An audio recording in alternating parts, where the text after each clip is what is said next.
Chapter 1. A Double Demise. In a dim and damp dungeon, not a sliver of light penetrated the darkness. A man clad in a black robe was bound to a wooden frame, heavy chains piercing through his shoulder blades, exposing his skin marred by horrific scars. At this moment, a figure dressed in imperial robes stood before him, casually twisting the iron chains embedded in his flesh, his words venomous like a serpent's tongue. "Are you satisfied with my hospitality these past days, dear brother?" The rattling chains tugged at his flesh, causing fresh wounds to reopen. Yet, Jun seemed oblivious to the pain, fixating his seemingly bottomless gaze upon the man before him. And with a hoarse voice, he uttered 3 words. "Where is she?" Junli, with a mocking smile, replied, "I never imagined my brother still pines for his beloved consort. Rest assured, Ruan is a vision of beauty, a master of medicine, and she assisted me in seizing your throne. I cherish her dearly, and how could I ever mistreat her?" He continued, "Moreover, her delicate form, it captivates me endlessly. Fear not, dear brother, I shall ensure she is well cared for." At these words, the once calm eyes of Jun gradually turned crimson. "You lie. You annihilated her maternal family. How could she ever forgive you?" Junli coldly observed his brother, who had endured extreme torture without uttering a word for months, now reduced to madness by mere taunts, as if he had stumbled upon an amusing spectacle. A smile curled his lips as he released the chains and began to stroll leisurely around the room. "The Yin family rebelled and brought this upon themselves. It has nothing to do with me. However, Ruan has indeed been a bit upset with me, but she now carries my child. How could I bear to blame her?" Upon hearing this, Jun felt a sharp pang of anguish pierce his heart, the acute pain urging him to chuckle softly. "A child? She carries your child? She is a child?" Observing the madness in Jun's expression, Junli suddenly regretted not having dealt with Yi Ruan more harshly, though this did not lessen the malice in his gaze. After all, he could no longer discern the truth. "I never knew you held such deep feelings for Ruan, even knowing she falsely transmitted the late emperor's decree to me, allowing me to usurp your throne. Yet, you still chose to enter the palace and become trapped here for her sake. Alas, Ruan will soon perish." At this proclamation, Jun abruptly ceased his soft laughter, his head snapping up, his blood-red eyes locked onto Junli. "What did you say?" Junli chuckled as he approached, staring directly into his brother's eyes. "I said, your beloved consort, Yi Ruan, is dying. You know well, Yinner is deeply infatuated with me. How could she tolerate her? Besides, I find her tainted, as it were. Ever since that year when you recovered from your leg ailment and father celebrated with a grand mid-autumn feast, I orchestrated your fall from grace, stripping her of her purity and inciting her hatred towards you. When she was married into the Jingwang manor to spy on you, she was doomed. What you cherish, dear brother, is nothing but a mere plaything to me. Now, you may proceed to the underworld and await her." As he spoke, a finely crafted dagger pierced Jun's heart. In his gradually blurring vision, he faintly saw the woman, with clear eyes, who had come with his master to heal his leg, once telling the crippled him, "Even the wild leaves can be strong, the soft branches do not bend." From that moment, he had lost a piece of his heart, yet it turned out to be nothing but a fleeting dream, unattainable. Meanwhile, in a secluded palace within the imperial court, the flickering lights cast shadows. A woman sat on the floor in one corner of the room. With her hands rendered useless, she struggled to lower herself, eating like an animal, devoid of dignity. The spilled food emitted a faint sour odor. Holding back the waves of nausea rising in her throat, she continued to mechanically consume the spoiled food, murmuring to the child within her, "Child, wait a little longer, just a little longer." Her belly slightly protruded, revealing nothing of the fact that the fetus had reached full term. If anyone familiar were to see her, they would hardly believe this was once the esteemed Jing Wangfei, Yi Ruan. Suddenly, the tightly shut door swung open, and a woman, assisted by her maidservants, slowly appeared. "Sister Ruan, it has been 3 months since we last met. Are you well?" The woman, clad in a resplendent red gown befitting an empress, approached and beheld Yi Ruan, who lay on the ground, lower than even the most menial maidservant, a smirk playing on her lips as she continued, "Sister has languished in the cold palace for months, yet still clings to life. I presume you are still expecting something. What could it be?" Yi Yan elongated her words, producing a radiant imperial decree from her sleeve. Could it be the late emperor's decree? Upon hearing this, Yi Ruan's disbelief led her to lift her head, locking her gaze onto the object in Yi Yan's hand, her face marred and unrecognizable, twisted in rage. What have you done to Banksia? Noticing her finally reacting, Yi Yan's sparkling eyes gleamed with excitement. What do you think, my dear sister?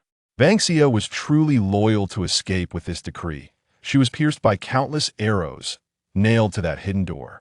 She never closed her eyes before death. Such a pity. At this, Yi Ruan felt the faith that had sustained her begin to crumble within her heart. Had she ultimately failed? 3 months prior, she had sent Banksia to escape through a secret door with the late emperor's decree. And since then, there had been no news, not even of Yin, who had tormented her. She had thought no news was the best news, yet now this decree appeared in Yi Yan's hands.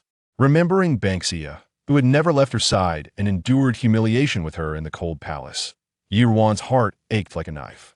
Yi Yan's hand caressed the exquisite armor, her eyes glinting with feline amusement. Do not lose heart, dear sister, though Banksia is dead. I had little Ning deliver the decree to the Yun family. This shocking revelation sent Yi Ruan's already despairing heart plummeting into an abyss. She attempted to rise, but was forcefully kicked back to the ground by a maid beside Yin, tumbling down once more, and a terrified roar escaped her lips. What do you want from me? What more do you want? Yin laughed sweetly, the sharp armor grazing her face. Sister, your body may be ruined, but your mind seems to have suddenly cleared. The late emperor's decree clearly bequeaths the throne to the Jing Wang. Tell me, if your useless brother were to deliver this decree to your loyal maternal family, and if the decree in his hand were false, what do you think would happen? Fear spread from the depths of her heart, and Yi Ruan trembled uncontrollably. Shameless. The smile in Yi Yan's eyes deepened. The Yun family forges the late emperor's decree, plotting rebellion. Their entire family will be annihilated. A mouthful of blood surged from Yi Ruan's lips. Why? You have already obtained everything. Why can you not spare them? Yi Ruan collapsed to the ground, muttering weakly. Rooting out the weeds is such a simple principle. Do you not understand, sister? Moreover, all of this is thanks to you, is it not? Even if they seek revenge, they should come for you, should they not? Upon hearing this, Yi Ruan, as if lost, shook her head with great difficulty, unable to confront the reality. Yes, it was all her. It was she who, having lost her purity to the drunken Jing Wang, harbored a deep hatred for him, disregarding the late emperor's dying wish to conceal the decree of succession. It was also she who, before the civil and military officials, falsely transmitted the imperial edict, elevating Junli to that supreme position. However, Junli had clearly stated that he did not care about her losing her innocence to the king of Jing. He was the one who had pulled her back from the brink of despair, and in her quest for vengeance, she had consented to the emperor's marriage decree, agreeing to wed into the Jing royal household to gather intelligence for Junli. He had promised that once her mission was accomplished, he would grant her a new identity and they would walk hand in hand into old age together. Yet, when all had settled, what awaited her was nothing but an endless abyss. It was during this moment of utter hopelessness that she discovered she was with child. This was the very thing she loathed the most, the child of the king of Jing, which had tainted her purity. Yet now, it had become her sole concern. Where is Junli? I must see him. I demand to see him. How bold, to dare speak the emperor's name so freely. Amai bisi de yayan kikit atye Ruan sabdomen. Hong Xiao, do not be rude, Yi Yin admonished with a light laugh. Yet she herself pressed her foot harshly upon Yi Ruan's belly. Sister, what do you wish to see the emperor for? Do you wish him to gaze upon your now hideous visage, or to behold the bastard child of the king of Jing within you? By the way, allow me to inform you, the king of Jing is currently away at war. Upon learning of the emperor's ascension, he has taken it upon himself to seize territory and declare himself king. The emperor is using you and your unborn child as leverage, yet he holds you in utter disdain. Yi Yin ground her foot against Yi Ruan's belly, a flicker of jealousy glinting in her eyes. She relished witnessing her sister's suffering and despair, wanting to ensure Yi Ruan remained oblivious to the fact that such a man as the king of Jing would risk life and death for her. Yi Ruan, however, was unresponsive to Yi Yan's words. She and Junjian had always been devoid of affection. His abandonment was only to be expected. All she felt was a rising panic as she sensed something breaking within her, warmth flowing down her legs, soaking the ground. Her waters had broken the child, her child. Ruan instinctively reached to protect her belly, but her weakened hands were immobile. Yin smirked, finally lifting her foot and whispering something to Hong Xiu beside her. Hong Xiu complied and soon returned with a squad of guards bearing a wooden box, which they meticulously placed in the hall. Yin stepped back, covering her mouth and nose to shield herself from the fetid odor emanating from a box. Sister Ruan, since you cannot coerce the king of Jing, you have no value left in living. After all, we are sisters. Let me bestow upon you a parting gift. May you depart in peace. With her words, Yin exited with Hong Xiu. Once the door closed, a cruel smile curled at the corners of her lips. Hong Xiu, having labored so hard to carry this child, do wait here a moment longer. Once the child is born, we shall act. Let this be a testament to the bond of sisterhood between us. Hong Xiu hurriedly flattered. Your Highness is so gracious. Yin chuckled softly, turned to leave. Now, as the sovereign of the 6 palaces, her father and the Yi clan held her and her mother in high esteem. It was time to conclude matters with these old acquaintances once and for all. Hong Xiu stood outside, awaiting orders, indifferent to the cries of agony echoing from within as Yi Ruan labored, until the waning moon hung high, and the piercing wail of a newborn shattered the stillness of the night. She ignited the oil she had prepared.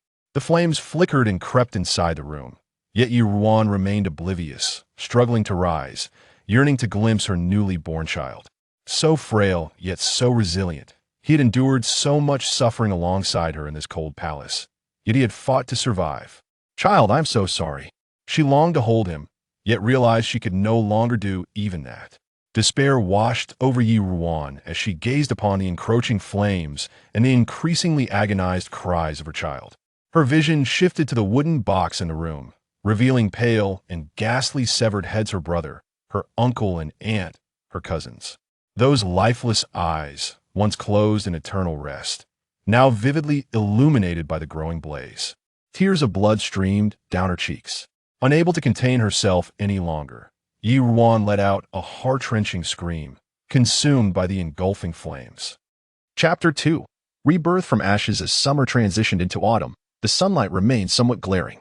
A majestic mansion stood resolutely along the long street, its vermilion paint reflecting a deep crimson hue in the sunlight, while the gilded characters of the Jing Wangfu shone like scattered golden lights amidst the dark red backdrop. Within the Jing Wangfu, a guard clad in black supported a wheelchair, engaged in conversation with the master seated within it.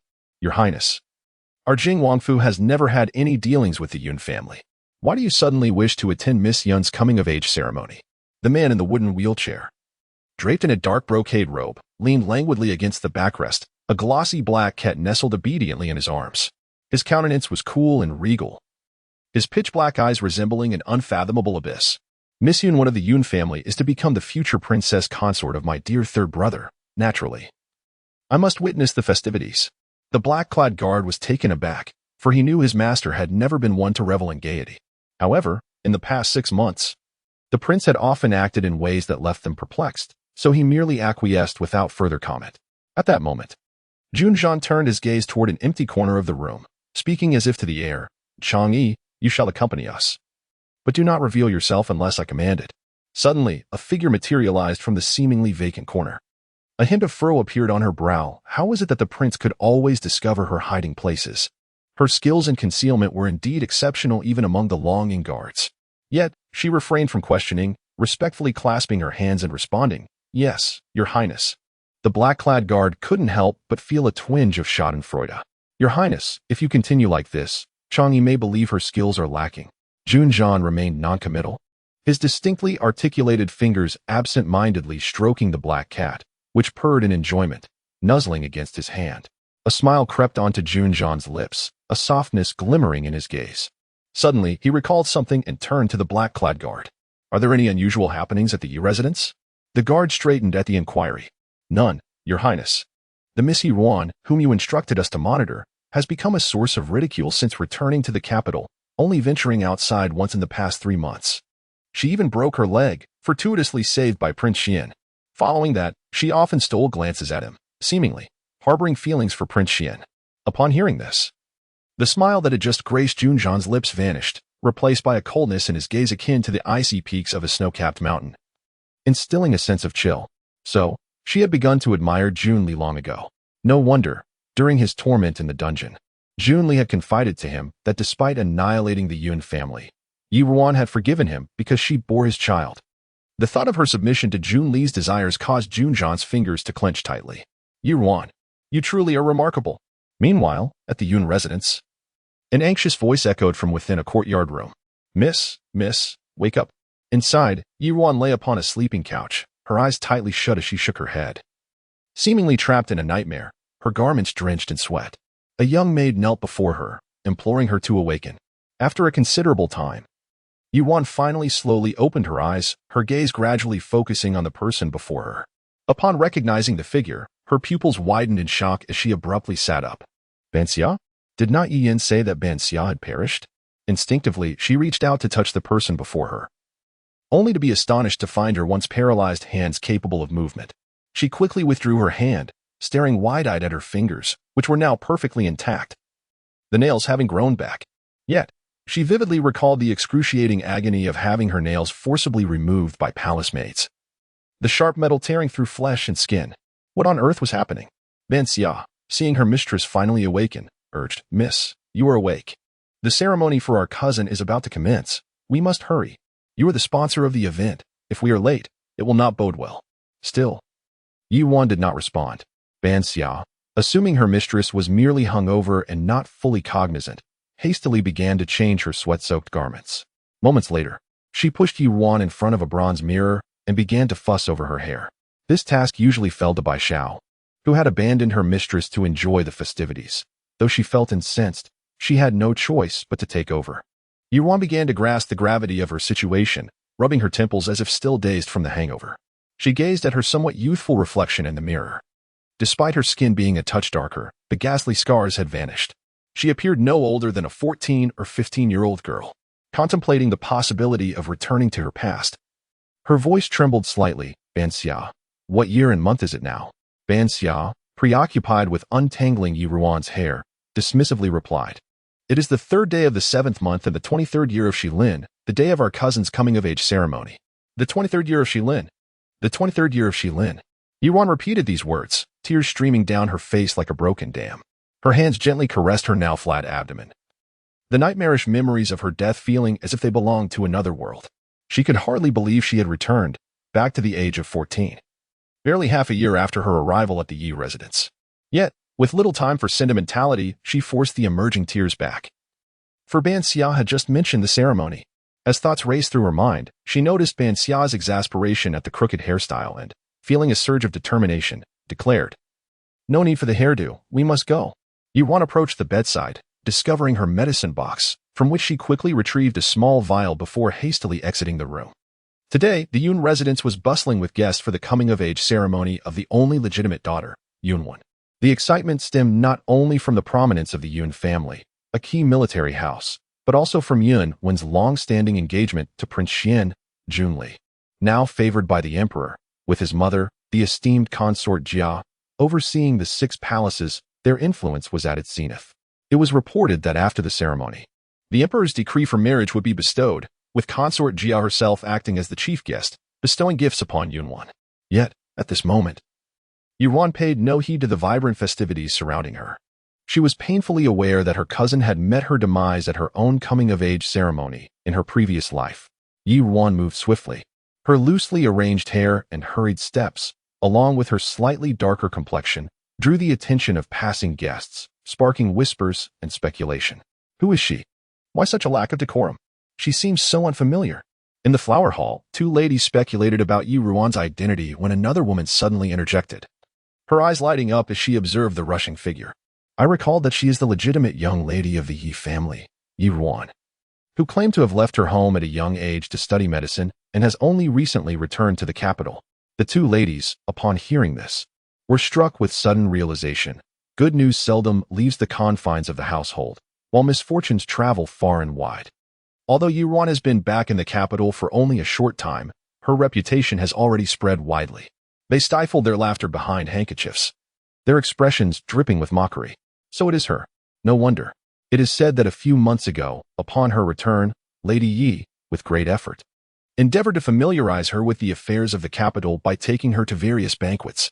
However, this young lady lacked the refinement of etiquette and bore a complexion as dark and unrefined as that of a country girl, resulting in quite a few embarrassing incidents. No wonder she looked unfamiliar to us. It seems she has been too ashamed to show her face after such disgrace. Indeed, Lady Yi is kind-hearted. It is said that since then, she has invited numerous tutors into the household. Yet, from what we see now, it appears that there has been no improvement whatsoever. The women spoke without any attempt to lower their voices. Upon catching up with her mistress, Banksia felt an intense irritation as she overheard their disparaging remarks. Under normal circumstances, she would have defended her mistress, but given her mistress's current unusual demeanor, she had no choice but to stay close and disregard everything else. Chapter 3. The turmoil of the hairpin ceremony within the grand hall of the Yun residence. The hairpin ceremony for Yun Wen had commenced for half an hour. The ceremony required 3 stages of hairpin placements, the first pin, the second pin, and finally the hairpin, accompanied by a change of attire. At this moment, Yun Wen had just completed the first stage and returned to the eastern chamber to change her garments. Her gaze was as gentle as water as she conversed with the woman before her. Yesterday, Sister Ruan drank too much and cannot rise today. I must trouble Sister Yin for her assistance, Yun Wen said softly. The woman before her, adorned in a beautifully embroidered silk garment, with ruby lips and pearly teeth, possessed an extraordinary beauty. She looked at Yun Wen with a perfectly gracious smile. Sister Wen need not be so polite. This is what Yin should do.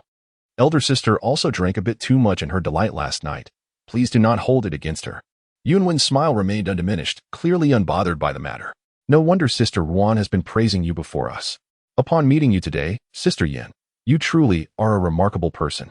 The matron only had time to mention the ceremony's procedures once, yet you remember them flawlessly. Such nimble wit is truly enviable. Hearing Yun Wen's praise, Yi Yin remained humble. Replying modestly, Sister, you flatter me. How could I possibly compare to your exceptional grace and virtue? Everyone knows that after today, His Majesty will grant you a marriage to Prince Xian, and you shall undoubtedly become a figure of immense prestige. However, upon hearing this, Yun Wen's eyes held little joy, instead revealing a hint of sorrow. Her lonely gaze resembled the stillness of a night sky, devoid of any starlight. What does nobility matter? It is merely an ephemeral illusion. What are you saying, sister? Yun Wen replied lightly, yet an unsettling sensation suddenly stirred within her. She brushed it aside, knowing there was no time to linger, and spoke. Let us go outside. We must not keep the guests waiting. Yi Yin observed the pallor that even cosmetics could not conceal on Yun Wen's face, a fleeting glimmer of satisfaction crossing her eyes. This Yun Wen had suffered from a heart ailment since childhood, a fragile creature whose life was destined to be short-lived. Were it not for the support of the Yun family, the position of Princess Xian would never have been hers to claim. Fortunately, this marriage was merely the emperor's intention. Both Prince Xian and the favored concubine Jia did not favor her. To aspire for that envied position, one must possess the fate to match. As these thoughts raced through Yi Yan's mind, a ruthless glint flickered in her eyes. She feigned nonchalance as she lowered her gaze, assisting Yun Wen as they stepped out of the eastern chamber. As the ceremonial music began, Yun Wen approached the central dais, facing her parents, and performed the formal bow as dictated by tradition.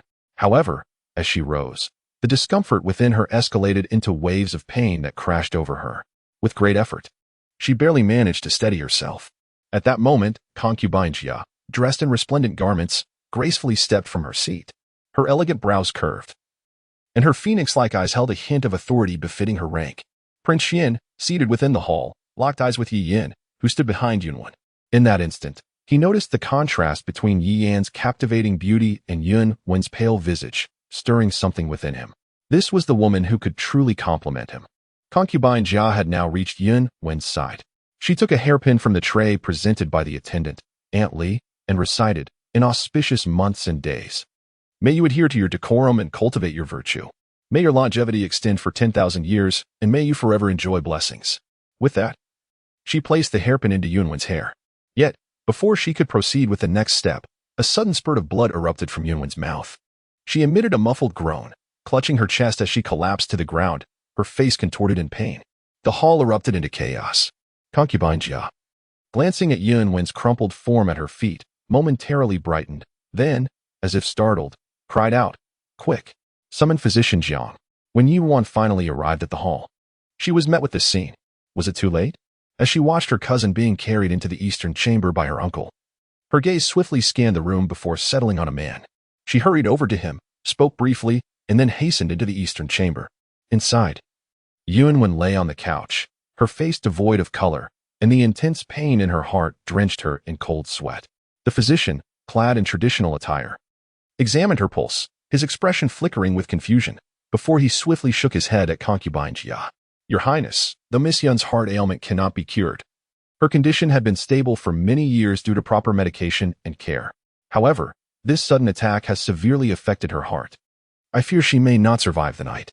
Physician Jiang, a trusted confidant of the emperor, had been sent to monitor Yunwen's health over the years. Thus he was quite familiar with her condition. Before concubine Jia could respond, Ruan heard her aunt's incredulous exclamation. "Impossible. Physician, my daughter has been well cared for these past years. How could she suddenly be beyond remedy? This cannot be true. Please, examine her again." Physician Jiang shook his head.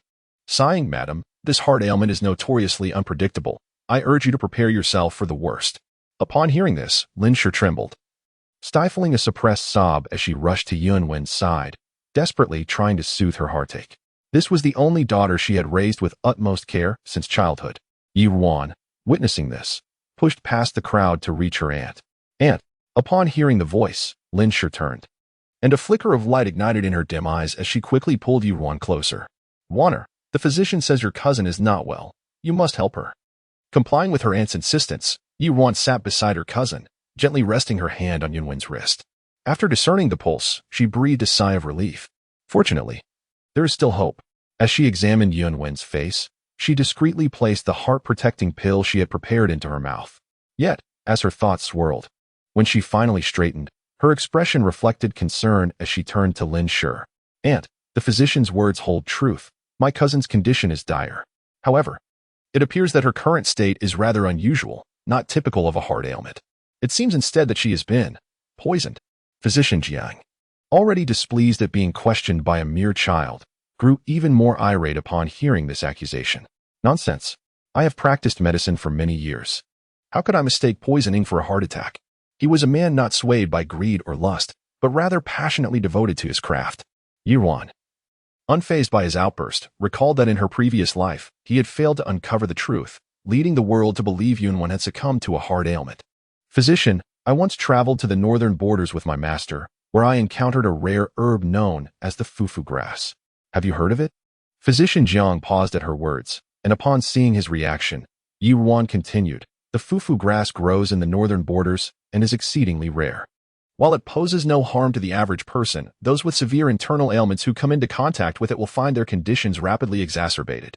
This substance is akin to poison, yet does not reveal its nature through pulse readings.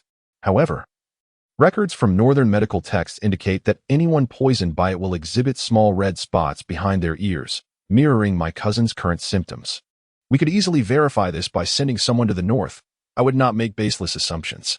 Physician Jiang stepped forward to examine Yuan, and indeed, he discovered small red spots behind her ears. "Fufu grass. So it is fufu grass," he murmured. It is no wonder he perceives the affliction of the young lady of the Yun family today as both fierce and sudden. However, this particular malady has never manifested in Shilin, and he had not contemplated such a possibility. "Who, pray tell, has employed such despicable means to harm my daughter?" A thunderous roar suddenly erupted from the room, as Yun Shao glared fiercely with his tiger-like eyes.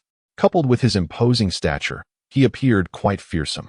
The malevolent force emanating from him was a remnant of the murderous intent he had reigned in over the years following his battles on the battlefield.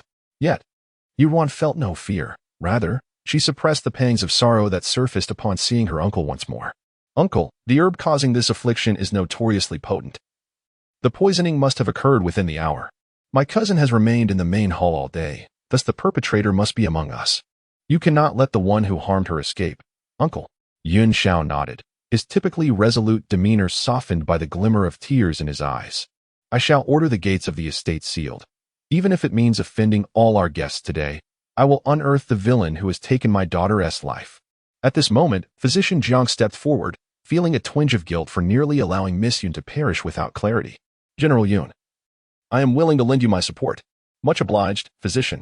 At this juncture, the favored concubine Jia exchanged a glance with Junli, a cold glimmer surfacing in her eyes.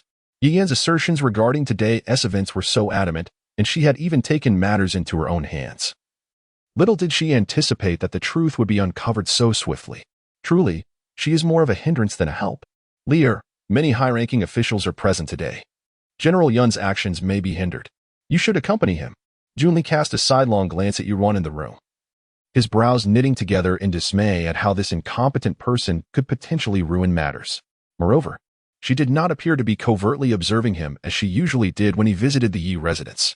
He composed himself and bowed respectfully to concubine Jia. Yes, mother. And then, the group filed out in succession. Ruan observed her aunt, who was left weeping uncontrollably, and quickly lowered her voice. Aunt, please cease your tears. My cousin still has hope. Do not raise an alarm just yet. Let us move her to the courtyard, and I will attend to her immediately. As for the reasons, I shall explain later. Lin Sure was momentarily taken aback, but upon realizing the possibility of her daughter's survival, she felt a mixture of joy and astonishment. Not caring about reasons anymore, she repeatedly exclaimed, Good, good. Chapter 4. Investigating the murder within the main hall, Yin Xiao had already summoned assistance from Dr. Jiang to examine the items within. Meanwhile, Junli led a group to seal the gates of the estate. Yi Yan cast a furtive glance towards Dr. Jiang, feeling an unbearable anxiety. Earlier, she had seized the opportunity when everyone else had gone to the eastern chamber, intending to eliminate the incriminating evidence. Yet, before she could approach the damning object, she was thwarted by the second young master of the Yun family, Yun Ge. He was exceedingly difficult to contend with. His words were all polite, yet each one left her with no room for rebuttal, forcing her to retreat. Now, that murderous object still remained in the hall. She instinctively tightened her grip on her mother, Madame Xiao's arm. Mother. Madame Xiao, sensing her daughter's unease, gently patted her hand and whispered, Compose yourself. Do not let others see your distress. His Royal Highness, the Prince of Xian, will surely find a way for you. Yet, Yi Yan was beyond consolation at that moment. Mother, did not my uncle say that this poison was exceedingly secretive? Unless one was forewarned, it would not be detected. Why was it discovered so easily? I merely trusted my uncle and your words, believing it was foolproof. Hence I acted on my own. Madame Xiao felt a pang of anxiety. Yet she knew she must remain calm. If she faltered, Yi Yan would lose her composure as well. Steadying herself, she continued to reassure her daughter, I do not know.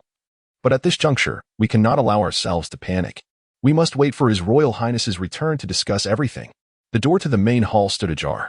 Ruan had just stabilized the poison within her cousin's body and had now arrived outside the hall. From a distance, she observed Yi Yan and Madame Xiao whispering together. Recalling the painful truths Yi Yan had shared with her during her time in the cold palace, a tide of hatred swelling within her. However, she must endure. Her mother had perished in childbirth, and her father, having learned of Yi Yan's connection to Junli, had already pledged allegiance to him, elevating Yi Yan's biological mother, Madame Xiao, to a rightful position, thus entrusting the entire Yi household to her, while harboring disdain for the scandalous Yi Ruan. In the entire Yi estate, save for Banksia, she found no one trustworthy, not even her only brother, Yi Qining, who remained oblivious and held great trust in Madame Xiao and Yi Yan. Now, her only advantage was having lived once before, allowing her to gain the upper hand, as long as she remained unchanged. Many events would unfold along the trajectory of her past life. Now was not the time to confront them directly. With this thought in mind, she glanced towards her cousin Yun Ge, who stood behind her uncle Yun Xiao, and saw him give her an almost imperceptible nod. Instantly, Ruan felt reassured. She adjusted her demeanor and walked into the main hall, approaching Yi Yan and Madame Xiao. Observing Yi Yan's pale complexion, she deliberately raised her voice. Third sister, what troubles you? You are drenched in cold sweat. Are you unwell? Would you like me to check on you? Yi Yan looked at Ruan, who had suddenly approached, and felt the weight of the gazes directed at her. She forced herself to steady her nerves. Elder sister, I am fine. I merely heard that someone dared to poison my cousin in broad daylight, and I am terrified. Ruan soothingly patted Yi Yan's hand, adopting a familiar and intimate demeanor. Do not be afraid, sister. Now that the matter of the poisoning has been exposed, with Uncle and Dr. Jiang present, they will surely uncover the evidence and bring the perpetrator to justice. Yi Yan, still youthful and lacking the composure of her previous life, felt a flicker of unease at Yi Ruan's words. Elder sister, you are right. As they conversed, Dr. Zhang's voice suddenly rang out in the hall, filled with excitement. Yes, this is it. This very object. Yi Yin, already in a state of chaos, quickly lifted her head to look. She saw Dr. Jiang striding towards Yun Xiao and the favored consort, holding a comb in his hand. Your Highness, General Yun, this comb bears the juice of the herb. It is undoubtedly the weapon used to harm Miss Yun. Upon seeing the comb, Yi Yin felt as though she had plunged into an icy abyss. The ladies in the hall, upon hearing this, erupted into a chorus of murmurs. How audacious for someone to poison during a coming-of-age ceremony. Gradually, the sharper minds among them turned their gaze towards Yi Yan's position. After all, she was the one who had styled the hair of the Yun family's young lady today. If this comb was indeed the murder weapon, then Miss Yi Yin would surely be the prime suspect. Yun Xiao, listening to Dr. Zhang's report and recalling what his cousin Yun Gu had whispered to him earlier, felt it was the perfect opportunity to vent his frustration. His expression darkened as he bellowed. Who has touched this comb today? Step forward. Yet, the hall remained silent. Increasingly, all eyes began to fixate on Yi Yin. Seeing no one speak up, Yun Xiao turned to the estate steward, Yun Yi, and commanded, since no one claims it, you are to interrogate all those responsible for the coming-of-age ceremony today, and ascertain who had the opportunity to handle it. Yun Yi respectfully acknowledged the order and departed. Madame Xiao, realizing there was no escaping the situation, stood resolutely before the scrutinizing gazes of the crowd. General Yun, to be frank, it was my daughter Yi Yin who styled the hair of the young lady today. However, although she came into contact with the comb, she was merely substituting for Yi Ruan at the last moment. How could she have prepared anything in advance? This matter is certainly unrelated to Yi Yin. Hearing her mother speak thus, Yi Yin hurriedly stood and knelt before Yun Xiao and the favored consort. Uncle, my mother's words ring true. I only stepped in for my elder sister, who was drunk last night. The Yun and Yi families are connected by marriage. How could I possibly harm my cousin without reason? I implore you to see the truth. Upon hearing that Yi Yin had substituted for the Yun young lady, Madame Fong, the wife of the Minister of Rites, pondered for a moment before speaking.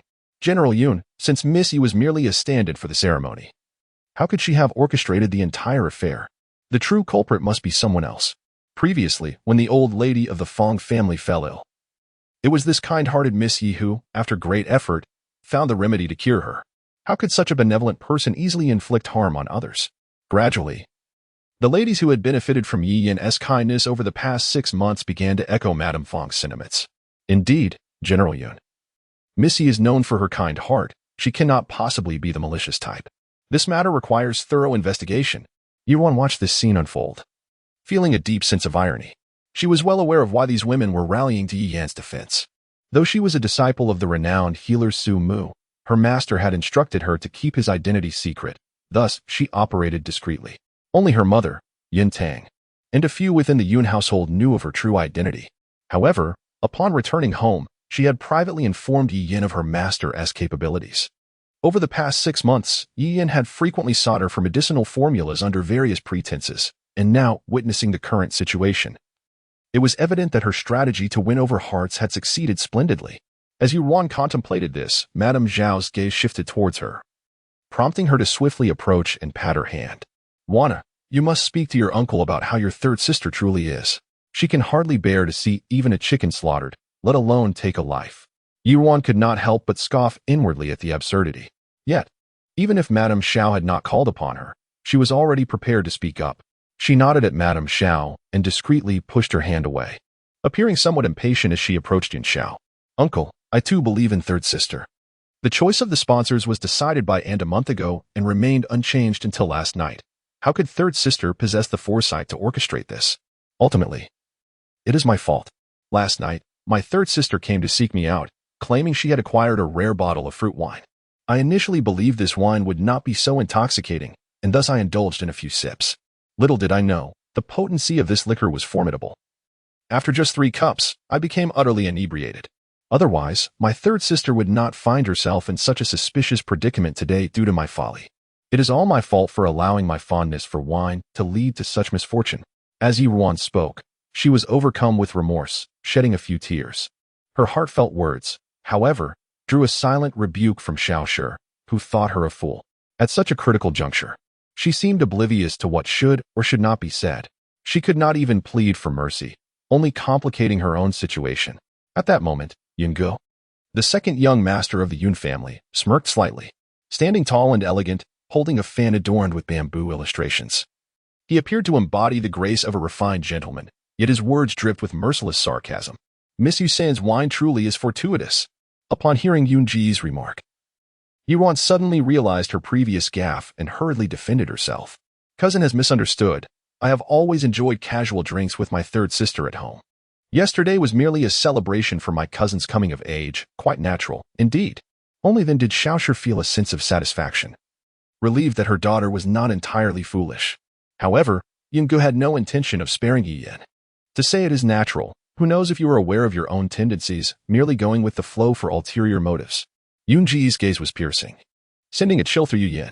She cast a desperate look towards Jia Guifei, only to find her seated nonchalantly, offering not even a glance in her direction. Jia Guifei would not intervene to conceal the truth. She had likely pushed Yi Yin forward to face the music. As Yi Yan's thoughts spiraled into chaos, a voice, akin to celestial music, reached her ears from behind. General Yin, as far as I know, today, it was not just Miss Yusan who came into contact with that perilous item, but also Lady Li from the officials.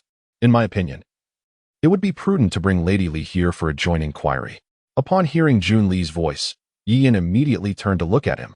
Jun Li, maintaining his composure, offered her a reassuring glance, allowing her tense heart to finally ease. Lady Li was a court official sent by the emperor to assist with the coming-of-age ceremony. Following the incident in the hall, she had already been escorted to a side room by the servants of the Yun residence to await further inquiries. Jun Li had been gone for a considerable time, and now mentioning Lady Li surely indicated he had a plan in mind. She knew that her brother Jun Li would not abandon her. Ruan, noticing Jun Li's calm demeanor, could not help but furrow her brow. Lady Li? That name sounds somewhat familiar. Chapter 5. Is the true culprit King Jing? Soon, Aunt Li was summoned, adorned in the attire of a female official.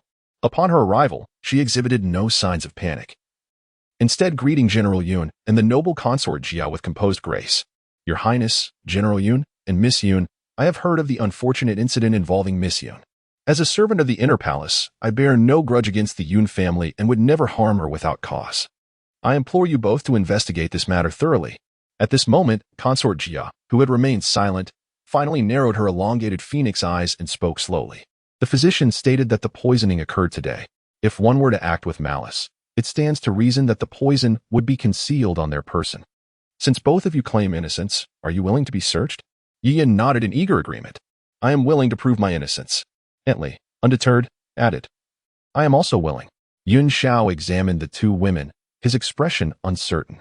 Nonetheless, he commanded the steward Yun to summon several maidservants, leading both women to the eastern chamber for inspection. However, mere moments after the door to the eastern chamber closed, piercing screams erupted from within. A maid burst through the door, alarmed. Following the sound, the onlookers beheld Aunt Li, clutching Yi Yin tightly in front of her, a hairpin threateningly poised at the girl's throat. Inside, another maid lay curled on the ground, moaning in agony. The maidservants summoned by Yin Yi were trained in martial arts, yet it was astonishing to discover that Aunt Li possessed combat skills. General, we found this on Aunt Li. The maid who had fled presented a hollow bracelet, which upon inspection revealed remnants of a brownish liquid. Without the need for further examination by physician Jiang, it was clear to everyone that Aunt Li was the perpetrator. Now that her scheme was exposed, she resorted to taking Miss Yi as a hostage. Let me go.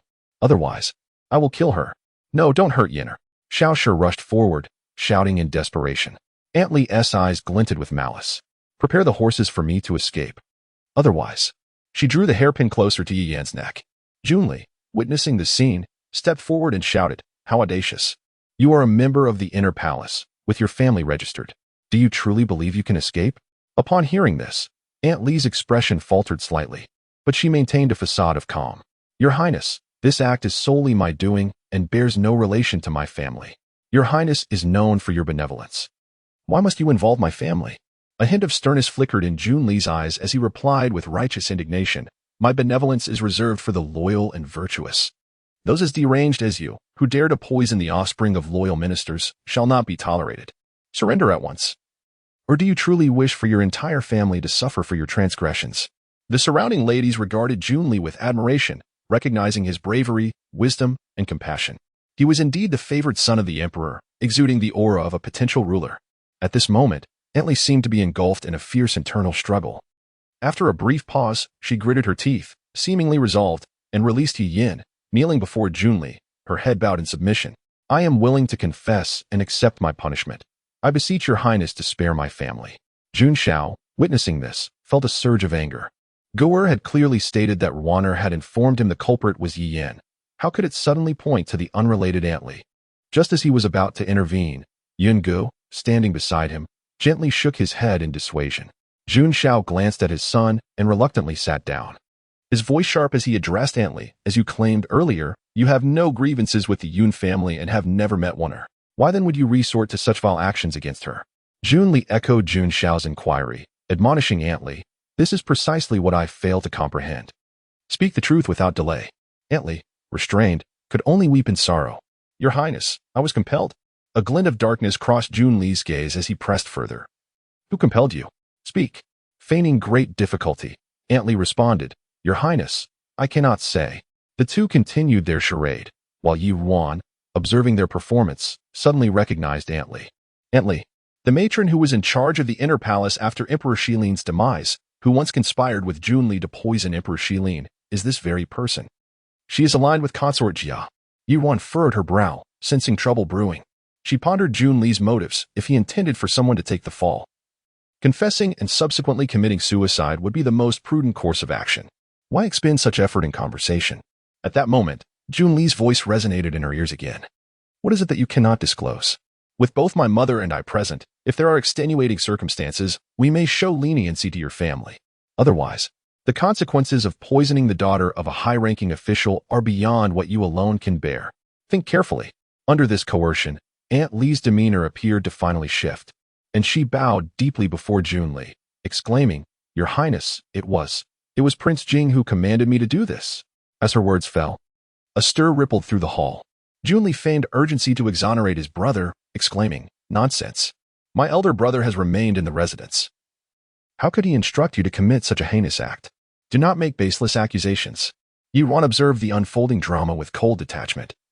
Realizing that Jun Li not only sought to protect Yi Yin, but also aimed to implicate Prince Jing, she shifted her gaze to Jun Li, who was clad in a moon-white brocade robe, reminiscent of their first encounter. He projected an image of refined elegance, yet beneath it lay a repugnant facade. His pretense of concern matched perfectly with Yi Yin's deceitful demeanor. How blind she had been in her previous life. Yi Ruan's gaze flicked away almost instantly. Her concealed resentment swiftly masked, yet Yun Gu, standing directly across from her, perceptively caught the shift in her expression. This cousin of hers was proving to be ever more intriguing. Meanwhile, Consort Jia, taken aback by Aunt Lee's accusations against Prince Jing, felt a surge of surprise. Though Prince Jing was physically impaired and could not be named heir, his status as the son of that woman ensured he remained favored by the emperor. The court still held on to stubborn old ministers unwilling to accept the olive branch extended by Jun Li, harboring hopes for the crippled prince. Contemplating that woman, jealousy surged within Consort Jia. Even after her death, the emperor had honored her as a consort, allowing her to wield the phoenix seal. Yet he had never named her as the empress. She was overshadowed by a mere ghost. If she could tarnish her son's reputation today, it would be a small victory. Aunt Lee, trembling as she continued to kneel, proclaimed, I do not dare deceive your highness. Although Prince Jing has long resided in the palace, he was once the legitimate heir.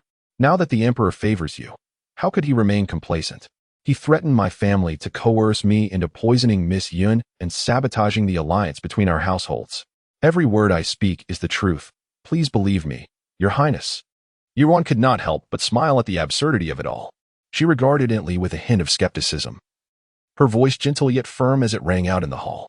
This aunt is quite peculiar. You claim to fear for your family's involvement. Yet if Prince Jing threatened you with your family, why would you expose him now, risking their safety? At that moment, Yun Gu stepped forward, fanning himself as he chimed in with agreement. What the younger sister Ruan has said is indeed accurate. The fact that the families and relatives of those within the inner palace are all registered is common knowledge. If the aunt fears implicating her family, she would know that escape is not an option.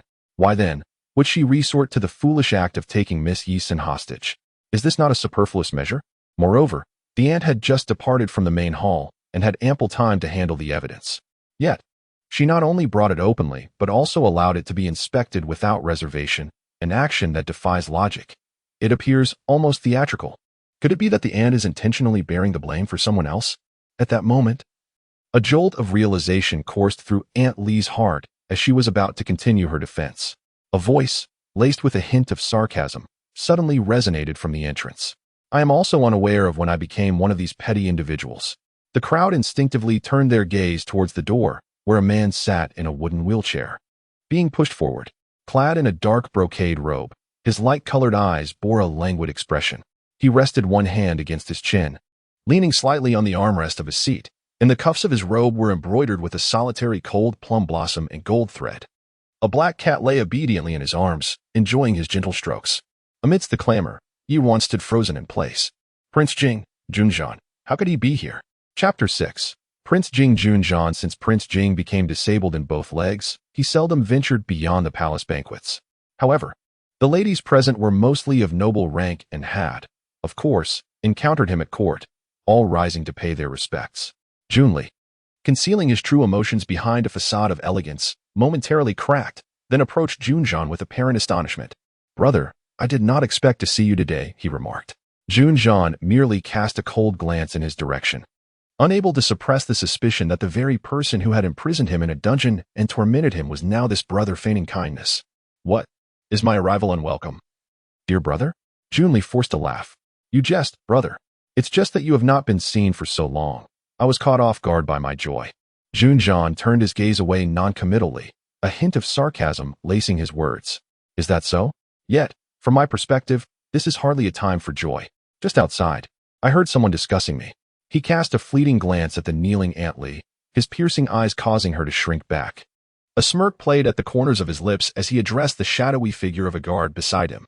"Changfeng, go inquire." "Yes, my lord." The guard, clad in dark attire, had shed the relaxed demeanor of the Jing prince's estate, his expression now stoic as he stepped forward. A black token, intricately carved with a dragon motif, glinted subtly at his waist. This was the Dragon Shadow Guard, a rare elite bestowed upon him by the emperor. And Junjian was the only prince to receive 4 of them. Junli's hands, concealed within his sleeves, tightened slightly. In their father's eyes, no matter how well he performed, he could never surpass Junjian. Even if Junjian did nothing, even if he was now disabled, he remained an inescapable shadow in Junli's life. As Changfeng approached Aunt Lee, Junli signaled her discreetly. Aunt Lee understood immediately, preparing to bite down on the poison concealed in her mouth, but was abruptly restrained by Changfeng, who forcefully gripped her chin. A chilling crack resonated through the silent hall as Aunt Lee's jaw was dislocated, rendering her unable to utter a word. "Are you seeking to end your life?" Changfeng scoffed. "If someone were to die right under my nose, I would have no reason to remain by the prince's side."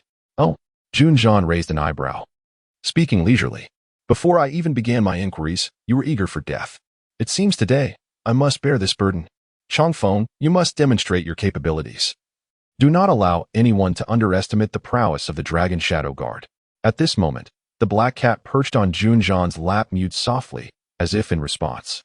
Changfeng, expressionless, extracted the poison from Aunt Lee's mouth, disdainfully wiping his hands afterward. He then produced a pill from his waist and casually tossed it into Aunt Lee's mouth, before applying pressure to realign her dislocated jaw. Seeing Aunt Lee subdued, Junli felt a surge of anxiety. Junjian was notoriously unpredictable, and with their father turning a blind eye, he could only wonder what course of action Junjian would take. Indeed, Changfeng's voice soon reached his ears. "The pill you just ingested is bone-crushing pill. Answer my questions, and I shall provide you with the antidote. Fail to do so, and..." Before he could finish, Aunt Lee emitted a harrowing scream.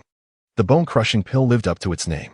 The gathered ladies, though accustomed to verbal disputes, had never witnessed such brutality and were gripped by fear, realizing that Prince Jing was as ruthless as the rumors suggested. Yet Changfeng continued to press Aunt Lee coldly. "Speak. Did the prince order you to poison Miss Yun?" Initially, Aunt Lee retained a semblance of composure, but as the pain intensified, she teetered on the brink of collapse. "Ah, my lord, spare me." In her delirium, fragmented words spilled forth. "No, it was not Prince Jing, not him." Changfeng, sensing her weakness, pressed further. "If not, then why did you accuse the prince?" Aunt Lee clutched her head, trembling uncontrollably, her cries growing increasingly incoherent. "The poison, it was not me." Yian nearly lost her footing in shock. Junli, witnessing Aunt Lee's impending confession, could no longer stand by. He stepped forward, asserting, "Brother, such cruel methods are inappropriate." Junjian's gaze remained impassive. "My dear brother, you show compassion. She has implicated me. I merely seek the truth. What is inappropriate about that?" Hearing Junli's voice, Aunt Li regained a modicum of clarity. Her family's lives were in the hands of the favored concubine Jia. She could not divulge the truth. Junli continued earnestly, "Brother, under duress, even if a confession is obtained, it will not suffice to convince others. I have sent word to the magistrate. It would be better to await their arrival. Otherwise, the misuse of private punishment could tarnish our brother's reputation. And what if I insist on proceeding?" Junjian replied lazily. "That magistrate is aligned with you, dear brother. Turning her over to them is akin to releasing her outright. Then you would offend me." Junli's eyes darkened, signaling his two personal guards, Yuan He and Yuan Gai, to advance on Changfeng. Though they were no match for Changfeng individually, together they could create a diversion. After exchanging several blows, Yuan He and Yuan Gai, realizing they were at a disadvantage, suddenly drew their weapons. Changfeng showed no sign of retreat, instead brandishing a short dagger as he moved to engage them. Although a short blade typically held no advantage against longer swords, Changfeng's movements were exceedingly unpredictable. Before long, he had disarmed Yuan He and cornered Yuan Gai, plunging the dagger into Yuan Gai's shoulder. As the dagger was withdrawn, blood splattered, landing on the embroidered shoes of Ban Xia, who stood protectively in front of Ruan. Ban Xia's face paled at the sight of the murderous intent in Changfeng's eyes. Fortunately, he soon turned to confront the advancing Yuan He, distancing himself from them. The combat escalated, and with bloodshed, the hall erupted into chaos among the noblewomen. The black cat resting on Junjian's lap was startled, leaping down and darting away. In the midst of the turmoil, Yi Yan stumbled and fell in front of Aunt Li. In a fleeting moment, Aunt Li seized a hairpin from Yi Yan's hair and aimed it at her own neck. In the shadows, Chang Yi, stationed beside Prince Jing, awaited a signal to intervene and prevent Aunt Li from taking her own life. Yet, he watched as his master cast a barely perceptible glance toward Ruan standing in the corner, his hand raised only to retreat. Thus, the hairpin found its mark, piercing Aunt Li's throat and spilling forth crimson life. At that moment, the male guests outside, having heard the commotion, rushed in. A young man, spotting Yi Yan stained with blood, hurried over. "Sister Yin, are you all right?" It was Yi Ruan's only brother, Yi Qining, followed closely by the head of the Yi family, Yi Shiren. At that instant, the black cat had also come to rest before a woman. Mewing softly as it leaped into her embrace, Yi Ruan gazed at the cat in her arms, her eyes instinctively drawn to the figure in the wheelchair. Their gazes met, and a tumultuous wave surged within Yi Ruan. She recalled the child who had been burned alive in the cold palace shortly after birth, her heart heavy with sorrow. In her previous life, she harbored nothing but hatred towards him, resenting him for the inebriation that tarnished her purity and shattered her existence. Yet, in turn, she had orchestrated his downfall, betraying him and leading to the loss of his throne. How does one discern right from wrong in such a tangled web? She found herself at a loss, uncertain of how to confront him in this new life. As the skirmish abruptly ceased and chaos subsided, Yi Qining assisted Yi Yan to her feet, noting her pallor and the fear evident in her eyes. After Longfeng had withdrawn, he promptly approached Aunt Li, checking her pulse before casting a fierce glance at Yi Yan, whose heart quaked at the intensity of his gaze. Observing Longfeng's guard-like demeanor, Yi Qining initially intended to rebuke him for his insolence, yet the murderous intent in Longfeng's eyes silenced him. "My lord, she has breathed her last," Longfeng reported upon returning to Junjian's side. Junjian regarded Yi Yan coldly, a hint of mockery lacing his voice. "Miss Yu has truly chosen an opportune moment to fall." Yi Yan, forcing a semblance of composure, shed a few tears, feigning vulnerability as she pleaded, "Your Highness, forgive me. I was startled and twisted my ankle, leading to my fall. It was an unfortunate accident." Upon witnessing Aunt Li's demise, Junli felt a measure of relief. "Elder brother." Chaos engulfed the hall earlier. The ladies were understandably frightened. Fortunately, this guilty slave has clarified that the incident bears no relation to you, so you need not worry about tarnishing your reputation. My younger brother acted to protect your honor. But who would have imagined it would provide this guilty slave with an opportunity? Please do not hold it against me, elder brother. Junjian merely smirked slightly. Just as Aunt Li was about to reveal the truth, you intervened, third brother. Were it not for your character, I might have suspected you of harboring ulterior motives. Feeling the weight of scrutiny upon him, Junli clenched his teeth in frustration. Your Highness, you jest. My impulsiveness is to blame. However, the court has its protocols. Though we belong to the royal family, we must adhere to the laws. I beseech you to understand my good intentions. Seeing that matters were nearing resolution, the esteemed concubine Jia rose from her seat at an opportune moment.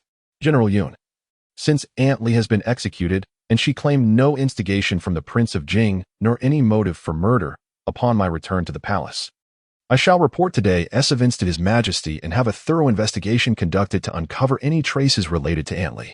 Given that Miss Yun is in grave danger, it would be prudent to disperse today. General Yun and the young gentleman of the household should accompany Wan on her final journey. Though Yun Xiao felt a twinge of dissatisfaction. He recognized the futility of resistance in light of the circumstances, resigning himself to the inevitable. Chapter 7. Little Seven admires you as the guest of the Yun residence departed. The esteemed Jia Guifei expressed her farewell, assuring the inhabitants of the Yun household before departing with Junli. Throughout the proceedings, Junzhan remained indifferent, neglecting to acknowledge Jia Guifei, as if she were invisible. This incited her ire, yet she found herself powerless to confront him. Within the chamber, only the members of the Yun and Yi families remained, alongside the motionless Junzhan. His reluctance to leave rendered the atmosphere tense, causing Yun Xiao to approach him with a query. Your Highness, is there anything else? Junzhan remained silent, casting a glance at the distant Ruan. His brow slightly furrowed. It was only upon noticing the attention directed towards her that Ruan reluctantly stepped forward, revealing the exquisite black cat nestled comfortably in her arms. The unexpected encounter on her first day of rebirth was daunting. He was the one person she could never fully comprehend, even in her past life. During her visits while her master treated Junzhan's leg ailment, she remained oblivious to his true identity as the notorious Jing Wang. It was only during the mid-autumn banquet that she recognized him, and her innocence was shattered. After enduring the agony of her lost purity, she succumbed to Jun Li's persuasion and entered the Jing Wang's manor. Yet, she was ill-suited for a life of espionage. Reflecting on her past attempts to ingratiate herself with Junzhan now felt painfully awkward. Despite this, he inexplicably allowed her proximity. Perhaps out of gratitude for her master's care. In her ignorance of his authentic self, she had pitied his plight and offered encouragement. Nevertheless, a deep-seated aversion loomed within her, compelling her to rebuff his affectionate gestures. He seemed aware of this change, distancing himself from her presence, never again setting foot in her courtyard until the eve of his departure, when he forcefully claimed her in a fervor that struck terror into her heart. That initial encounter, which she attributed to his inebriation, was eclipsed by a subsequent encounter where he was acutely sober, his crimson gaze penetrating her being with an intensity that chilled her soul. As a result, her contempt for him intensified. Yet, it was on that fateful night that she conceived their child. As her thoughts returned to the present, Ruan instinctively lowered her head, stopping a few paces from Junzhan to offer a respectful bow, lifting little Seven slightly in her arms. Your Highness, your cat. Long Feng moved to retrieve the cat, but Junzhan's deep voice interrupted. Have you forgotten the last time you were scratched? Long Feng hesitated. For although he was a formidable dragon shadow guard, he found himself at a loss against the enigmatic creature that had grown eerily familiar with the manor in less than half a month. Miss Yi, this cat is discerning. You may simply release it. Ruan nodded and crouched to place little Seven on the ground, only for the cat to retract its paws and cling to her hand, refusing to descend. A stirring sensation enveloped her. Despite their premature reunion by 2 years, little Seven remained utterly dependent on her. This cat seems to have a special bond with Miss Yi, Junzhan observed, a glimmer of intrigue flickering in his eyes. Indeed, Your Highness. This cat is exceptionally well cared for, Ruan replied softly, her gaze still lowered.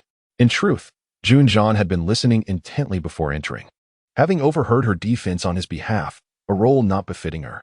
He scrutinized her, seeking any hint of her intentions.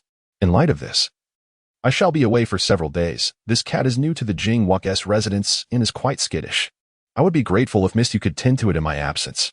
I shall send someone to retrieve it in a few days. Ruan continued to bow her head respectfully. This subject obeys.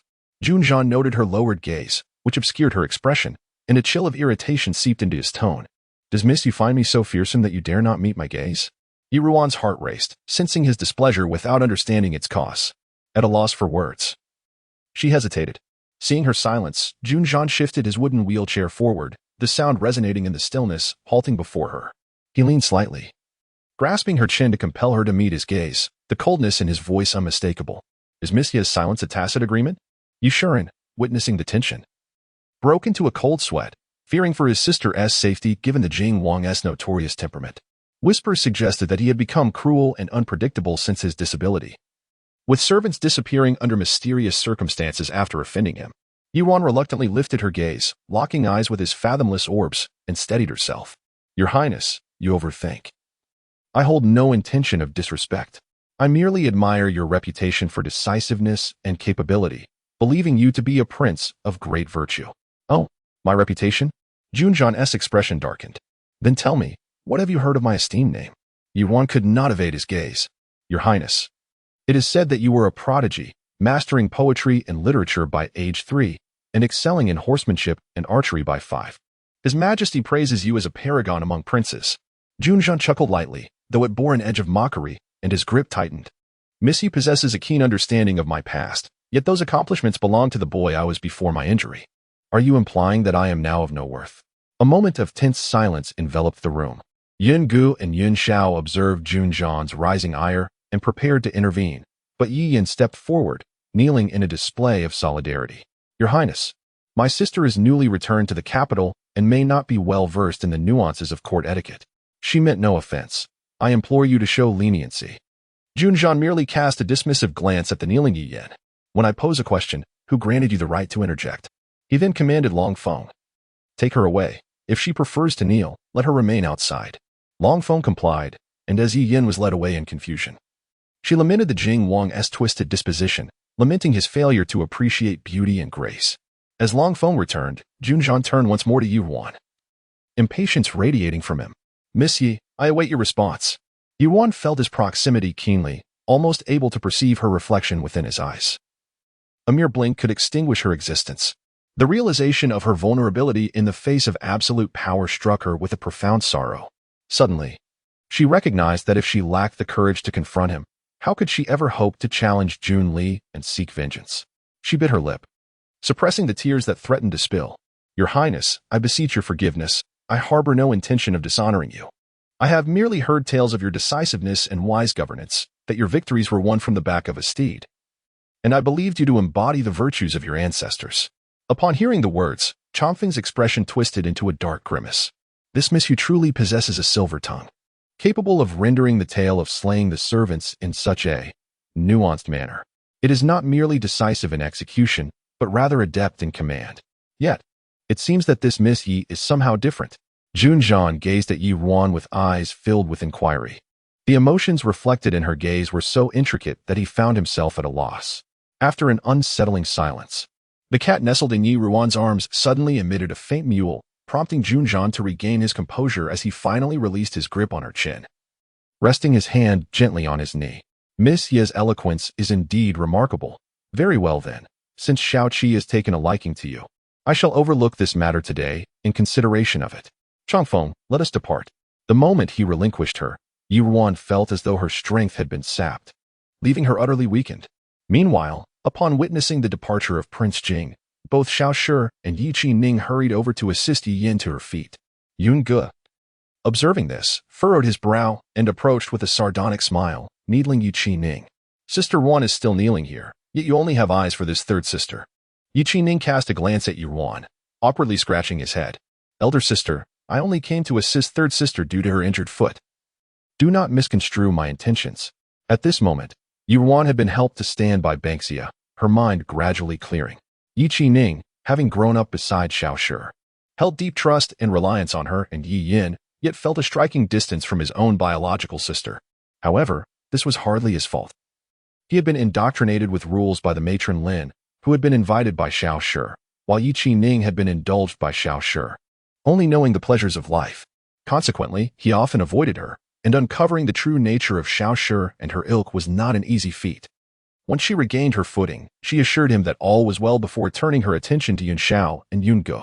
Uncle, I just accompanied Aunt to return our cousin to her chamber, and is currently keeping watch over her. You and second cousin should go see her as well. Cousin surely has many last words to share with you. Yun Xiao nodded, and, casting one last glance at Ruan, departed with Yun Ge. Chapter 8. Who Can Act? Alas, I never anticipated that such a pleasant day would be marred by this incident. Yushuren sighed as he observed Yun Xiao's departing figure. At that moment, Yi Yin was escorted over by Yi Qi-ning. Father, My cousin has suffered from ailments throughout her life. If there is a next life, she must be blessed with a good birth and a fulfilling existence. Upon returning home, I shall diligently transcribe scriptures in the temple for 7 days to pray for her. Yi Yan implored. Second brother, elder sister, will you join me?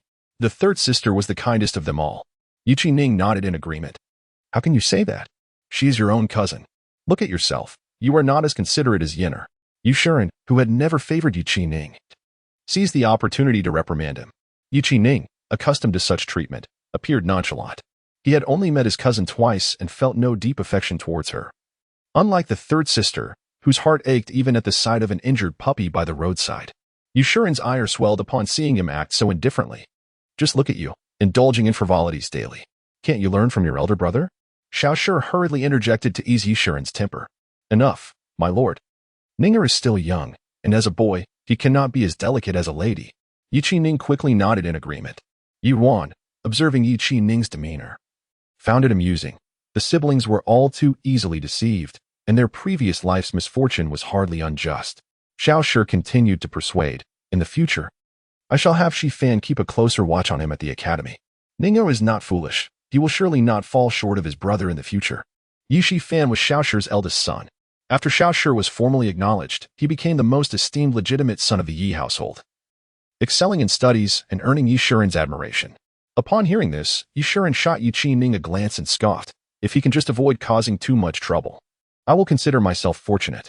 At that moment, Yi Yan turned to Yi Ruan. Elder sister, why are you silent?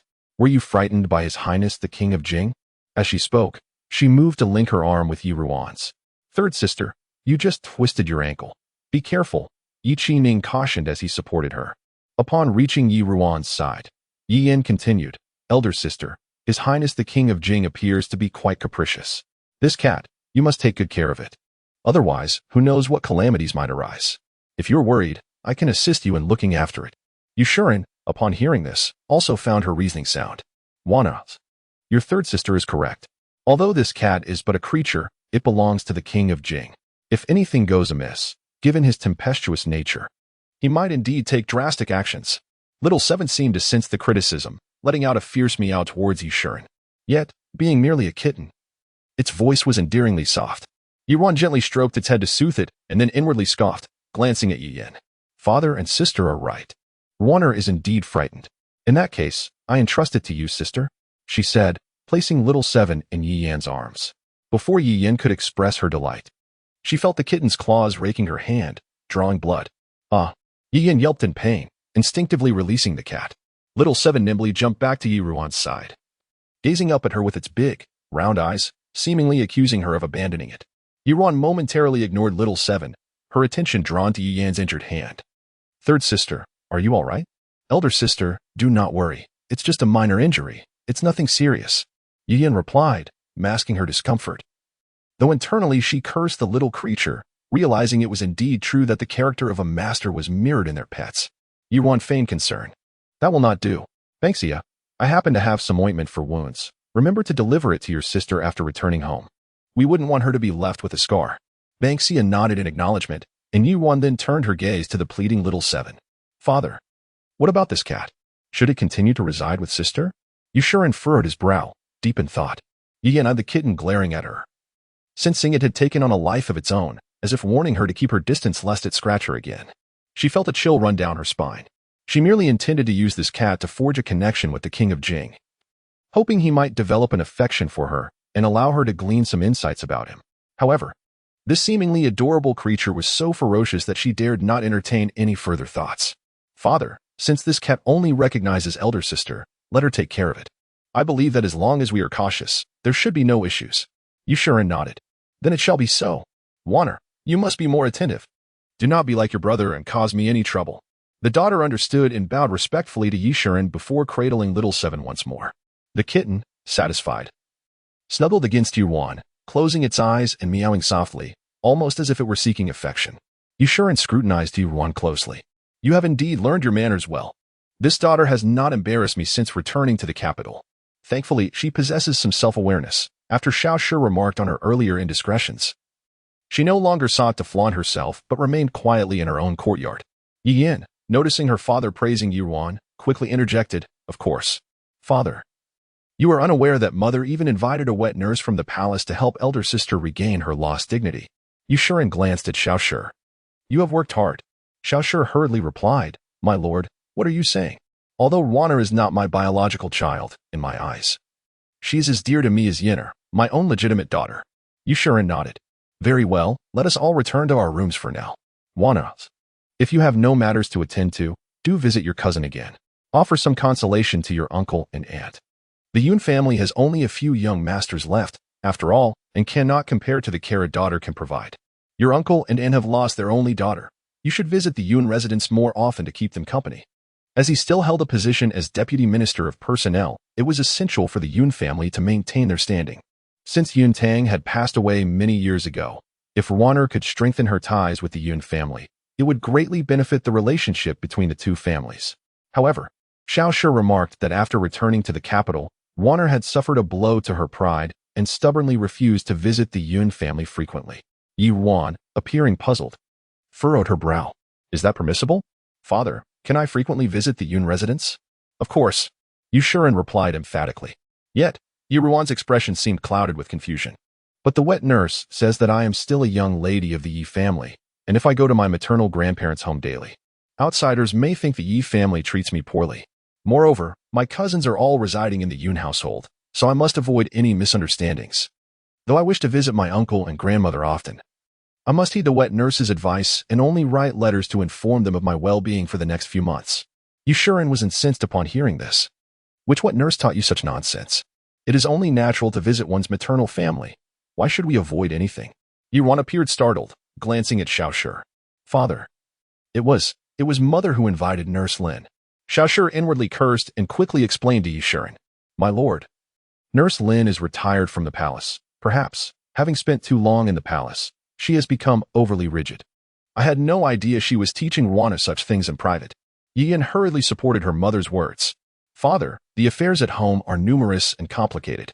Grandmother has returned to her hometown for a brief stay, and mother, in her momentary oversight, has indeed made some missteps. She exerted considerable effort to invite Nurse Lin for eldest sister, yet who could have anticipated her incompetence?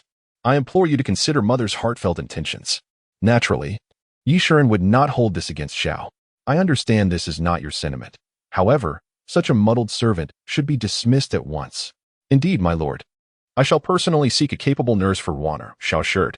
Yusheng pondered for a moment. No need for that. I believe Ruan has matured significantly and does not require another nurse. Just to offer her guidance in your daily interactions. Given her current demeanor and talents, he had no expectations for her to secure a high marriage. As long as there are no mistakes, that is sufficient. I understand, my lord. Xiao responded hastily. Well then, you may all disperse. Yusheng declared before departing. Yi Ruan gazed at his retreating figure, casting a fleeting, anxious glance at Xiao. Mother, did I say something amiss? Seeing Yi Ruan's apprehensive expression, Zhao's earlier doubts dissipated, and she replied softly, It is nothing. It was merely a lapse on my part. From now on, heed your father's advice and strive to be closer to the Yun family. Yi Ruan obediently nodded. At that moment, Yin suddenly recalled something and inquired, Eldest sister. I noticed you left with aunt for quite some time today. Is it true that you cannot save cousin? With sorrowful eyes, Yi Ruan nodded, tears welling up. Cousin's condition is dire. I have exhausted all my efforts. Would it not be better for you to accompany me to see her one last time? Seeing her sincere demeanor, Yin felt reassured.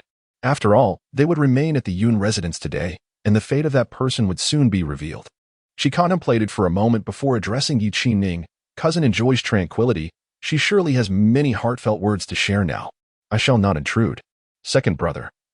You should accompany eldest sister. Certainly. Third sister. Yi Qingning responded without hesitation. Chapter 9. Revealing the truth, Yi Ruan led Yi Qingning to Yunwen's room for a brief visit before returning to her own quarters.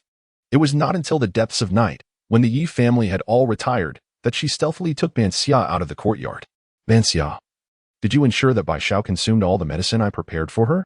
Rest assured, Mississippi, that delicacy is her favorite. She devoured it entirely and now sleeps as soundly as a log, unresponsive to any calls. Banxia replied, a hint of pride in her voice. Though her gaze shifted to Yi Ruan, confusion clouding her features. Miss, it seems you've transformed into a different person today, engaging in many peculiar actions. However, As the mist did not offer any explanations, she refrained from asking further, for no matter how the mist changed, she remained the person closest to her. After walking for a while, they arrived at Yunwen's courtyard, where the waiting maid, Dong Qing, hurriedly welcomed them inside. At that moment, Yunwen lay quietly on the bed with her eyes closed, her complexion having regained some color. The masters of the Yun residence were also present in the room. Her uncle, aunt, grandmother, and 3 cousins. "One girl, you have arrived," exclaimed the old lady of the Yun family, rising as soon as she saw Ruan enter. Ruan quickly supported her. "Grandmother, why have you also gotten up?" After Yunwen's incident, her grandmother had fainted. "Your aunt sent someone to inform me that your cousin has been saved, so I naturally had to come and see for myself." Ruan helped her grandmother to sit down and checked her pulse, relieved to find it steady. She then glanced at the sleeping Yunwen. "Is my cousin still asleep?" "Yes," came the reply. She mentioned that her chest no longer hurts and, after drinking some porridge, fell asleep, likely exhausted. Ruan nodded. "I will administer acupuncture to my cousin again tomorrow evening, and the poison will be completely expelled. However, the esteemed Jia Guifei will surely send someone to check on her condition, and Yi Yin and Xiao Shi will likely come personally to ascertain her well-being. I have prepared a false death potion. Your aunt can administer it to my cousin before the morning is declared tomorrow." Yun Xiao, unable to contain his impatience, interjected. "Ruan, what on earth happened today? Was the poison truly administered by Yi Yin? And why must we conceal the fact that you have cured your cousin, even from your brother? If it weren't for Yun Ji's intervention today, he would have recklessly apprehended Yi Yin." Understanding her uncle's confusion, Ruan straightened her demeanor and spoke earnestly. "Uncle, please do not rush. I shall explain the entire sequence of events. The poison my cousin suffered from was indeed administered by Yi Yin. But if it were merely her doing, I would not have gone to such lengths. The truth is, behind her stands Jia Guifei and Prince Xian. Is there truly evidence of Prince Xian's involvement?" Yun Xiao exclaimed in anger. "Earlier, while waiting for you, Yun Gu suggested that this matter might be connected to Prince Xian." With a hint of reluctance, Yuan replied, "Yes. However, I was previously unaware that they still had contingencies in place. My cousin's situation was critical. So I only told my cousin to keep an eye on Yi Yin and prevent her from destroying evidence. Little did I know that Aunt Li was actually in the service of Jia Guifei and was made a scapegoat. Today, I have just returned to life, and many matters are still unfolding too quickly. Yet, it is a blessing that I can save my cousin." Yun Xiao furrowed his brow deeply. "Ruan, I am inclined to trust your words, but Prince Xian has always been known for his virtue and has treated your cousin and the Yun family with great courtesy. Why would he suddenly harbor such murderous intent?" Yuan recognized that Junli was skilled in deception, and it was no surprise that her uncle was misled. It is undoubtedly due to interests.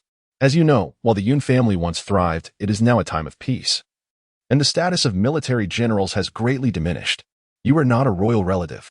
Over the years since the external disturbances settled, the military power in your hands has been reduced by half, has it not? And among those benefiting the most is the Chui clan. Entrenched in the northwest for nearly a century, have you forgotten that the Chui clan is the maternal family of Jia Guifei? Moreover, His Majesty currently intends to cultivate Prince Xian and has allowed Jia Guifei's brother to control all the imperial guards in the capital. The military power of the Yun family is now merely an embellishment to them. My cousin has always been frail, and Junli, along with Jia Guifei, has long wished to dismantle this marriage, but out of respect for His Majesty's orders, they dared not act openly. Thus, they conspired with Yi Yin to intoxicate me and aimed to poison my cousin. Yun Xiao remained silent, contemplating that their military force had not merely diminished, but had fallen below 30%. Lin Shi, recalling today's events, felt a wave of apprehension. Ruan, for the past 6 months, you have written that Xiao Shi has treated you and Ning Er as her own, and that Yi Yin is kind and intelligent.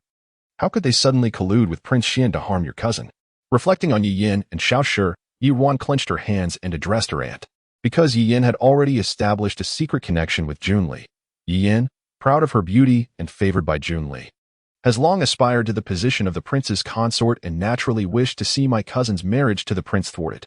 I, too, was deceived by their seemingly benevolent facade. Had I openly rescued my cousin today, they would undoubtedly have attempted to harm her again, making it even harder to guard against their schemes.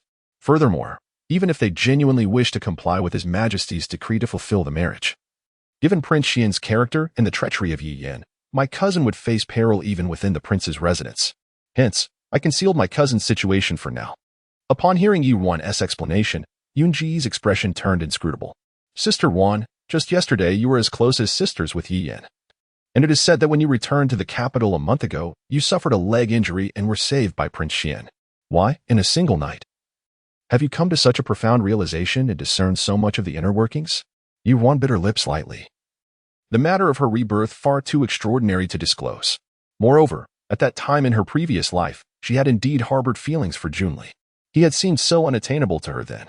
Traveling with her master, she had roamed through the mountains, familiarizing herself with herbs, resulting in her sun-kissed skin and roughened hands, leaving her feeling inferior compared to the noble ladies of the capital.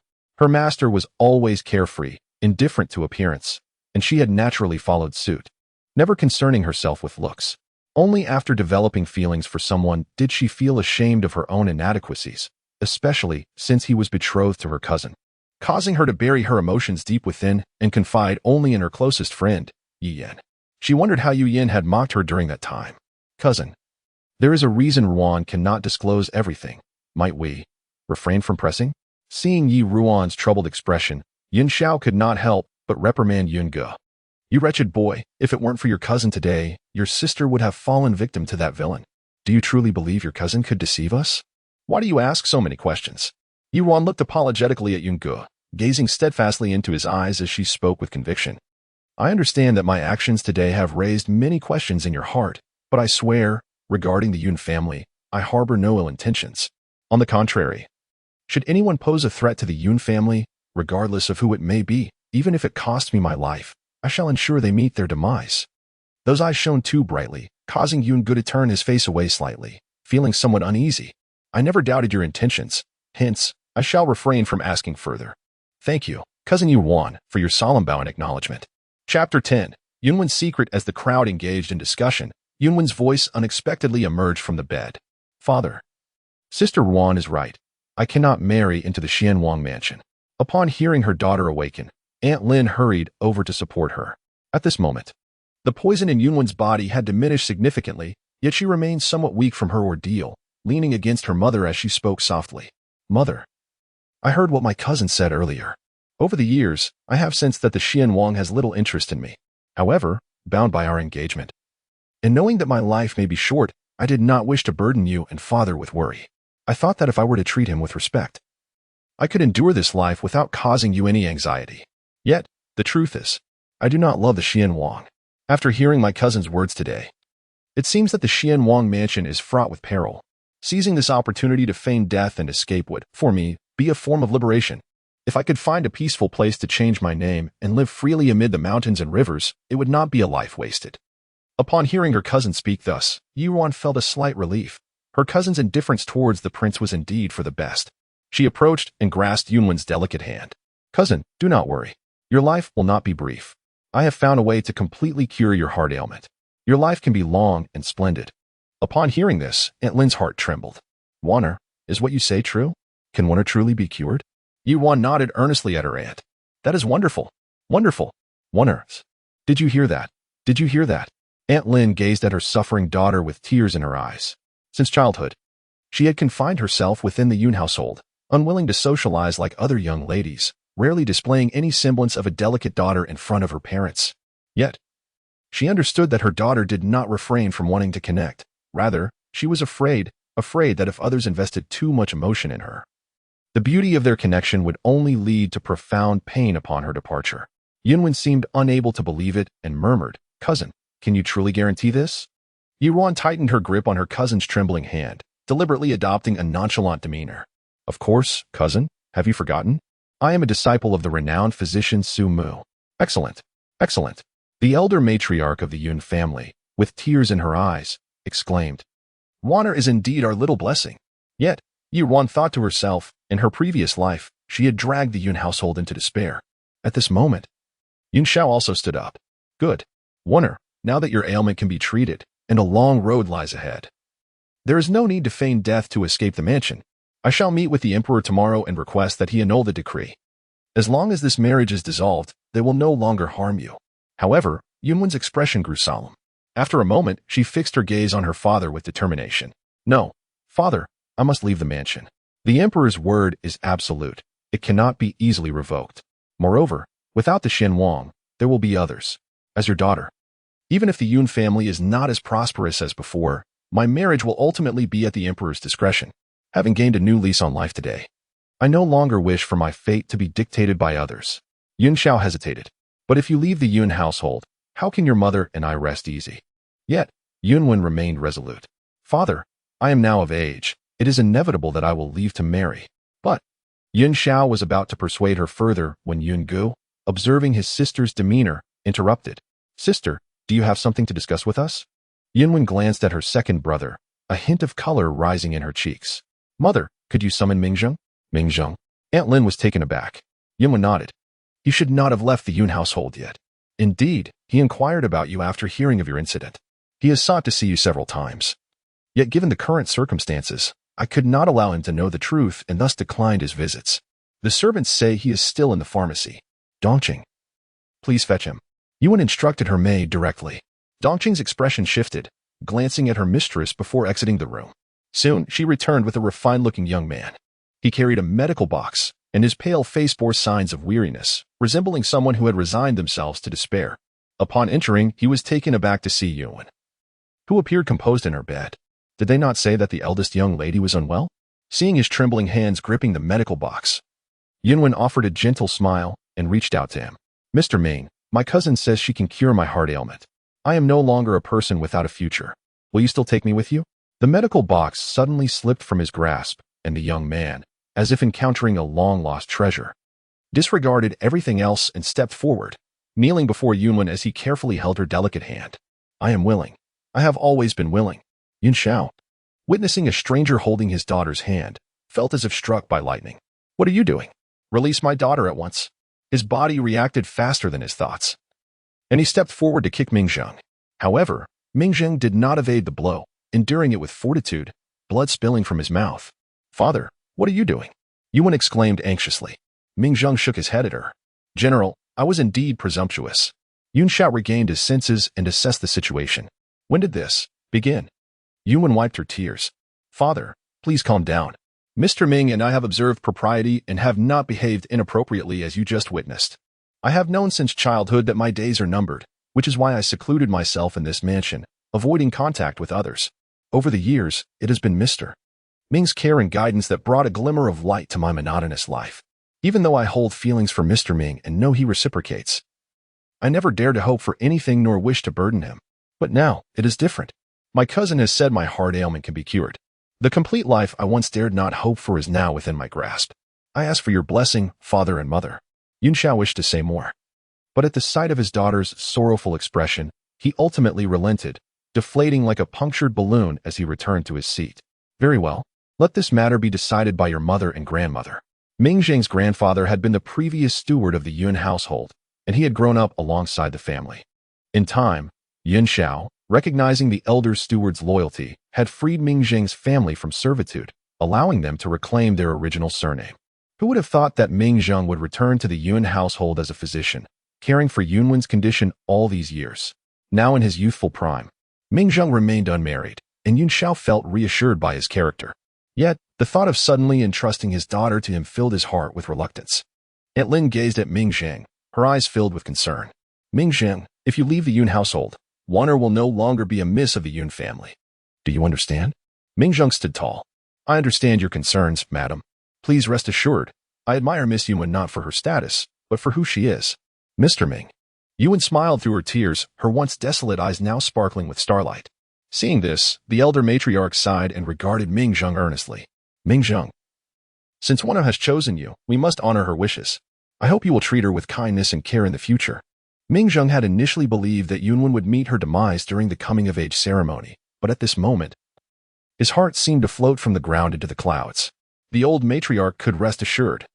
The reason I chose to study medicine all those years ago was for the sake of the young lady. Although my skills are lacking and I am unable to heal her, should I have the chance to take her as my wife, I would cherish her more than my own life. Upon witnessing the inevitability of the situation, Yun Xiao glared fiercely at Mingzheng and declared, if you betray one earth, I will pursue you to the ends of the earth and take your life. Mingzheng responded with a profound bow of respect. Chapter 11. Rumors, Part 1. The following day, before dawn had fully broken, Ruan was awakened by a cacophony of noise. As she stepped out of the courtyard with Banksia, they unexpectedly encountered Xiao Shi and Yi Yin approaching hand in hand. With reddened eyes, Yi Yin walked toward Ruan, her gaze betraying a flicker of barely perceptible excitement. Elder sister, when sister, has passed away. Ruan managed to squeeze out a few tears, pressing the corners of her eyes. Cousin is of a similar age to us. It is truly unexpected that she has left us like this. Indeed, elder sister. Let us go see when sister. Ruan understood that Yi Yin was eager to confirm whether Yunwen was truly dead, and she responded nonchalantly. Upon arriving at Yunwen's chamber, they found her lying motionless on the bed, her face as pale as death, devoid of breath. A circle of people surrounded her, with Aunt Lin already in floods of tears. Madam Yun, you must take care of yourself. Xiao Shi stepped forward to offer consolation. However, Aunt Lin ignored her, lost in her own sorrow, prompting Xiao Shi to retreat awkwardly. Mother, Aunt Lin is in mourning and cannot attend to other matters. Please do not take offense. Yuan gently advised. I understand. Alas, how pitiful, Aunt Lin said, pulling Yuan down to sit beside her, burying her face in her shoulder as she wept. Wanner, your cousin's death is such an injustice. Yuan patted Aunt Lin's back, softly comforting her. Reflecting on how straightforward Aunt Lin had always been, it was indeed a strain for her to perform this act. Yi Yin examined Yunwen closely, confirming her lack of breath, and only then did she feel a sense of relief. Mother, we should step outside. Lingering here may hinder matters. It would be better to see if there is anything else we can assist with in the household. Very well. Xiao Shi had no desire to remain there, so she led Yi Yin outside. Yun Fu's eldest son, Yin Qing, promptly followed them. Madam Yi, my mother has only one daughter. With my sister gone, she is filled with grief, and there are no other female relatives in the household. My father wishes for my cousin to stay and accompany my mother for a while. I hope you will consent. Unlike his father Yun Xiao, this eldest son presented himself as a cultured gentleman, exuding an air of gentility. He was a classmate of Yi Fan, renowned in the capital for his integrity and propriety. This autumn, he was also to participate in the same imperial examination as Yi Fan. Given his acquaintance with Yi Fan, Xiao Shi naturally recognized him. That is only fitting. I hope, dear eldest son, that you will also offer comfort to Madam Yun, urging her to take care of herself and not to grieve excessively. Thank you for your concern, madam. I will convey your words to my mother. By noon, the once festive decorations in Yun Fu had been removed, and everyone within the household donned mourning attire. The honored concubine Jia had also sent someone to express her condolences. By evening, the Yi family departed. Once the guests had dispersed, Yin Xiao took advantage of the night to transfer Yunwen to a side room of the old matriarch's Buddhist chapel. Returning to her own room, Yuan, usually a heavy sleeper, found herself wide awake, staring blankly at the layers of drapery above her bed. How should she navigate the path ahead? She believed herself not to be a cunning strategist. Otherwise, she would not have been so easily deceived in her past life. While her feelings for Junli had certainly clouded her judgment, her master, a person of clarity and integrity, had imparted no skills in deceit or manipulation. With mere foresight, she might manage to deal with Xiao Shi and Yi Yin, but against Junli and concubine Jia, entrenched in absolute power, any schemes would be as futile as an ant attempting to shake a tree. Moreover, she had no desire to entangle Yun Fu in the struggle for the throne. She mentally reviewed the adult princes in court, finding none who could rival Junli, except for that one person. Yet, the complexities of their entanglement were too convoluted for her to unravel, if not for her hatred obscuring her reason in her past life. Even though she harbored feelings for Junli, she would not have resorted to the deception of fabricating a will. She had erred and paid a painful price. She did not blame him for abandoning her and their child in the end. After all, it was her betrayal that led to her own misfortune. Yet, to seek closeness again with one who had violated her twice, leveraging his power for revenge, filled her with trepidation. Yuan shook her head, forcefully severing the tangled thoughts in her mind. It was best to proceed step by step. The most pressing matter now was to install her own people within Yifu. With this thought, she gradually closed her eyes and fell into a deep slumber. On the following day, after Ruan had completely rid Yunwen of the toxins within her, she sought out Yun Gu for a private conversation with Banksia. Cousin, I have a favor to ask of you. At that moment, Yun Gu was busy overseeing the funeral arrangements for Yunwen. Although Yunwen was feigning death, the outside world and other servants in the household remained unaware, necessitating a fade. Even Aunt Lin had pretended to be so grief-stricken that she was bedridden. Seeing Yuan approach, Yun Gu dismissed the nearby servants. What is it, cousin? Speak freely. I have heard that cousin possesses numerous connections in the capital. Might you be able to spread word about the events at yesterday's coming-of-age ceremony? Oh, a glimmer of light flickered in Yunji's calm eyes. Whom does cousin wish to target with this gossip? Seeing that her cousin had grasped her intent with just the beginning of her request, Ruan felt a surge of admiration.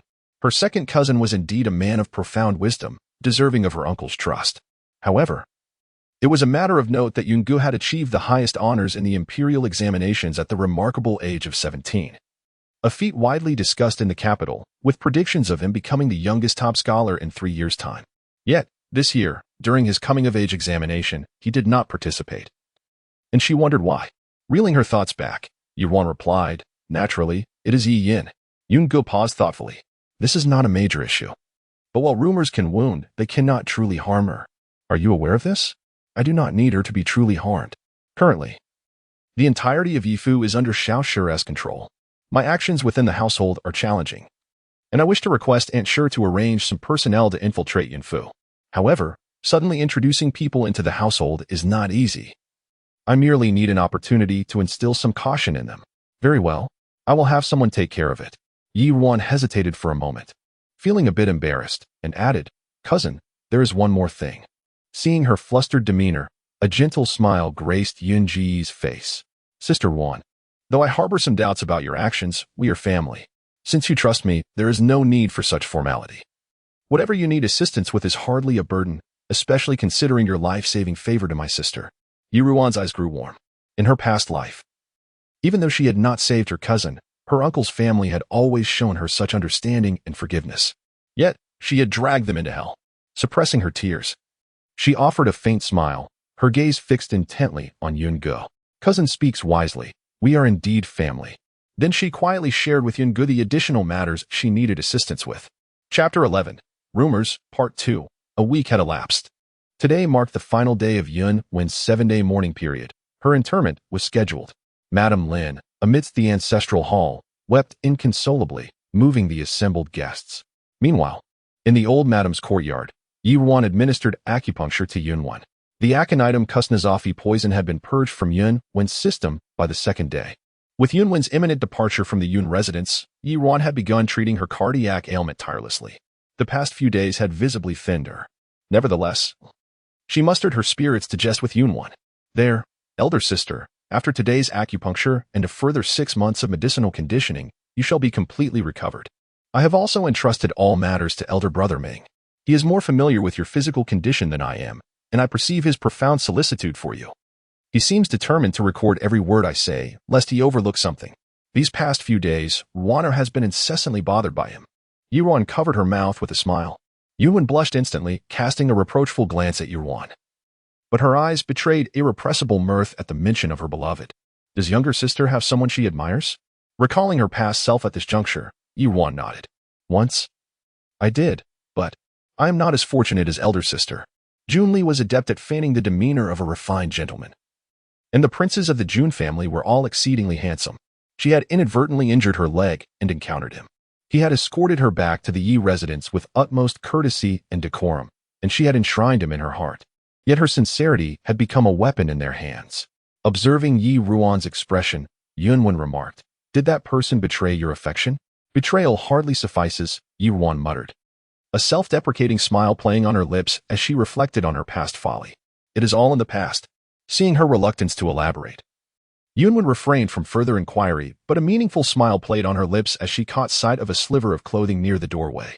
"A more deserving person awaits, younger sister." Scarcely had Yunwen's words left her lips when a boisterous voice resounded from beyond the door. "Second brother, what are you doing loitering here?" Turning her head at the sound, Ruan saw her third cousin, Yunqi, and her second cousin, Yungu, entering side by side. Yunwen's smile deepened with significance as she regarded the pair. "Second brother and third brother, are you not with mother in the main hall? Why have you come here at this hour?" Yunqi, barely 12 years of age, akin to Yi Qining in age and temperament, promptly approached his elder sister upon hearing her question. "Elder sister, you cannot fathom it, but I have just realized that mother is quite the actress. Her wail sends shivers down my spine. Even if elder sister had truly passed away, mother would not grieve so intensely. It is precisely because it is famed that our aunt is wailing so strenuously," Ruan mused. "This is truly embarrassing for our aunt." Unrestrained tongue. "What nonsense are you spouting?" Yungu chided. tapping Yun Qi's head lightly with his folded fan. Yun Wen's smile intensified at the sight. And what brings you here? Second brother? Yungu perceived that his younger sister now smiled more frequently, a genuine smile emanating from the depths of her heart. You are presently frail. I have brought some nourishing delicacies for you. Yun Wen eyed the portion sufficient for 2 or 3 people, casting a teasing glance at Yungu. Then younger sister thanks second brother. Yungu feigned ignorance. Having spent the past few days in her company, he found this cousin increasingly enigmatic, hence his heightened attention. But this was merely out of curiosity. Younger sister must have misunderstood something. He turned to Ruan, but upon noticing the dark circles beneath her eyes, his voice softened. Younger sister Ruan, I have dispatched people, as you instructed, to disseminate the events of that day. Coincidentally, rumors of Prince Jing's ruthless conduct that day have been circulating in the capital.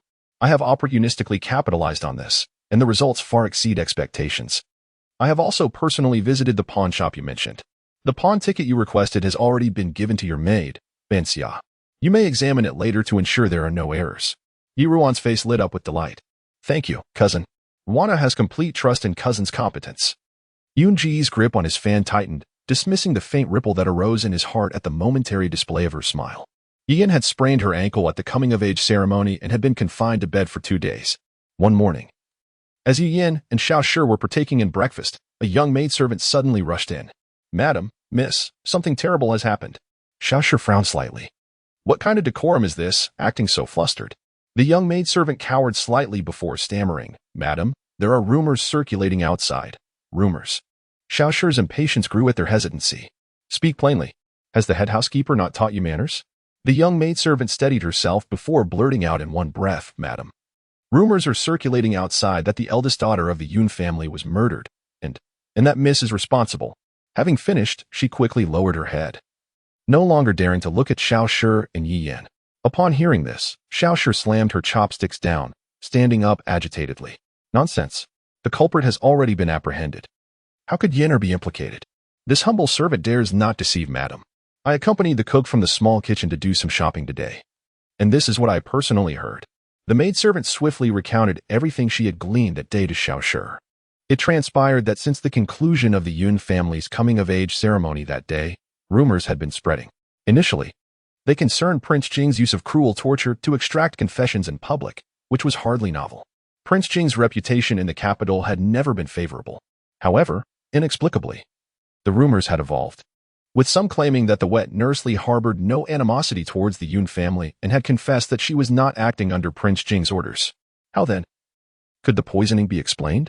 Some claiming to know the inside scoop said that, apart from the deceased wet nursely, only the third young lady of the Yi residence had handled the comb used to poison the eldest daughter of the Yun family. The rumors then spiraled out of control. Unlike Prince Jing, Yi Yan had always enjoyed a good reputation and was renowned as the most beautiful woman in the capital. This contrast piqued the curiosity of the masses. At that moment, in a tea house, 5 or 6 people were huddled together, whispering. It's not just that. I also heard that the wet nursely was being tortured by Prince Jing and begging for death when the third young lady of the Yi family conveniently fell in front of her, allowing her to seize the opportunity to commit suicide. Oh, this third young lady of the Yi family certainly knows how to pick her moment, and she fell so precisely. Indeed, I heard that Prince Xian even spoke up for her that day. Could there be something between them? That's not impossible. The third young lady of the Yi family is the most beautiful woman in the capital, so it's not surprising that Prince Xian would take a fancy to her. Keep your voice down. We can't afford to offend Prince Xian. The person then lowered their voice further. Perhaps Prince Xian was also in the know, after all. The Yun family's eldest daughter has always suffered from heart disease, which is hardly comparable to the third young lady of the Yi family. Some disbelievers retorted. How could that be? The third young lady of the Yi family is like a bodhisattva. I heard that she was only filling in for her elder sister that day. So how could she have prepared in advance? But someone immediately countered, don't you know? The eldest young lady of the Yi family said that she was only drunk because the third young lady of the Yi family had induced her to do so. In that case, it seems even more premeditated. Thus, the news that Yi Yin was the true perpetrator behind the harm done to the young lady of the Yun family spread throughout the streets and alleys of the capital. Who dares to slander my Yenner and tarnish her reputation? Mrs. Xiao exclaimed in fury. Yi Yan's eyes turned red. Mother, what shall we do? The Yi family, though not of high standing, had the favor of the esteemed Jiagu Fei, who allowed her to remain by the side of Prince Xian. Not only due to the financial support the Xiao family had consistently provided to the prince's household, but also because of Jun Li's regard for her and the good reputation she had cultivated over the years. Yet, Jia Guifei had always looked down upon her origins. The position she could attain in the future would surely be modest. Proud of her unparalleled beauty, she was reluctant to be subordinate to others. If her reputation were further tarnished, Mrs. Zhao's expression darkened. She dismissed the servants and generously rewarded the young maid who had just left. Once they were alone, Yi Yan anxiously grasped Mrs. Zhao's arm. "Mother, could it be that the Yun family has discovered something?" Mrs. Zhao shook her head. No, if they had truly uncovered anything, knowing the Yun family's temperament, they would have come to confront us long ago. What we should fear is the power of rumor. If they take even a fraction of it to heart, it could pose a significant problem. Then what shall we do now? Mrs. Zhao pondered. Tomorrow, when Ruan returns, the Yun family will also come. As long as our two families maintain a harmonious front, we can silence those gossips. At that time, you can implore Prince Xian for assistance, and the rumors will gradually dissipate. Hearing her mother's words, Yi Yan felt a slight sense of relief. All right, I shall write to Brother Junli at once. Suddenly, Mrs. Zhao added, Yenner, has the prince shown any dissatisfaction due to this incident?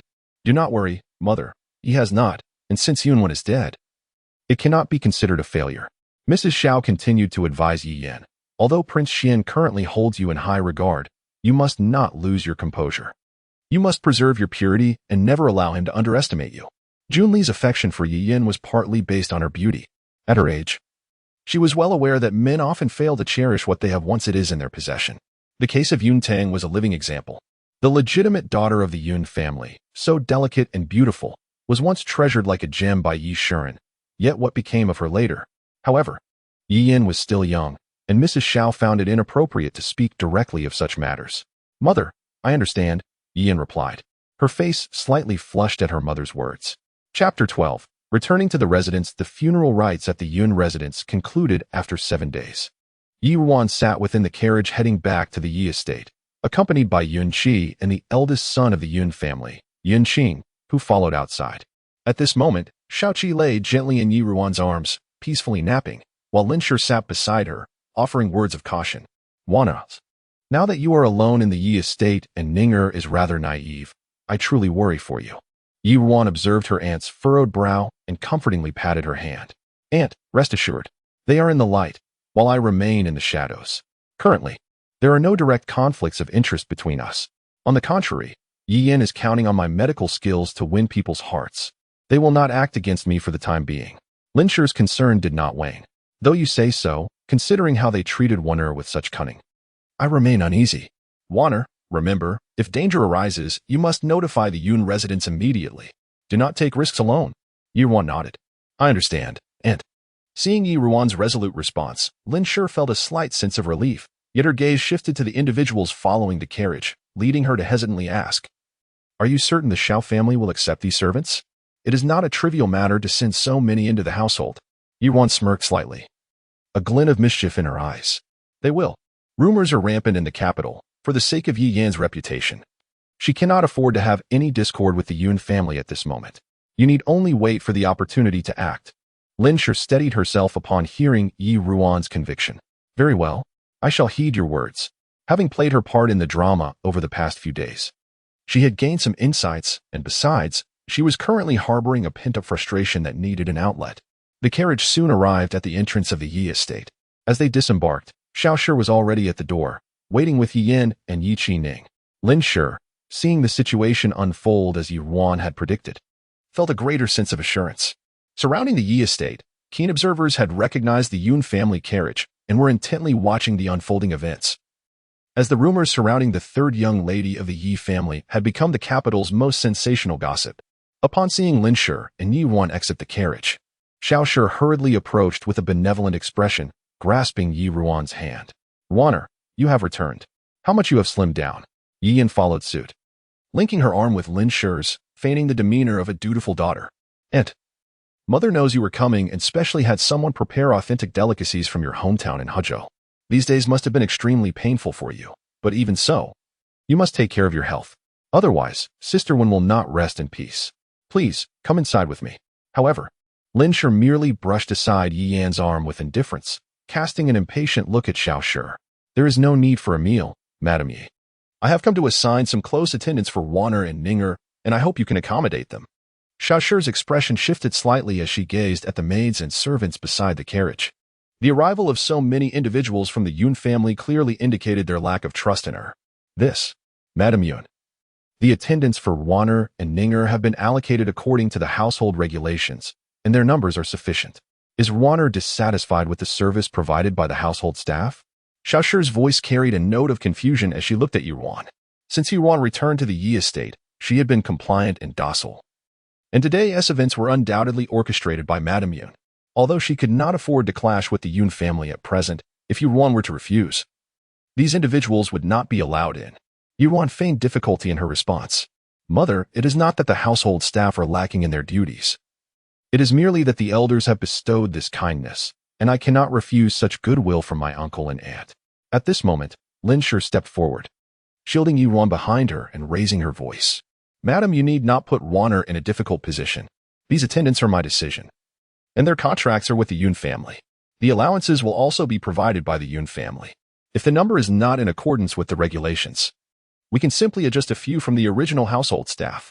Seeing Madame Yun's firm stance, Yi Yin feigned tears, adopting a pitiful expression. Aunt, are you believing the rumors circulating outside today? Lin Shi, however, showed no mercy to Yi Yin, her face stern as she scoffed lightly, and replied coldly, Miss Yi, you should still address me as Madame Yun. I am Ruan's aunt, and share no blood relation with your Xiao family. It is best to adhere to the proper titles. Yi Yan's complexion changed upon hearing this, prompting her to glance at Yi Ning beside her. Yi Ning, noticing Yi Yan's reddening eyes, felt a surge of empathy. Having lost his mother at a young age, and with his father often preoccupied with official duties, both his third sister and mother had always cared for him deeply. In his eyes, they were his closest kin. Turning to Lin Shi, he spoke with indignation. Aunt, what is troubling you? Why are you being so harsh with third sister? I have heard the rumors as well. Please do not allow yourself to be provoked. That Li Gu had first abducted third sister and later became entangled with the Prince of Jing. The poison from that day was undoubtedly found on her. She is the culprit behind the harm done to our elder cousin. How can you misjudge third sister based on unfounded rumors? Third sister is the kindest person, and your actions could wound the hearts of both mother and third sister. The people my mother arranged for in our household have taken excellent care of us. There is no need for concern. Please, take these attendants back to the Yun residence. After hearing Yi Ning's words, Lin Shi felt a surge of irritation, wishing to give him a few sharp slaps if he were truly her son. Xiao Shi, seeing Yi Ning's outburst, feigned reprimand. Ninger, Madam Yun is only considering your sister and you. Do not be disrespectful to your aunt. Yi Ning, witnessing his mother being bullied, yet still defending the others, felt an even greater urgency. Mother, you have hardly eaten these past few days due to the rumors, and third sister has been secretly crying alone. You fear I might worry and do not wish for me to know, but how can I stand by and watch you both be misunderstood by others? Today, I must speak on your behalf. I will not allow anyone to bully you. Ruan, observing her brother's righteous demeanor, could not help but smile bitterly within. This foolish brother, if Xiao Shi and Yi Yin truly intended to avoid him, how could he remain completely oblivious? Lin Shi, upon hearing Yi Ning's words, suddenly found an opportunity to express her grievances. Yi Ning, what do you mean by sitting beside a stranger? I am your aunt. Why have I become a stranger? Well, if you are ungrateful, I shall insist on choosing the attendants for Ruan myself. Otherwise, I will take her back to the Yun residence. We in the Yun family do not lack a single meal. We can raise the children of the Yun family ourselves. Upon finishing her words, Lin Shi grasped Ruan's hand and turned to return to the carriage. Yun Qing, sensing the moment was ripe, stepped forward to comfort Lin Shi. Mother, Ninger is merely young and speaks without thought. Why engage in a quarrel with him? Furthermore, Madame Yu has not explicitly refused your request.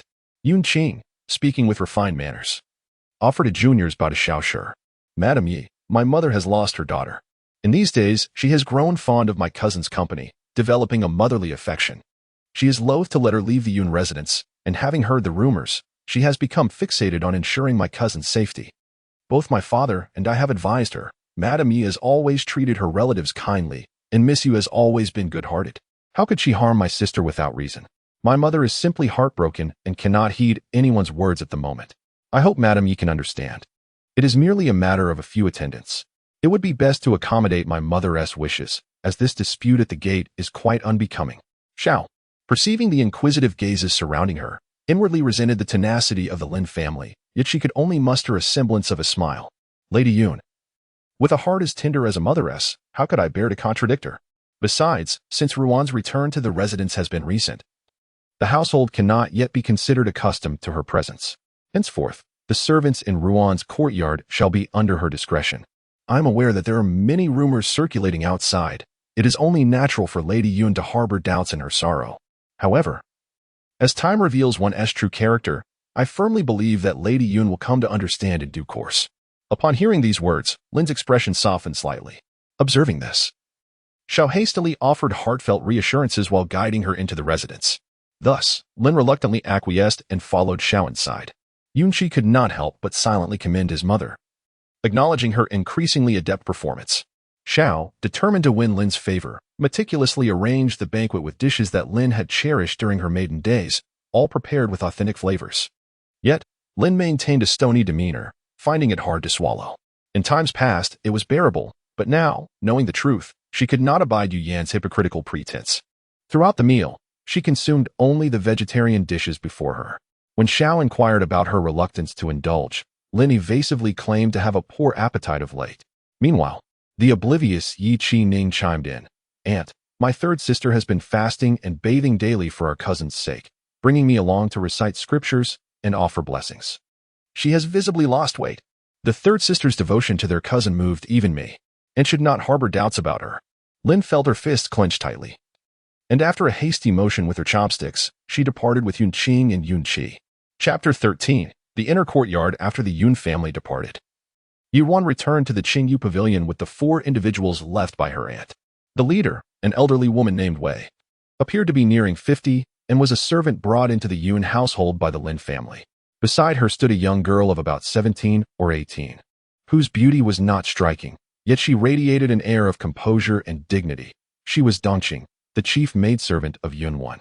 The other 2 were rough-and-tumble maidservants who had not been given names by the Yun household, referred to simply as Shier and Juer. However, as soon as they crossed the threshold, an old woman accompanied by the household maidservants knelt before them. The old woman looked at Yuan, her voice tinged with a hint of accusation. Miss, the madam has said that you intend to dismiss half the people in the courtyard. Is this true? The little maids behind her began to wail in unison. Yes, miss. Although we have served you for a short time, we have done our utmost. Please do not drive us away. Yuan furrowed her brow slightly upon witnessing this scene.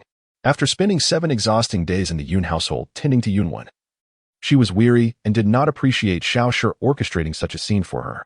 The Yi family had no surplus servants, yet she insisted on dismissing them, presumably to sow discord and create dissatisfaction among the household staff towards her, the newly returned young lady, thus making it easier for her to be manipulated in the future.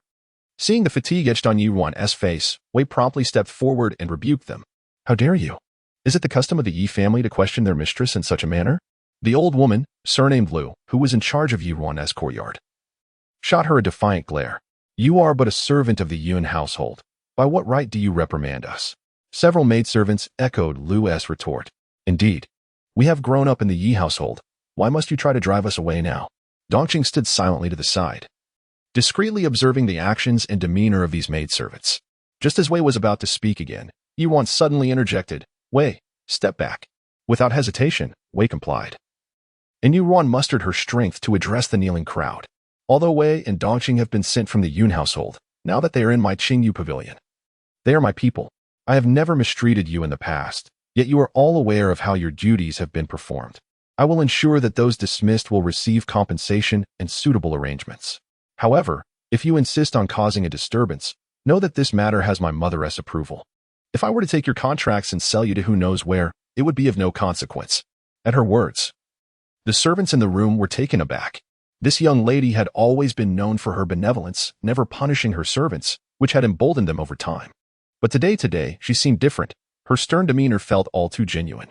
The little maidservants fell silent, realizing that if the miss truly intended to sell them to some vile place, their futures would be bleak. Yet Lu was not easily dissuaded. The madam has instructed that this matter should be made known throughout the household. Who does this young lady think she is? Ultimately, Everything in this household is still dictated by the madam. Miss, although the Yun family is your maternal side, you are still a Yi. There are distinctions to be made. Do you not fear that you will alienate the household staff? Seeing her persistence, Ruan, growing impatient, gestured to Banksia. Banksia, if Lu is unwilling to relent, present her with the evidence. Banksia stepped forward, retrieving several pieces of paper from her bosom and angrily tossing them in front of Lu. Upon recognizing the documents, Lu felt a chill rise within her. These were the pawn tickets for items she had secretly taken from the Miss S chambers. Miss Lu stammered, panic-stricken. How could you possibly know? She had always assumed Ruan was preoccupied with her herbs, showing little interest in material possessions. Ruan cast her a sidelong glance. Lu, you spoke of distinctions. To me, those distinctions are not defined by distance or surname, but by the hearts of individuals. Would you not agree? I had intended to spare you embarrassment due to your age, but since you refuse to leave amicably, we shall settle this matter properly. Lu was drenched in cold sweat. Yet her stubbornness persisted. Miss, although these items came from your chambers, they were not taken by me. Please see reason. Ruan smirked. Is that so? I may not have noticed when you pilfered small items, but it seems you've forgotten that I have studied medicine since childhood. How could I not detect the difference when you exchanged a century-old ginseng for one less than 10 years old? You have been the sole custodian of those herbs. Or perhaps you wish to confront the pawnshop owner about it. In the past, she had turned a blind eye, but that did not mean she had been ignorant. Lu was rendered speechless. The ginseng indeed, she had been the only one responsible for it, and she had no grounds for defense. Moreover, the pawnshop's proprietor had indeed recognized her. If this were to come to light, the madam would likely not protect her. Realizing this, she immediately softened her demeanor, kneeling and begging for mercy. Please spare my life, miss. It was merely that I have an unworthy son who has incurred gambling debts, and I resorted to such desperate measures. Please, let me go this once. This young lady had always been compassionate. Surely, if she pleaded sincerely, she would not press the matter too harshly. Ruan gently stroked the glossy fur of her pet, Xiaoqi. Lu was the backbone of these maidservants. If matters continued to unfold this way, it was likely that the others would still be unaware of the seriousness of their actions. Wei, confine her. Tomorrow, take her to the authorities and report her crimes in detail. As for how she will be dealt with, that shall be left to her fate. From now on, all matters in this household will be under your management. Dongqing, as a first-class maidservant in the Yun household, shall continue to serve me here as well, attending to me closely, just as Banksia does. As for the remaining servants, you shall evaluate their fates over the next fortnight. At that time, report back on who shall remain and who shall leave. The servants in this courtyard were all appointed by Xiao Shi. She did not wish to discern who among them was genuinely loyal and who was merely feigning sincerity. After all, Wei and Dongqing were far more adept at such matters. Understanding that the miss intended to use this opportunity to establish her authority in the courtyard, Wei and Dongqing promptly stepped forward in agreement. Bai Xiao, who had been kneeling below, was momentarily taken aback and hastily spoke up. Miss, if Dongqing is a first-class maidservant, what of me? Are the maidservants in your chambers not fixed in number? It seems you do not intend to allow me to serve you closely anymore. Ruan cast her a sidelong glance. You shall be demoted to a second-class maidservant for now. Bai Xiao protested. Why? Miss, I do not know what I have done wrong. I have not taken anything from your chambers to sell. At that moment, Banksia scoffed, reiterating the words Ruan had taught her during their time in the Yun household. How dare you say that? When the miss was intoxicated and unable to wake, you abandoned your post to sneak off and gawk, leaving the Miss S hair in disarray before the noble guests. The next day, you slept until well past noon, while the miss had already been up for half an hour. If the miss did not dismiss you outright, it was merely out of nostalgia. Yet you still claim ignorance of your faults? Bai Xiao's face paled at these words. She too was unaware of why she had slept so long that day. Hearing that the miss intended to dismiss her, she merely stammered and dared not speak further. With swift efficiency, Nanny Wei, accompanied by Shi'er and Zhu'er, subdued Nanny Lu, gagging her and binding her before escorting her away. The Yun household, being a lineage of military generals, had selected robust serving maids with considerable strength. Seeing that matters were largely resolved, Ruan finally spoke. It is late. You may all retire for the night. Banksia, ensure that Dongqing and Nanny Wei are well settled, and then have hot water prepared for my bath. Yes, miss, Banksia replied. Ruan then withdrew to the inner chamber, truly at her limit of exhaustion. After a soothing bath and hearing Banksia's report on the accommodations arranged for Nanny Wei and Dongqing, she embraced Xiaoqi and retired to her bed. soon falling into a deep slumber, oblivious to the person who had entered the room. Moonlight streamed through the window, casting 3 silhouettes upon the wall. Junjian gazed at the deeply sleeping Ruan, his eyes darkening with contemplation. This very night bore a striking resemblance to their wedding night. On that day, when he lifted the bridal veil, he saw no joy in her eyes, but rather a poorly concealed aversion. He had been elated that day, having indulged in copious amounts of wine, and had assumed that her reaction was due to the scent of alcohol on him, stirring up unpleasant memories. Thus, after they had shared the nuptial wine, he excused himself to cleanse in the bathing chamber. Upon his return to the bedchamber, he found her lying on the edge of the bed fully clothed, feigning sleep. The distinction from the present moment, however, was that on that day, she was merely pretending to be asleep. Chapter 14 Farewell to Prince Jing. A sudden meow jolted Junjian's thoughts back to reality. Xiaoqi, having detected an intriguing scent, leapt from Yuan's side and mewed as it landed in Junjian's embrace. How obedient you are! A male voice resonated. At first, Yuan thought it was a figment of her imagination. However, upon opening her drowsy eyes and seeing the shadow cast on the wall, her sleepiness vanished in an instant, and she sat up abruptly in bed. To her astonishment, there were indeed 3 individuals in her room. Through the delicate veil, she caught a glimpse of the relaxed figure seated in a wheelchair, and instinctively stifled the gasp that was about to escape her lips. Your Highness, this is my private chamber, she reminded him. Junjian merely responded with a casual HM. Yuan felt a pang of discomfort. Yet, she understood his nature and realized it would be futile to contest him on such matters. Noticing the lack of response from outside, she felt a flicker of anxiety and glanced towards the door. Junjian, seemingly perceiving her unease, spoke softly, just some sleeping powder. Relieved, she shifted her gaze to the 2 individuals behind Junjian, Changfeng and Changyi. This was the maid assigned to her protection while she resided in the prince's estate. Later, she learned that she was one of the dragon shadow guards bestowed upon her by the emperor, skilled in stealth and poison. Initially, Yuan had believed Changyi was sent to spy on her and had taken a strong disliking to her. Yet, in the end, it was Changyi who sacrificed herself to protect her from Junli's treachery. Perhaps Yuan's gaze lingered too intensely, for Changyi cleared her throat awkwardly. Typically, the prince did not allow her to appear before others, and today's unusual circumstance left her perplexed. Moreover, the way Yuan looked at her was rather peculiar. Seemingly tinged with guilt and remorse, she was certain she had never met her before. Miss Yu seems rather intrigued by my attendant, Junjian remarked with a playful glint in his eyes. Realizing she had been staring too long, Yuan awkwardly diverted the conversation. Your Highness, what brings you here at such a late hour? Junjian's long fingers caressed Xiaoqi's fur. I have come to retrieve my cat. Yuan dismissed his claim with skepticism. If that were the case, Your Highness wouldn't have come here in the dead of night. Please, be candid. Junjian scrutinized her expression before continuing. It is nothing of great consequence. I merely discovered something intriguing and wished to inquire of Miss Yi. Yuan sensed his probing gaze and was left in confusion. In this lifetime, they had no other ties. Please speak, Your Highness. I shall answer truthfully. My attendant Changyi happened to pass by Yun Manor yesterday and noticed a nondescript carriage departing in the dead of night, carrying 2 individuals. His voice, laced with habitual anger, struck Yuan like a bolt from the blue.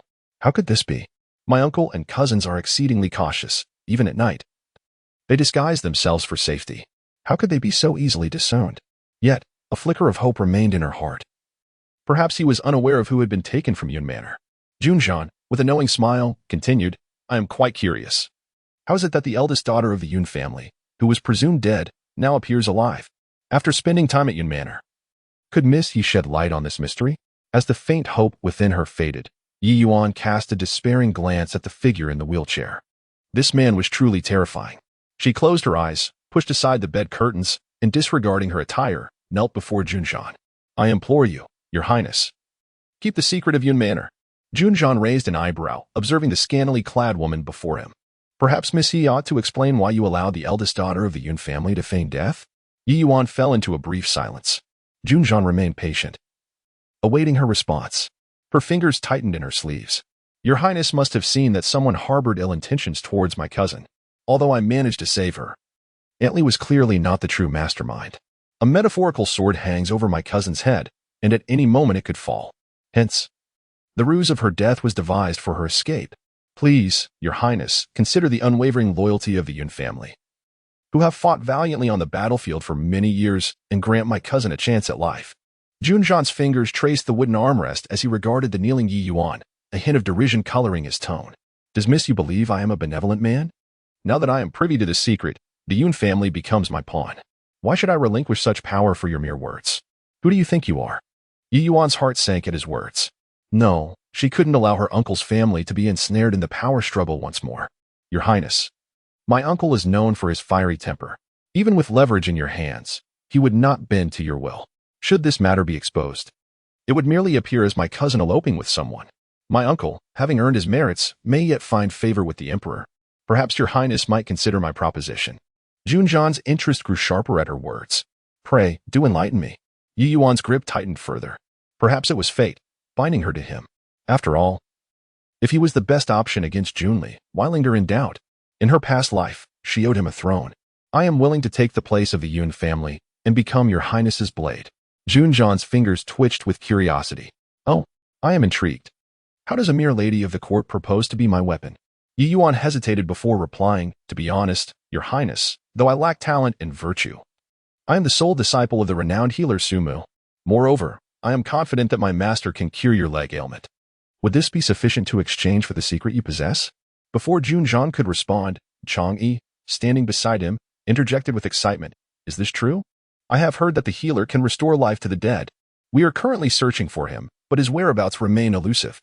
If Miss Yu truly is the healer's disciple, then there is hope for the prince's injury. Indeed, I would not dare deceive your Highness regarding this matter, Yi Yuan affirmed. Junjian regarded her thoughtfully. You have been back in the capital for some time, yet no one knows of your connection to the healer. There must be reasons for your silence. As you mentioned, with the matter of Yunwan, I may not hold sufficient leverage over the Yun family. You need not reveal everything so hastily. Is there more to this than I am aware? Yi Yuan understood his suspicion and raised her gaze slightly. Your Highness is astute. I do harbor a personal motive. In truth, had you not come today, I would have sought to ally with you after our last encounter. You are a dragon among men, favored by the Emperor. Should you heal your old affliction, one day you will soar high above. I seek protection for myself. Oh, Junjian's voice carried a hint of seduction. You wish to ally with me? That is indeed curious. While the Yu family is not a prominent clan, your father is a fourth-rank official, and with the Yun family backing you, what could possibly necessitate my protection? Yi Yuan pondered for a moment, adopting a pose of indignation and grief. Having resolved to collaborate with him, she must seize this opportunity to earn his trust as much as possible.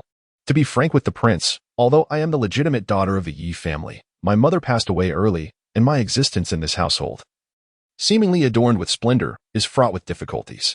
Moreover, I have recently learned that my mother was harmed by the current matriarch of this household, Madame Xiao. My younger brother and I have been deceived by their mother-daughter duo, leaving us with a tarnished reputation in the capital. Now that I have awakened to the truth, I find myself isolated and powerless in this household, fervently hoping that the prince, should he rise to greatness in the future, can avenge my grievances and ensure the safety of my brother and me. In the shadows, Junjian's gaze pierced through the moonlight that poured in, fixated intently on Yi Yuan, as if seeking to uncover some hidden truth within her eyes. Then, he shifted his tone abruptly, saying, If Miss Yu merely seeks protection and possesses the leverage of a divine doctor, why not directly collaborate with my third imperial brother? It is well known in the capital that he is currently in a position of great power. I have heard that you and my brother share a past connection. Why then pursue a distant path for my protection? Yi Yuan lowered her voice, dismissing the nausea that arose at the mention of Junli's name. She understood well the difference between superficial flattery and genuine support. Junjian could not discern the peculiar emotion that tinged her voice at that moment.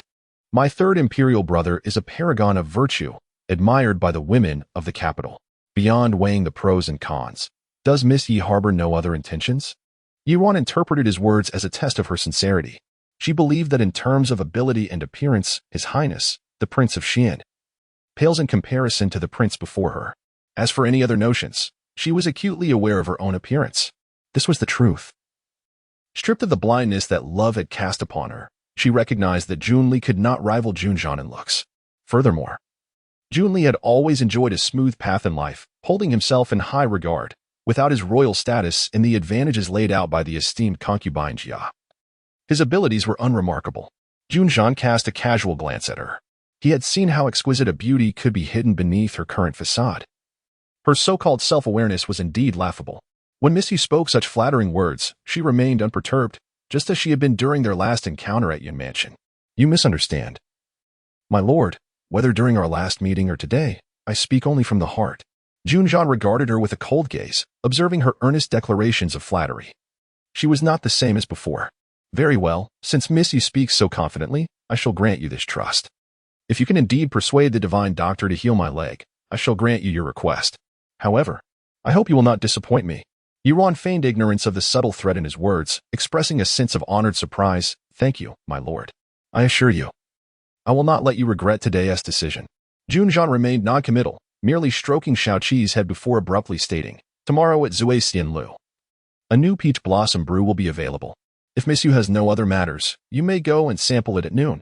With that, he waved his hand toward Chang Feng and Chang Yi, signaling them to leave.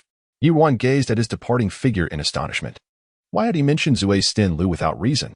Could it be that her reputation for enjoying fine wine had grown so notorious? Nonetheless, since he had specifically mentioned it, it might be worth a visit. As the moon hung high in the sky, Chang Feng held one side of the wheelchair and, like a specter, leapt over the back wall of Yi Ruan's courtyard, landing gracefully outside. Junjian suddenly reined in his leisurely demeanor. He had sensed something amiss during their time at Yin Mansion. Recalling her gaze towards Chang Yi, he noted it resembled the look she had given Xiaoqi that day. That was not the expression one would wear upon first meeting. At this time, she should have been enamored with Junli, sharing a sisterly bond with Yi Yan. The information he had gathered these days corroborated this.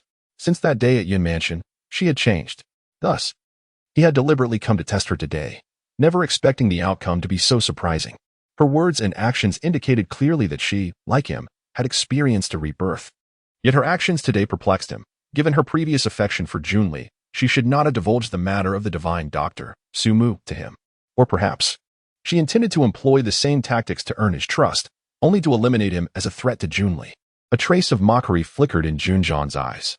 Chang Feng informed Chang Mian and Chang Ning to continue their search for Su Mu's whereabouts. Chang Feng expressed surprise, recalling that Miss Yi had just claimed she would assist the prince. Did this mean the prince did not trust her? Indeed, my lord. My lord.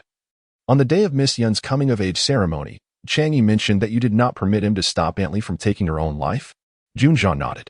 Your subordinate does not understand why this is so. Chang Feng could not help but inquire further. However, Junjian chose not to respond, leaving Chang Feng in silence. What could be the reason? Merely to prevent her from achieving her desires by swiftly eliminating the greatest rival from her previous life. Chapter 15. The past the following morning. Banksia was still in a daze when Dongqing came to awaken her. Miss, are you still asleep? Dongqing inquired in a hushed tone. Banksia rubbed her bleary eyes and shook her head. The previous night, she had been on night duty, sleeping on a small bed outside Ruan's chamber. Yet she had no idea why she slept so soundly. As she regained her senses, a sudden alarm filled her heart, and she exclaimed, "Oh no. The miss is going to be scolded by Mammy Lin again." As Banksia hurriedly sat up, fumbling to put on her shoes, she suddenly paused, a smile breaking across her face. Dongqing was left bewildered by her peculiar behavior. What is it? Banksia scratched her head and laughed. I just remembered that Mammy Lin has been ordered to leave by the master. How wonderful. From now on, no one will be there to control or punish the miss. Dongqing pondered for a moment. Mammy Lin? Is she not the one you mentioned before, the governess brought from the palace? Banksia nodded vigorously. Indeed. You have no idea. Dongqing's sister. That Mammy Lin had such strict rules. She monitored everything about the miss, her meals, her clothing, her rest. If the miss ever erred, she would punish her by making her copy texts or by hitting her palm. The miss often ended up with sore hands from writing late into the night. If it weren't for the medicine she prepared for herself, she would have suffered even more. And despite knowing how deeply the miss loves her sleep, while the lady of the house exempted all the young masters and misses from morning greetings, she insisted on waking the miss early to dress up and pay respects to the lady. At that time, that venomous woman feigned concern, repeatedly instructing Mammy Lin to be less harsh, often speaking up for the miss when she was punished. Only now do I realize they were in cahoots all along. It's a shame the miss used to think well of the lady, wanting to alleviate her worries, enduring Mammy Lin's strictness all the while. As Banksia spoke, her anger intensified, only to be replaced by sorrow. Mammy Lin would scold the miss daily, saying this was wrong and that was wrong. I was the one who bought her from the streets half a year before the miss returned home. And I know best what a carefree and spirited person she was before her return. Yet in less than half a year, she has become so taciturn, feeling worthless.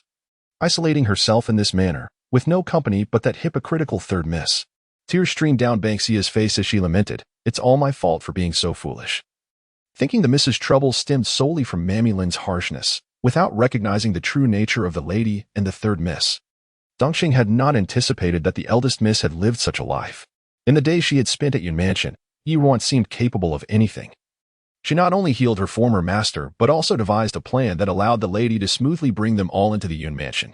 Furthermore, she adeptly pinpointed the weakness of the housekeeper, Mammy Li, and had the second young master retrieve the pawn tickets. How could someone so resourceful be so easily manipulated?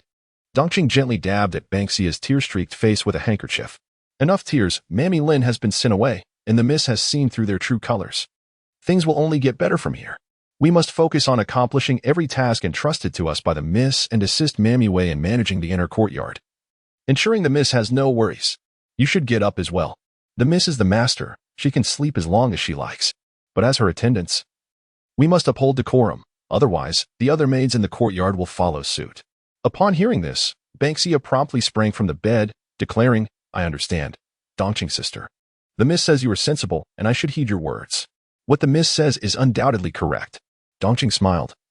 Just as a commotion from within the room reached their ears, Banksia presumed the miss had awakened, and hastily used Dongqing's handkerchief to wipe her eyes before entering the room together. Ruan had actually woken upon hearing Banksia's exclamation. However, upon listening to their conversation outside, she chose to lie quietly without making a sound. Dongqing and Banksia had only known each other for a few days. It was beneficial for them to cultivate their relationship. After all, Banksia had always treated others according to her own preferences.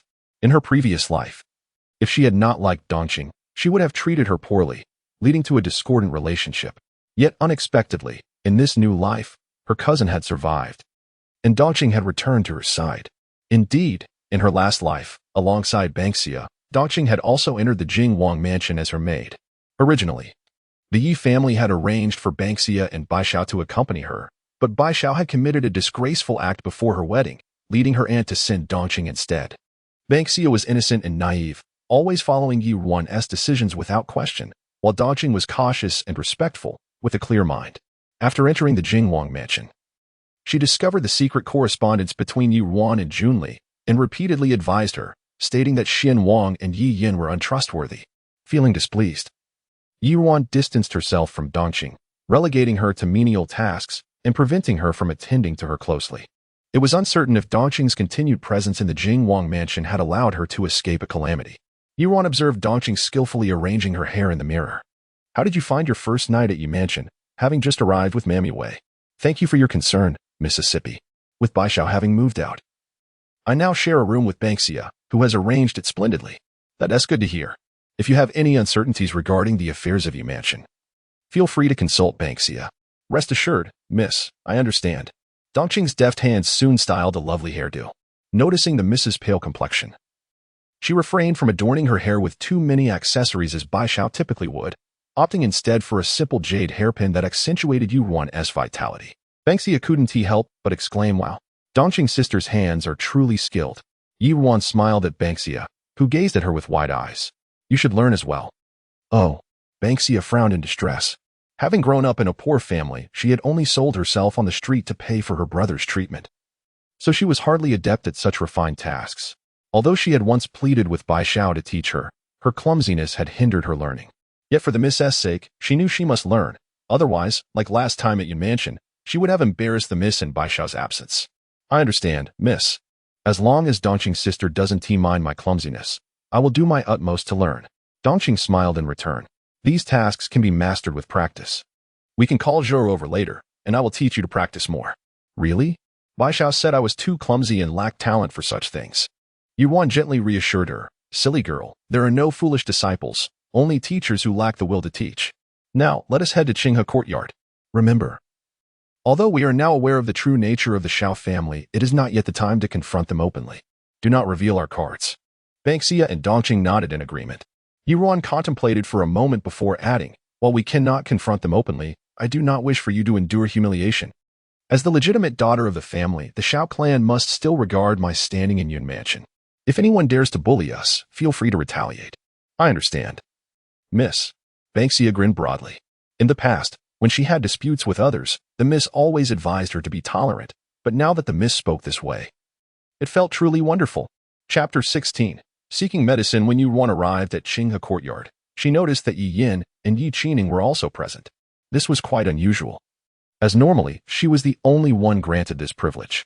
Mother, I overslept this morning and arrived late. Please forgive me, Ruan said. Madame Xiao, seated in the main seat, looked at Ruan's obedient demeanor and smiled amiably. It's nothing. I told you before that you don't need to come here every day to pay your respects. It's the time for you to grow, so it's fine to sleep more. It was that old Nanny Lin who insisted on making you come. I respected her a bit because she came from the palace, but I didn't expect her to teach you like that in private. Ruan lowered her gaze and said softly, although some of Nanny Lin's teachings were not quite right. A strict teacher produces outstanding students. My manners have improved greatly, so mother's efforts have not been in vain. Yes, Madame Lin nodded in satisfaction. Previously, she felt that Ruan had suddenly become eloquent and even suspected her of manipulating her father. Now, seeing her acting as usual, she felt relieved. Ruan was so sensible. Sensible? Ruan scoffed inwardly, but she did not reveal her true feelings. She turned to Yi Qining and asked, why is the second brother here today? Doesn't he have to go to the academy? Yi Qining smiled awkwardly, although his eldest sister did not spend much time with him. She always lectured him whenever she saw him, trying to control him, unlike his mother and third sister, who supported whatever he wanted to do. Eldest sister, I made an appointment with some friends today to exchange knowledge, so I asked the teacher for leave. Ruan naturally did not believe his lies. What knowledge could he exchange with those cronies? It was just that Madame Xiao was deliberately indulging him in his idleness. However, she had learned to be tactful now, knowing that blindly disciplining him would only push Yi Qining further away, so she said gently, I see, then be careful when you go out, brother. Seeing that Ruan had surprisingly not lectured him, Yi Qining was overjoyed and nodded like a chicken pecking at rice. I know, eldest sister. Then he looked eagerly at Madame Xiao. Mother, the money you mentioned earlier. Madame Xiao still looked like a loving mother. Don't worry. I'll have Bijou go to the accounting room to get it for you after you have breakfast in my courtyard. Yi Qining shook his head. Thank you, mother. I've already had breakfast. You can eat with the sisters. I'll go out now. Madame Xiao did not say much, but beckoned to her head maid, Bijou. Yi Qining happily followed her out. Today, Zui Xian Lu has a new peach blossom wine, which must be very lively. He had to prepare more money and go early to get a good seat. Ruan watched Yi Qining leave and sighed inwardly. She sat down next to Madame Xiao, and soon a maid brought breakfast. Dongqing, standing next to Ruan, was surprised at the food served. Bird's nest soup with rock sugar, auspicious and satisfactory rolls. Yutian fragrant rice porridge, Longjing shrimp. Although the quantity was not large, each item was exquisite. Ruan showed no expression on her face. Madame Zhao's family had been merchants for generations and were originally wealthy in Jiangnan. However, because merchants had a low status, the Xiao family moved to the capital. Madame Zhao's grandfather had worked hard for decades and spent a lot of money before Madame Zhao's father obtained a small official position. Although the position was small, Madame Xiao was still a proper official's daughter. Madame Xiao was able to gain a foothold in the Yi residence because Yi Xian valued her for giving birth to a pair of promising children, and because of the constant flow of money from her family and her generosity to the people in the residence. Just as Ruan touched her chopsticks, Yi Yan's voice came over. Eldest sister, I heard from mother a few days ago that an aunt from my uncle's family is suffering from headaches. Although this disease is not fatal, it is very troublesome. I wonder if sister has a way to cure it. Ruan's eyebrows twitched. As expected, Madame Xiao then looked at Yi Yin and said in a displeased tone, Yinner, headaches have always been a stubborn disease, and I have never heard of a cure. Although your eldest sister is studying medicine, don't make things difficult for her. Ruan asked Yi Yin to keep her teacher a secret, so she had always pretended not to know. Of course, they would definitely not tell Yi Xian. Seeing the two of them singing in harmony, Ruan curled her lips.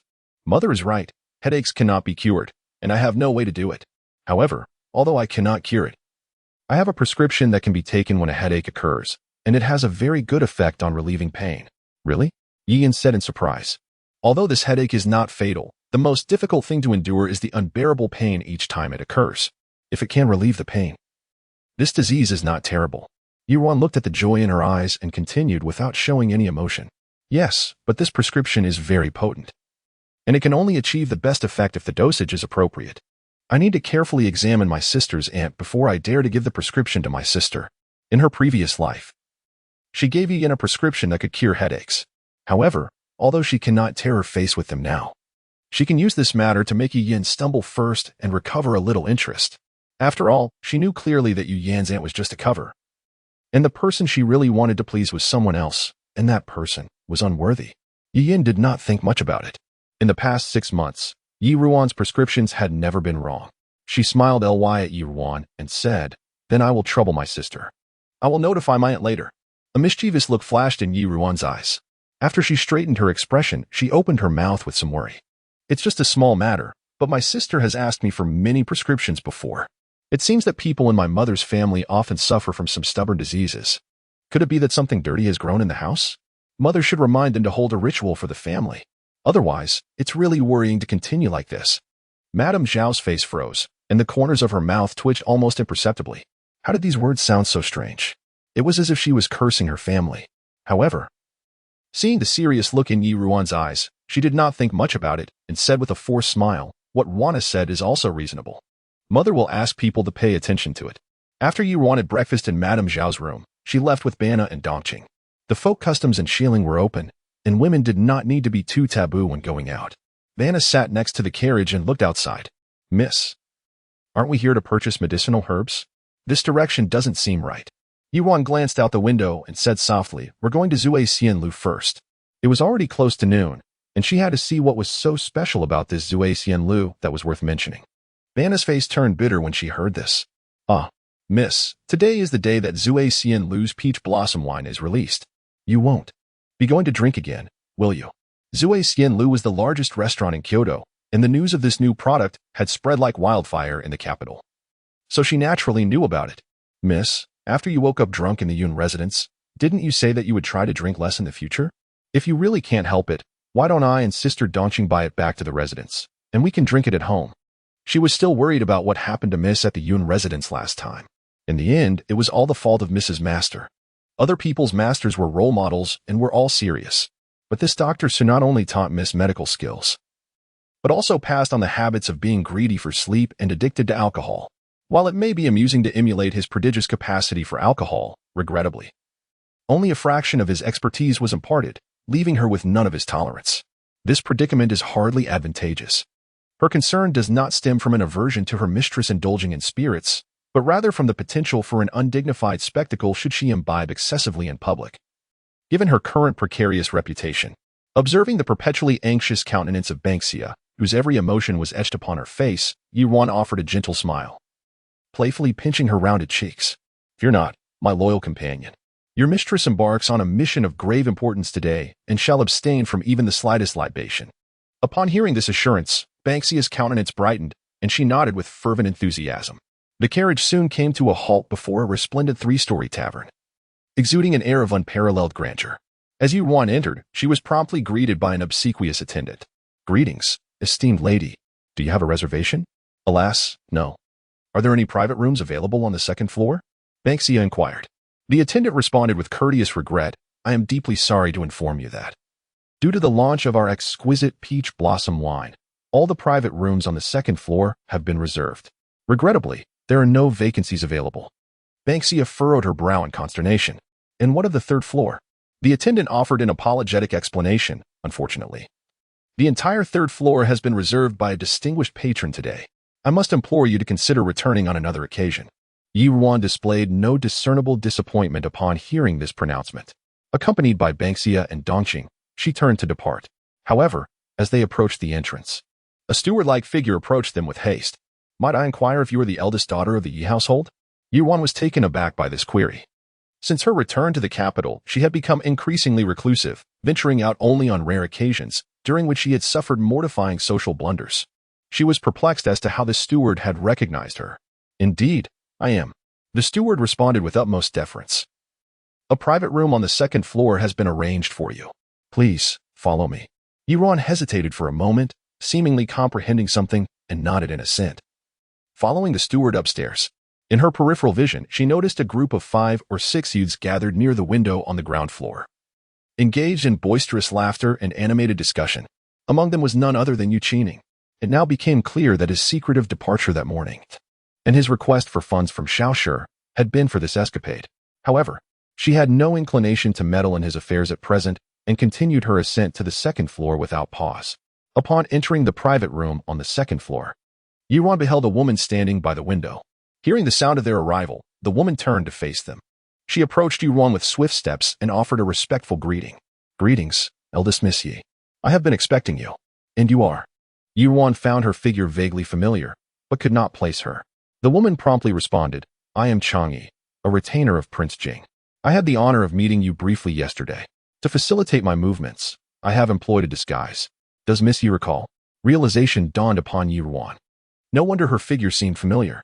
Chang'e's mastery of disguise was truly remarkable. With the subtle alteration of her physique, she had rendered herself almost unrecognizable. "Indeed, I do. But has the prince dispatched you to this location?"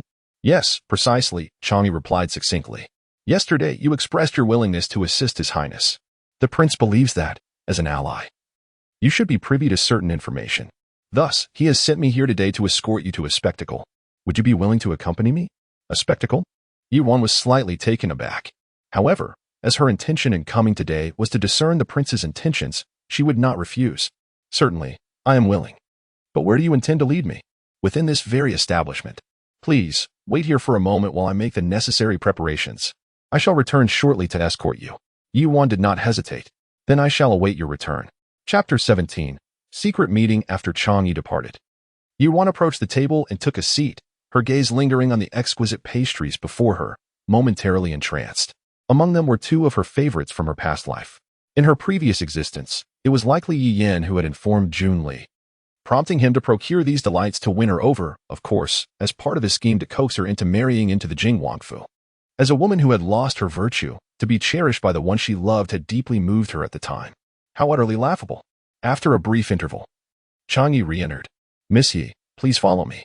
Dongqing and Bangxia attempted to accompany them but were halted by Chang'e. Ruan gestured for them to remain calm and followed Chang'e outside. Chang'e led Ruan through a concealed passage to a room on the third floor. Upon entering, Chang'e guided her to a corner of the room, embedding an iron crescent-shaped object into an intricately carved screen. Instantly, a small circular hole appeared in the wall, revealing a dimly obscured view of the opposite side, where a gauzy curtain seemed to shroud everything within sight. Ruan's heart raced as she realized the significance of the location. If her memory served her correctly, this Sui Xian Lu was secretly owned by Junli, utilized for gathering intelligence. Yet now, it appeared to belong to the Jing Wang. No wonder Junli had struggled to fathom the true nature of the Jing Wangfu in her previous life. Ruan opened her mouth to speak, but Chang'e motioned for her to be silent.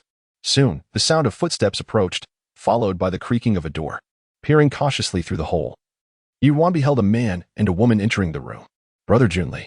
As soon as the door closed, the woman timidly called out to Junli, removing her veil. It was none other than Yi Yan. Dressed in pale garments, her complexion bore a sickly pallor, yet her lips seemed naturally tinted, accentuating her delicate beauty. Hearing her sweet address and gazing at her unveiled face stirred Junli's emotions, and he drew her into his embrace. "Yenner, it's only been a few days. How have you grown so thin?" Yi Yan returned his embrace, her voice tinged with a hint of sorrow. Though she had acted against her conscience for the prince, the death of Sister Wen had burdened her with guilt. She had spent the past few days kneeling in the family shrine, reciting scriptures and fasting, hoping for Sister Wen's forgiveness. Junli tenderly stroked her head. "I know your heart is kind, but now that things have come to this, why punish yourself unnecessarily? Yunwen was already frail and would not have lived long. We have merely helped her find relief sooner. But it was still a life lost. Yenner is terrified that the prince will think her heartless and come to despise her." As she spoke, Yi Yan buried her face in Junli's chest and began to weep softly, causing his heart to soften completely. "Such nonsense. This matter was decided by me and my mother. If you truly cared for me, how could you willingly shed blood for my sake? I am not so foolish as to fail to recognize your sincere intentions." Yet the rumors outside were cruelly harsh, and Yi Yan felt utterly lost regarding her future. The day before, even her father had learned of the situation, and she had had to reassure him that His Highness would handle it properly to calm his worries. Seeing Yi Yan in such distress only deepened Junli's compassion. "Rest assured, Aunt Li has a relative who once had a dispute with young Master Yun Qi of the Yun family. Tomorrow, he will go to the magistrate's office to confess that it was he who instigated Aunt Li's actions in retaliation. The rumors will dissipate. It is merely a matter of time." Yi Yan's heart leapt with joy at this revelation. She hadn't anticipated that Junli would find a scapegoat so swiftly. She looked up at him, her eyes brimming with affection and reliance. Your Highness is truly impressive, devising a solution so quickly. Junli, captivated by her delicate visage, felt an urge to kiss her lips. However, just as his lips brushed against hers, she turned away, playfully protesting, Your Highness, Yinner is not that sort of girl. Junli felt an insatiable yearning but had no choice but to relent. I understand. It was my oversight. Yin nestled back into his embrace but soon voiced her concerns. Your Highness, with Aunt Li's loss, does the noble concubine harbor any dissatisfaction? Junli's brow furrowed involuntarily. Yinner, my mother has selected a new candidate for the primary consort. Yi Yin froze momentarily, a flicker of anger igniting within her. How could this happen so soon? She maintained her composure, burying her face deeper into Junli's embrace, concealing the sudden flash of resentment in her eyes. The noble concubine has devoted herself so tirelessly for your Highness. It is truly touching. But, might Yinner know which young lady has been chosen? Junli sighed softly. It is the second daughter of the Su family, Su Zijing. The Su family? Yi Yin silently clenched her palms. After one general's house. Now a scholar's family, back and forth, she was merely a pawn for others to dress in finery. Has your Highness acquiesced? Yinner, it is my mother's command. I have no room to resist. You need not worry. Even if I marry the primary consort, you will always hold the most significant place in my heart. Yi Yin understood that Junli favored gentle and compliant women. Though dissatisfaction brewed within her, she could only obediently reply. Yinner understands your Highness's intentions and knows that her background does not befit you. As long as your Highness holds me dear, I will be content to have a place by your side in the future. I just wonder how far along things are between you and Miss Su. Is there any way Yinner can assist? Junli felt profoundly reassured by Yi Yan's understanding. With Yunwen recently passed, my mother may hesitate to bring it up with the Emperor, so it might take some time. Yi Yan's heart settled. Thankfully, there was still time. Yet she knew she must act swiftly. Excitedly, she turned to Junli. Your Highness, Yinner has good news to share with you. Oh, what is this good news? Yi Yan smiled brightly. I have devised a method to win the Empress Dowager's favor, which may help the noble concubine. Junli was taken aback. Really? Yi Yin nodded affirmatively. Indeed.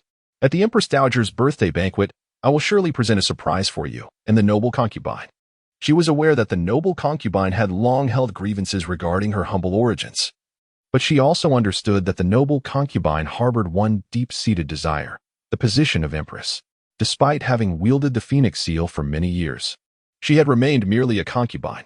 The Emperor was invariably filial. Should the Empress Dowager speak, he would surely comply.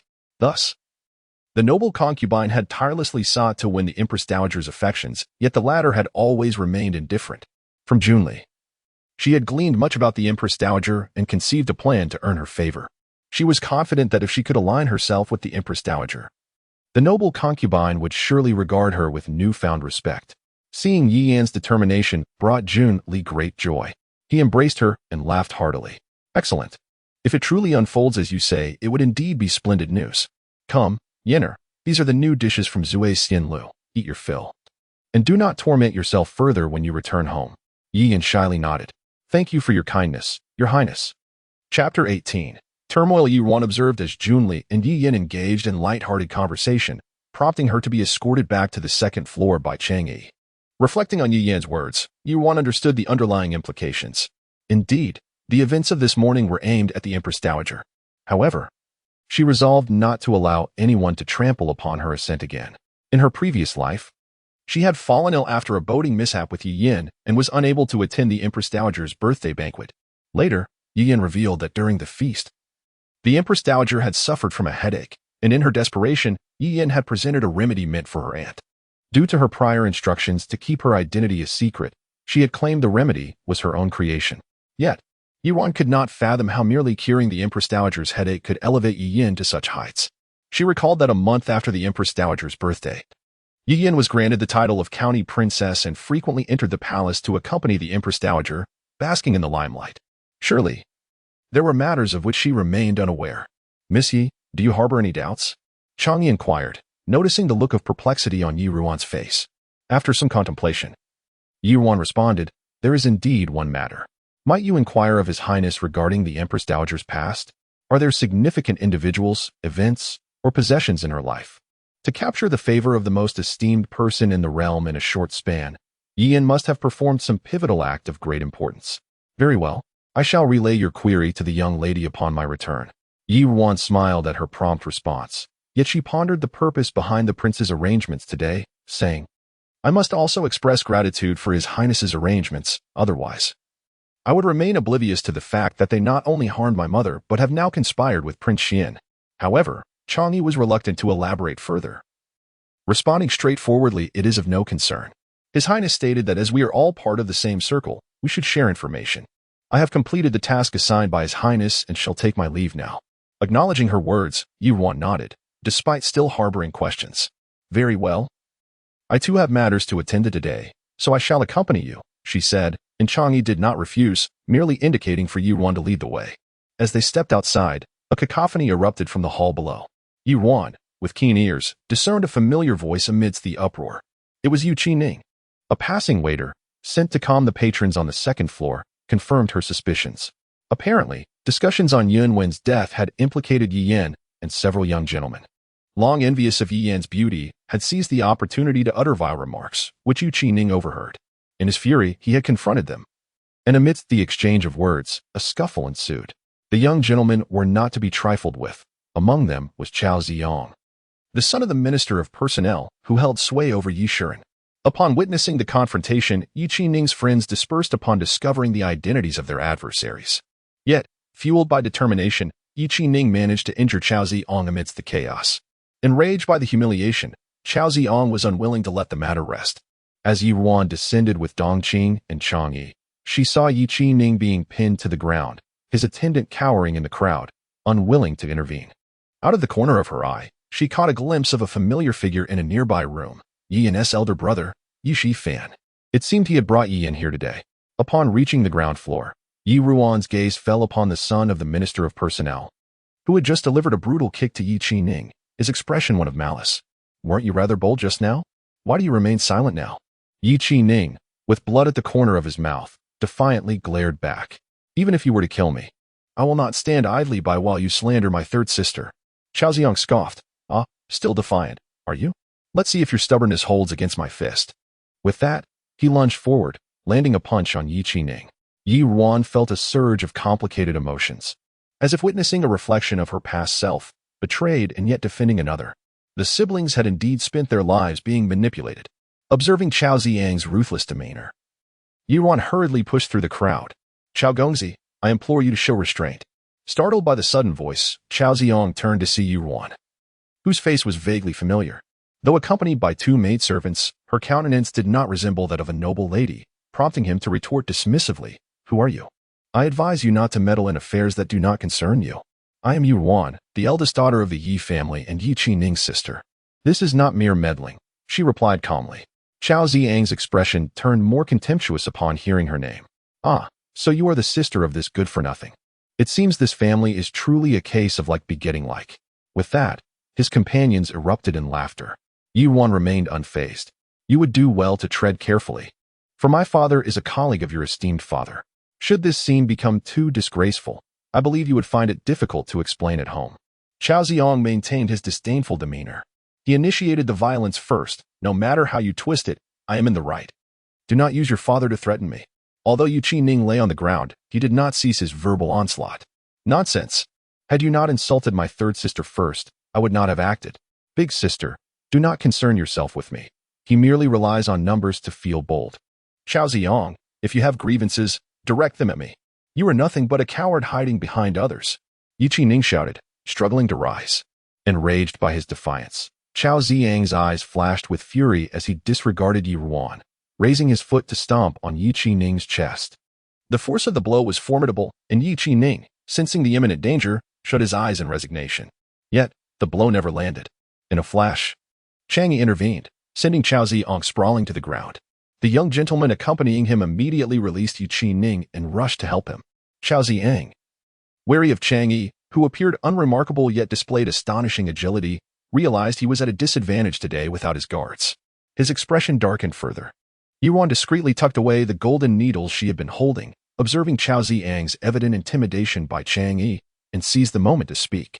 Chao Gongzi, it would be wise to extend mercy where possible. Shall we all take a step back? Though she lacked martial prowess, Her mentor had imparted a life-saving technique involving golden needles, sufficient to intimidate a few ruffians. With Chang Yi's presence, much trouble was spared. Xiao Ziong, undeterred, shot another glance at Chang Yi but was met with her icy gaze, sending a chill down his spine. After a moment's contemplation, he begrudgingly acquiesced, coldly warning Yi Qining, "Next time, do not let me see you again." With that, he departed with his entourage. Yi Qining spat in the direction of Chao Ziang's retreating figure, only to inadvertently aggravate his wound, grimacing in pain. Ruan, upon witnessing the situation, shook his head and instructed Dong Qing to assist Yi Qining in rising, as they made their way back to the second floor. Chapter 19. Lessons. Not long after Ruan and her companions departed, the private room on the second floor remained unoccupied, as they had yet to settle their bill. After supporting Yi Qining to a chair, Yi Qining cast a furtive glance at Ruan, who sat silently across from him. Struggling against the pain coursing through his body, he awkwardly broke the silence. "Elder sister, thank you for today." Earlier in the morning, he had deceived her into believing he was engrossed in academic pursuits, only to be caught in the act by noon. What a stroke of misfortune. Ruan noticed his spirited tone, despite the visible wounds adorning his body, and dismissed any concern for his discomfort. "Do you realize that the kick I delivered was intended to seriously injure you?" "I am aware," Yi Qining nodded. "However, they had already wronged our third sister first. Should it happen again, I would still stand up for her." Ruan felt a headache coming on. "Do you so readily place your trust in Yin and the Xiao family?" Detecting a hint of discontent towards their mother and third sister in Ruan's words, Yi Qining furrowed his brow. "Elder sister, why do you refer to mother and third sister in such a manner? Weren't you once very close to third sister? Did uncle and aunt say something to make you misunderstand them? You must not heed those outside rumors. We know how our mother and third sister treat us. They are so kind. How could they possibly harm our cousin? When it sent those people here, you should not have allowed it." At this point, Yi Qining suddenly noticed Chang Yi lurking behind Ruan, a figure he found unfamiliar. Could he be another one of the people sent by the Yun family? Remembering that it was Chang Yi who had just rescued him, he lowered his voice. "In any case, sister, do not believe those nonsensical claims." Ruan patiently listened to him before replying, "Ning Er, do you truly believe they harbor genuine feelings for us siblings?" "Of course," Yi Qining answered without a moment's hesitation. Ruan silently sighed inwardly. "Then let me ask you this.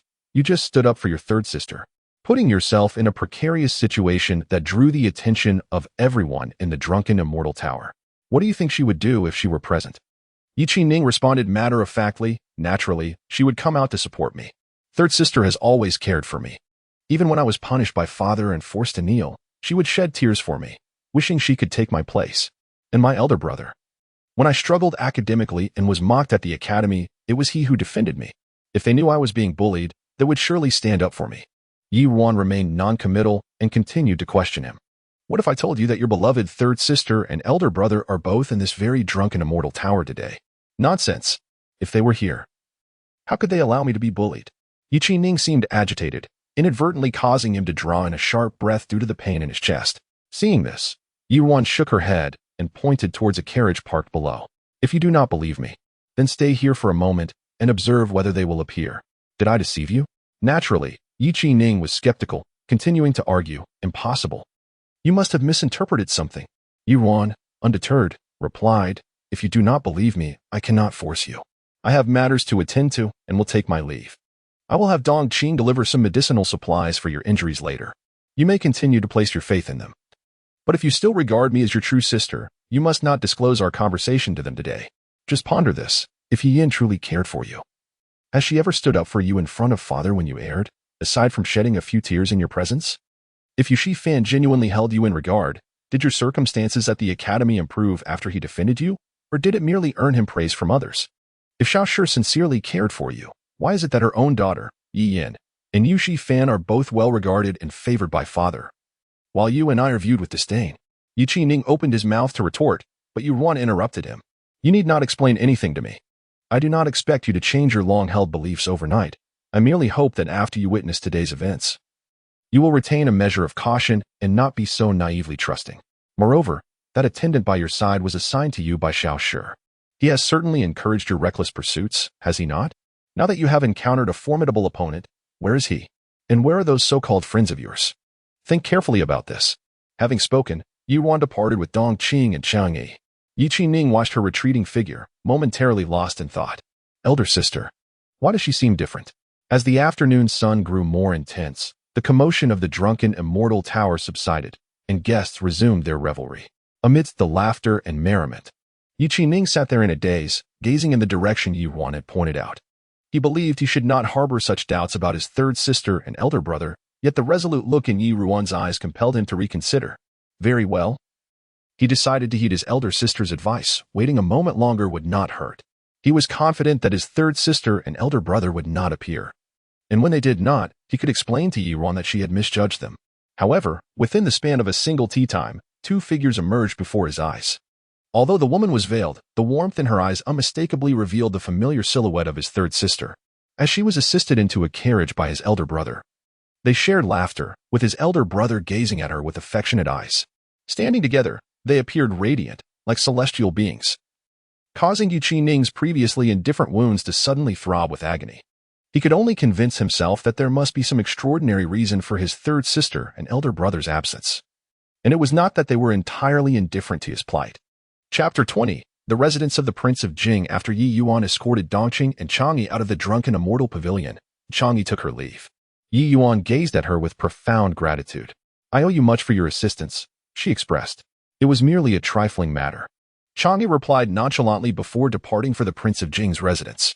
Inside the residence, Junzhan sat contemplatively before a chessboard, delicately pinching a black piece between his long fingers. Yet, there was no opponent opposite him. He caught a glimpse of Chang'e entering but made no move, continuing instead with his unfinished game. The black and white pieces alternated at his command, and Chang'e, seemingly accustomed to this routine, retreated to the side, patiently awaiting his next action. In the years when the prince was unable to walk, his greatest solace lay in the game of chess. However, since he was 12, none of the tutors summoned to challenge him proved a match, leading him to play alone, the opposing side of the board forever vacant. Over the years, she had observed the prince's solitary figure, enveloped in an aura of profound desolation. In his youth, he had been a figure of extraordinary talent. Yet a hunting incident had confined him to this solitary existence. Fortunately, 5 months prior, it seemed he had awakened from a nightmarish slumber, having overturned the candlestick beside his bed. Upon regaining consciousness, his gaze upon her and Chang Feng held a fleeting sense of unfamiliarity. Subsequently, he began to change. Previously indifferent to all matters, as if nothing in the world could stir him, he began to cooperate with the physicians they had summoned and even sought the whereabouts of the renowned healer, Su Mu. Simultaneously, he began to deploy personnel from the Prince of Jing's residence throughout the capital. The 4 shadow guards were astonished by the prince's transformation and rejoiced at the resurgence of his spirit. This was the essence of the remarkable youth he once was. In a moment of distraction, Chang'e observed Junzhan finishing a game on his own. A maid approached respectfully, offering him a handkerchief. Junzhan, possessing a hint of obsession with cleanliness, wiped his hands meticulously before speaking. Has anyone been seen? He inquired. Chang'e promptly stepped forward, responding, Yes, Your Highness. Junzhan tossed the handkerchief back into the maid's basin and reclined languidly in his wheelchair. Speak, he commanded. Chang'e recounted every detail of the day's observations without omission. From what I gathered, Miss Ye's demeanor towards both Miss Yi San and the Xian Wang differs from previous reports. She appeared unfazed by their closeness, but rather, she seemed somewhat disgusted, which is not indicative of someone smitten by Xian Wang. Noticing the prince's silence, Chang'e paused before adding, I observe that Miss Ye's gaze is clear and sincere, not resembling someone treacherous. It is unlikely she was sent by Xian Wang or concubine Jia to deliberately approach the prince. Junzhan's eyes flashed with a hint of derision. Clear gaze? Her eyes are quite deceptive. Without acknowledging Chang'e further, he instructed solemnly, have someone monitor all the servants at the drunken immortal pavilion, managers, young attendants, even kitchen staff. Report any unusual activity immediately. Chang'e, initially bewildered, contemplated briefly before a glimmer of understanding illuminated her eyes. Your Highness, your intent in having me take Miss Yi to observe the clandestine meeting between Xian Wang and Miss Yi San was merely a secondary aim. Revealing the true ownership of the drunken immortal pavilion to Miss Yi is the primary objective, is it not? Junzhan nodded in approval, acknowledging Chang'e's insight. The drunken immortal pavilion catered to the elite, serving as a prime venue for gathering intelligence. On the surface, it still belonged to Jun Li. Thus the information he received hinged upon his discretion. It was one of his strategic advantages. Whether she truly wishes to ally with him remains to be seen. Her attitude towards Junli will reveal whether she confides in him regarding this matter, he mused. Changli then asked, Your Highness, what are the inquiries from Miss Yi? Will you provide a response? Without much contemplation, Junzhan replied, Of course, summon paper and ink. Over the past 6 months, he had meticulously strategized, secretly placing several loyalists within the court. He had resolved never to entangle himself with her again, yet she had returned.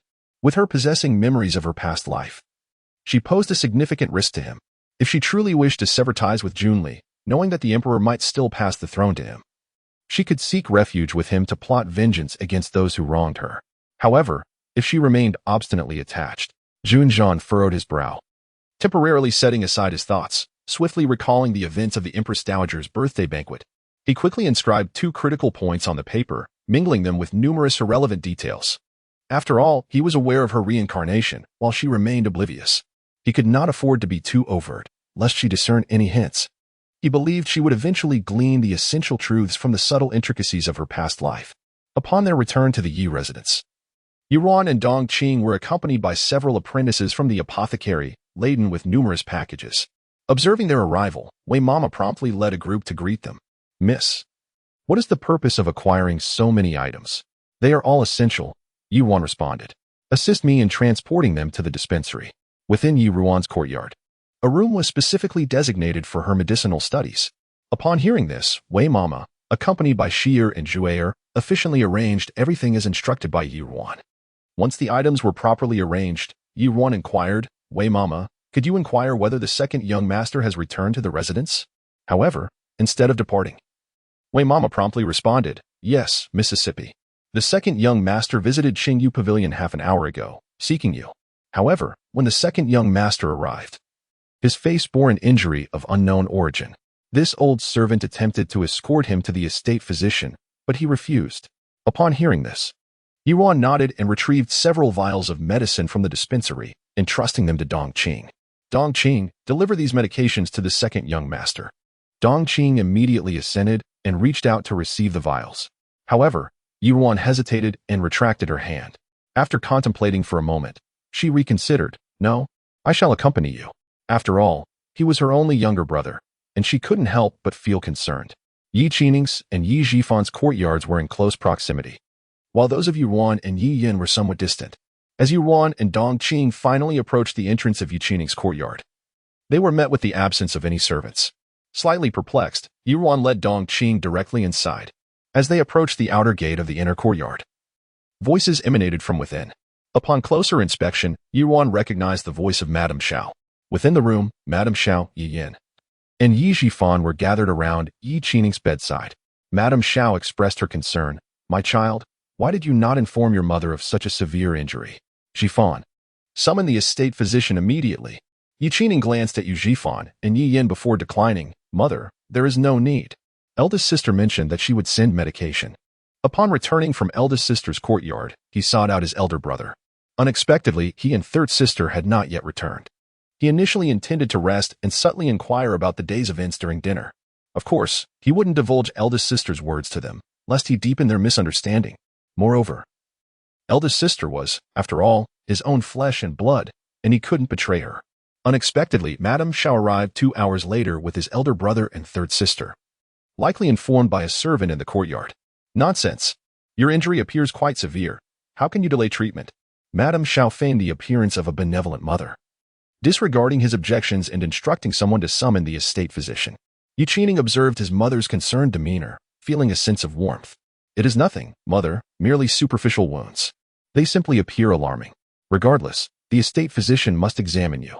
You are young, and any damage to your bones would be no laughing matter. Upon hearing Yi Qining mention Ruan, Yi Yan's eyes flickered.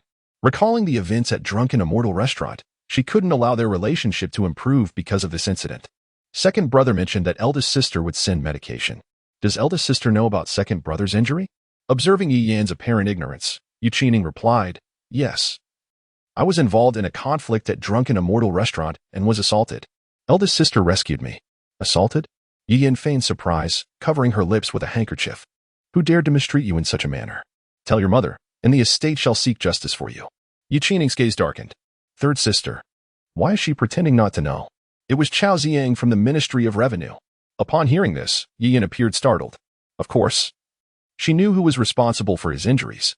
Her elder brother had informed her that he witnessed Yi Qining arguing with someone, but retreated upon recognizing Chao Ziyang as the instigator. The Chao family was not one they could afford to offend, and mishandling the situation could jeopardize their father's career. This fool was acting rashly and getting into conflicts, potentially causing trouble for them and displeasing their father. The Chao family? This is problematic. Yu Zhifan also spoke, feigning surprise. Upon hearing this, Madame Xiao interrupted Yu Zhifan, pretending to be angry.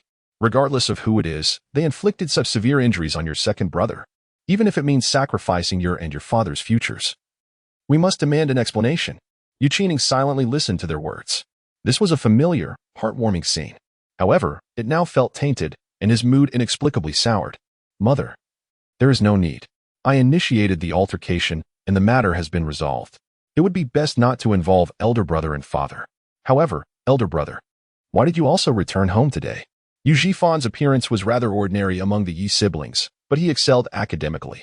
With the autumn examinations approaching, the instructor had selected several outstanding students for intensive tutoring. Therefore, even on rest days, he remained at the academy. Yi Zhifan simply offered Yi Qining a gentle explanation. Today is our maternal aunt's birthday. Yin'er and I went to offer our congratulations. Our maternal aunt's home? He had clearly seen them at Drunken Immortal Restaurant. How could they have gone to their maternal aunt's home? Yu Qining's heart sank further. Elder brother was also deceiving him. However, he persisted, continuing to inquire. Were you at our maternal aunt's home all day? Yi Yin naturally interjected, maintaining a composed demeanor. Of course, our maternal aunt's home was quite lively today. Had I known, I would have brought you along. That way, you wouldn't have suffered such a misfortune. Our cousin acquired a cricket that is said to be unbeatable. You would have been delighted to see it. Upon hearing this, Yi Qining lowered his head, forcing a smile. Most of his recreational activities over the years had been taught by this cousin from third sister's side, Xiao Guanqing. Observing Yi Qining's subdued tone, Madame Xiao scolded Yi Yin. Your brother is injured. Why are you talking about crickets? However, she then changed her tone, adding, Ruan is truly inconsiderate. How could she leave you alone after such a severe injury? Yi Qining suddenly felt a sense of frustration. Eldest sister mentioned that she had other matters to attend to. At this moment, Mama Qian, who was serving Madame Xiao, interjected. Madam, someone just reported that the eldest miss has returned, carrying numerous packages. She must have been purchasing rouge and jewelry for young ladies, which is why she couldn't attend to the second young master. Upon hearing this, Madame Xiao shook her head and patted Yu Qining's hand in consolation. Your eldest sister is still young and may be somewhat inconsiderate. Yu Qining simply nodded softly. As Madame Xiao had ordered the servants in Yu Qining's room to kneel as punishment, Yi Ruan had been eavesdropping outside for quite some time. Sensing that the time was right, she entered with Dongqing. Mother is right. Ruan was indeed inconsiderate. Upon hearing Yi Ruan's voice, Yi Qining's eyes lit up, and he looked up at the approaching figure. Ruan? Madame Xiao also looked at Yi Ruan in surprise, feeling a sense of guilt. She wondered how much of their conversation Yi Ruan had overheard.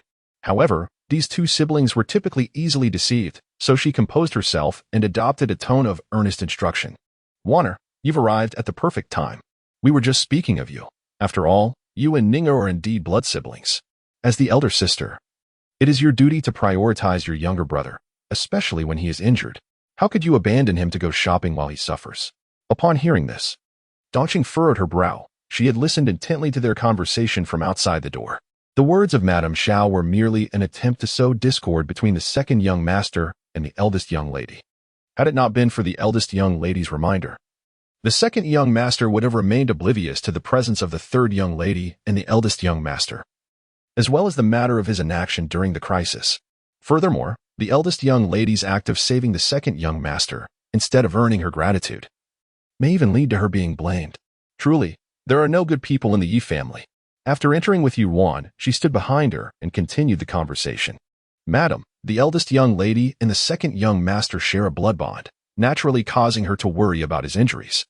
The items we procured today are all medicinal herbs, many of which are required by the eldest young lady for the second young master's treatment.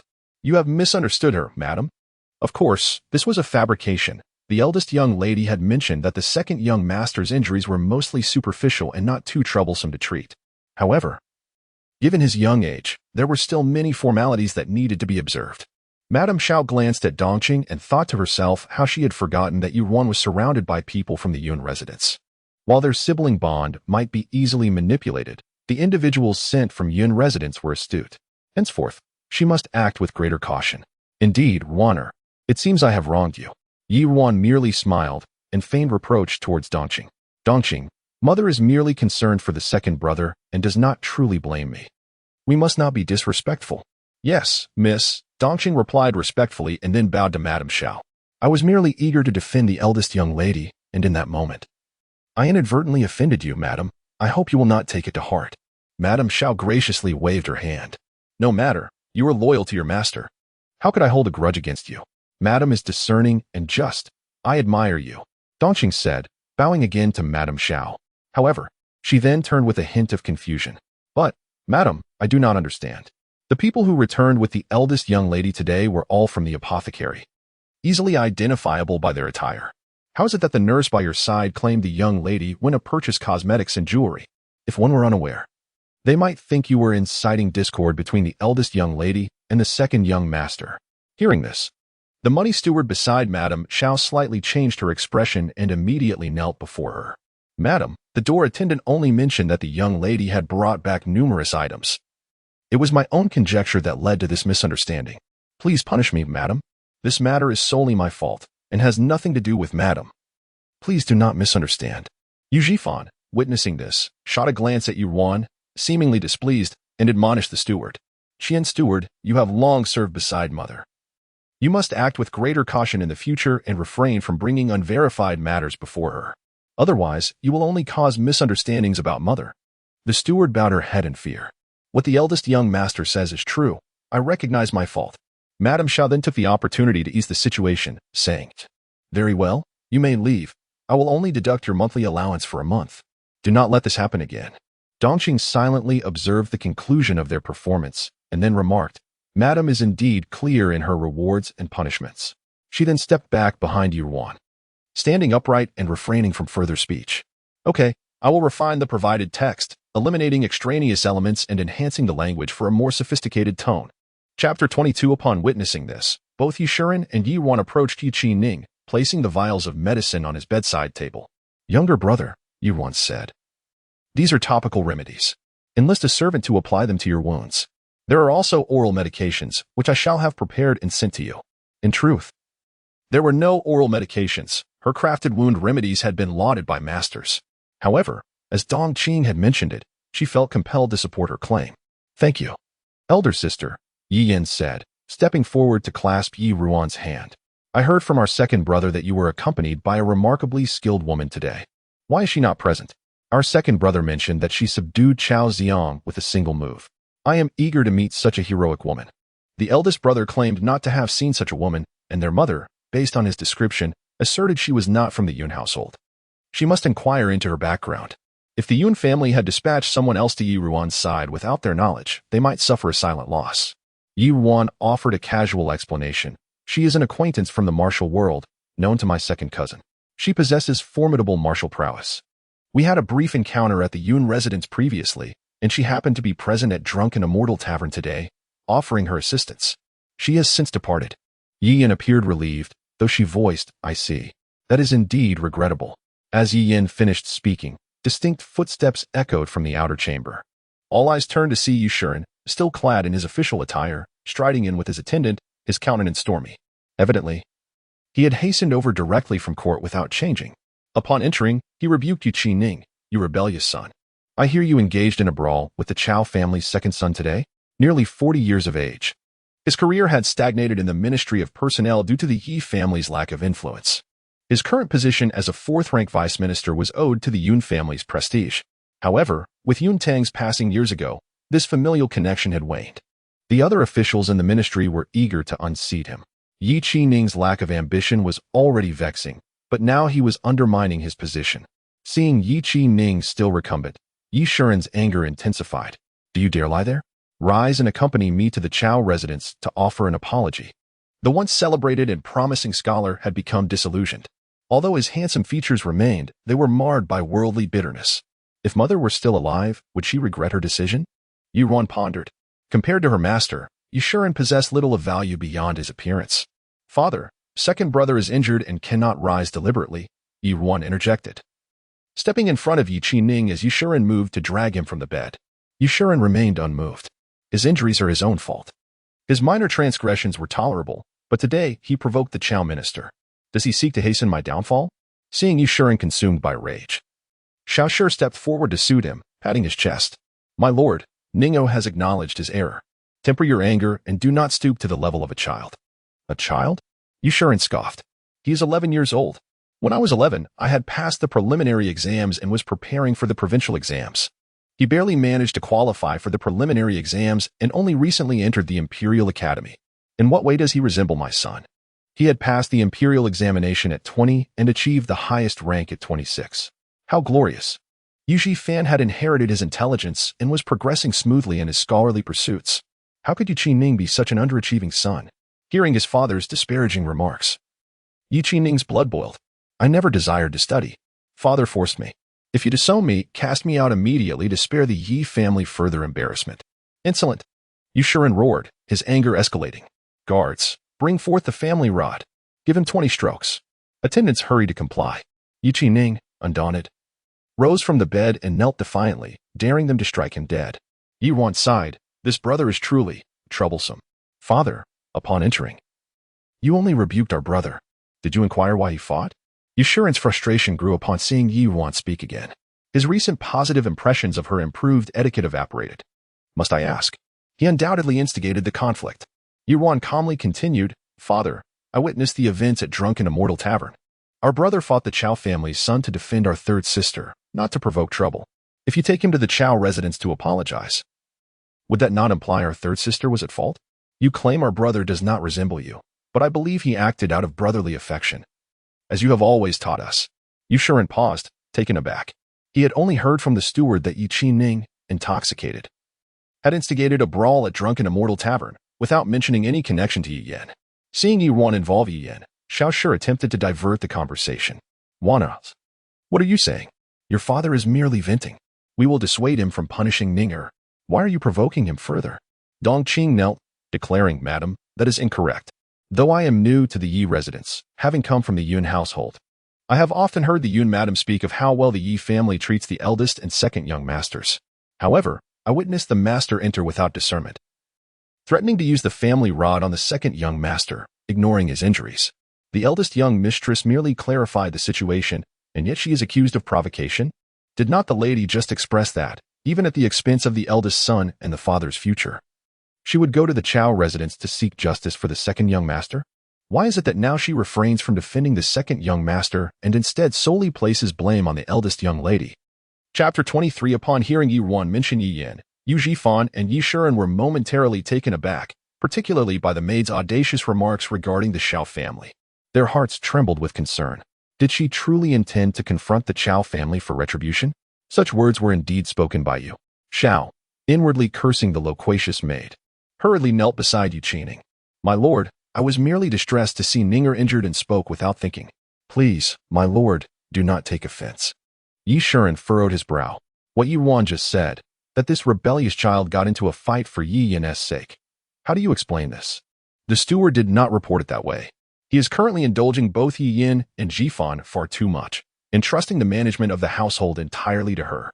While it is one matter to grant her dignity, it is another entirely if she deceives me along with the servants. Otherwise, what authority would I, as the head of this family, possess? Xiao hesitated, unsure how to respond. At that moment, Ruan interjected, Father, you must have heard the rumors circulating about our third sister.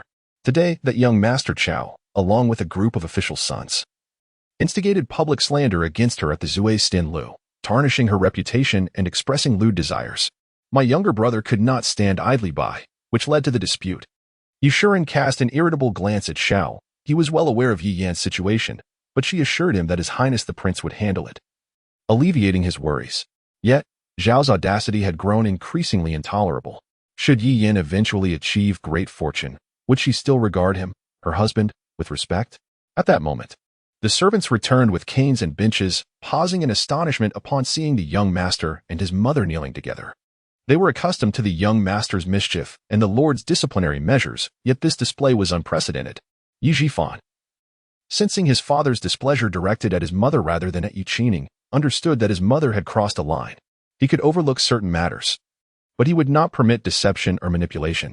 Stepping forward, he knelt beside Xiao. Father, today's event stemmed from my younger brother's actions. Rooted in the situation concerning our third sister, and my mother, in a moment of confusion, spoke foolishly. As an elder brother and son, I should bear the consequences on their behalf. Let me receive the 20 lashes instead. I hope you will calm your anger and not pursue my mother and younger brother's faults any further. Yu Jifan then stood and walked toward the door, laying himself across the bench in a pose of righteous sacrifice for his siblings.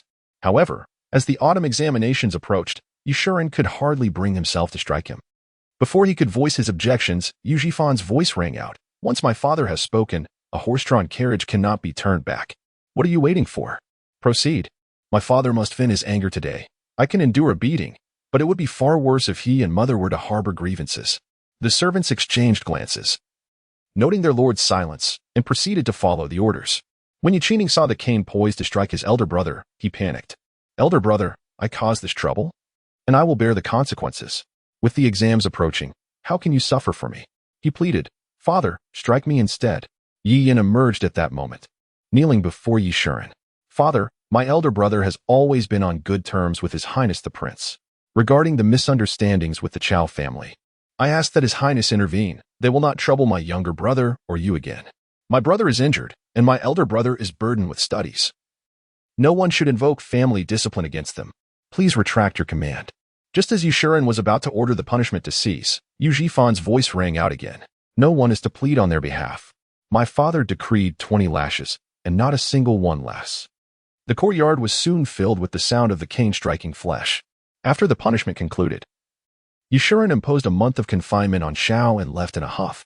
Xiao and Yi Yin immediately ordered the servants to carry Yu Jifan back to his quarters, while Yi Qining picked up the medicine given to him by Yi Ruan, preparing to follow. However, upon passing by Yi Ruan, he halted, looking at her with uncertainty. Elder sister, Yi Ruan understood his plight and merely nodded. You may go. I will send someone with more medicine later. Yi Qining felt as if a weight had been lifted and hurriedly departed. His elder sister had saved him today and defended him before their father, which moved him deeply, though he felt conflicted about his elder brother receiving punishment on his behalf. Fortunately, his elder sister did not stop him. Yi Ruan observed the scene with a cold gaze, realizing that Yu Jifan was undoubtedly superior to Yi Yin in many respects. In her previous life, Yi Yan's accomplishments were certainly aided by her capable elder brother. As the crowd dispersed, Dongqing remarked behind Yi Ruan, Miss, the scheming of young Master Yi is extraordinary. The master appears to favor him now. Should he succeed in the upcoming autumn examinations, it is likely that the master will no longer regard the second young master. Yi Ruan furrowed her brow. The autumn examinations? Surely he will pass. Though his rank may not be high, achieving the title of scholar at the age of 19 is a remarkable feat, even surpassing my father's accomplishment by a year. In terms of studies, one cannot deny that Yu Jifan has inherited his father's talents. When Yi Jifan succeeded in the examinations, and Yi Yin garnered the Empress Dowager's favor, being bestowed the title of County Princess, the Yi family hosted a grand banquet for guests. Both her father and Xiao were overjoyed. Many sought to marry their daughters into the prestigious Yi family. Recalling that scene, Yi Ruan couldn't help but chuckle softly. It matters not. My brother and I have long been without a father. As for Yu Jifan, have you ever heard the phrase climbing high and falling hard? I wonder if, when Yi Yin and Xiao drag him into the mire, he will still exhibit such loyalty and righteousness as he does today. Seeing that Yi Ruan had already formulated her thoughts, Dongqing refrained from further commentary. Upon returning to Qingyu Pavilion, Yi Ruan instructed Bansha to deliver fresh medicine to Yi Qining. After dinner, she headed to the pharmacy. The medicinal materials purchased today were primarily for concocting beauty remedies. With the memories of her past life, she was adept at crafting these items. In this life, aside from using them for herself, they would serve a greater purpose. To assist the Prince of Jing, she would need to heal his leg ailment and acquire a substantial amount of silver. Based on her recollections of Junjian, it was clear that he held little regard for such trifles. Although he did not fully trust her yet, it was prudent to prepare these resources in advance. After attending to her tasks in the pharmacy and returning to her chamber, she was about to extinguish the lamp and rest when a figure suddenly appeared before her. Changyi? Changyi bowed to Yi Ruan. Miss Yi, I have conveyed your message to His Highness during the day. He has instructed me to deliver something to you. He handed her a letter. Such promptness! Yi Ruan's heart leapt with joy as she eagerly accepted the letter and opened it. The elegant script filled 2 entire pages, indicating that the prince had indeed put thought into his words, rather than dismissing her lightly. After carefully studying the letter for a moment, several phrases crystallized in her mind: headache, Princess Chang, and flower adornments. With just over half a month until the Empress Dowager's birthday celebration, Yi Ruan stifled her drowsiness, instructing Dong Jing to fetch paper and ink to compose a letter. Tomorrow morning, you will personally deliver this letter to Yunfu. Understood. Mississippi Chapter 24, layout half a month later. Kyoto had entered early autumn. Yi Ruan sat before her dressing table, where Dong Jing was styling her hair. Where is Aunt Wei? Yi Ruan inquired. The second young master arrived early this morning, and Aunt Wei is currently in the outer room keeping him company, Dong Jing replied. Yi Ruan nodded, then recalled something and added, Good. Did you manage to send the anonymous letter to the Su family? Without hesitation, Dong Jing looked at her reflection in the mirror. It has already been delivered. I wore a veil to ensure discretion and waited until the second Miss Su Zijing, left before instructing a little beggar to slip the letter into the hands of her personal maid. Rest assured, miss, no one will discover your involvement. Yi Ruan smiled with satisfaction. Once her hair was styled, she and Dong Jing stepped outside together. Elder sister, Yu Qining called out as he hurried to greet her upon seeing Yi Ruan. Yi Ruan smiled warmly. You arrived quite early today? Have your injuries fully healed? Yu Qining replied nonchalantly. They are all better now. Older brother is almost fully recovered as well, thanks to your excellent medicine. Yi Ruan pressed her lips together. Well then, let us be on our way. Today, there is a family banquet at the Yun residence, and naturally, you shall accompany me. I hope to foster some connections between you and your cousins. She wished for him not to constantly mingle with those from the Xiao family, who harbored ill intentions and sought to lead her dear brother astray. Yi Qining seemed particularly cheerful today, walking alongside Yi Ruan as he spoke. Elder sister, have you heard? The one who instigated Aunt Li to poison our cousin has been apprehended and punished. The case concerning our cousin has finally reached a resolution.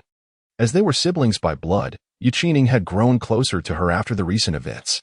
He understood that Yi Ruan was waiting for him to elaborate. It is commendable how Prince Xian managed to unearth someone from Aunt Li's distant relatives to take the blame. Even Yunxi himself cannot recall when he reprimanded that bully who had crossed paths with him. Noticing that his sister was aware of the situation, Yi Qining smiled eagerly. Since the truth has been revealed, surely the misunderstandings between you and Aunt are now resolved? He glanced at Yi Ruan's expression, pondering that her grievances toward her older brother and the others likely stemmed from their cousin's death. With the truth now clear, he hoped the misunderstandings would dissipate. Yi Ruan raised an eyebrow. Have you forgotten about the incident at the Drunken Immortal Pavilion? Yi Qining scratched his head. I haven't. However, that day, older brother took the blame for me, and third sister spoke on my behalf. They still care for me in their hearts. Rest assured, sister, I am not foolish. If you instructed me not to inquire about that day, I would not mention it. I am aware they told me lies, but ultimately, their intentions were likely to protect themselves, not wanting to provoke Chao Ziong. After all, if we were to err, uncle would bear some of the responsibility. While Mother-S family is of lesser influence, so their concerns are understandable. Yu Qining paused before adding, we are, after all, family. Upon hearing this, Yi Ruan found herself uncertain whether to feel pleased or troubled. Her brother, though often reckless, was not entirely thoughtless. He relied on the knowledge that their uncle would not abandon him. Yi Ruan sighed inwardly. There is still much time ahead. After being confined, Yi Yin seldom ventured outside. Her older brother had spoken to them about the stakes involved, and now both she and her mother were striving to mend their father's grievances. When Yi Ruan brought Yu Qining to the Yun residence, Yi Yin was in the Xiao family's quarters, delicately applying floral adornments to her forehead in front of a bronze mirror. After a moment, Yi Yin turned to inquire of Xiao. Mother, how does this style look? Xiao studied it carefully before responding. The previous one was better. This color is too vibrant and does not suit you. Yi Yin smiled upon hearing this. Mother thinks as I do. Xiao gazed at her daughter, who was more beautiful than flowers, and continued with a hint of concern. Tomorrow is the Empress Dowager's birthday banquet. Is everything prepared? Yi Yin confidently nodded, of course. Will the medicine for your headache be all right?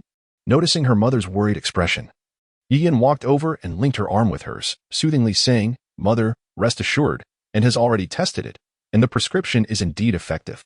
It simply takes a while for the effects to manifest. Older sister mentioned it was for safety that she reduced the dosage of a key ingredient. I had third uncle adjust the prescription to increase that ingredient's quantity, and we had 2 commoners with headaches try it. They felt better within a quarter of an hour after taking it. Older sister is overly cautious. Xiao furrowed her brow upon hearing this. You altered that prescription? There won't be any issues, will there? Yi Yin, however, was unconcerned. Mother, do not worry. To prevent any mishaps, the prescription we intend to present to the Empress Dowager contains only half the amount used on those commoners. Third uncle is from the Imperial Medical Bureau and has approved it, so there should be no problem. Yi Yin paused, then added, however, these days. Older sister has been reclusive, claiming to be researching some important prescription.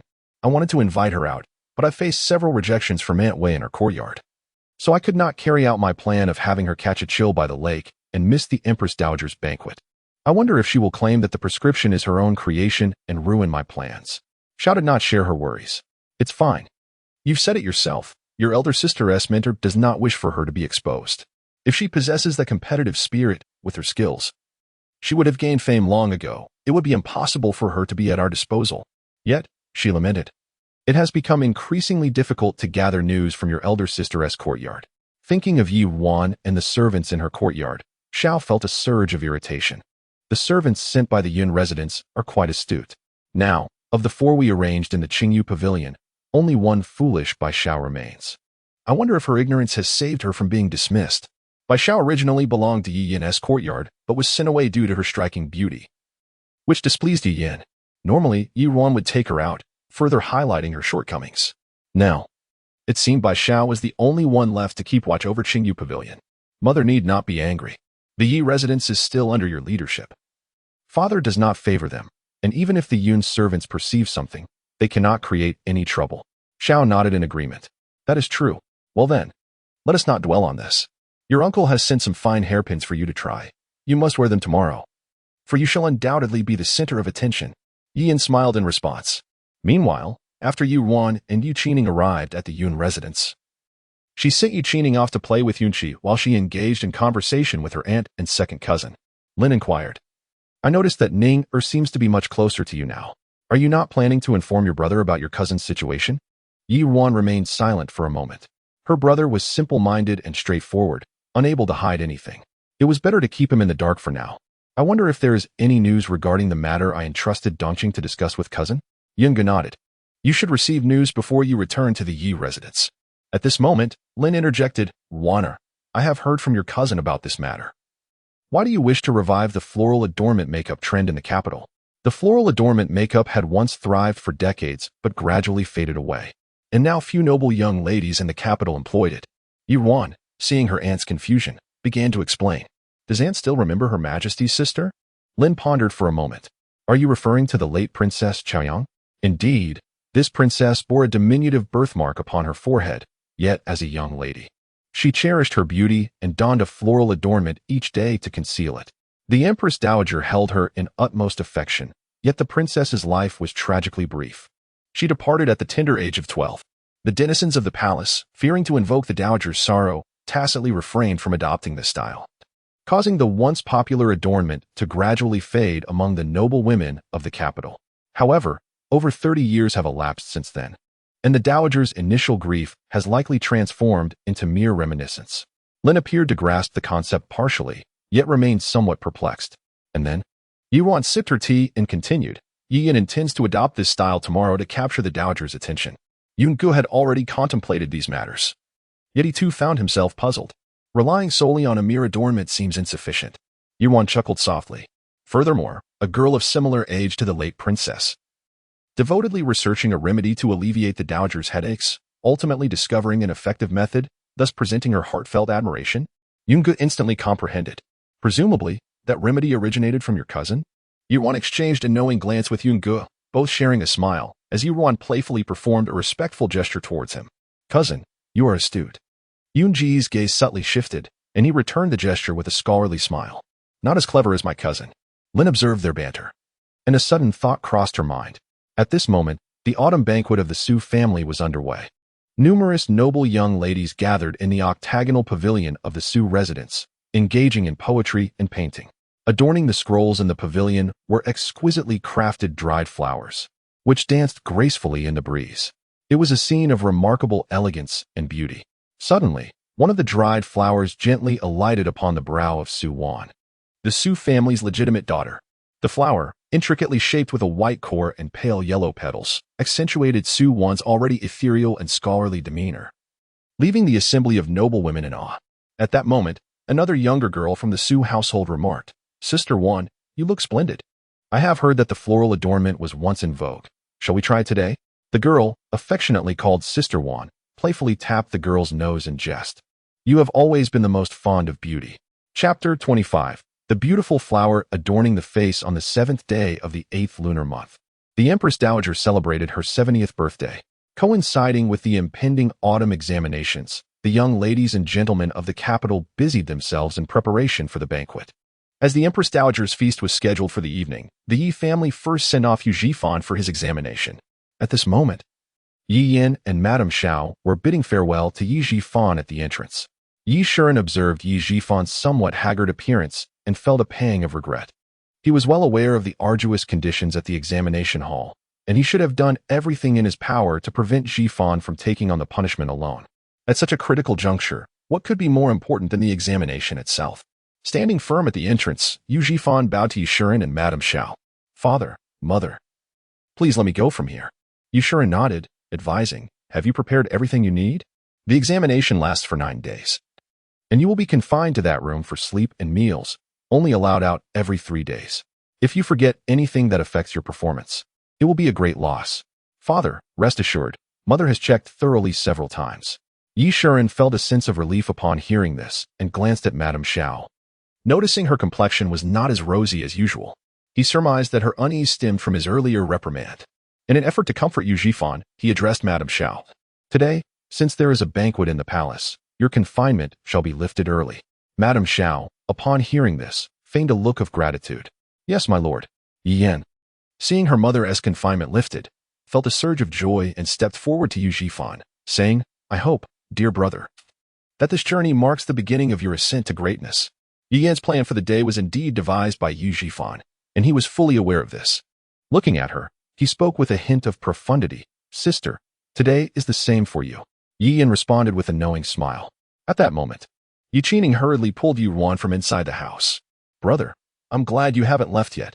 Yi Qining, slightly breathless, halted in front of everyone, breaking the warm atmosphere. Yi Shuren frowned slightly. "Speak properly. What manner of recklessness is this?" Ignoring Yi Shuren, Yi Qining caught his breath and presented a sachet to Yi Jifan. "Brother, this is a sachet made for you by our eldest sister." Yi Shuren's tone turned stern.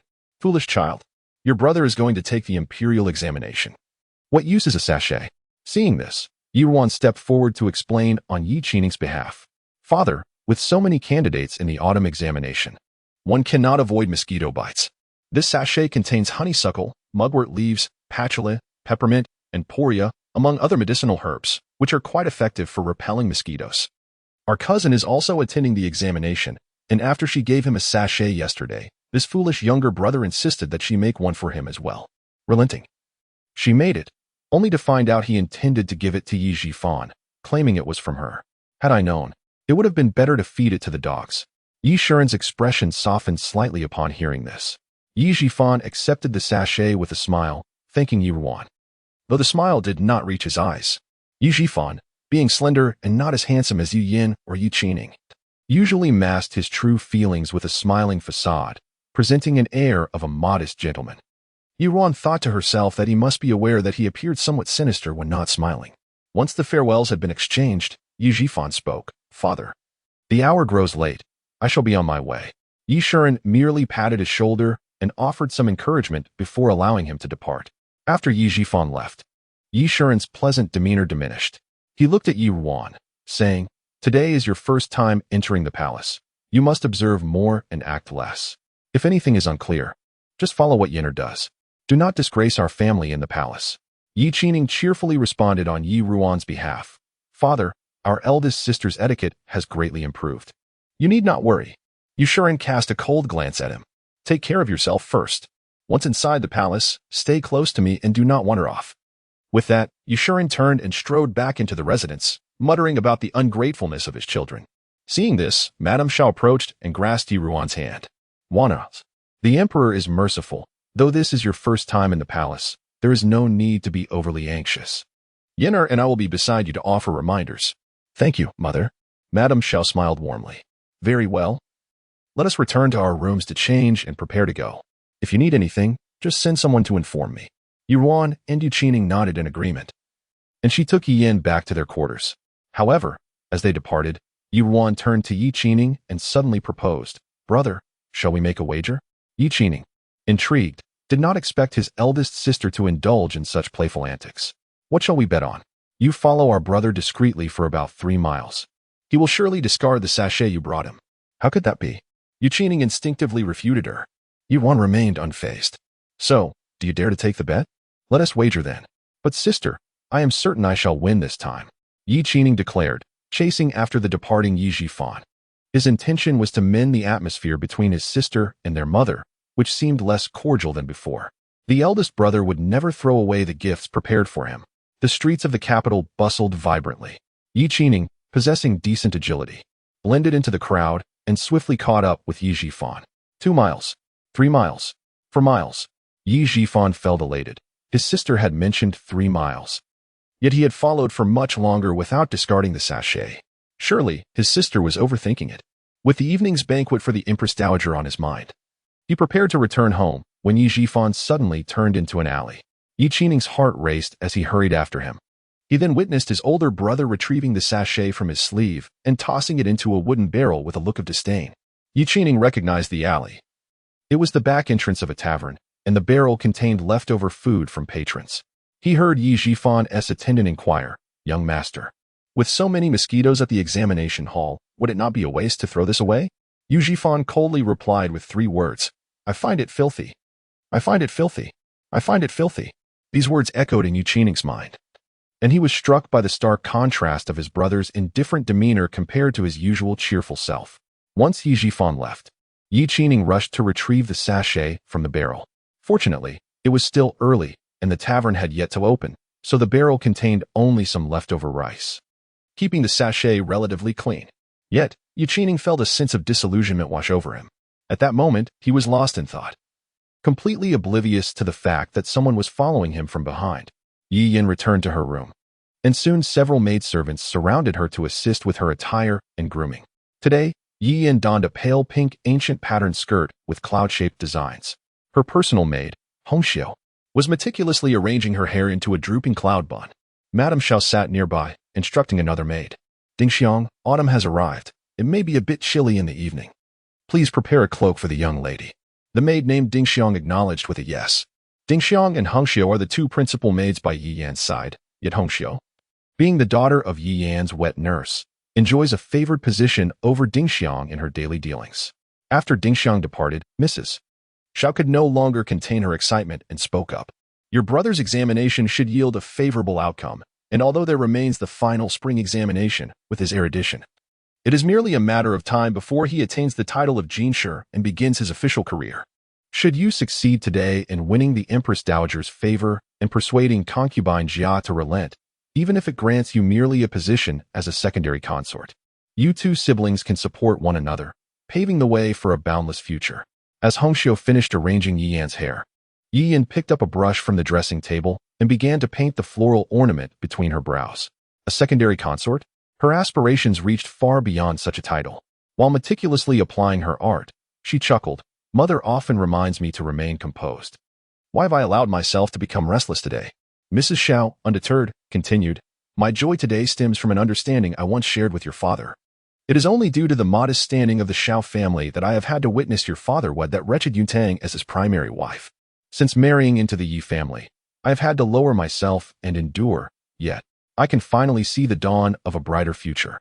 Though she held the position of matriarch of the Yi family, she remained overshadowed by Yi Shuren and the elderly matriarch residing in Riyang, compelling her to tread carefully. Even though she harbored deep resentment towards the 2 children left behind by Yuntang, she could only plot in secret, refraining from overt actions against them. However, if Yenner and Shi Fan were to achieve success, the Yi clan would undoubtedly regard her with greater esteem, liberating her from the need to curry favor. Having completed her makeup, Yi Yin turned to her mother, her delicate features reminiscent of a beauty emerging from a painted scroll. Yet her words sent a chill down the spine. Rest assured, mother, my brother, and I will not squander your efforts. Once Prince Xian's grand undertaking is accomplished, We shall eliminate those who vex you, one by one. Mrs. Xiao felt a warmth in her eyes, elated as she replied, Good, good. Mother shall await that day. Chapter 26. A gathering of floral beauties. The celebration for the Empress's birthday was set for the hour of the rooster. Thus, at the initial hour of the monkey, ministers began to arrive at the palace with their families. The Yi family did not leave at an early hour today. Their carriage awaited outside for Madame Xiao and Yi Yan. Yi Qining stood beside the matriarch, his head drooping. Upon noticing his furrowed brow, Yi Shiren scolded him. Today is a joyous occasion for the Empress's birthday. Why do you present such a gloomy demeanor? Do perk up. This time, Yi Qining did not retort as usual but merely replied with a soft yes, straightening slightly, though his expression still bore a hint of lethargy. He fiddled with the discarded yet cleaned incense pouch in his hand, casting a glance in Yi Ruan's direction, his eyes filled with uncertainty. Yi Ruan noticed his demeanor and understood. Perhaps she had indeed hit the mark. Her foolish younger brother was contemplating whether to conceal something for their elder brother. Hence his hesitation to approach her. A quarter of an hour later, Yi Yan and Madame Xiao finally emerged from the estate. Yi Shiren, growing somewhat impatient, instantly quelled his irritation upon seeing Yi Yan. Quickly get into the carriage. We must not delay. Yi Ruan shared a carriage with Madame Xiao and Yi Yan. Today, Yi Yan truly appeared stunning, especially with the floral adornment on her brow, accentuating her fair complexion, contrasting sharply with Yi Ruan's darker skin tone. Third sister, you look exceptionally beautiful today, Yi Ruan praised.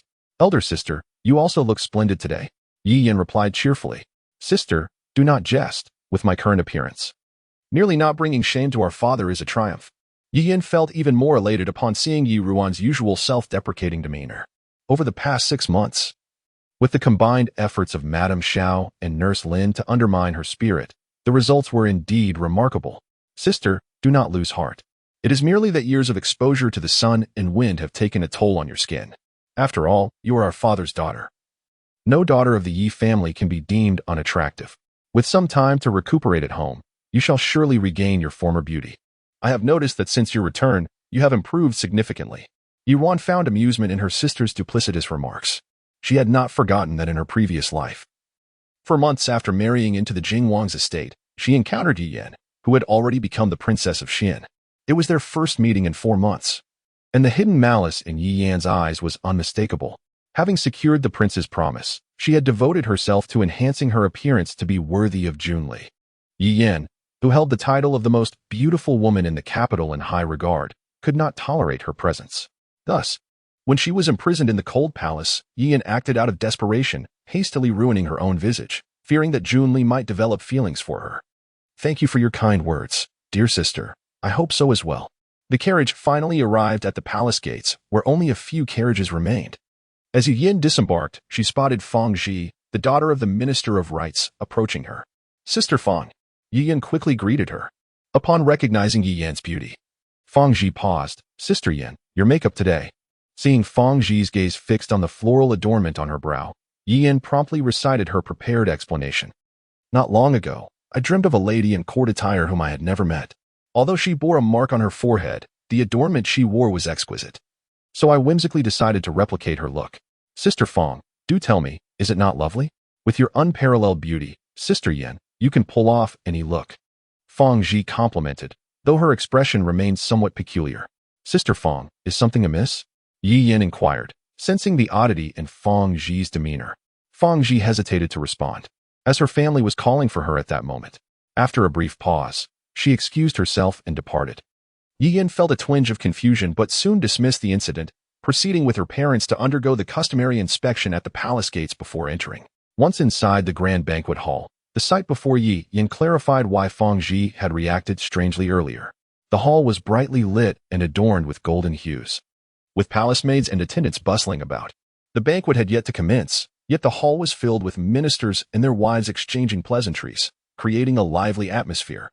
However, among the numerous noble ladies present, Yi Yan's gaze quickly discerned that at least 10 of them had donned floral makeup. Madame Xiao and Yi Yan stood frozen in disbelief. What was the meaning of this?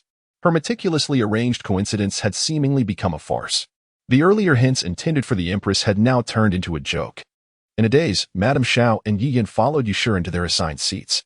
The positions of the Minister of Personnel and the Minister of Rites were not far apart, and Yi Yan, spotting Fang Ji seated nearby, hurried over. "Sister Fang."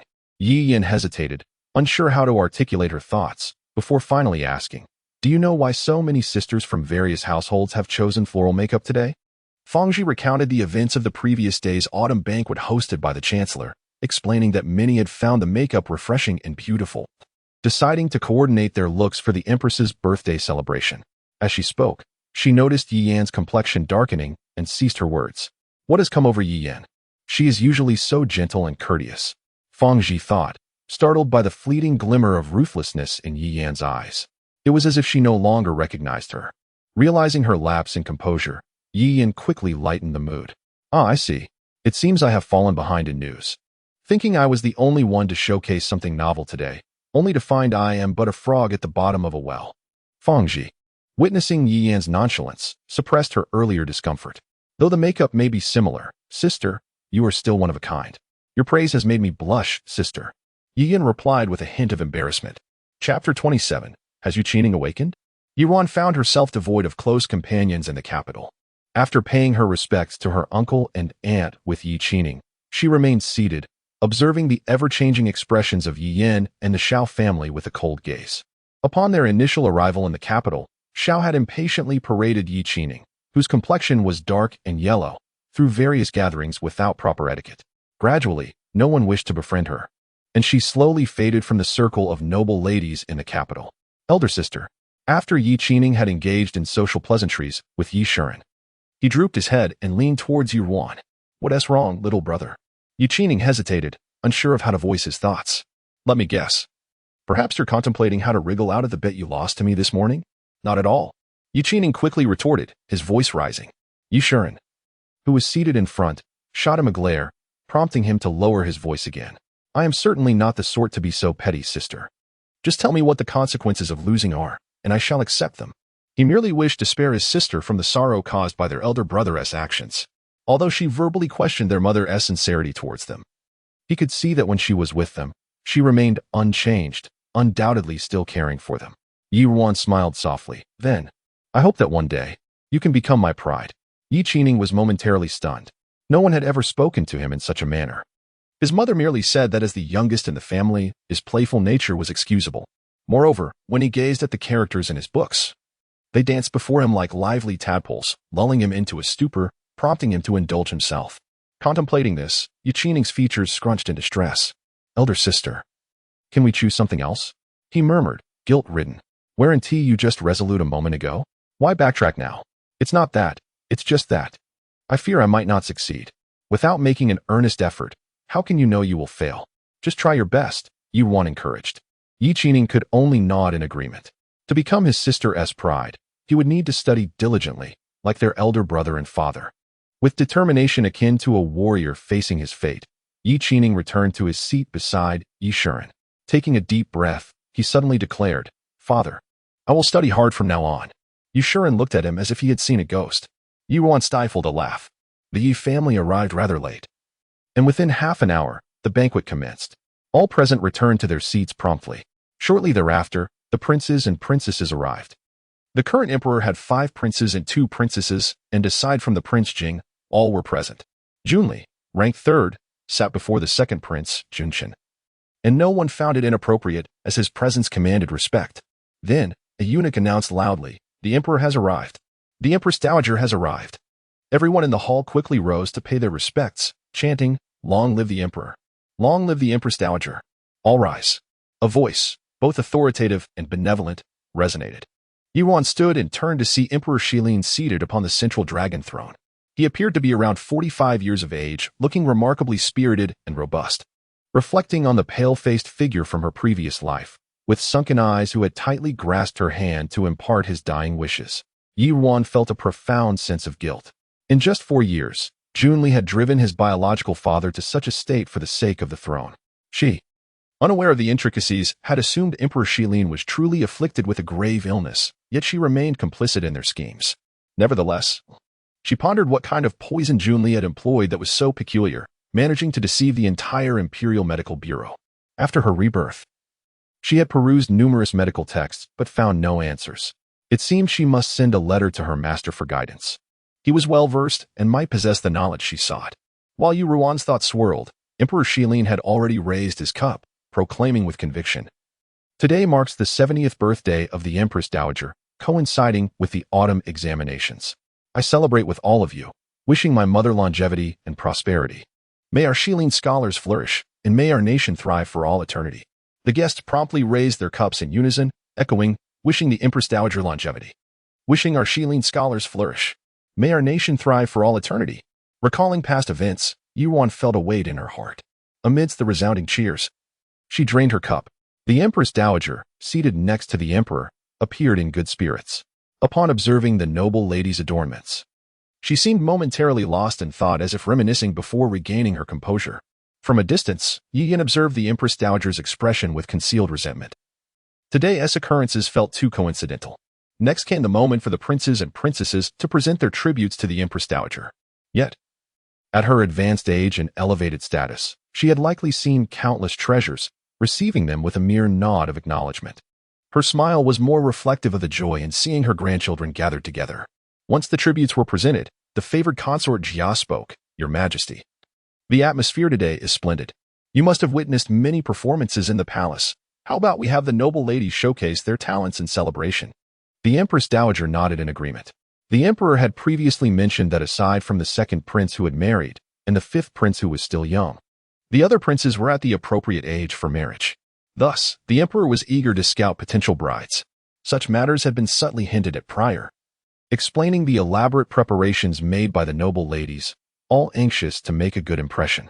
Soon, the female officials responsible for the banquet approached to register participants. The well-prepared noble ladies eagerly signed up.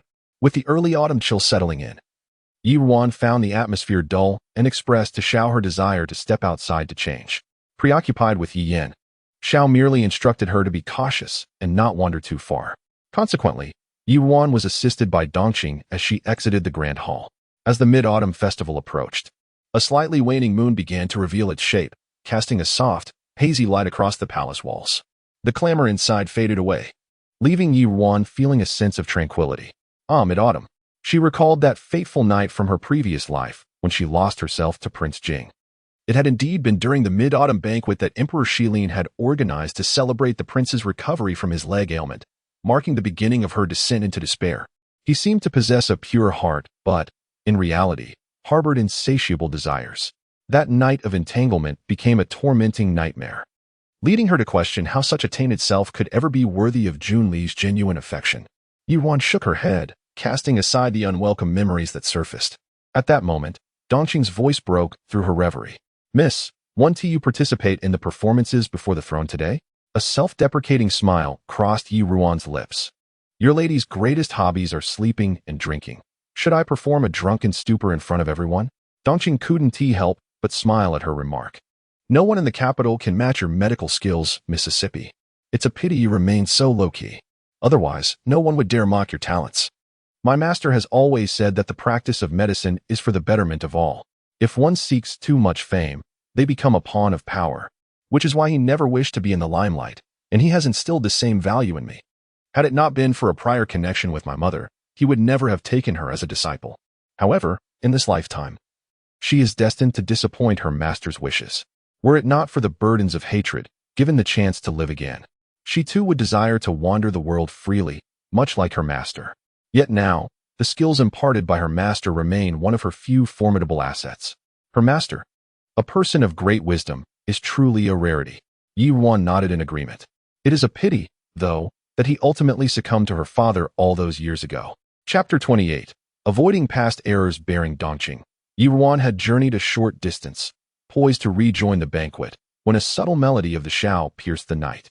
The sound, initially akin to a nightingale's solitary song, delicate and ethereal, spiraled upwards before ascending into a crescendo of martial intensity, eventually resolving into a plaintive, lingering cadence.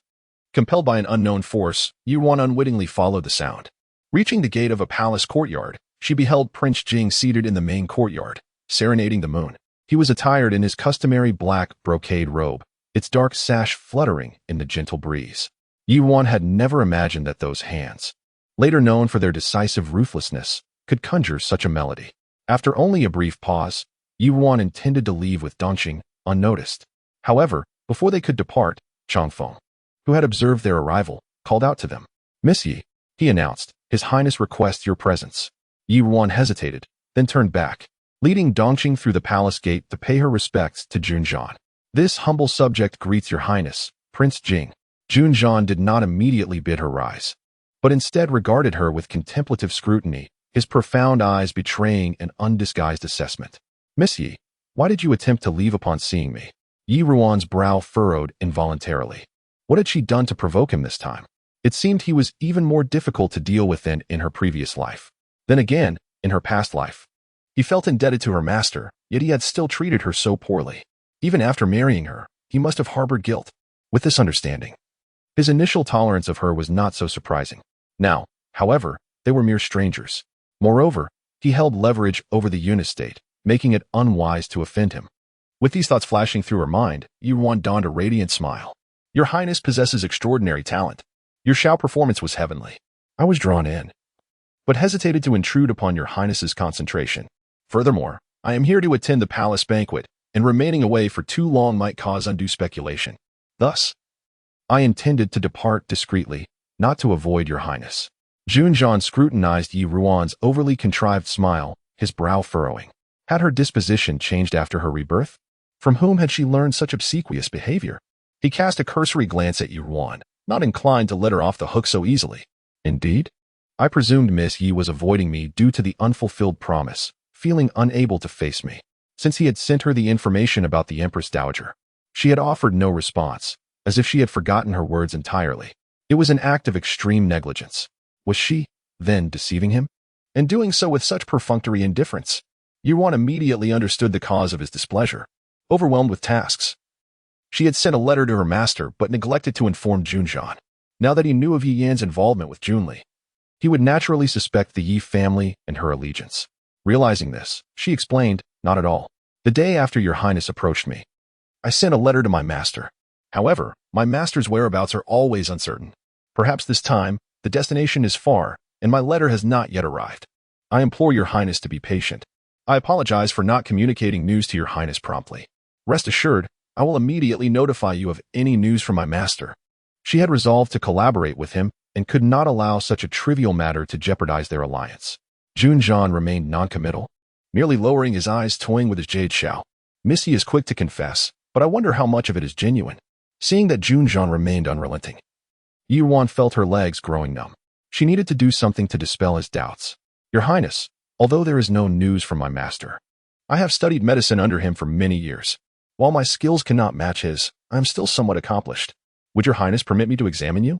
If I can gain a better understanding of your leg ailment and provide preliminary care, it may expedite the treatment when my master returns."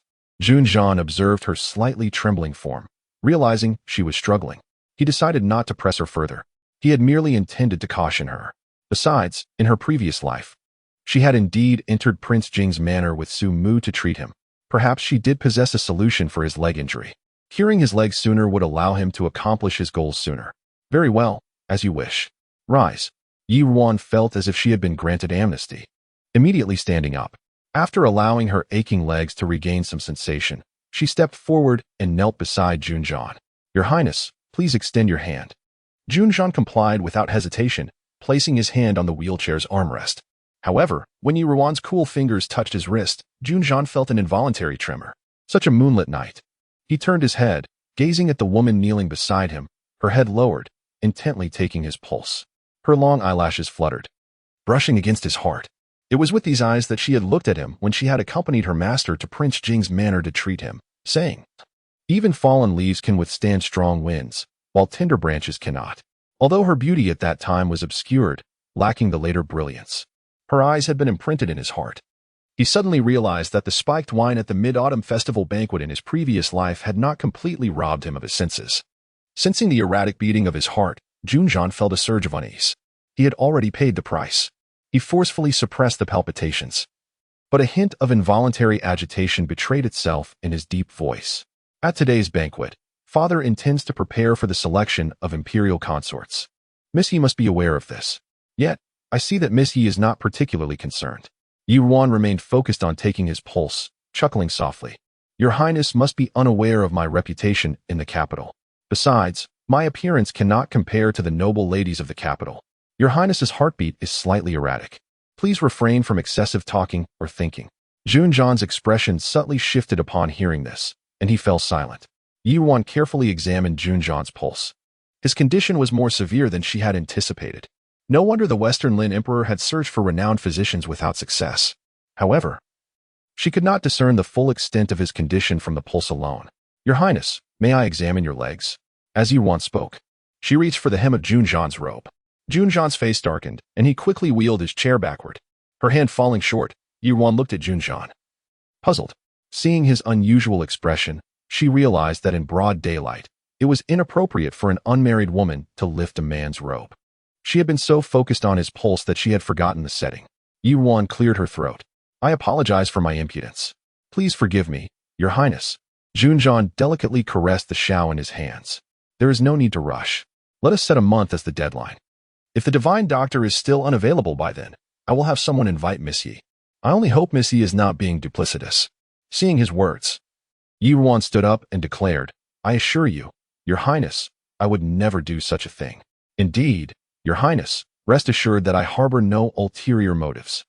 By the way, I have yet to express my gratitude to you in person regarding the Empress Dowager's matters. Junjan, leaning casually against the back of his chair, appeared unfazed by her assurances. It is of no consequence, merely a trivial matter. However, Ruan suddenly recalled something and continued, Your Highness, should I inadvertently exploit the Empress Dowager for certain purposes, would you hold me accountable?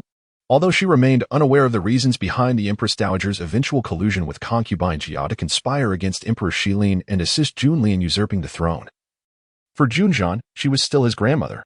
Junjan understood her intentions and, upon the mention of the Empress Dowager, a fleeting coldness flickered in his gaze. I share no blood ties with her. Feel free to act as you wish.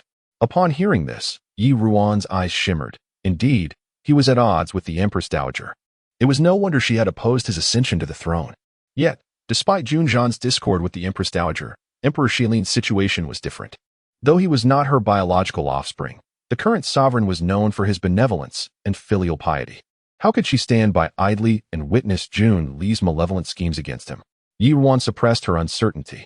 I understand. Then I shall take my leave. Junjan acquiesced.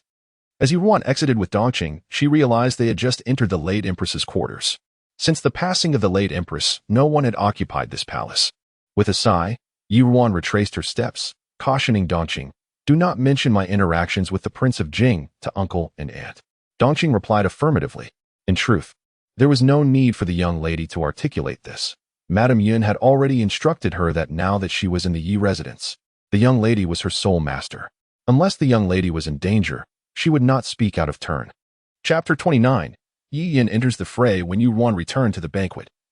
An official was announcing that the next performance for the birthday celebration would be by the third young lady of the Yi family, Yi Yin. As Ruan settled back into her seat, she was unnoticed by anyone. She then raised her eyes and saw Yi Yin's figure appearing in the center of the grand hall, clad in flowing white garments. Her graceful figure and dark tresses cast a spell under the hazy moonlight, as though she had emerged from a dream. With utmost reverence, she bowed towards the Empress Dowager and spoke softly. This humble daughter, Yi Yin, has prepared a piece of cloud garment dance to wish the Empress Dowager eternal longevity. Upon hearing this, the Empress Dowager's brow twitched slightly. The cloud garment dance was a dance that had been passed down in her hometown, one she had not witnessed since entering the palace at the tender age of 16. Indeed, the third young lady of the Yi family was quite thoughtful. After granting her permission, Yi Yin took her place in the main hall, and the music began to flow. Her dance was enchanting, sometimes gliding like a gentle cloud, at other times swirling like a fierce wind. As her wide sleeves billowed, she resembled a fairy under the moonlight, breathtakingly beautiful. The floral ornament on her brow served as the finishing touch. When the dance concluded, thunderous applause erupted in the hall. The Empress Dowager appeared moved, as if she saw the reflection of another person in Yi Yin. She recalled how, in her youth, Princess Chaoyang had performed this very dance for her. However, the Empress Dowager soon regained her composure, offering merely a fleeting compliment to Yi Yin before bestowing her some rewards. Yet, Yi Yin felt a deep sense of dissatisfaction. Junli had mentioned that this dance was often performed by Princess Chaoyang. She had hoped the Empress Dowager would notice her makeup and inquire about it. allowing her to seamlessly present her prepared remarks. Instead, she received only a light praise that would soon be forgotten, and the trivial rewards were laughable. She lacked nothing of such superficial possessions. "Thank you for your bestowal, Empress Dowager." Yi Yin suppressed her discontent and bowed respectfully, yet she did not rise. Instead, she continued, "This humble daughter has heard that the Empress Dowager suffers from headaches. As the mother of His Majesty and a revered figure among the women of Shilin, I do not wish for the Empress Dowager to endure such pain. Therefore, I have studied the medical texts passed down through my ancestors day and night and have finally devised an effective remedy. Today, I present this formula to the Empress Dowager, wishing for her continued health and longevity." The Emperor of Shilin, known for his benevolence and filial piety, was immediately filled with joy upon hearing this. Though the Empress Dowager's headaches were not fatal, they had long been a source of distress for him, especially now that she was advanced in age and often bedridden for several days each month due to the pain. The medicines provided by the Imperial Medical Bureau had initially offered some relief, but their efficacy had waned over time. As her son, he could only watch helplessly as his mother suffered, unable to find peace. He turned to Yi Yin and asked, "Has this remedy been tested?" Yi Yin felt a surge of happiness at the Emperor's earnestness. "Your Majesty, my third uncle is a physician in the Imperial Medical Bureau. This formula has been examined by him and has been tested as well. If taken during an episode of headache, accompanied by the appropriate techniques, the pain will vanish in a mere quarter of an hour. I dared present this formula to the Empress Dowager precisely because of this. Your Majesty, please rest assured." The Emperor's heart swelled with delight. "Is it truly so miraculous?" At that moment, a middle-aged man dressed as a physician stepped forward. "Your Majesty, this is indeed the truth. I am Yi Huayuan from the third branch of the Yi family, currently serving in the Imperial Medical Bureau." "Excellent. The Yi family surely boasts a rich medical heritage. If this remedy can prove as effective as you claim, I shall reward you handsomely." The Emperor praised Yi Yin once more and ordered that the formula she presented be brought forth. He then inquired, "What did you mention about the techniques?" Yi Yin's eyes lit up. "If the Empress Dowager does not mind, I would be willing to personally teach the techniques to those close to her." The Empress Dowager smiled warmly. "Such pure filial piety is rare. How could I possibly reject it? Come to the palace tomorrow." Yi Yin's heart soared with joy. This was the most crucial opportunity. As long as she could draw near to the Empress Dowager, there would be a chance for her. She suppressed her elation and bowed once more. "Yes, Empress Dowager." The Emperor rewarded Yi Yin with several more gifts before allowing her to withdraw. And Yi Huayuan was also duly honored. Yushuran's colleagues praised him for having such an outstanding daughter, and he could not hide his satisfaction, a broad smile illuminating his face. When Yi Yin returned to her seat, he gazed at her with fervent pride, repeatedly commending her. Indeed, his daughter Yi Yin was exceptional. Throughout the banquet, many high-born youths frequently cast glances towards the Yi family's table, and even several princes turned their heads slightly. This third young lady of the Yi family was rightly renowned as the most beautiful woman in the capital. Not only was her beauty unparalleled, but she was also well-versed in music, chess, calligraphy, and painting, and possessed knowledge of medicine. Although she was born of a concubine, her status was somewhat lower. Yet if she could capture the Empress Dowager's favor this time, her future would be transformed. The ladies present began to plot for their own offspring. Yi Ning, noticing Yi Yin had returned, curiously asked, "Third sister, do you also possess medical skills like elder sister?" Yi Yin, caught off guard, glanced uneasily at Ruan. "I only know a little. It is thanks to the ancestral texts and my third uncle's assistance." Yi Ning's eyes sparkled with admiration. "Third sister, you are truly impressive." Yi Yin cast another furtive glance at Yi Ruan, anxious that she might reveal her secrets. "It's merely luck. I cannot compare to elder sister at all." Yi Ruan, understanding Yi Yin's thoughts, merely smiled and replied, "Third sister is too humble. Ultimately, it is your sincere intention towards the Empress Dowager that is truly commendable. I never expected such earnestness from you." Yi Yin, relieved to see Yi Ruan's composed demeanor, felt her tension ease. Yi Shuren, overhearing their conversation, cast a disdainful glance at Yi Ruan and scoffed. "Humph, what good is all those years of medical study? It pales in comparison to Yin Er's impromptu knowledge." Yi Ruan chose to ignore him, her gaze drifting towards a certain spot in the hall. There, near the front, stood the second young lady of the Su family, Su Zijing, deep in thought as she gazed at Junli.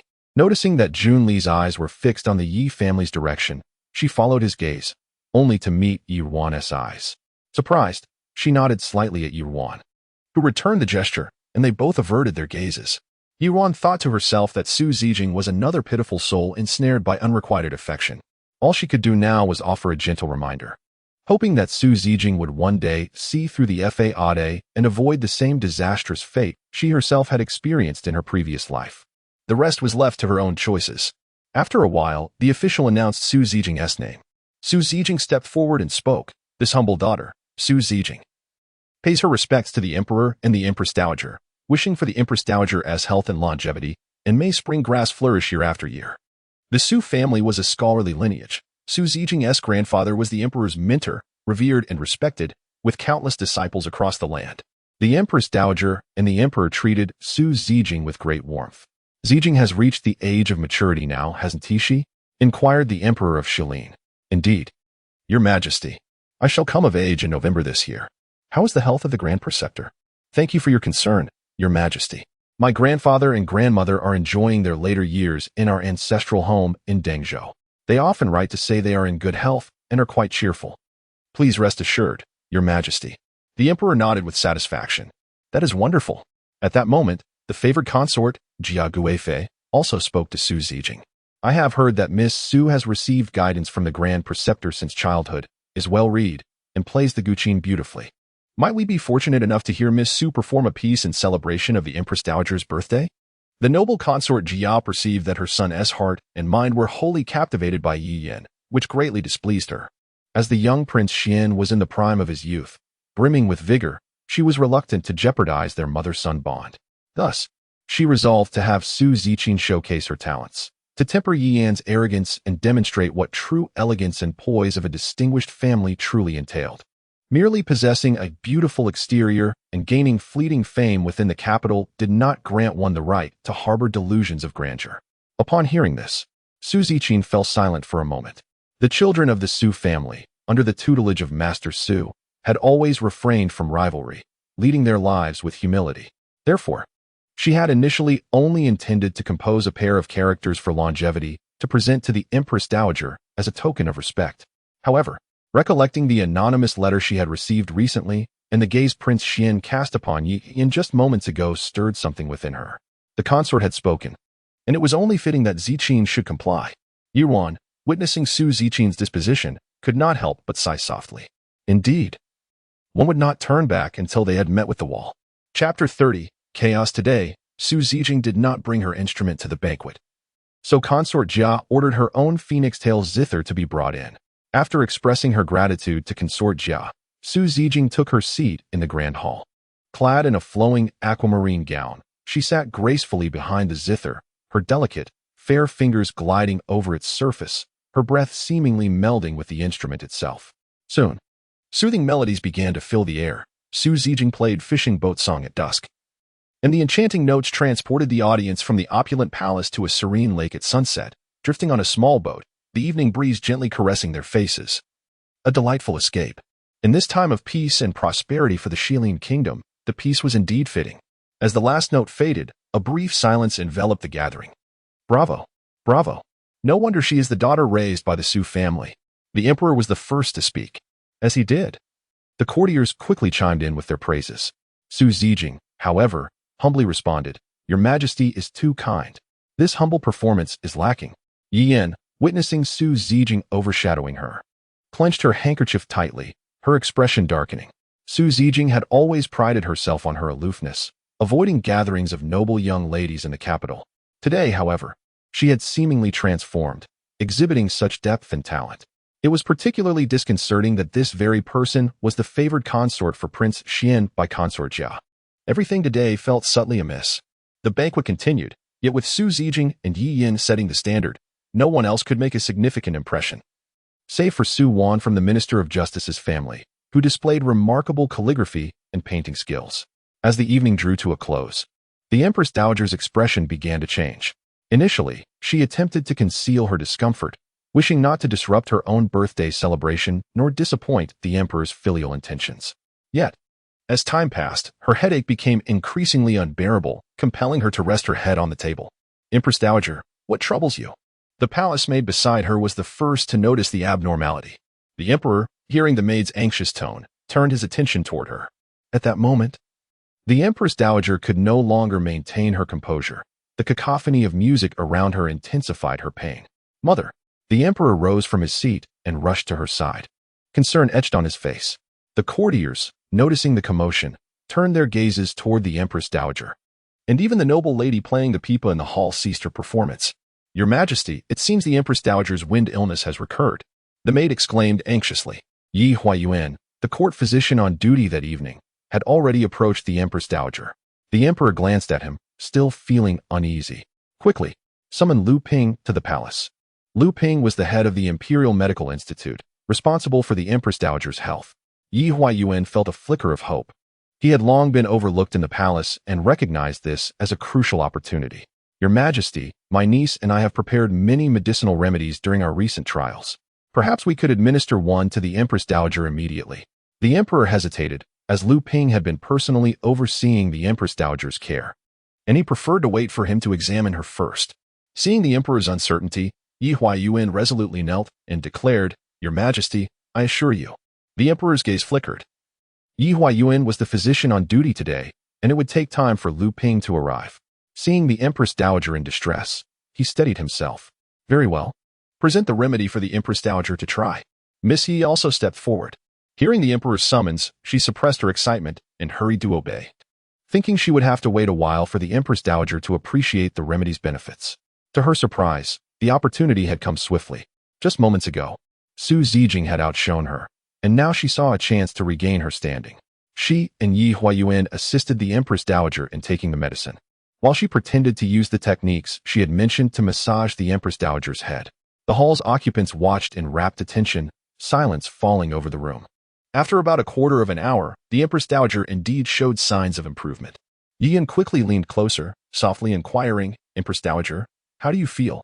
Just as the Empress Dowager began to recover from her pain, she momentarily appeared dazed, gazing at the striking young woman before her, noticing the flower ornament on her forehead. She murmured, "Morning sun." Upon hearing this, Yian felt an overwhelming surge of excitement. She had thought her efforts today had been in vain. Yet now it appeared there was a glimmer of hope. However, before she could revel in her triumph, an even greater pain suddenly erupted within the Empress Dowager's head. Her eyes widened in shock, and she collapsed before Yi Yin. "Empress Dowager!" The maid beside her cried out, instinctively shielding the Empress Dowager. Yet, the Empress Dowager's breaths grew faint. "Your Majesty, the Empress Dowager seems unwell," the maid observed, her heart racing. "What is happening?" The Emperor bellowed in anger. The Emperor's wrath, felt so closely by Yi Yin, left her pale with fear. Yi Huayuan quickly moved to check the Empress Dowager's pulse. Upon discerning her condition, he felt as though he had plunged into a frozen abyss, trembling as he knelt, unable to form coherent words. "Your Majesty, I do not know." The Empress Dowager. The Emperor, seeing him in such a state, was consumed by fury. "You fool! This remedy was provided by you. How can you not know?" Yi Huayuan recoiled slightly. "Your Majesty, please calm your anger. This prescription, it was my niece who supplied it to me. I have indeed tested it with others, and it showed no issues. I truly do not understand why the Empress Dowager has reacted this way." With a crash, the Emperor seized a teacup nearby and hurled it at Yi Huayuan. The courtiers immediately scrambled to their feet, kneeling in fear. Seeing Yi Huayuan shift the blame onto her, Yi Yin felt her world spiral into chaos. Observing her uncle's demeanor, she feared the worst for the Empress Dowager. To harm her would be a grave crime. She could not afford to die, not now. Yi Yin cast a desperate glance toward Jun Li, but he remained rooted in place, aware that the matter involved the Emperor's grandmother, a point of contention for the Emperor. Feeling a chill of despair, she disregarded everything else, forcefully breaking free from the guard's grip, kneeling before the Emperor, and fervently proclaiming, "Your Majesty, this prescription was given by my elder sister. She is a disciple of the renowned healer Su Mu, and she can surely save the Empress Dowager. I implore your Majesty to grant the Yi family another chance." The Emperor's brow furrowed at her words, and he addressed the guards who were dragging her away. "Hold on. Release her." The guards complied, and Yi Yin felt as though she had been granted a reprieve. She quickly rushed to kneel near the Emperor. He approached her, his voice stern. "Disciple of the healer Su Mu? Which elder sister do you speak of?" Daring not to lift her head, she knelt, gazing at the Emperor's golden robe. Trembling as she replied, "Your Majesty, it is my elder sister, Ruan." At the mention of her name, the Emperor surveyed the hall and called out loudly, "Where's Ruan?" Ruan had anticipated that Yi Yin might invoke her name in a moment of desperation, and she had prepared her response. Yet she had not expected her to mention her master as well. However, at this moment, she could not afford to hesitate. She emerged from the densely packed crowd of kneeling people in the hall and took her place in the center. The humble servant, Ruan, pays her respects to your majesty. The emperor gazes upon this unfamiliar visage, a hint of suspicion in his eyes. Are you the disciple of the divine physician, Sumu? Indeed, Ruan responds respectfully. Was the prescription presented to the Empress Dowager crafted by your hand? Your majesty, she replies, I have never prescribed anything for the Empress Dowager. Ruan replies with neither deference nor arrogance. Upon hearing this, Emperor Shilin turns his gaze to Yi Yin, his eyes filled with sternness. Noticing this, Yi Yin, disregarding her decorum, rushes to Ruan's side and trembles as she speaks. Elder sister, it was I who erred, in my moment of confusion. I submitted the prescription you gave to our aunt to the Empress Dowager. You can save her, can't you? Please, you must save her. Save me. At this moment. Emperor Shilin catches on to the underlying truth and contemplates the dire situation of the Empress Dowager. With the court physician yet to arrive, he sees no other recourse but to allow the individuals before him a chance. Since you claim to be disciples of the divine physician, I shall grant the Yi family one more opportunity. However, should anything happen to the Empress Dowager, none of you shall escape the consequences. Yi Shuren, still reeling from the revelation that Ruan is a disciple of the divine physician, is suddenly struck by the emperor's words, causing cold sweat to break out upon his brow, and he anxiously turns to Ruan. Ruaner, you must heal the Empress Dowager. The realization that the once disheveled man was indeed the divine physician, and that this foolish daughter is the heir to his legacy, fills him with indignation for being kept in the dark about such monumental matters. Ruan does not look at Yi Shuren, but instead bows to the emperor. This servant shall obey. Chapter 31. A glimpse of brilliance as Ruan stepped forward, she promptly instructed the palace servants to take the Empress Dowager to a side chamber. Observing this, Yi Huiyuan was struck with an idea to assist, yet he was met with a soft rebuff from Ruan, who found an excuse to decline his help. Emperor Shilin and the court officials awaited in the main hall, with only the Yi family members remaining on their knees in the hall. The emperor paced the chamber, casting a cold glance at Yi Shuren and Yi Yin, who knelt before him, and remarked icily, Yi Qing has indeed given birth to a fine daughter. This statement mirrored the previous praises from his colleagues, yet Yi Shuren felt as if he had plunged into an icy abyss. Trembling, he bowed deeply before the emperor, exclaiming, Your Majesty, I truly had no knowledge of today's events. Had I been aware, I would never have allowed my wayward daughter to engage in such outrageous conduct. The emperor, displeased, waved his sleeve dismissively. Humph. You had better pray for the Empress Dowager's well-being. Yi Yin, kneeling at the front, grew increasingly pale. How had matters escalated to such a point? Her reputation was on the verge of ruin, and she was consumed with resentment. Your Majesty, it is all my fault. I should not have acted so rashly. My elder sister has always warned me not to disclose her identity as a disciple of the divine physician. I only wished to contribute to the Empress Dowager's care, which led me to falsely claim the prescription as my own. This formula was used by my aunt and posed no issues. Thus, I dared to present it. Yi Qining, kneeling beside Yi Shuren, was taken aback by these words. What did his third sister mean? Was she blaming their elder sister for not taking the initiative to attend to the Empress Dowager? Or was she attempting to shift the blame entirely onto her? It seemed that a multitude of words choked in his throat, leaving him voiceless. Just then, Yungu rose from his seat at the Yun residence. Standing tall and elegant, his refined features were almost ethereal. His voice, usually as clear as a mountain spring, now carried an edge. Your Majesty, Miss Yi San's words lack reason. Setting aside the fact that the Empress Dowager's ailment is a matter of the inner palace, how could a young lady who has returned home for less than half a year possibly possess such knowledge? If she truly wished to help the Empress Dowager, she could have informed Lord Yi upon learning of the Empress Dowager's condition, allowing Miss Yi to personally attend to her. I believe both the Empress Dowager and Your Majesty are wise enough to respect her wishes and not expose her identity. Yet, Miss Yi San conceals the truth, exploiting her aunt's reputation to procure the prescription, claiming all credit as her own. Her heartfelt words when presenting the medicine still linger in the air. Did she genuinely wish to aid the Empress Dowager, or are there ulterior motives at play? Surely, Miss Yi San does not think that Your Majesty and the gathered ministers are fools to be easily deceived. Yi Yin, taken aback by Yun Ji's incisive remarks, turned pale and hastily retorted, Your Majesty, I absolutely did not intend to deceive you. I merely wish to uphold my promise to my elder sister.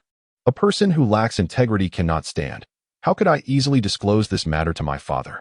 Even if I harbored a hint of selfishness. It was all born from filial piety towards the Empress Dowager. Her words were earnest, her eyes glistening with unshed tears, presenting herself as a paragon of righteousness. Yet, a derisive scoff echoed from Yunji's position, causing Yi Yan's heart to tremble. Miss Yusan is indeed eloquent. You repeatedly mention your commitment to Miss Yi.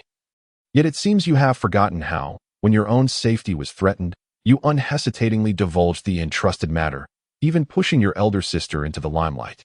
Miss Yisan's so-called loyalty is truly eye-opening. I did not. Yi Yan stammered, her words faltering as the painful truth struck her. At that moment, Yishuren bellowed, "Silence." He looked at the increasingly displeased countenance of Emperor Shilin and bowed deeply in submission. Your Majesty, the matter has reached this point, and I am utterly culpable. I now hope my eldest daughter can save the Empress Dowager, thus redeeming her sins. If the Empress Dowager were to suffer any misfortune, I would surely pay with my life to atone for my failures. At this juncture, Yishuren pinned all his hopes on Yi Ruan, seemingly forgetting his earlier admonitions to her to observe quietly and learn from Yi Yan. Emperor Shilin's anger had not yet dissipated, but his concern for the Empress Dowager's health silenced further remarks, allowing the hall to fall into an uneasy silence, where even a pin drop could be heard. Several ladies suddenly recalled the miraculous remedy that Miss Yi San had sought for them earlier, remembering how she had claimed it was an arduous task to obtain these prescriptions. Observing today's events, if Miss Yu truly were a disciple of the divine physician Sumu, then this prescription. Their gazes towards Yi Yin grew increasingly complex. As time ticked away, the Yi family members felt the weight of the moment, until Yi Ruan finally returned to the main hall. Emperor Shilin immediately inquired with trepidation, "How fares the Empress Dowager?" Yi Ruan slightly bowed, "Your Majesty, I have not disgraced my mission, though she had no desire to save the Empress Dowager. If the Dowager were to perish at Yi Yan's hands, the entire Yi family, including herself and her brother, would surely suffer the consequences." At that moment, the matron beside the Empress Dowager also bowed to the Emperor, speaking with lingering trepidation, "Your Majesty, the Empress Dowager's breathing has stabilized. She has now fallen asleep." Hearing this, Yishuren exhaled a heavy sigh of relief, his body collapsing in exhaustion. Madame Sha trembled as she reached to support him, but was pushed away by him with a single hand. Upon hearing that the Empress Dowager was safe, Emperor Shilin also breathed a sigh of relief and returned to his seat, regarding Yi Ruan with a contemplative expression. "You are Yi Ruan?" "Yes, Your Majesty." "Yi Ruan is indeed my given name," she replied. Nodding, Emperor Shilin continued, "Since you are a disciple of the divine physician, why do you choose not to reveal this to others?" Yi Ruan could not disclose that her master wished to keep her away from the whirlpool of power. "Your Majesty, I cannot defy my master's commands. This is my master's wish, and I merely follow it. As for the reasons behind it, I am unaware." A glimmer of light flickered in the Emperor's eyes. "I ask you once more, are you truly a disciple of the divine physician Sumu? Today, you saved the Empress Dowager. If you confess now, I may regard it as a desperate attempt to save your family, allowing your sister to borrow the divine physician's name. But if you dare to deceive me further, I shall hold you accountable as well." Yi Ruan respectfully bowed her head. "I would not dare to deceive your Majesty. Though this incident was not my desire, I acknowledge it and will not retract my words." Upon hearing this, the light in Emperor Shilin's eyes brightened further. "Good. You have rendered service in saving the Empress Dowager. I shall reward you handsomely. As for the other members of the Yi family," his gaze darkened, pausing as if contemplating how to deal with them. Chapter 32. Punishment. Upon observing the contemplative demeanor of Emperor Shilin, Yi Yin hurriedly knelt beside Yi Ruan. "Sister, this prescription was drafted by you for Aunt. Why has it led to trouble when applied to the Empress Dowager? Surely, her condition today must stem from other causes. Not from any errors in the prescription, correct?" Yi Ruan sighed softly at Yi Yan's desperate struggle. "Third sister, I wish to assure you that the prescription is not at fault, but in the presence of His Majesty, how could I dare to deceive? Moreover, the chief physician, Lord Lu, has already arrived in the Empress Dowager's chambers. He will ascertain the truth, and there is no denying it.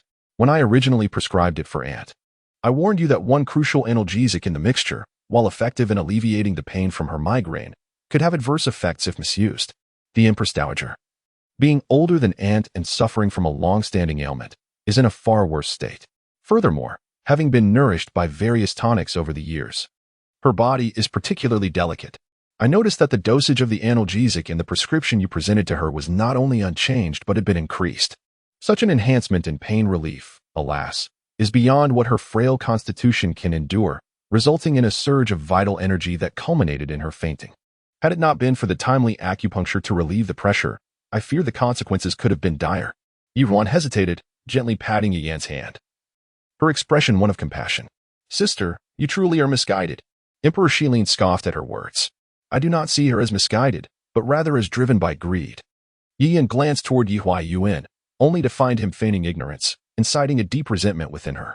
Why had he not recognized the gravity of the situation? He was nothing but a quack. Previously, he had claimed that the poison in the herb would go unnoticed, yet it had been discovered. And now he had fallen into the same trap. How had he even become a physician? At that moment, Madame Xiao could no longer contain herself and crawled to Yian's side. Your Majesty, though my daughter nearly caused a calamity today, her intentions were good, devoid of any malice.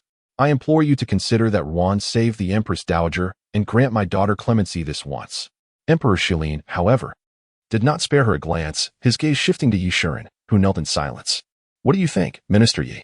Seeing that the Empress Dowager was safe and Emperor Shilin's expression had softened slightly, Yi Shiren, filled with a glimmer of hope, spoke up. Your Majesty, my daughter has indeed committed a grave error today, and I cannot refute that. Yet, my wife makes a valid point. Since Ruan is a disciple of a renowned physician, she surely possesses the capability to devise a remedy for the Empress Dowager as well. I beseech your Majesty to allow the Yi family to atone for their misdeeds through merit, sparing my thoughtless daughter and third son. After speaking, Yi Shiren turned to Yi Ruan. Ruan, is father correct? Surely you can formulate a remedy to alleviate the Empress Dowager's affliction? Yi Ruan, witnessing Yi Shiren's unwavering desire to save Yi Yin despite her monumental blunder, could not help but sneer inwardly. In her previous life, when she had found herself in dire straits, her father had remained indifferent, merely stating that she had brought it upon herself, allowing Yi Yin to trample her into the mud. It seemed he possessed no paternal love for her or her brother. Yet, Emperor Shilin did not wait for Yi Ruan's response, casting a cold glance at Yi Shiren. Minister Yi, is this how you govern your household? While it is true that Yi Ruan saved the Empress Dowager today, the fact remains that Yi Yin and Yi Huayuan disregarded her safety, placing her in such peril. How can you absolve them of their wrongdoing? Such leniency only emboldens those in your family to act with impunity. Just as Yi Shiren was about to defend himself, a figure suddenly appeared in the hall. Junjian, pushed in by Chang Feng, entered with a tone of mockery. Father, you speak the truth. The Ministry of Personnel is the foremost of the 6 ministries, and as a deputy minister, it is incumbent upon Minister Yi to assist the Minister of Personnel in overseeing appointments and dismissals. It is crucial that he possesses the discernment to recognize talent. Today, witnessing his actions, it is clear he is unfit for such a responsibility. Yi Shiren trembled at Junjian's words, realizing their weight. He quickly bowed his head to Emperor Shilin. Your Majesty, I do not intend to show favoritism. However, the Yi family is a collective. We rise and fall together. I believe no one can remain unscathed, which is why I made my previous remarks. I ask for your understanding. Upon seeing Junjian enter, Emperor Shilin's gaze softened somewhat. The Prince of Jing speaks wisely. I share this sentiment. The position of Deputy Minister of Personnel should rightly be entrusted to one more suited for it. Where is Chao Wenyuan? At the Emperor's command, a middle-aged man stepped forward from his seat, cupping his hands in salute. Your Majesty, I am here. Beside him sat a young man, Chao Ziong, who had once clashed with Yi Qining. Observing the Yi family's misfortune, he felt a sense of satisfaction. Emperor Shilin continued. Today, I hereby remove Yi Shiren from his position as Deputy Minister of Personnel. You are to return and propose a list of candidates for me to choose from to fill his position. Your humble servant obeys. Chao Wenyuan replied, elated. Yi Shiren had a handsome appearance and could read, but he was ineffectual in governance. Had it not been for the influence of the Yun family, he would have been dismissed long ago. Now, the Emperor had facilitated his opportunity. After issuing the command to Chao Wenyuan, Emperor Shilin turned his gaze to the pale-faced Yi Shiren. As for you, report to the Ministry of Revenue. Your rank is hereby reduced by 1 level, and you shall serve as a 5th-rank officer in the Ministry of Revenue. Yi Shiren felt his limbs turn cold. After much effort, he had finally climbed to this position. And now disaster had struck from the heavens. At his age, he had no resources to start anew. Though it was only a demotion by 1 level, That level felt insurmountable. Returning to the position of deputy minister would be a daunting challenge, let alone the coveted rank of minister. Yet, he dared not express any dissatisfaction, fearing it would further provoke Emperor Shilin. He could only kneel heavily and respond, "Thank you, Your Majesty. I obey, Madame Xiao." Upon seeing her husband's emotion, felt darkness encroach upon her vision, nearly fainting. It was over. All their years of painstaking efforts had come to naught. Surely, her husband would blame her and Yi Yan. At that moment, Emperor Shilin's gaze shifted to Yi Yan and Yi Huayuan. Yi Huayuan, your medical skills are lacking, and your ethics are questionable. You are hereby exiled from the Imperial Hospital for 5 years. You shall serve as a military physician at the border, treating soldiers to atone for your sins. You are not permitted to return to the capital without summons. Seeing Yi Shuren accept his fate, Yi Huayuan could only bow his head in resignation, his eyes reddening as he accepted the command. Only Yi Yan remained. However, after a moment's contemplation, Emperor Shilin, recognizing that she was a woman, struggled to determine an appropriate punishment. He glanced at noble consort Jia beside him. "Noble consort, how should we deal with Yi Yan?" Taken aback that Emperor Shilin did not directly punish her, but instead entrusted her fate to noble consort Jia, Yi Yan felt a flicker of hope. Surely, considering her relationship with Junli, noble consort Jia would show her some leniency. Yet, noble consort Jia's expression was far from pleasant. Having accompanied Emperor Shilin for many years, she was well aware of his earlier demeanor. Thus, she regarded Yi Yan with a distinctly unkind gaze. After pondering for a moment, she addressed the emperor. "Your Majesty, this girl is overambitious. I suggest she be shaved bald and sent to Jingwei Monastery for 5 years of quiet reflection. This would serve to temper her character lest she cause trouble in the future before Junli." Emperor Shilin found this proposal satisfactory, nodding in agreement. "Since it has been entrusted to the noble consort, she shall handle it as she sees fit." Upon hearing this, Madame Xiao hastily knelt before the Empress Jia, pleading for mercy on behalf of Yi Yan, her voice choked with tears. "Your Majesty, please spare her. Yin'er is but 13 years of age, and for a young lady, her hair holds immense significance. To have her shave her head and become a nun at Jingwei Monastery is akin to taking her life. When she returns home, how can she face the judgment of others? I implore your Majesty to show compassion." Madame Xiao bowed deeply, her forehead bleeding from the force of her prostrations. A truly pitiful sight. Seeing this, Empress Jia, filled with indignation, rebuked, "How absurd. It is merely a matter of her spending a few years in a temple for self-cultivation. How can that equate to a death sentence? If she harbors such fear, she should not have acted so recklessly, nearly endangering the Empress Dowager's life." Yi Yan had always been obsessed with her appearance. The thought of having her hair cut terrified her to the core. It was only when she heard her mother's voice that she regained her composure and turned her pleading gaze toward Junli. Upon hearing his mother's decree regarding Yi Yan's hair, Junli felt a pang of sympathy. He had restrained his emotions earlier due to the gravity of the situation concerning the Empress Dowager, but now that the matter was resolved, he felt no need for restraint. To sacrifice such beauty as Yi Yan's hair was indeed a pity. "Mother, our hair and skin are gifts from our parents. For a young lady to shave her head is a grave act of filial impiety. I find it truly lamentable for Madame Yi. Today marks the Empress Dowager's birthday. Might you show mercy and allow Miss Yu to retain her hair while she cultivates?"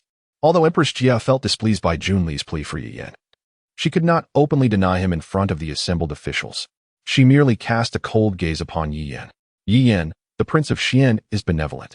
Today, I shall permit you to keep your hair, but do remember, you enter the temple bearing a guilty conscience. While there, you must strictly adhere to the temple's rules and engage in sincere practice.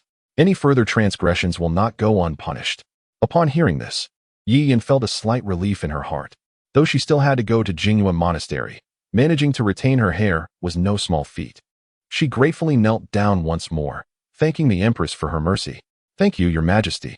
Seeing that the matter had been settled, Emperor Shilin dismissed the officials, retaining only Ruan to confer upon her a reward in private.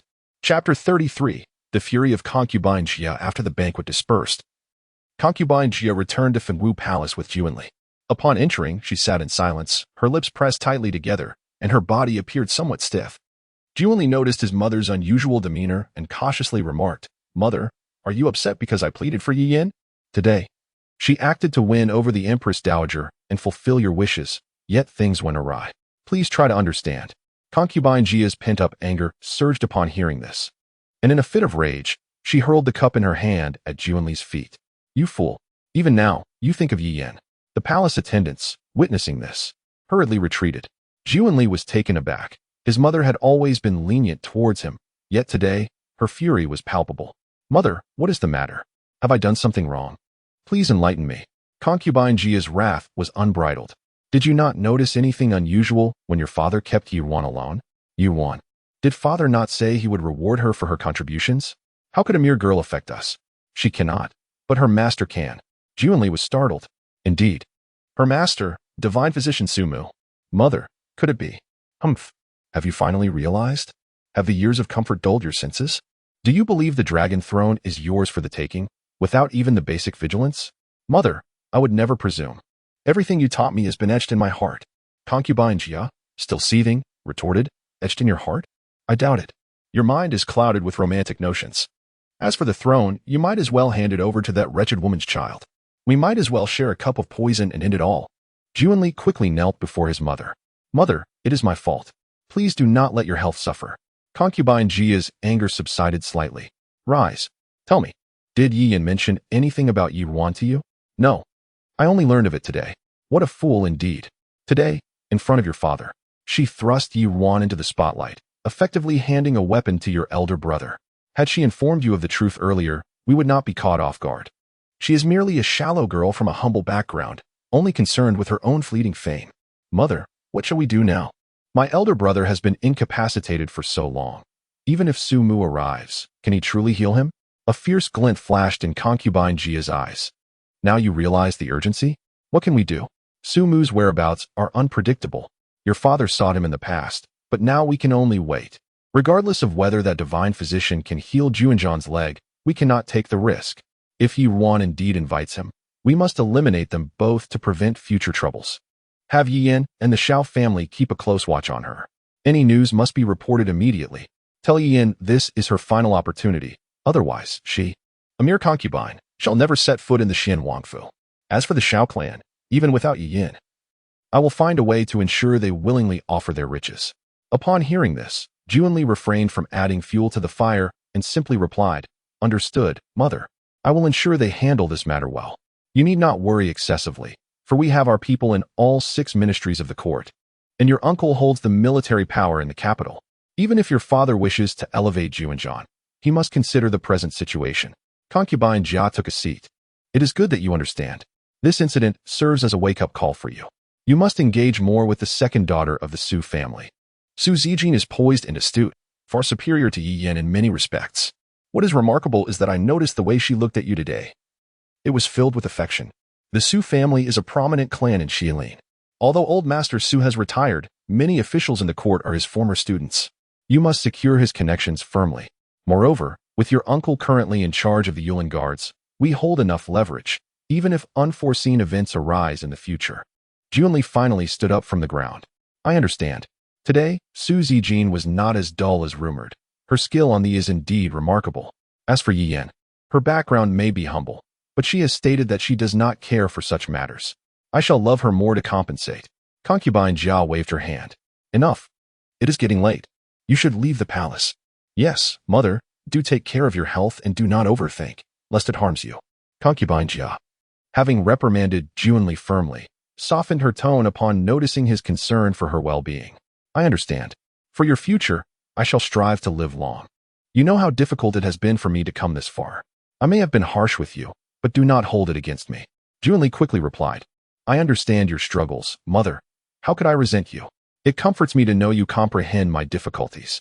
Now, hurry and leave. The palace gates are closing. Be cautious on your way. Yes, I take my leave. Chapter 34. The Emperor's commission. As Yi Ruan bid farewell to the Emperor of Xilin and exited the palace. The Yi family's carriage awaited her at the palace gates, with all members present. Under ordinary circumstances, Yi Shiren would not have gathered the family to wait for a daughter he regarded with disdain. However, today was different from the past. Upon seeing Yi Ruan approach, Madame Shao hurriedly greeted her. Ruaner, did the Emperor leave any message for you? Mother.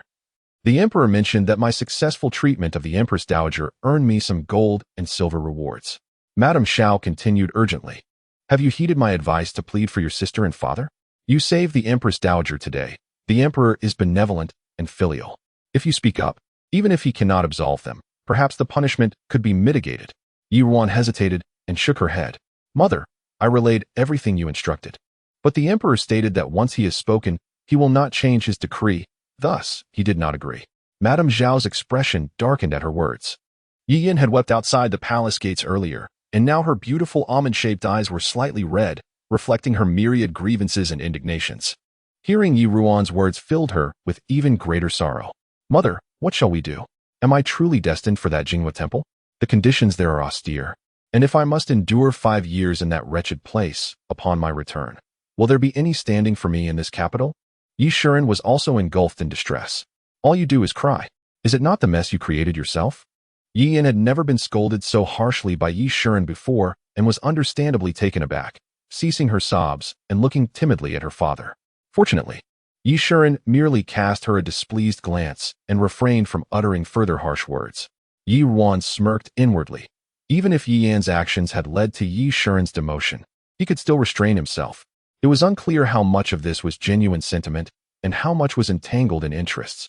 After a pause, she continued, Father. Although the emperor did not agree, he requested I undertake a task.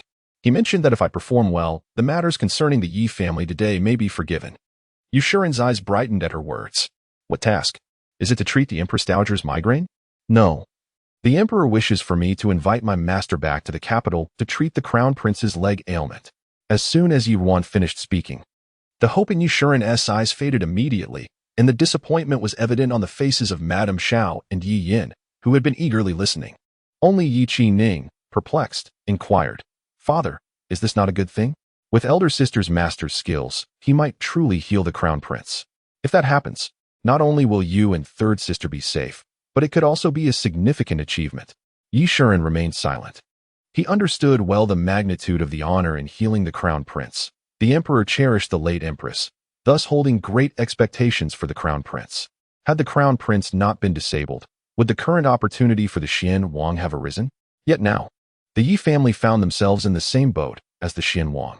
If that divine physician succeeded in healing the crown prince's leg, how would the Yi household position itself? Yi Shuren's gaze deepened, but he replied affirmatively, Indeed, it is a good thing. How did Ruan respond to the emperor? I merely stated that I would do my utmost, for my master has been out of contact since he sent me back to the capital months ago. Even if I speak to him, he may not agree. Yi Shuren felt somewhat reassured and instructed, Good, this matter is of great importance. If there is any new information, you must inform your father at the earliest opportunity. Father, I understand. Once their conversation concluded, they boarded the carriage. Upon entering, Yi Ruan glanced at the tearful Yi Yin, but refrained from offering comfort, as she usually would. Yi Yin, noticing her sister's demeanor, suppressed her own bewilderment about the uncertain path ahead and initiated conversation. Elder sister, are you angry with Yenna? Yi Ruan remained silent, refusing to engage. Sister, I know I was wrong today for taking that prescription to please the Empress Dowager without permission. However, you must understand, I lack the support you have from the Yun family. If I wish to secure a future in this capital, I can only rely on myself. Revealing the matter of your master's presence was a desperate act. Please do not hold it against me due to our past affection. Yi Ruan feigned a sigh. Sister, you were indeed foolish today. Even if you sought the Empress Dowager's favor, you should have informed me in advance. Do you think I would not assist you? Given our bond? This could have prevented today's calamity. Do you truly believe I am so narrow-minded as to resent you? Yi Yin quickly shook her head, shedding a few tears. No, elder sister, that was not my intention. In recent days, due to the servants sent by the Yun family, Yi Ruan had grown somewhat estranged from them. If this incident further alienated her from them, severing her mother's control, all their efforts over the past 6 months would be in vain. Yi Ruan continued, somewhat irritated, What were you thinking? My master explicitly instructed me not to disclose his identity. If he learns of today's incident, he may very well despise me. How would I justify this to him? Currently, my ability to save you and father hinges upon my master. Madame Xiao, observing that Yi Ruan still cared for Yi Yin and Yi Shuren, felt a sense of relief in her heart. Ruaner, your sister has already faced punishment. She must go to Jingwei Temple for meditation starting tomorrow. That temple is exceedingly harsh. Do not hold this against her any longer. Forgive her. Yi Yin approached Yi Ruan and linked her arm with hers. Indeed, elder sister. Yenna promises never to err again. I will always be honest with you. The thought of being away from mother and elder sister, alone in that temple for 5 long years, terrifies me. Yi Ruan looked at Yi Yan's pitiful expression and thought it fitting for Yun Qi to come and see her. What use were those few skills of her aunt? This was true acting. Yet, her brows softened slightly as she gazed at Yi Yan for a moment before finally letting out a sigh. Very well, sister. When you arrive at that place, take good care of yourself. Yi Yan immediately adopted a demure posture, burying her head on Yi Ruan's shoulder. I knew it. Elder sister still cares for me. Chapter 35. Farewell. When the Yi family returned home, it was already quite late, and they all chose to rest. However, that night, countless individuals found themselves unable to sleep. This was the first time Yi Yan had been away from Xiao for such an extended period, causing Xiao to toss and turn restlessly. Early the next morning, she rose to prepare Yi Yan's belongings. Yet, as she sorted through them, tears began to well in her eyes. Yinner, you must take good care of yourself at the temple. After all, you are the legitimate daughter of the Yi household. If anyone dares to bully you, do not endure it silently. Simply have Hong Xiu return to inform your father and me. Yi Yan's expression was equally grim. But out of respect for her father's presence, she refrained from speaking too much. She had already caused her father to lose his official position, and she could not afford to act inappropriately now. Yi Shuren's face also bore a somber expression as he observed the various packages Xiao was assembling for Yi Yan. Yet, recalling the message sent by the Prince of Xian the previous night, he suppressed the anger rising within him. Though Yi Yan had embroiled them in considerable trouble and contributed to his demotion, he had pondered throughout the night. The future of the Yi family, as well as his own prospects, ultimately depended on the Prince of Xian and the children born of Xiao's lineage. He could not afford to be too heartless. After all, the prince still harbored feelings for Yi Yan. Enough of this packing. It would be far more practical to prepare some silver notes instead of these unnecessary items. Although Jingyuan Monastery is a humble place, it is inhabited by people, and as such, they possess desires. Depending on the situation, it would be wise to be generous. Life may become easier that way. Xiao noted that while Yi Shuren's tone remained somewhat stern, he did not appear overly harsh. She wiped her tears and replied, "You are right, my lord. I shall have someone prepare more silver notes for Yenner to carry with her." Seeing that her father's anger had somewhat subsided after a night's rest, Yi Yan hurried to his side. "Father, it is all my fault for causing you to lose face and be demoted. Please believe in me. When I marry into the Prince of Xian's household, and Junli ascends to the throne, you will surely rise alongside him, and our Yi family will regain its former glory." Yi Shuren sighed. "Enough. I have contemplated much since returning yesterday. I have been in the Ministry of Personnel for many years, yet I never gained the favor of Chao Wenyuan. Now that His Majesty has reassigned me to the Ministry of Revenue, it may not be entirely unfavorable. Perhaps there, I will find an opportunity to display my talents." As he spoke, he cast a subtle glance at Xiao. Her heart stirred, and she moved to sit beside Yi Shuren, offering her support. "My lord, the Ministry of Revenue oversees finances. Although our Xiao family may not assist you in other matters, we are not lacking in wealth. Should you require assistance from your father or brothers, do not hesitate to ask." Yi Shuren patted Xiao's hand, his expression softening. "Your understanding is a great comfort to me. You are far better than Yuntang. Though Yuntang is the legitimate daughter of the Yun family, she has never wished to directly intervene or leverage her family's influence for my benefit, believing her erudition would suffice for respect and success. However, in this capital, one cannot rely solely on knowledge. The Yi family was no longer in its prime. They were barely maintaining appearances. Your perspective brings me solace. You are indeed the pillar of our family, and only with your well-being can we thrive together. After all, we are a family, the closest of kin. There is no need for divisions between us." Yi Shuren nodded and stood from his chair. "It is late. I must go to the Ministry of Personnel to handle official duties. Yenner, be sure to heed your mother's words. Rest assured, I will devise a plan for you." With tears in her eyes, Yi Yan nodded. "Father, as I embark on this journey, I may not be able to fulfill my filial duties before you often. Please take care of your health until I return." "Very well." Yi Shuren glanced at Yi Yan once more before departing. Once he was out of sight, Yi Yan abandoned her compliant demeanor, her expression darkening as she sat at the table. "He speaks of finding a way for me to leave that place. Yet he himself is in no position to care for me." Xiao sighed as well. "You understand the situation. If His Highness the Prince of Xian visits you, ensure you are attentive to him. Do not allow anyone to exploit your vulnerabilities. I perceive that Su Zijing is not to be underestimated. She is favored by the esteemed concubine Jia, unlike Yunwen. With your beauty, you are no ordinary woman. As long as you firmly secure the prince's affections, there will surely be a bright future ahead. Recalling Su Zijing's impressive display at the birthday banquet, a fierce look flickered in Yi Yan's eyes. Su Zijing is indeed far more formidable than Yunwen. Had I known, I would have preferred for that frail Yunwen to occupy the position of the princess consort. After all, she is unlikely to live long, and both Junli and concubine Jia do not favor her. She would have fewer reservations about taking action in the future. Mother, I understand. However, I am uncertain when I shall return from Jingwei Monastery, although Junli is pledged to assist me. With concubine Jia currently in a fit of anger, you will need time before he can act. I am also unsure of what conditions await me at the monastery. Overwhelmed by her current predicament, Yi Yan could not help but feel sorrowful.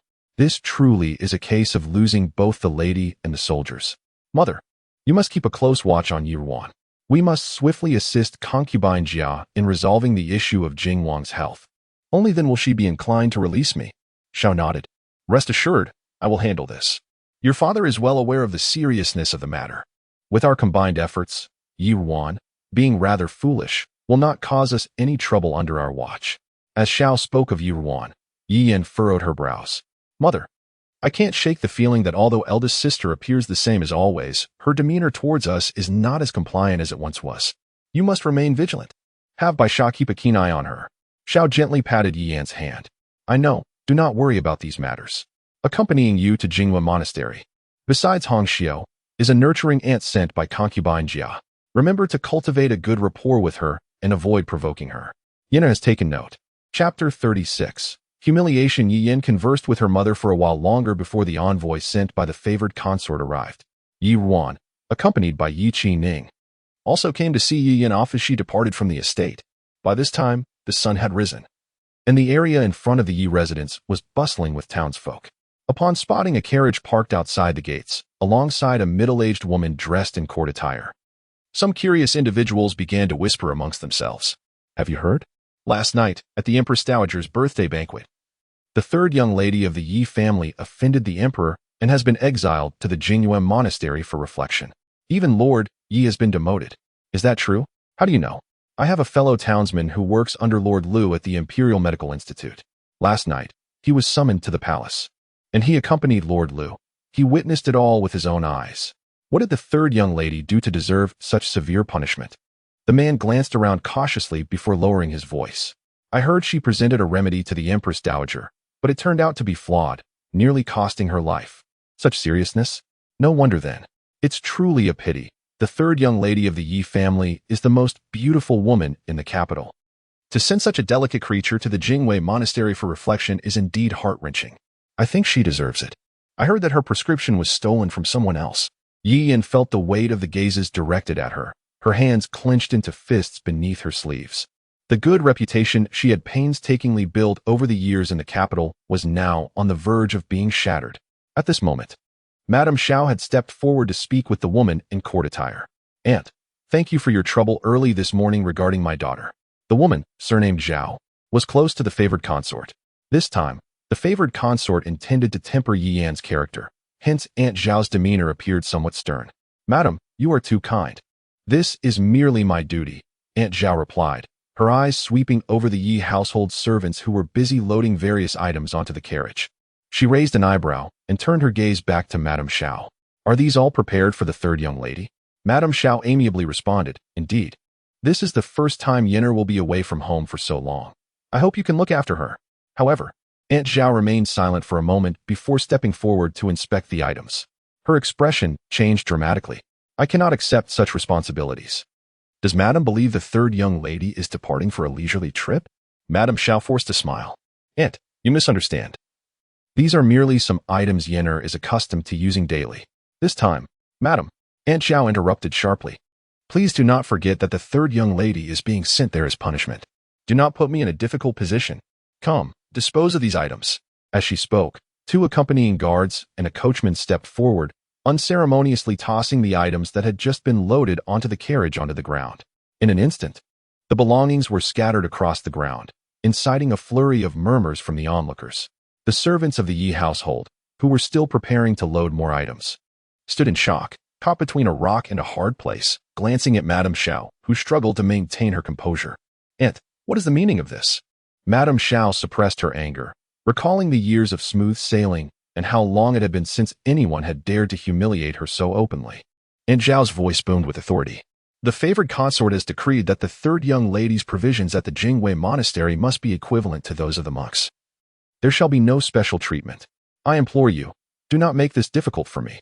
Madame Zhao's heart surged with indignation, but thinking of Yi Yan, she gritted her teeth and endured. Aunt speaks rightly. We were unaware of the circumstances. She then turned to the servants still standing there. What are you waiting for?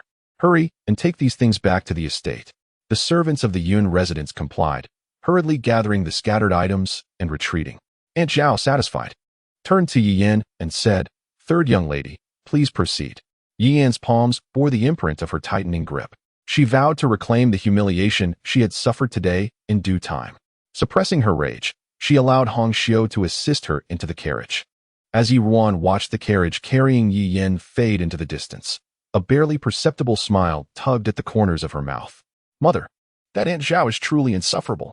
Yi Qingning exclaimed angrily, yet Yi Ruan noticed that, for the first time, he did not defend their mother and sister against the humiliation they faced. Madame Xiao thought of Aunt Zhao's actions today. Realizing that Yi Yan's future would undoubtedly be fraught with difficulties, and her heart filled with anxiety. Alas, after all, she is a person sent from the palace. We can only endure. It is a pity for your third sister. I cannot fathom the suffering she will endure. Ruaner, if you hear anything from your teacher, you must inform us. Whether your sister and father can gain the emperor's forgiveness depends entirely on you. I understand, mother. After saying this, Madame Xiao glanced once more in the direction where Yi Yan had departed before returning to the estate. Yi Qingning then turned to Yi Ruan. Sister, I am going to the academy. Yi Ruan was somewhat surprised. It was the first time she had seen Yi Qingning so eager to attend the academy so early. Brother, have you had breakfast? Sister, do not worry. I will manage something along the way. Unbeknownst to him, Yi Qingning's address for Yi Ruan had shifted from elder sister to simply sister. A genuine smile blossomed on Yi Ruan's face. I am delighted that you are so diligent, brother. Yi Qingning shyly scratched his head. I am unsure if I can do it, but I will certainly do my best to fulfill the promise I made to you. Excellent. As long as you are earnest, it is sufficient. Remember, brother, this endeavor is not solely for me, but for yourself as well. Only through your own capabilities can you establish a firm foundation. Yi Qingning nodded, though he seemed only partially comprehending. Sister, about what happened last night. Brother, concerning other matters in the estate, leave them to father and mother. You need only focus on your studies. Yi Ruan interjected, casting a glance at the study boy following Yi Qingning. Yi Qingning, realizing something, departed with the study boy. So much had transpired in recent days, and with his elder sister's guidance, he had begun to pay closer attention to things around him. He had to admit that the third sister and the eldest brother were unlike what he had previously perceived. Yet, with the punishment already meted out to the third sister, he could only hope that she would reflect upon her actions during her time at the Jingwei Monastery and truly repent. Chapter 37. The unbearable stench at this moment. Yi Zhifan was blissfully unaware of the events unfolding at the Empress Dowager's birthday banquet. He stood proudly in line with numerous candidates, awaiting his turn to enter. Among them was the eldest son of the Yun family, Yun Qing, though they were separated by a considerable distance. When it was finally Yi Zhifan's turn to approach the supervising official for his registration, he adhered to the customary protocol, bowing respectfully and announcing his name.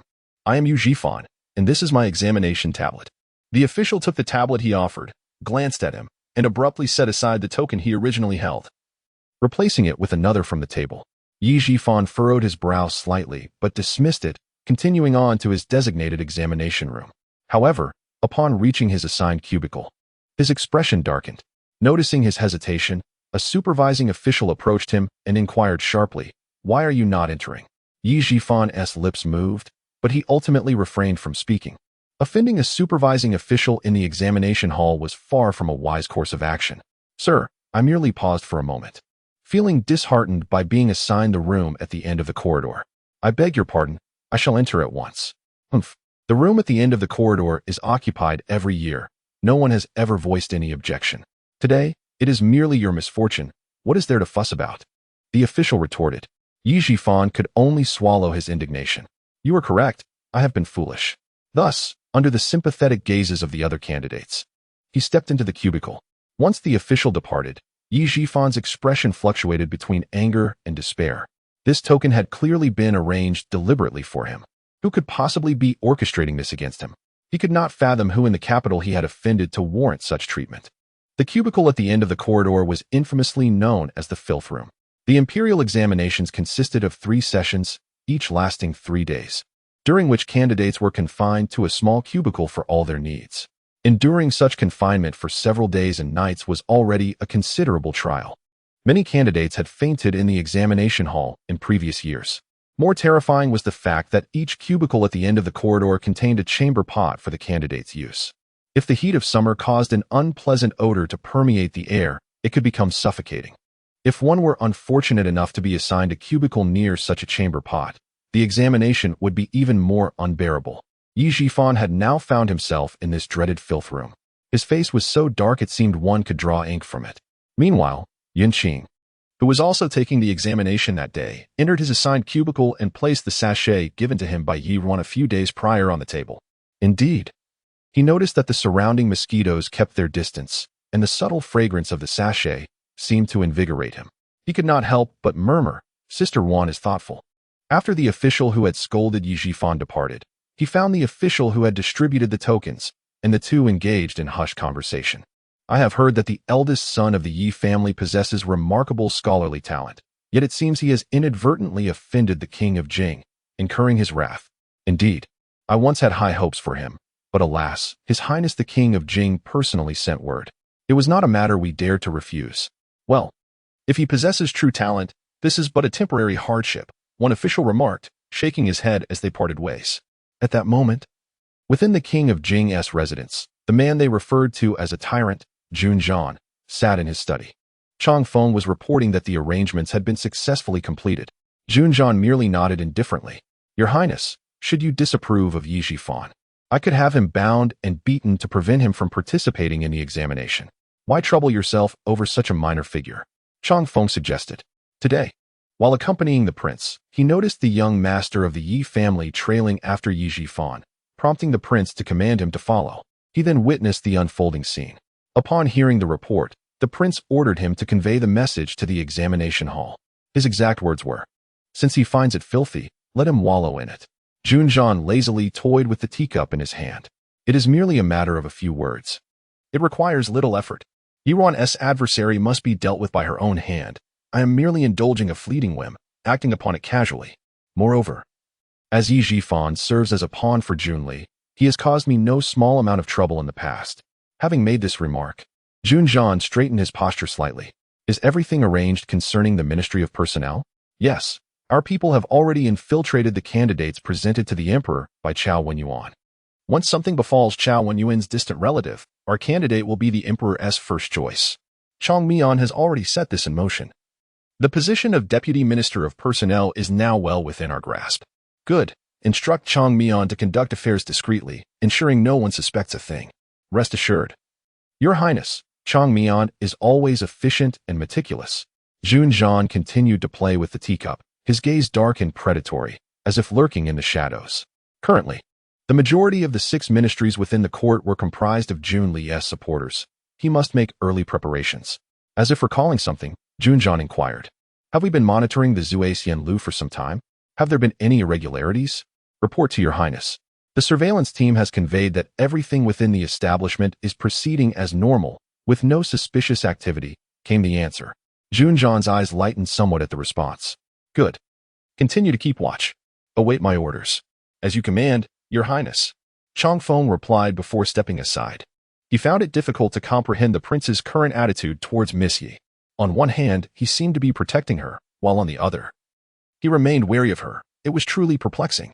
They say a woman's heart is as inscrutable as the depths of the ocean, and in observing his Lord's heart, it was even more elusive. Chapter 38. The shop. After Yi Yin went to Jinghua Monastery, the Yi residence became considerably quieter. Over half a month passed swiftly, with Yi Ruan awaiting her master's reply while preparing for the shop. One day, after finishing her breakfast, she summoned Mama Wei to inquire about the shop matters. "Mama Wei, how goes the search for the shop?"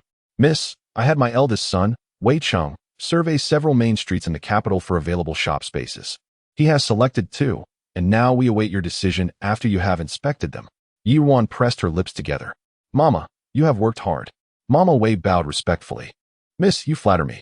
My son initially aspired to pursue the imperial examinations, but it seems he was not cut out for that path.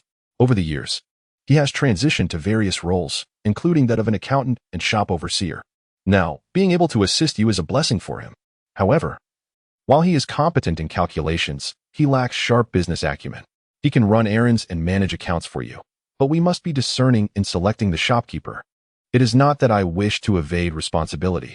I merely fear he may jeopardize your endeavors. Ruan understood that Mama Wei's intentions were entirely for her sake. I appreciate your concern, Mama. I shall diligently seek a suitable shopkeeper. Today, let us venture out to inspect those 2 shops. Very well. I shall inform my son to make the necessary arrangements. After Ruan exited, Bai Xiao stealthily made her way to the Xiao residence to report Ruan's whereabouts to Madame Xiao.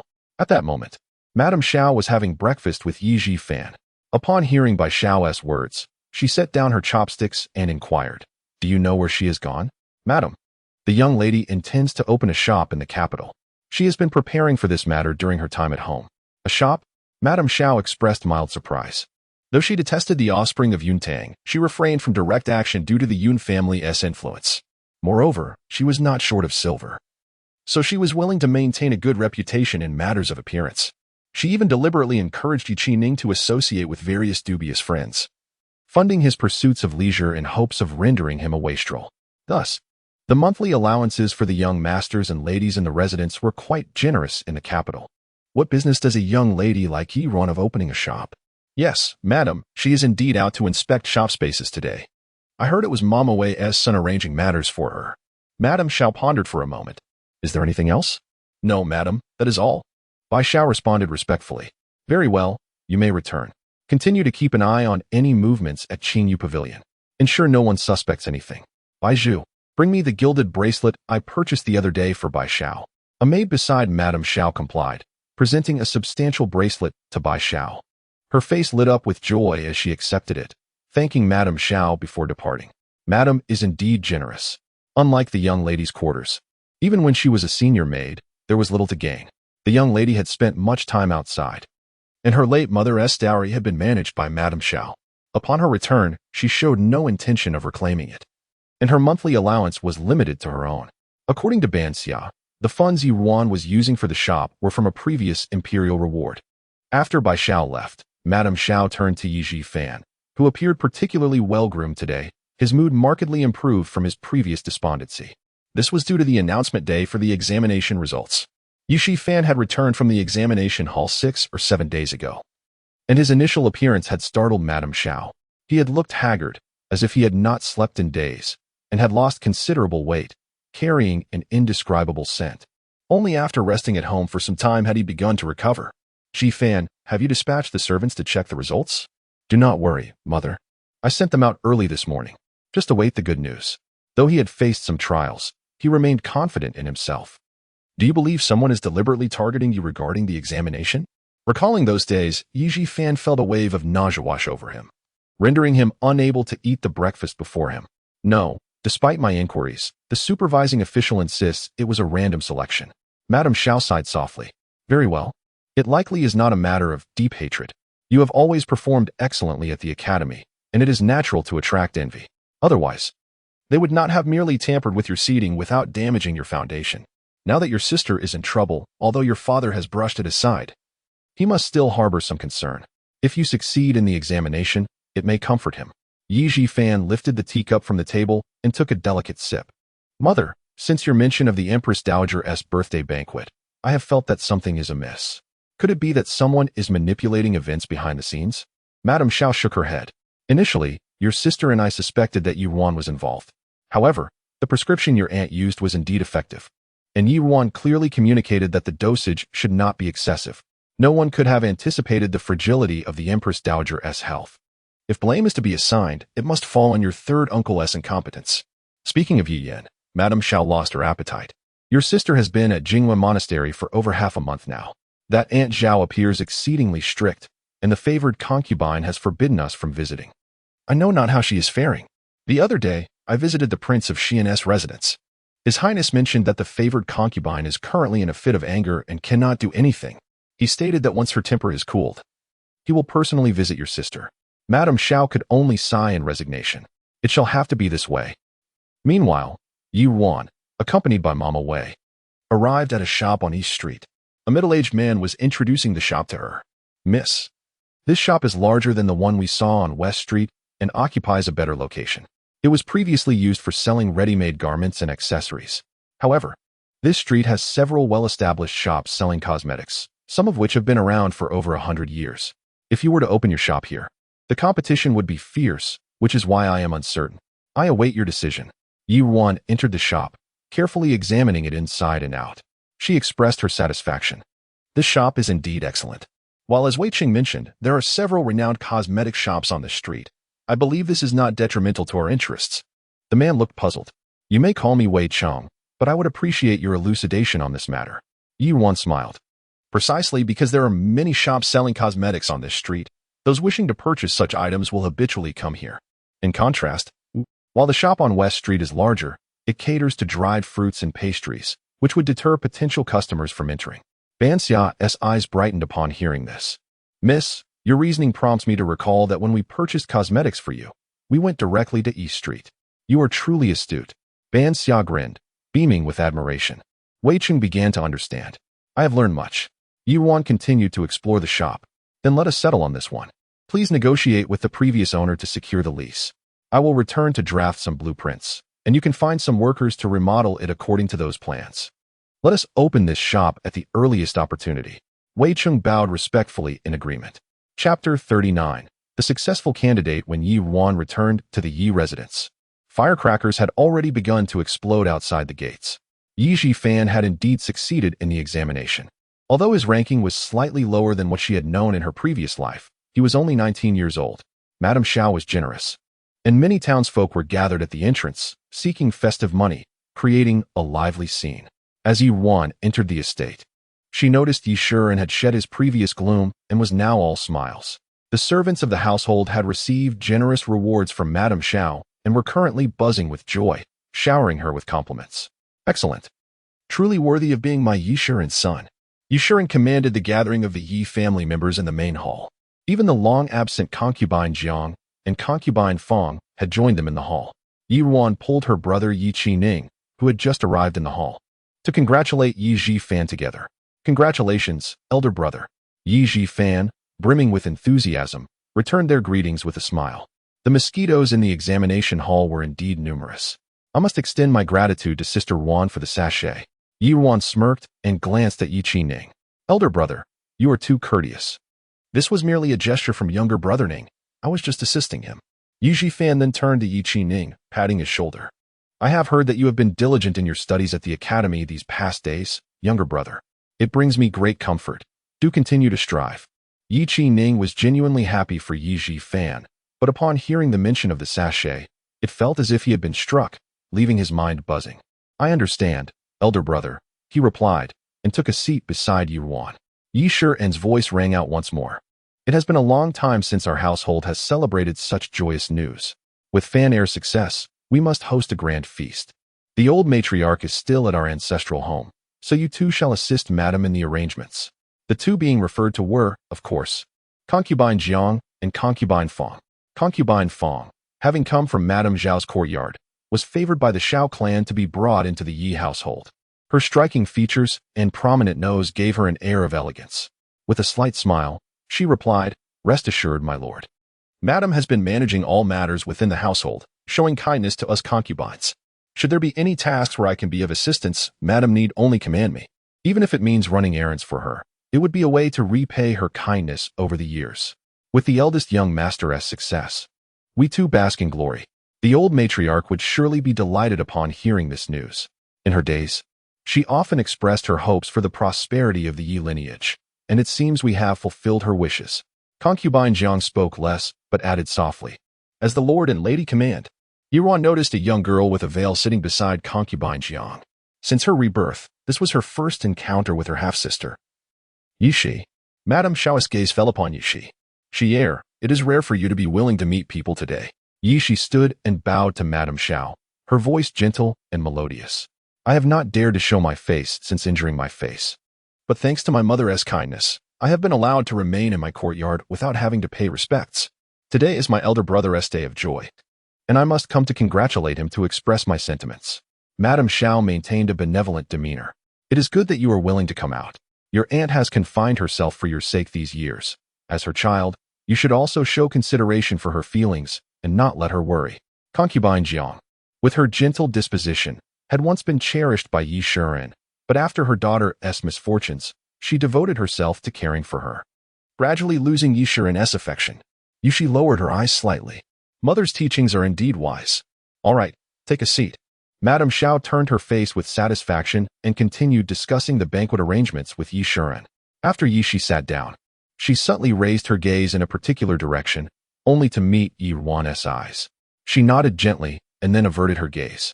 Once the discussions in the hall concluded, Yi Ruan returned to Qingyu Pavilion with Banksia. She sat at her desk, preparing to sketch out her vision for the shop's layout.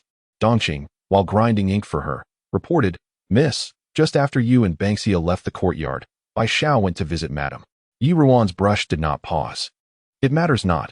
Whatever she learns is information I allowed Banksia to deliberately leak to her. The matter of opening a shop is not something I can conceal from her, and it does not affect her in any way. I doubt she will react significantly. You have indeed shown foresight, Mississippi. When you cleared the courtyard, you intentionally left Bai Xiao behind, and now Madame still believes she has everything under control." Yi Ruan smiled softly. She preferred to have someone whom she knew to keep an eye on rather than risk Madame Xiao sending in someone else or bribing other girls in the courtyard. Yi Ruan did not continue the topic and instead discussed the layout of the shop with Dongqing. At that moment, Banksia rushed in, her face alight with excitement. "Miss, the divine physician's letter has arrived." Yi Ruan's eyes brightened instantly, and she set her brush down. "Quickly, bring it here." After nearly 2 months, her master had finally replied. She eagerly tore open the letter, revealing bold, unrestrained handwriting that mirrored his character. The letter was simple, and Yi Ruan finished reading it in a matter of moments. However, her expression soon darkened. After a moment of contemplation, she turned and left the room. "Dongqing, come with me to find father." When Yi Ruan located Yi Shiren, he was dining with Madame Xiao in her chamber. Madame Xiao looked at the hurriedly arriving Yi Ruan with a tender expression. "Ruan, what brings you to seek your father with such urgency?" Yi Ruan greeted Yi Shiren and recounted the matter to him. Yi Shiren concealed his joy, stating, "In that case, it seems we must first disappoint His Majesty's trust." Yi Ruan responded with a hint of gloom, "Yes. I had hoped that if we could invite my master back to the capital, father would be reinstated and third sister could return sooner. Who knew it would lead to such an outcome?" Yi Shiren sighed softly. "That is indeed unavoidable, as you mentioned. The divine physician must be dealing with an urgent matter. Father, then you shall take me into the palace tomorrow to report to His Majesty." "Very well. You return to your room to prepare. I will send someone to call for you early tomorrow." "Yes, father," Yi Ruan replied before exiting the chamber. Madame Xiao, upon seeing her leave, was uncertain whether to feel joy or concern. "My lord, in that case, the noble consort Jia can set her heart at ease for the time being. Yet, this also means we have missed an opportunity to rescue Yan. Yi Shiren pondered for a moment and replied, "Now, the overall situation is paramount. We must not lose the trust of His Royal Highness and the noble consort. Tomorrow, let Ji Fan convey this news to the royal prince. As for Yan's matter, we shall devise another plan." Madame Xiao nodded. "I understand, my lord." After finishing dinner in Madame Xiao's chamber, she began to arrange for Yi Shi and to stay the night. However, Yi Shiren suddenly seemed to recall something. "No need. I shall go visit concubine Jiang today." Madame Xiao was taken aback by his words, feeling as if her heart had been scratched by a cat's paw. Recently, a series of unforeseen events transpired, leading him to realize that Yi Shiren harbored dissatisfaction towards him. Consequently, he merely claimed to be busy and took refuge in the study. However, today, with the news of Ji Fan's success in the imperial examination, he felt a surge of joy and expressed his desire to remain in her courtyard. Little did he know that he would be lured away by the long-absent Aunt Jiang. Yet, she, being no longer in her youth, maintained her composure. Aunt Jiang had not seen the master for quite some time, and it was only fitting that he pay her a visit, especially considering the hardships she had endured over the years due to Shi's circumstances. Yi Shiren regarded Xiao Shi with satisfaction, recognizing this as one of her commendable qualities. Unlike Yun Tang, who would cast him wounded glances even for taking a concubine, as though he had committed some heinous crime, leaving him deeply unsettled. In this day and age, which respectable man does not have multiple wives or concubines? Did the Yun family, in their pretentiousness, believe that men should only have a primary wife? Well, you still have the banquet arrangements to oversee, and I wish for you to rest well. We have ample time ahead of us. Xiaoshi lowered her head and spoke softly. Thank you, master, for your kindness. Chapter 40. Concubine Jiang on the following day.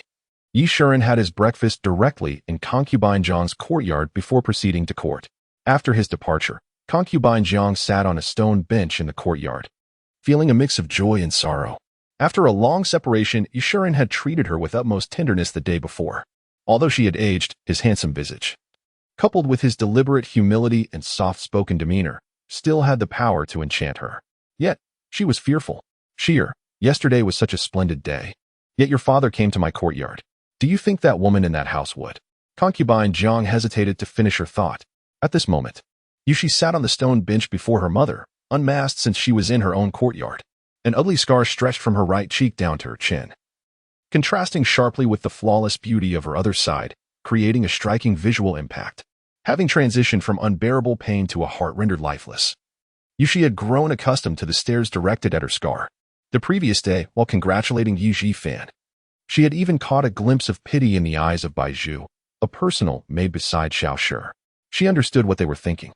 Despite being the young lady of the Yi household, she feared that with this scar, she would be regarded as inferior even to the maids who were blessed with beauty.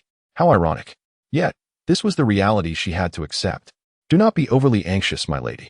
Your position in the household is now secure. You are no longer the concubine who once shared equal standing with my mother. To us, you are merely insignificant now. In a few days, you can feign illness to drive father out. Yishi reassured her mother. Concubine Zhang's eyes reflected a hint of nostalgia as she nodded in agreement. It must be so. Yishi discerned the reluctance in her mother's gaze. My lady, I know you harbor feelings for father, but we must not forget the past. Moreover, do you not understand even now? We are of no use to him.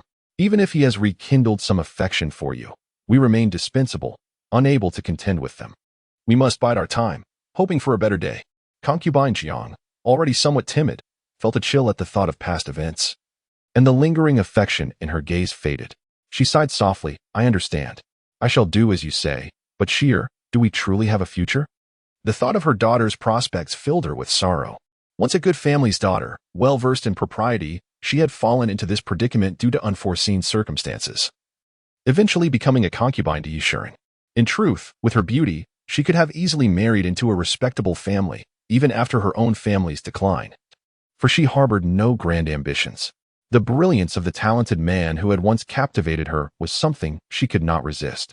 Having been pampered by her family since childhood and possessing a delicate and charming appearance, she had initially enjoyed Yi Shiren's favor upon entering the household, especially since the then lady of the house was Yun Tang, a paragon of grace. Although she sensed Yun Tang's reluctance to share her husband, she had never been mistreated.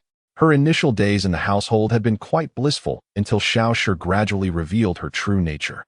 Yishi took out a handkerchief to wipe her mother's tears, her mind suddenly flashing back to the figure she had seen the day before. Mother, since our elder sister returned to the household, we have yet to visit her courtyard. Would you like to accompany me there tomorrow? Yushi suggested. Elder sister? Concubine Jiang looked puzzled. Having found it surprising that Sheer had wanted to go out yesterday, she was taken aback again by her daughter's desire to visit the eldest lady today. However, recalling the late Lady Yun Tang, she nodded. Very well. The eldest lady is a pitiful soul as well. As Concubine Jiang spoke, she seemed to recall something, her eyes flickering. Sheer, did that girl Ding Xiang not mention that the eldest lady is a disciple of the renowned healer Su Mu? Do you think she could possibly help remove your scar? The smile on Yishi's face faded as she had long since relinquished any hope regarding her injury. Yet, she did not wish to shatter her mother's dreams. All right, we shall inquire tomorrow. Upon hearing this, Concubine Jiang appeared revitalized, her previously troubled expression replaced by a genuine smile. If your scar can be removed, with the third miss being the most beautiful woman in the capital. Before she could finish, Yishi abruptly interrupted her. My lady, be cautious with your words. Some things should not be spoken aloud.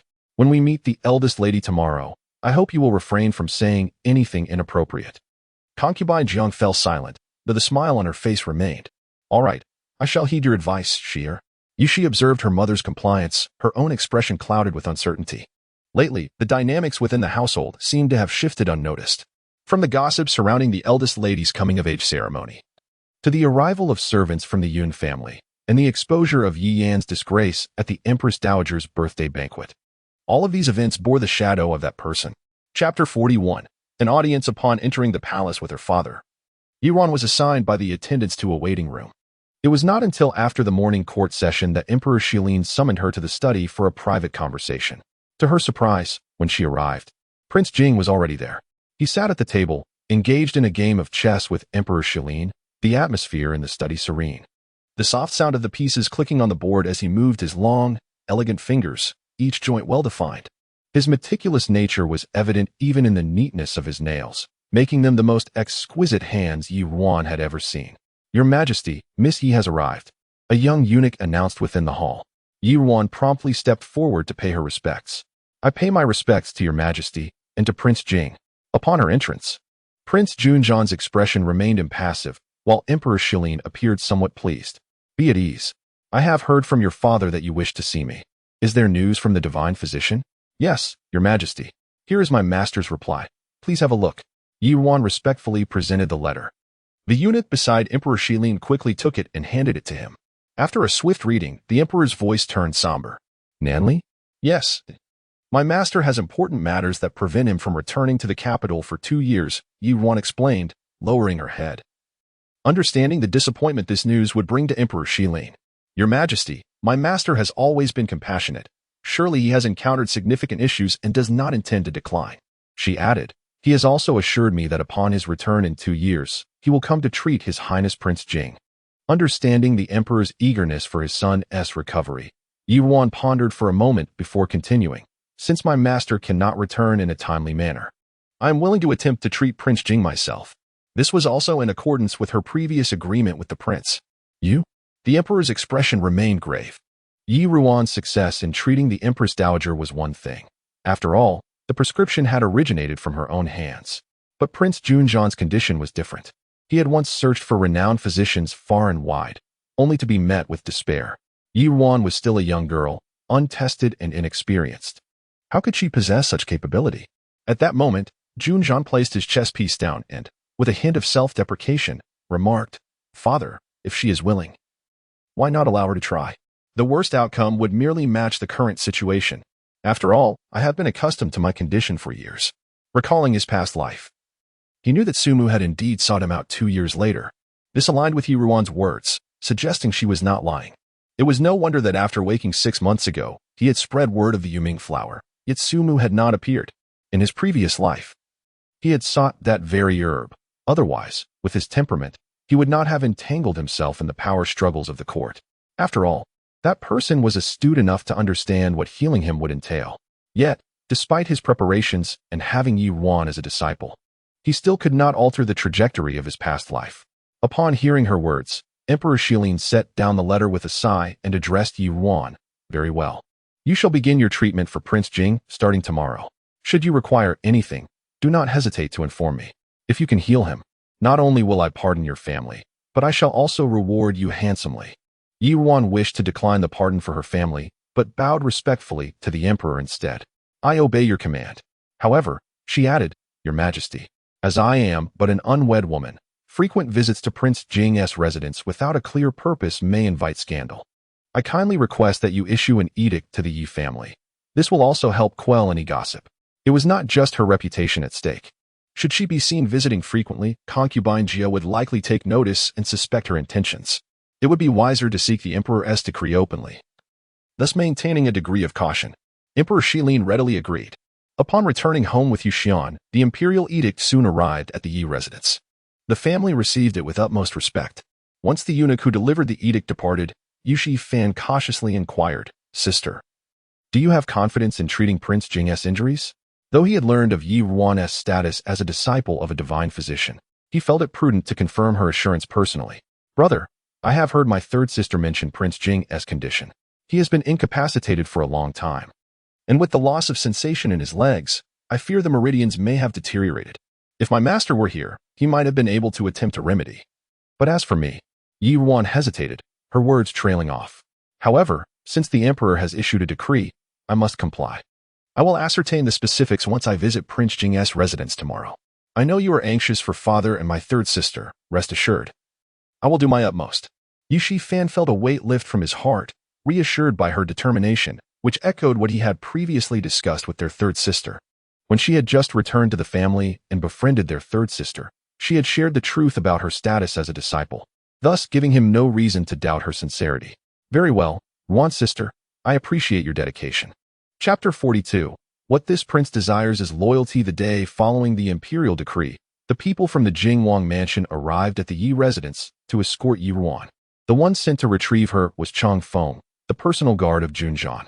After Yi Ruan emerged with Ban Xia, Chang Feng invited them into the carriage. Upon seeing Chang Feng, Ban Xia's mind drifted to the bloodstains on her embroidered shoes from the day of the Yun residence's coming-of-age ceremony and the pair of eyes filled with murderous intent, causing her face to pale. Miss, isn't he the one who tortured Aunt Li that day at the Yun residence? She whispered to Yi Ruan, wary of Chang Feng overhearing their conversation. What is it? Are you afraid of him?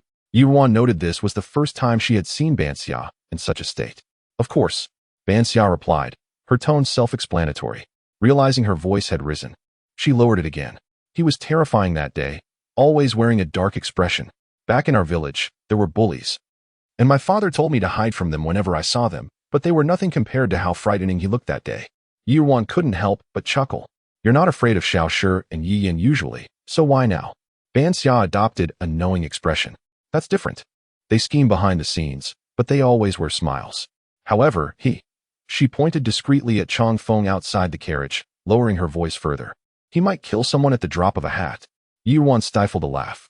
You must be cautious when we enter the Jingwang mansion. If you make a mistake, and he decides to strike, your miss, might not be able to protect you. Ban Xia's face contorted in worry. No way, miss. You're going to treat His Highness's injuries. He must need you, so they shouldn't harm us, right? Yi Ruan feigned seriousness, intending to tease her. Not necessarily. Whether I can treat His Highness's leg injury is still uncertain. Oh, I should have brought Sister Dongqing. I could have stayed behind to oversee the shop. She grew up in the Yun residence, understands the rules well, and surely wouldn't make any mistakes. Seeing Ban Xia's frustrated demeanor, Yi Ruan shook her head. What a foolish girl. You have no idea how truly terrifying human intentions can be. Far more dreadful than mere appearances. Chang Feng, walking alongside the carriage, perked up his ears, pondering what he had done at the Yun residence that had frightened this girl so. He recalled being quite gentle that day. Once the carriage came to a halt, Yi Ruan followed Chang Feng through the grand entrance of the Jingwang mansion, her surroundings appearing no different from her previous life, though her mindset was markedly altered. Chang Feng led Yi Ruan across the covered walkway to a courtyard in the back of the mansion where Jingwang was seated beneath an ancient tree, engrossed in a book, accompanied by a woman. Your Highness, Miss Yi has arrived, Chang Feng announced. Upon recognizing the courtyard, Yi Ruan momentarily lost her bearings. This courtyard was where she had resided in her past life. Your servant greets His Highness. She steadied herself and performed a respectful bow. Junjian glanced at Yi Ruan and spoke in a calm tone. Rise. At that moment, the woman beside Junjian rushed forward, visibly excited. Miss Yi, I finally get to see you. Yi Ruan recognized her but feigned confusion. And you are? The woman bowed respectfully and smiled warmly. Greetings, Miss Yi. I am the wet nurse of His Highness, surnamed Jiang. You may call me Jiang Mama. Yi Ruan returned the greeting graciously. Hello, Mama Jiang. How do you know of me? Jiang Mama stepped closer, taking Yi Ruan's hand affectionately. 2 months ago, I heard Chang'e speak of your name. She mentioned that His Highness had found a divine physician's disciple, hoping to invite the divine physician to treat His Highness. Yi Ruan suddenly realized that 2 months ago was when she had just returned from the Yun residence. The Jingwang held Jiang Mama in high regard, akin to a second mother. Hence, she was likely privy to many matters. I see. Alas, I was unable to invite my master, which must disappoint you, Mama. Jiang Mama smiled. Miss Yi, do not belittle yourself. As a disciple of a divine physician, your skills must surely be exceptional. I entrust His Highness's injury to you.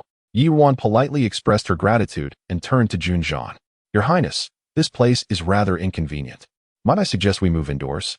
Junjian merely waved his hand, signaling Chang Feng to assist him inside. Yi Ruan and Jiang Mama followed behind, and as Yi Ruan observed the furnishings within, she curiously inquired, Mama, this courtyard is tastefully decorated, yet it feels rather like a woman's quarters? Jiang Mama responded with a smile, Miss Yi, You have a discerning eye. Currently, the Emperor is selecting brides for the princes. Although His Highness does not mind, we servants must prepare for our master. I had this courtyard renovated in anticipation of the future princess's arrival. Today, however, His Highness, being fastidious, chose this place as he prefers not to have others enter his courtyard. The renovations were just completed, and His Highness hasn't even named it yet. Ruan's gaze shifted slightly as she pondered who might occupy this courtyard if that fateful night had not occurred. In any case, it would no longer be her. Ah, I understand now.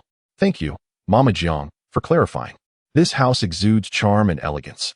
You must have invested considerable effort into it. Your sincere heart towards His Highness is truly moving. Such an outstanding person as His Highness will surely find a wife who is both virtuous and talented. Ruan said sweetly, her smile softening Jiang Mama's heart. However, Jiang Mama couldn't help but think that if only Missy were a touch more beautiful, she would truly be a match for His Highness's cold demeanor. Listening to the conversation behind him, Junjian found it amusing. She was clever, recognizing that he regarded Jiang Mama as family.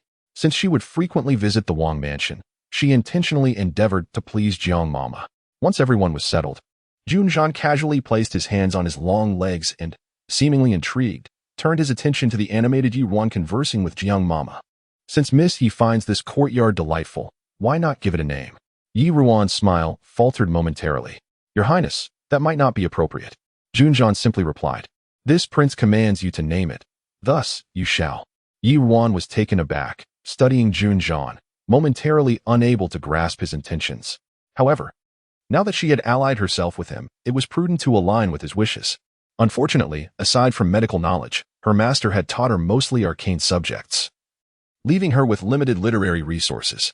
After contemplating, she decided to borrow a name from her previous life that Junjian had chosen himself.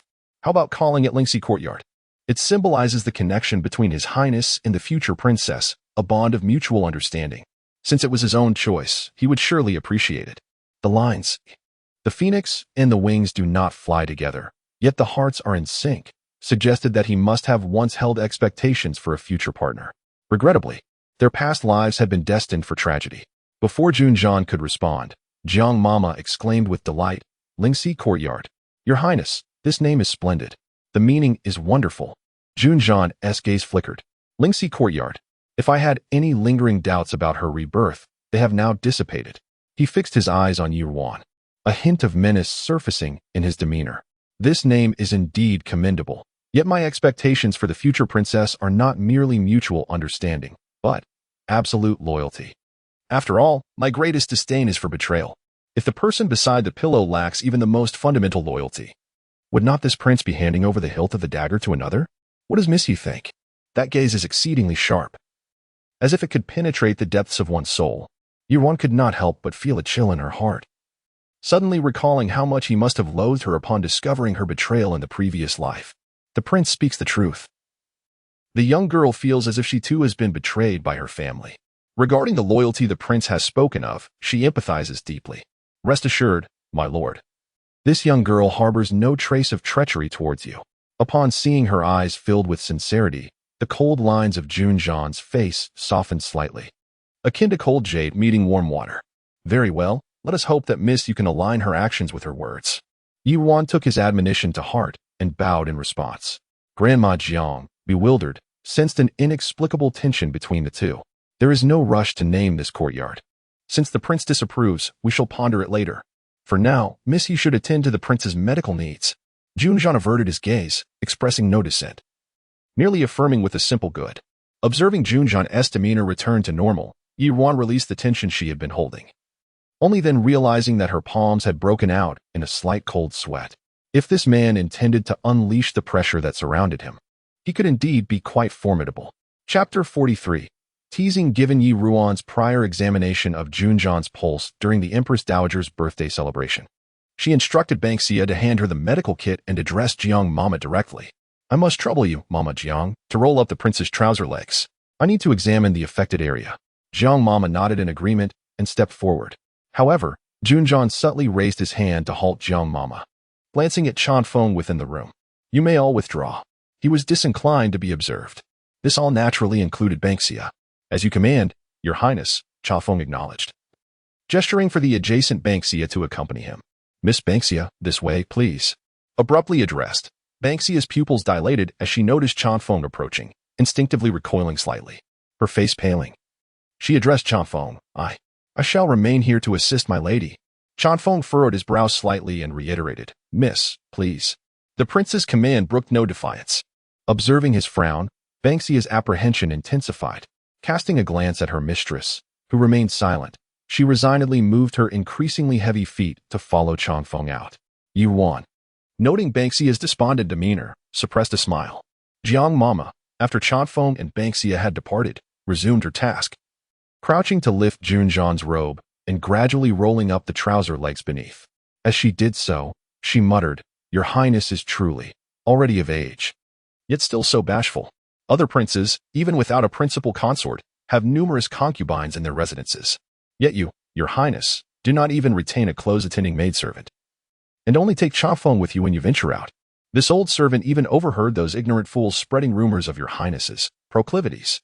Your Highness must devote some attention to your own affairs. This residence will eventually require a mistress, if Your Highness were to. Jiang Mama, who habitually lectured Junjan on matters of matrimony, the residence itself being a manifestation of her unfulfilled aspirations, found herself unable to restrain her words once she had broached the subject. Jiang Mama. Junjan's countenance darkened as he interrupted her. Jiang Mama then realized Yi Ruan was present and, with a hearty laugh, offered a somewhat apologetic address to Yi Ruan. Miss Yi, forgive this old servant's loquacity. I trust you find it amusing. Yi Ruan smiled faintly. Jiang Mama remained unchanged, virtually Junjan's nemesis. In her previous life, she had merely perceived Jiang Mama's speech as improper, never delving into why Junjan, with his aloof disposition, tolerated her. Now reborn, she seemed to comprehend him somewhat. Junjan had lost his mother at a young age and suffered an unforeseen disability. Jiang Mama had not only treated him with unwavering sincerity, as if he were her own, but also refrained from displaying any pity after his leg injury, as if he were still the brilliant youth he once was. This, perhaps, was the sole remaining solace in his desolate and barren heart. You were too kind, Mama Jiang. Yi Ruan responded, her gaze toward Jiang Mama tinged with sincerity. Jiang Mama chuckled heartily once more. Then, Miss Yi, proceed at your leisure. This old servant shall arrange for luncheon. Junjan's brow twitched upon hearing this. Proceed at your leisure? The aging Jiang Mama was becoming increasingly impertinent. Yi Ruan covered her mouth, attempting to suppress a laugh that might provoke Junjan's ire. Jiang Mama could be so casual in his presence. But she had not yet been included within his inner circle. She had just been cautioned. Yi Ruan composed herself and knelt before Junjan's wheelchair, meticulously examining the old wounds on his legs. Due to his prolonged confinement within the residence, Junjan's complexion was pale, accentuating the numerous, ghastly scars on his legs. Reportedly, these were the result of being trampled and mauled by wild beasts during a hunting expedition. Yi Ruan retrieved golden needles from the medical kit. Your Highness, I must assess the extent of the damage to the meridians in your legs. I shall insert these needles into vital acupoints on your legs. Please inform me if you experience any pain. Very well, Junjan replied, still laconic. Yi Ruan first inserted the needles into several acupoints on Junjan's lower legs. Junjan remained silent. Yi Ruan removed the needles and then inserted them into the joints of his legs. Junjan still showed no reaction. Frowning, Yi Ruan reached out to push the trouser leg rolled to his knee further up, inserting the needles into the middle of his thigh, first a third of the way, then halfway, and finally 7/10 of the way.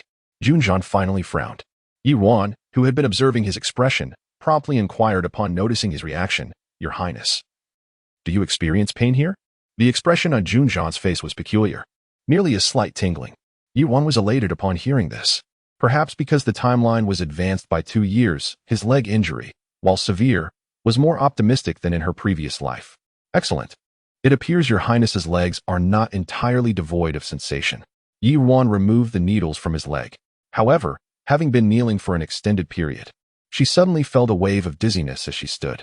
Junjan, with swift perception, immediately reached out to support her, observing the distinct hand firmly grasping her slender arm. Yi Ruan instinctively pushed his hand away. Thank you, Your Highness. Yi Ruan retreated 2 steps after regaining her balance. The memories of their intimate encounters in her previous life were too distressing, and she seemed to harbor a complex about his touch. Junjan's eyes flashed with self-deprecation at this sight. She remained as repulsed by him as ever. His hand, which had been resting on his knee, stiffened momentarily before gradually relaxing. What was there to mind? In this life, they were merely mutually exploiting each other. Miss Yi, is there any hope for my legs? Junjian inquired, averting his gaze as he lowered his head to adjust his clothing. Ruan also composed her thoughts, maintaining a polite smile. Yes, my master taught me a set of acupuncture techniques. If I administer acupuncture to your highness for 3 consecutive months, I can repair the damaged meridians, restoring sensation to your highness's legs. Once the meridians are repaired, your highness's leg bones can be rebroken and treated with Qingyu bone-setting balm, allowing your highness's legs to fully recover. However, the preparation of this balm requires a herb called dipsacus. Yuan paused. This herb is exceedingly rare. Previously, I relied on my master for it. However, in his recent letter, he mentioned that he currently lacks this herb. It seems my master may have acquired the dipsacus in the past 2 years. But since my master was able to find it in my previous life, it proves that this herb exists. Junjian responded in a subdued tone, I understand. Draw the herb's appearance and inform me of its characteristics. I shall have someone search for it. Yuan, oblivious to Junjian's unusual behavior, continued, Your Highness, it is best to conceal this matter from outsiders to prevent malicious individuals from taking advantage of Your Highness. However, it is impossible to completely hide the fact that I come here daily to administer acupuncture to Your Highness. We can simply say that I am restoring sensation to Your Highness's legs by repairing the meridians, without mentioning the Qingyu bone-setting balm. What does Your Highness think? Junjian nodded. Then let it be so. However, Consort Jia is known for her ruthless actions, and she is capable of killing the innocent rather than letting them go. Changyi has gone out on business today. When she returns tomorrow, I shall have her accompany you. Upon hearing this, the gloom that had enveloped Yuan dissipated, and a surge of joy welled up within her. Changyi, he had assigned Changyi to her again. Your Highness, after all, Changyi is the dragon shadow guard dispatched by the Emperor to you. Might this not be rather inappropriate? Junjian gazed at her, his lips curling slightly despite his effort to suppress it, his brow furrowing. If you perceive it as unsuitable, then let it be. This prince. Then I shall not refuse your kindness. Yuan, having heard half of this, hurriedly bowed to Junjian. Your Highness, the young lady shall begin administering acupuncture for you now. Please lie down on the bed first. Having already cooked the meal, how could she let it fly away? Junjian, feeling somewhat speechless, turned his wheelchair around. He couldn't help but marvel at her overly affected demeanor, wondering whom she had learned it from. At this moment, Banksia and Chanfeng were standing guard outside the door. Banksia had seemingly frozen in place for quite some time. Her body was so stiff that Chanfeng, standing beside her, couldn't help but glance at her several times. Feeling his gaze upon her, Banksia's body tensed even more, stammering, My lord, are you thirsty? Chanfeng, the dragon shadow guard bestowed by the emperor from the palace, was well aware that despite their shared status as servants, their ranks were markedly different. He held a position of esteem. Chanfeng remained silent, as if finding Banksia's behavior rather amusing, deliberately adopting a stern expression. Seeing him silent, Banksia continued on her own. I seem to be a bit thirsty. I shall go fetch some water. After speaking, she turned around, preparing to make her escape. However, after just 2 steps, she realized she was in the Jing Wangfu and had no idea which direction to go. She awkwardly turned back. Chanfeng cast her a glance, crossed his arms over his sword, and turned away. Follow me. Banksia couldn't help but lament inwardly. She hadn't truly wanted to drink water, merely hoping for him to keep his distance and give her a chance to stretch her legs. Resigned, she followed Chanfeng to a small kitchen, where he, intending to tease her, poured a large bowl of water. Drink up. Aren't you thirsty? Banksia, under Chanfeng's intense gaze, had no choice but to gulp down the entire bowl. As she set the bowl down, she noticed Chanfeng's eyes widen slightly as he swallowed, prompting her to instinctively pour a cup of water for him. My lord, are you not thirsty as well? Chanfeng, taken aback that this silly girl had actually finished the large bowl of water, continued to suppress his laughter and commanded, Come closer. Banksia was momentarily stunned but stepped closer, raising the cup before him. Higher. Chanfeng instructed again. Banksia complied, lifting her hand a bit higher. Tall and imposing, Chanfeng towered over her, and as she raised the cup above her forehead, it reached his shoulder. Chanfeng regarded Banksia, who had her hair styled in 2 buns and a round face still tinged with a rosy hue, with increasing interest. The few women he had encountered in his life were limited to Changyi, whose mastery of poison made him wary of teasing her. In this moment, he found this little girl exceedingly charming. He smirked, suddenly leaning down to drink from the cup in her hand. Banksia was still processing what had just occurred when he strode towards the door. Having finished the water, let us return. Banksia's eyes widened as she stared at the empty cup in her hand, incredulous as she blinked. What just happened? Even as she took her seat in the carriage back to the manor with Miss, she remained somewhat dazed. Chapter 44. Temptation upon returning to the Yi residence. Ruan had scarcely caught her breath when Yushuren personally visited her courtyard to inquire about her well-being. Ruan recounted the prepared narrative to Yushuren, her eyes glistening with tears of self-reproach. Father, it is all my inadequacy. Yushuren feigned a sigh, saying, there is no need for such remorse. Initially, when His Majesty sought the best physicians, they were unable to remedy the injuries of the Jing Wang, let alone a daughter yet to reach her coming of age. However, a flicker of determination flashed in Ruan's eyes. Father, I shall not concede defeat. Though I cannot heal the Jing Wang's leg injury, I have been taught a specific acupuncture technique by my master, which may restore some sensation to his leg, while he may still be unable to stand or walk. Should His Majesty see a glimmer of hope in his recovery, it might please him greatly. Perhaps it may not restore your official position, but it could persuade His Majesty to release my third sister from that convent. Once she is free, I shall claim my limitations, and I trust His Majesty will not hold it against me. Yushuren paced the room with his hands clasped behind his back, contemplating. That is indeed a clever plan. Recently, I have heard from Jifan that the Xian Wang has been in contact with the second Miss Su Ziqing. With Yinner confined in that convent, it would be unfortunate if someone were to take advantage of the situation. After all, you cannot genuinely heal the Jing Wang. Very well. It is rare to see you demonstrate such sisterly affection for Yinner. Ruan smiled sweetly at him. What are you saying, father? Since I returned to the residence, I have grown closer to my third sister. How could I possibly stand by idly? Yushuren, unusually generous with praise, left with satisfaction. As Ruan watched his retreating figure, she realized that this was the first time since her return that Yushuren had personally visited her courtyard. Unfortunately, his visit was not for her sake. He was merely pleased by the prospect of rescuing Yi Yin, entirely disregarding the risks she would have to bear. The wrath of the emperor is unpredictable. Should she genuinely act in defiance, she might unwittingly provoke the Shilin emperor, leading to dire consequences. Not long after Yushuren's departure, two unexpected guests arrived at Ruan's courtyard. This humble maid comes to pay respects to the eldest young lady. Aunt Jiang, accompanied by Yi Shi, entered, courtesy of Dongqing. Yi Shi greeted, I have seen the eldest sister. Having just finished her evening meal, Ruan welcomed them warmly and instructed Dongqing to prepare seats for them. So it is Annie and my sister. Do take a seat. She then had Dongqing brew a few cups of tea. Aunt Jiang and Yi Shi were quite at ease. Sitting down without hesitation, Yi Shi took a sip of the tea offered by Dongqing, remarking, the tea in the eldest sister's courtyard is emerald green, fragrant as orchids, with a rich and mellow taste. It must be Lushan Yunwu. Ruan affirmed, indeed. My second sister has a discerning palate. A brother of mine at our mother's family has recently been conducting business there and sent some back.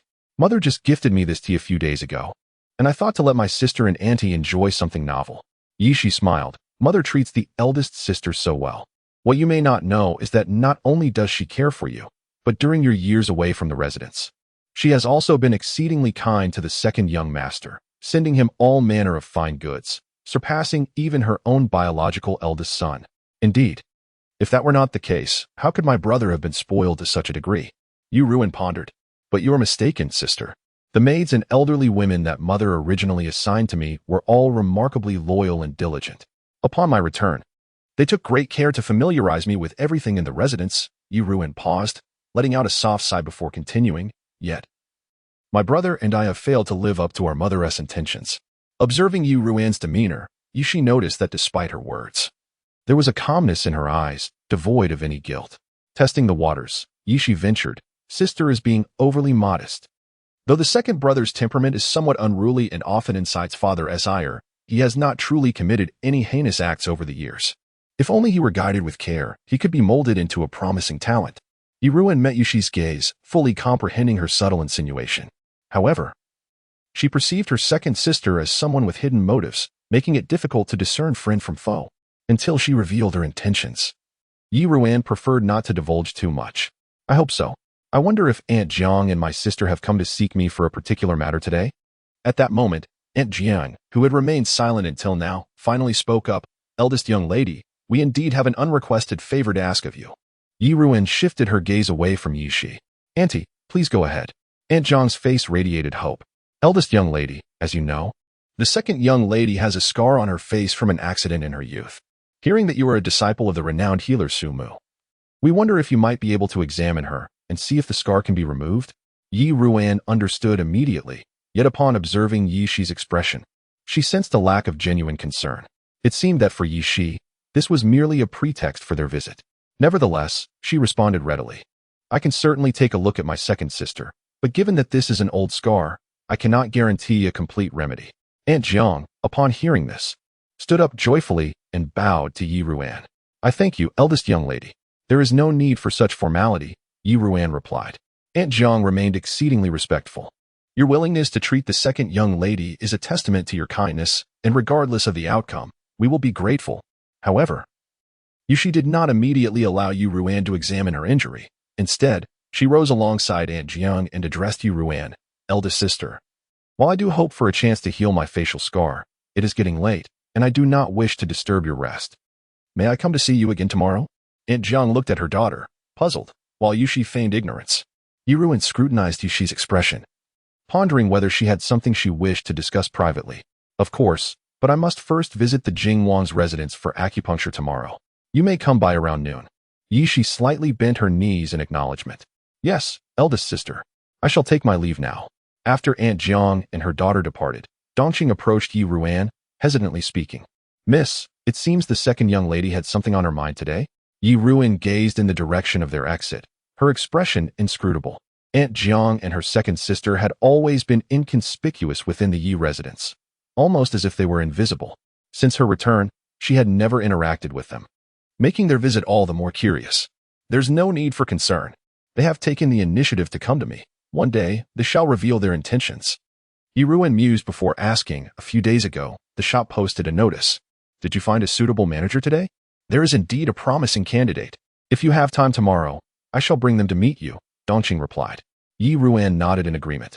Meanwhile, Banksia, overhearing Dongqing mention business for tomorrow, could not help but let her expression falter slightly.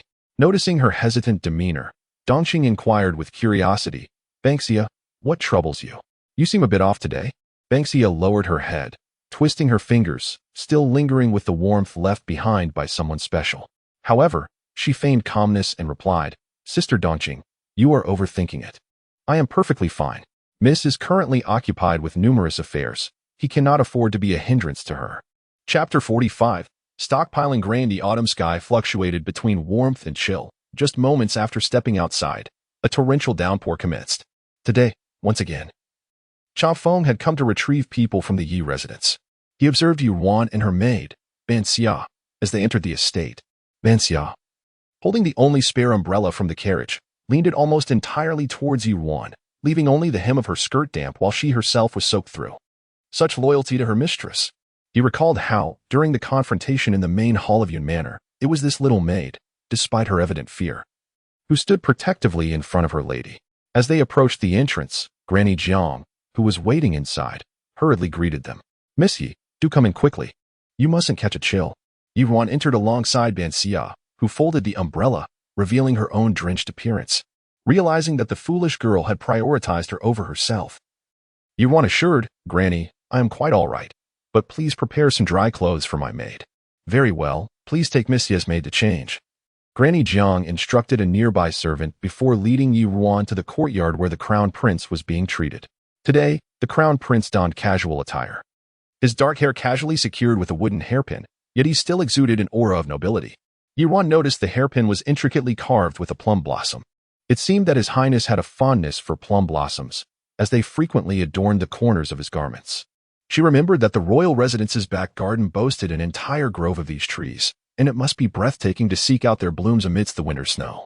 However, during her previous stay at the prince's manor, she had never taken the time to appreciate them. Your Highness. Upon entering, Ruan approached Junzhan to pay her respects. He was gazing out the window, lost in thought as the rain intensified, and turned to face her at the sound of her voice. Offering no more than a brief acknowledgement. I have matters to attend to today. Let us begin. Yes. Granny Jiang helped Junzhan to lie on the bed while Ruan obediently approached and retrieved the golden needles from the medicine box to commence the acupuncture treatment. After approximately half an hour, she concluded the session. Listening to the increasingly loud patter of rain outside, she pondered silently, foreseeing disaster on the horizon.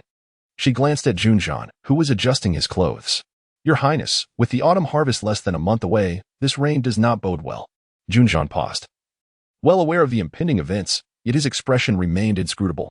Oh, Missy is knowledgeable about celestial phenomena? Yuan considered her words carefully before fabricating a plausible tale. My master once saved a reclusive sage who understood such matters. In gratitude, the sage imparted this knowledge to me. From my perspective, it seems likely that a calamity will strike this year. If your Highness believes me, it would be prudent to discreetly stockpile some grain. The Crown Prince furrowed his brow, feigning ignorance. Miss Yi, are you suggesting that I profit from a national disaster? He continued, setting aside the possibility of a calamity, even if it occurs. I would not seek to acquire ill-gotten gains. Do you truly believe so little of me? Realizing he had misunderstood, Yuan quickly clarified, Your Highness. You have misinterpreted my intentions. Have you heard of my mother's family, the Shao clan? The merchant Shao family? Indeed, they are immensely wealthy, and as you know, my stepmother and third sister have long pledged their allegiance to the Xian prince. Presently, the Shao family is one of his primary sources of wealth. If your Highness could seize their assets, it would be a significant blow to the Xian prince. Junjan raised an eyebrow. Are you suggesting that I sell this grain at a high price to the Shao family? Indeed, but remember, the Shao family, being merchants, are driven by profit. They would not act out of compassion for the populace unless there was a financial incentive. Ruan, reflecting on her past life, lamented that if not for her own foolishness, Geely would not have been able to contend with him. She collected her thoughts and replied, they certainly would not. However, your Highness may have forgotten that my third sister remains at the Jingwei Monastery. She serves as a crucial link between the Shao and Yi families in their alliance with the Xian prince. Given that Jia Guifei has set her sights on the Su family, and the Xian prince is frequently in contact with their second daughter, do you believe they will not feel anxious? Might the Shao family seize this opportunity to retrieve my sister from the monastery? They possess no power but can wield silver. The merit of disaster relief in exchange for a Yi Yin is likely to garner the Emperor's approval. Junjan's cold gaze flickered with interest. How much grain does Miss Yi believe would be appropriate for me to stockpile? Ruan lowered her eyes, concealing the brilliance within. The more, the better. Even if it means depleting the resources of the Jing prince's manor. For she knew that the Shao family would undoubtedly act. In her previous life, Yi Yin had already been granted the title of county princess, and the Shao clan would willingly offer a third of their wealth for her advancement. Moreover, she would strategically add fuel to the fire when the time was right. Junjan's lips curled into a subtle smile as he scrutinized her. Do you believe I would risk the Jing prince's wealth solely based on your words? If this year is one of abundance, would I not be left with a pile of grain to rot? He studied Ruan intently, suddenly finding her unguarded demeanor amusing. If he were not a fellow reborn individual, she might fear being labeled a deceiver and cast out. Your Highness, I would not speak lightly if I were not certain. I pledge my life as assurance. Even if the Shao family does not take action this time, a calamity is inevitable. The Jing prince's grain cannot be left to spoil. It is a surefire investment. Her shop had yet to open, and her funds were limited. Even with the Yun family's backing, she lacked the means to acquire all the grain near the capital to undermine the Shao family significantly. Seeing her resolve, Junjan refrained from further comments. Understood. I will consider this matter carefully. As he finished preparing, Ruan, sensing the moment, said, Your Highness, since you have matters to attend to, I shall take my leave. Junjan nodded in acknowledgement, watching her retreating figure with a slight upward curve of his lips. It seemed she was truly intent on severing Jun Li's financial lifeline. Chapter 46. When Ruan returned from the residence of the Prince Jing, Dongjing had already brought the shopkeeper she had taken a fancy to yesterday to the Yi residence. However, Ruan did not expect that Yushi had also arrived early at her room. Today, Yushi was still dressed in an elegant light blue attire, exuding a tranquil demeanor. When did my sister arrive? Ruan inquired. I just came not long ago, Yushi replied softly after putting down her cup. Aunt is currently assisting mother with the preparations for eldest brother's banquet. I had nothing to do in my room, so I came a bit early for a cup of tea. I did not expect my sister to be busy with matters. Do you need me to leave? Yuan shook her head. It is merely trivial matters. If you do not mind, please wait here for a moment. Yushi acknowledged with a soft yes and fell silent, quietly sipping her tea. Soon, Dongjing brought the shopkeeper in. Peering through the screen, Yuan observed the middle-aged man who entered. He appeared to be just under 40, slightly plump, yet impeccably tidy in appearance. I am Lord Jing. Pleased to meet you. Miss. His gaze did not wander but remained respectfully lowered as he bowed towards the vaguely visible figure behind the screen. He seemed to be a steady individual. There is no need for formalities, shopkeeper Lee. I have heard that you possess many years of experience. Could you elaborate a little? It is common for employers to seek to understand a person's abilities from their past experiences, so Lord Jing did not decline. Yes, Mississippi. I am originally from Huizhou and have been in the capital for over 20 years. During these years, I have served as a shopkeeper in various establishments, including taverns and tailor shops. I have also made acquaintances in the capital and have many loyal customers. Lord Jing recounted his experiences in detail, specifically mentioning several disputes he had encountered and how he had resolved them, all while attentively listening to Ruan. Since I understand you are planning to open a rouge shop, I have also researched this area thoroughly in recent days and have developed a certain plan. If you deem me fit, I would be delighted to discuss it further. Ruan listened intently and smiled. Shopkeeper Lee, your extensive experience and foresight are commendable. No wonder my discerning maid has taken a liking to you. Lord Jing felt the satisfaction in Ruan's words but remained humble. You flatter me, Mississippi. It is merely the appreciation of the employer. Ruan maintained her smile. Shopkeeper Lee is overly modest. However, I must be candid with you. This is my first venture into business, and many matters require careful discussion with my family. I am already aware of your situation, so please return for now. Once I have made a decision, I will send a maid to inform you. Of course, I shall await your news. Lord Jing bowed again, neither overly subservient nor presumptuous. Seeing this, Ruan nodded and called for Dong Jing. Dong Jing, it was a long trip for shopkeeper Lee. Please fetch some money for wine and see him out. Dong Jing complied, and Lord Jing expressed his thanks before leaving with her.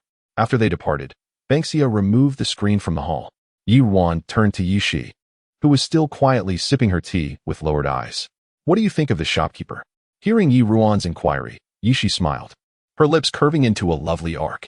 After a moment of contemplation, she replied with a hint of insight. He is experienced, appropriately cautious, and appears to be sharp and capable, a fine candidate for a shopkeeper. Not only would he manage a small shop well, even larger estates or taverns would be effortless for him. Ruan's interest piqued at her words. Indeed, you have a discerning eye, sister. Banksia, overhearing the sisters express satisfaction with the shopkeeper Dong Jing had found, felt a surge of joy. If this shopkeeper were confirmed, Dong Jing could free herself, and she would no longer need to go to the residence of the Prince Jing. She could not help but ask, Miss, since both you and second Miss are so pleased with shopkeeper Lee, why send him back to wait for news? Ruan shifted her gaze from Yishi to Banksia. When Dong Jing returns, tell her to politely decline shopkeeper Lee tomorrow. Understood. Banksia responded happily, initially thinking the order was for Dong Jing to invite Lord Jing back. Upon realizing it was a rejection, she looked at her mistress with confusion. Miss, did you say to refuse? Do we not just agree he is excellent? Why is that? Miss. Ruan patiently explained to the puzzled Banksia. Consider this. If your abilities were sufficient to serve as a court lady, would you still wish to remain a mere maid? Banksia pondered for a moment. Of course, I would not want to be a court lady. I only wish to follow you, miss. She had grown up in poverty, unloved by her parents, who sought to sell her to save her brother. Only mistreated her with kindness. She intended to follow her for life, dismissing the notion of becoming a court lady. Ruan momentarily forgot that this little maid did not conform to conventional reasoning, leading to a moment of amusement. Very well. You need not aspire to be a court lady, but consider this. Shopkeeper Lee is neither kin nor close to us. With his skills and experience, he could easily seek better opportunities and earn more silver. Why would he come to my small rouge shop, assisting a seemingly inexperienced young lady? Is he not concerned that I might be whimsical and soon lose my livelihood? Unusual circumstances often conceal ulterior motives. Ruan attempted to clarify her point to Banksia. Although she hoped for Banksia to retain her innocence and joy in life, she ultimately wished for her to mature as well. Banksia seemed to grasp the implication. Mrs. suggesting that shopkeeper Lee may have ulterior motives? Ruan nodded. Yes, regardless of his intentions, he cannot be employed. I understand, miss. I shall inform Dong Jing when she returns. Yushi listened quietly to the exchange between Ruan and Banksia, gently pressing her lips together. Eldest sister treats the maids in the house exceptionally well. I find myself feeling a tinge of envy. Upon hearing this, Banksia reflected on her earlier interruption without permission and felt somewhat guilty, glancing at her mistress with a hint of remorse as she fidgeted with her fingers. Although Miss often indulged them, Dong Jing had also said that those closest to the mistress must uphold decorum to earn respect. Yi Ruan merely smiled reassuringly at Banksia before turning her attention back to Yi Shi. I apologize for any discomfort, sister. They are all my close attendants. I believe that if I treat them sincerely, they will naturally reciprocate with the same loyalty. Do you not agree? Yi Shi's eyes flickered, recognizing the subtlety of her sister's words. As women confined within the depths of the inner courtyard, how could eldest sister truly be so naive? This sentiment seemed directed at her. You speak wisely, eldest sister. Yi Ruan lifted her gaze to Yi Shi, feeling that her sister appeared somewhat elusive, like a hazy moonlight. Difficult to discern clearly. Enough of this. The most important matter today is to assess your facial injury. Yi Shi readily acquiesced, shifting the topic in accordance with her sister's lead. Yes. Chapter 47. Glimmers of suspicion surrounding Yuntang's death. Yi Shi's face was marred by a scar from a fall she sustained at the age of 11. Though years had elapsed, the blemish persisted, an unsightly mark that detracted from her once fair and delicate complexion. Yi Ruan scrutinized the scar, her brow subtly furrowing in contemplation. This disfigurement, she began hesitantly, casting a glance at Yi Shi. Was it truly the result of a fall from the artificial hill, where sharp rocks caused the laceration? Despite her composed demeanor, Yi Shi's fingers instinctively tightened around the fabric of her skirt. That fall had shattered her aspirations and ushered in a period of adversity. She could still vividly recall the excruciating pain as her face collided with the jagged stone, a premonition of the misfortunes that lay ahead. In the moments before her descent, she had glimpsed a face, equally beautiful but contorted with malice. Indeed, Yi Shi replied, I was but a mischievous child, and I had climbed the artificial hill with my third sister. Alas, I lost my footing and tumbled from the precipice. It was merely an accident. Yi Ruan, observing the subtle shifts in Yi Shi's expression, ventured a question, a notion taking shape in her mind. Yen, perhaps? It seems curious that the stones on the artificial hill were so sharp. She paused, then inquired, Did you not seek medical attention or apply any remedies to mitigate the scarring? While grievous, prompt treatment should have prevented such a pronounced mark. Gazing at the blemish, she mused, it appears to be the consequence of improper medication. Yi Shi relaxed her grip on her skirt, emerging from the shadows of her painful past. With a faint smile, she responded, Of course, physicians were summoned, but alas, they were mere quacks who did more harm than good. Sensing Yi Shi's reluctance to delve further, Yi Ruan, though increasingly certain of her suspicions, refrained from pressing the matter. This scar does present a challenge, she conceded, and I require time to consider the matter carefully. However, do not despair. I possess a balm renowned for its efficacy in diminishing scars caused by external factors. I shall prepare some for your use. Yet, be forewarned. There are traces of medicinal poisoning, which may leave a faint red line after 3 months of application. I will then endeavor to counteract the residual toxicity.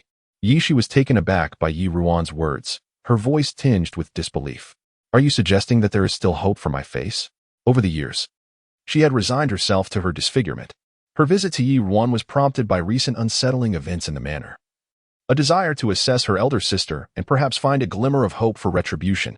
She had not anticipated such a response. Despite her cultivated composure, a flicker of joy illuminated Yi Shi's countenance.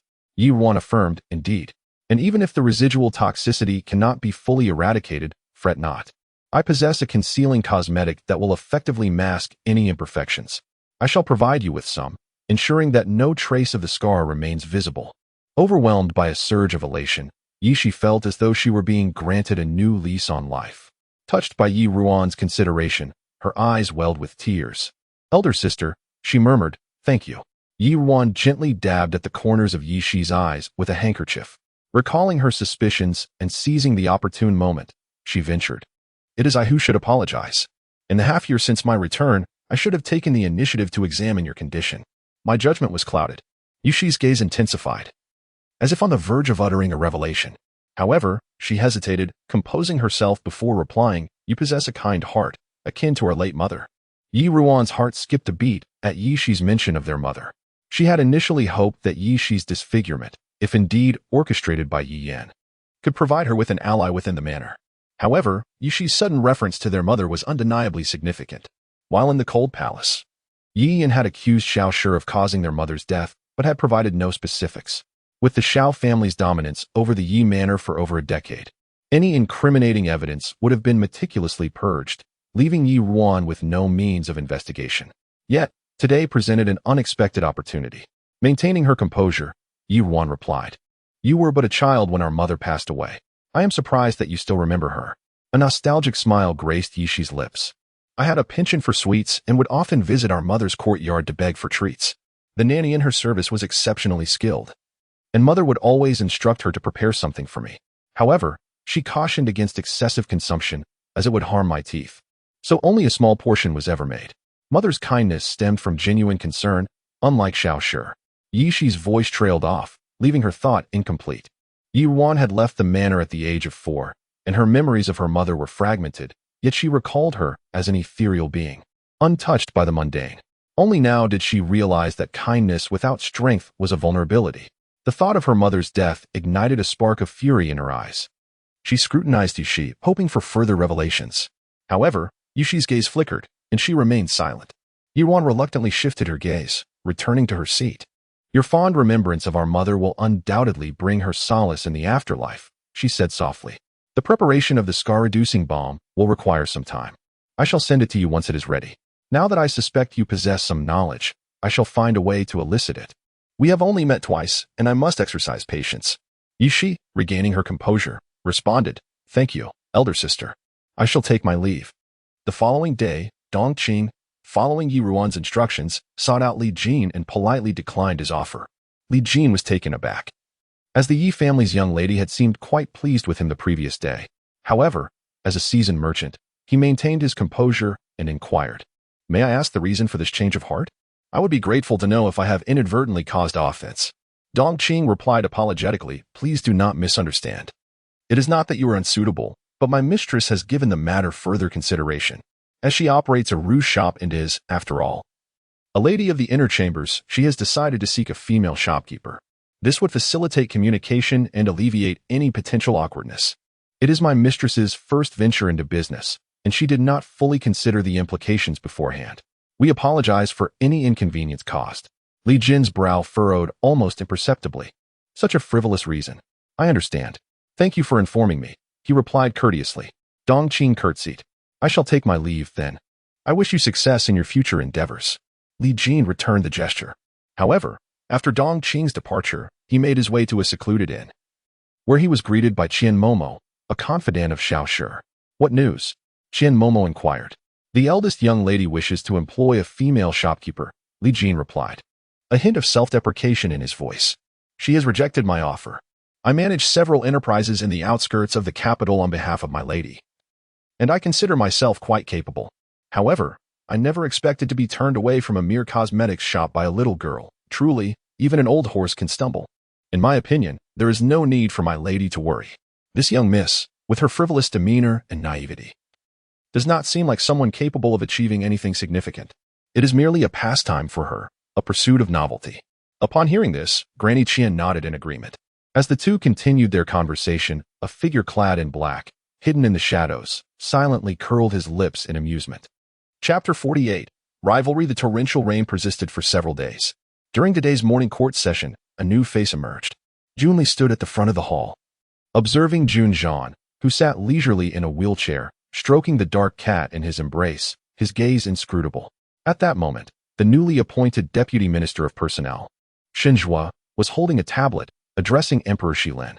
Your Majesty, with the autumn harvest approaching, I have observed unusual weather patterns recently. To prevent potential flooding, I humbly request that Your Majesty dispatch personnel to reinforce the riverbanks to safeguard the harvest.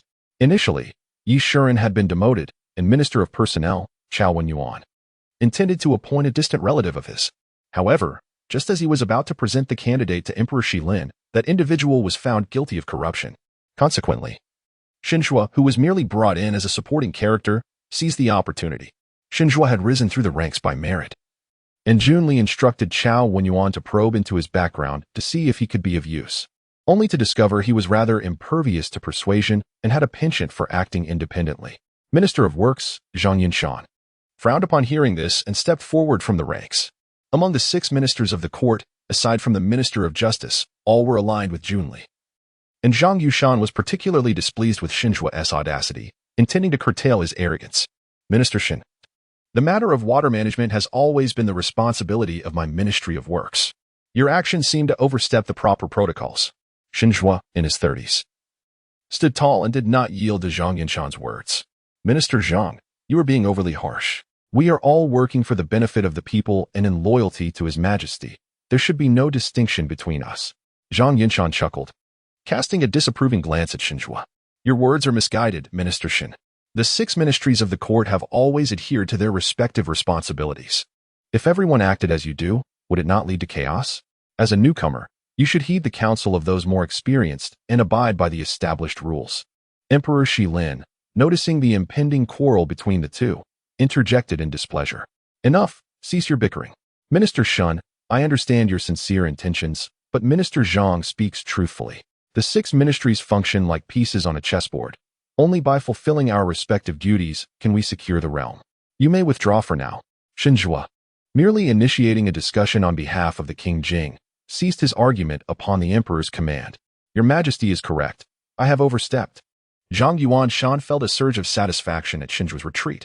He believed it was a blessing for the Prince Jing to regard him. And he was eager to see how long this deputy minister could maintain his position, being so oblivious to the court's dynamics. Emperor Shilin's voice resonated again. Minister Zhang. Although Minister Shin's actions today were somewhat excessive, the autumn harvest is crucial for the livelihood of the people and should not be taken lightly. What are your thoughts? Zhang Yuanshan, of course, would not endorse Xinzhua's perspective. After a moment's contemplation, he bowed respectfully to the emperor. Your Majesty, while it is common to have more rain in autumn, the weather in Shilin has been favorable over the years. Based on my experience, this year will undoubtedly yield a bountiful harvest. I believe there is no need for drastic measures. As soon as Zhang Yuanshan finished speaking, a light laugh echoed from the hall, followed by the languid voice of Junzhan. Minister Zhang, while it is typical to have more rain in autumn, the unceasing downpour over several days is indeed unusual, and it seems to be intensifying.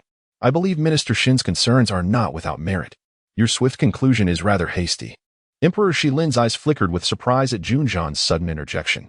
Since injuring his leg, Junzhan had remained secluded, and now he was unexpectedly participating in court affairs, which was indeed remarkable.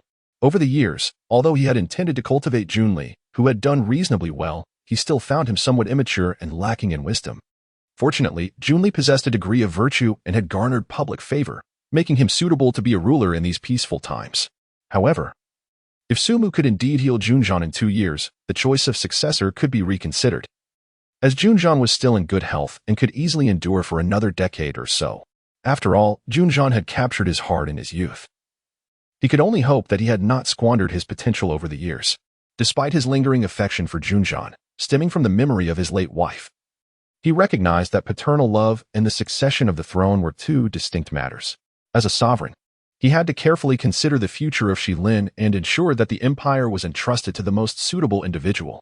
Now, seeing Junzhan speak, he was keen to test his abilities and observed him with keen interest, remaining silent. Junli, noticing his father's silence, exchanged a glance with Zhang Yuanshan. Zhang Yuanshan immediately understood and stepped forward, a hint of barely concealed sarcasm gracing his lips. Your Highness, having neglected court affairs for many years, may be unaware of many matters. Repairing the riverbanks requires significant manpower and resources.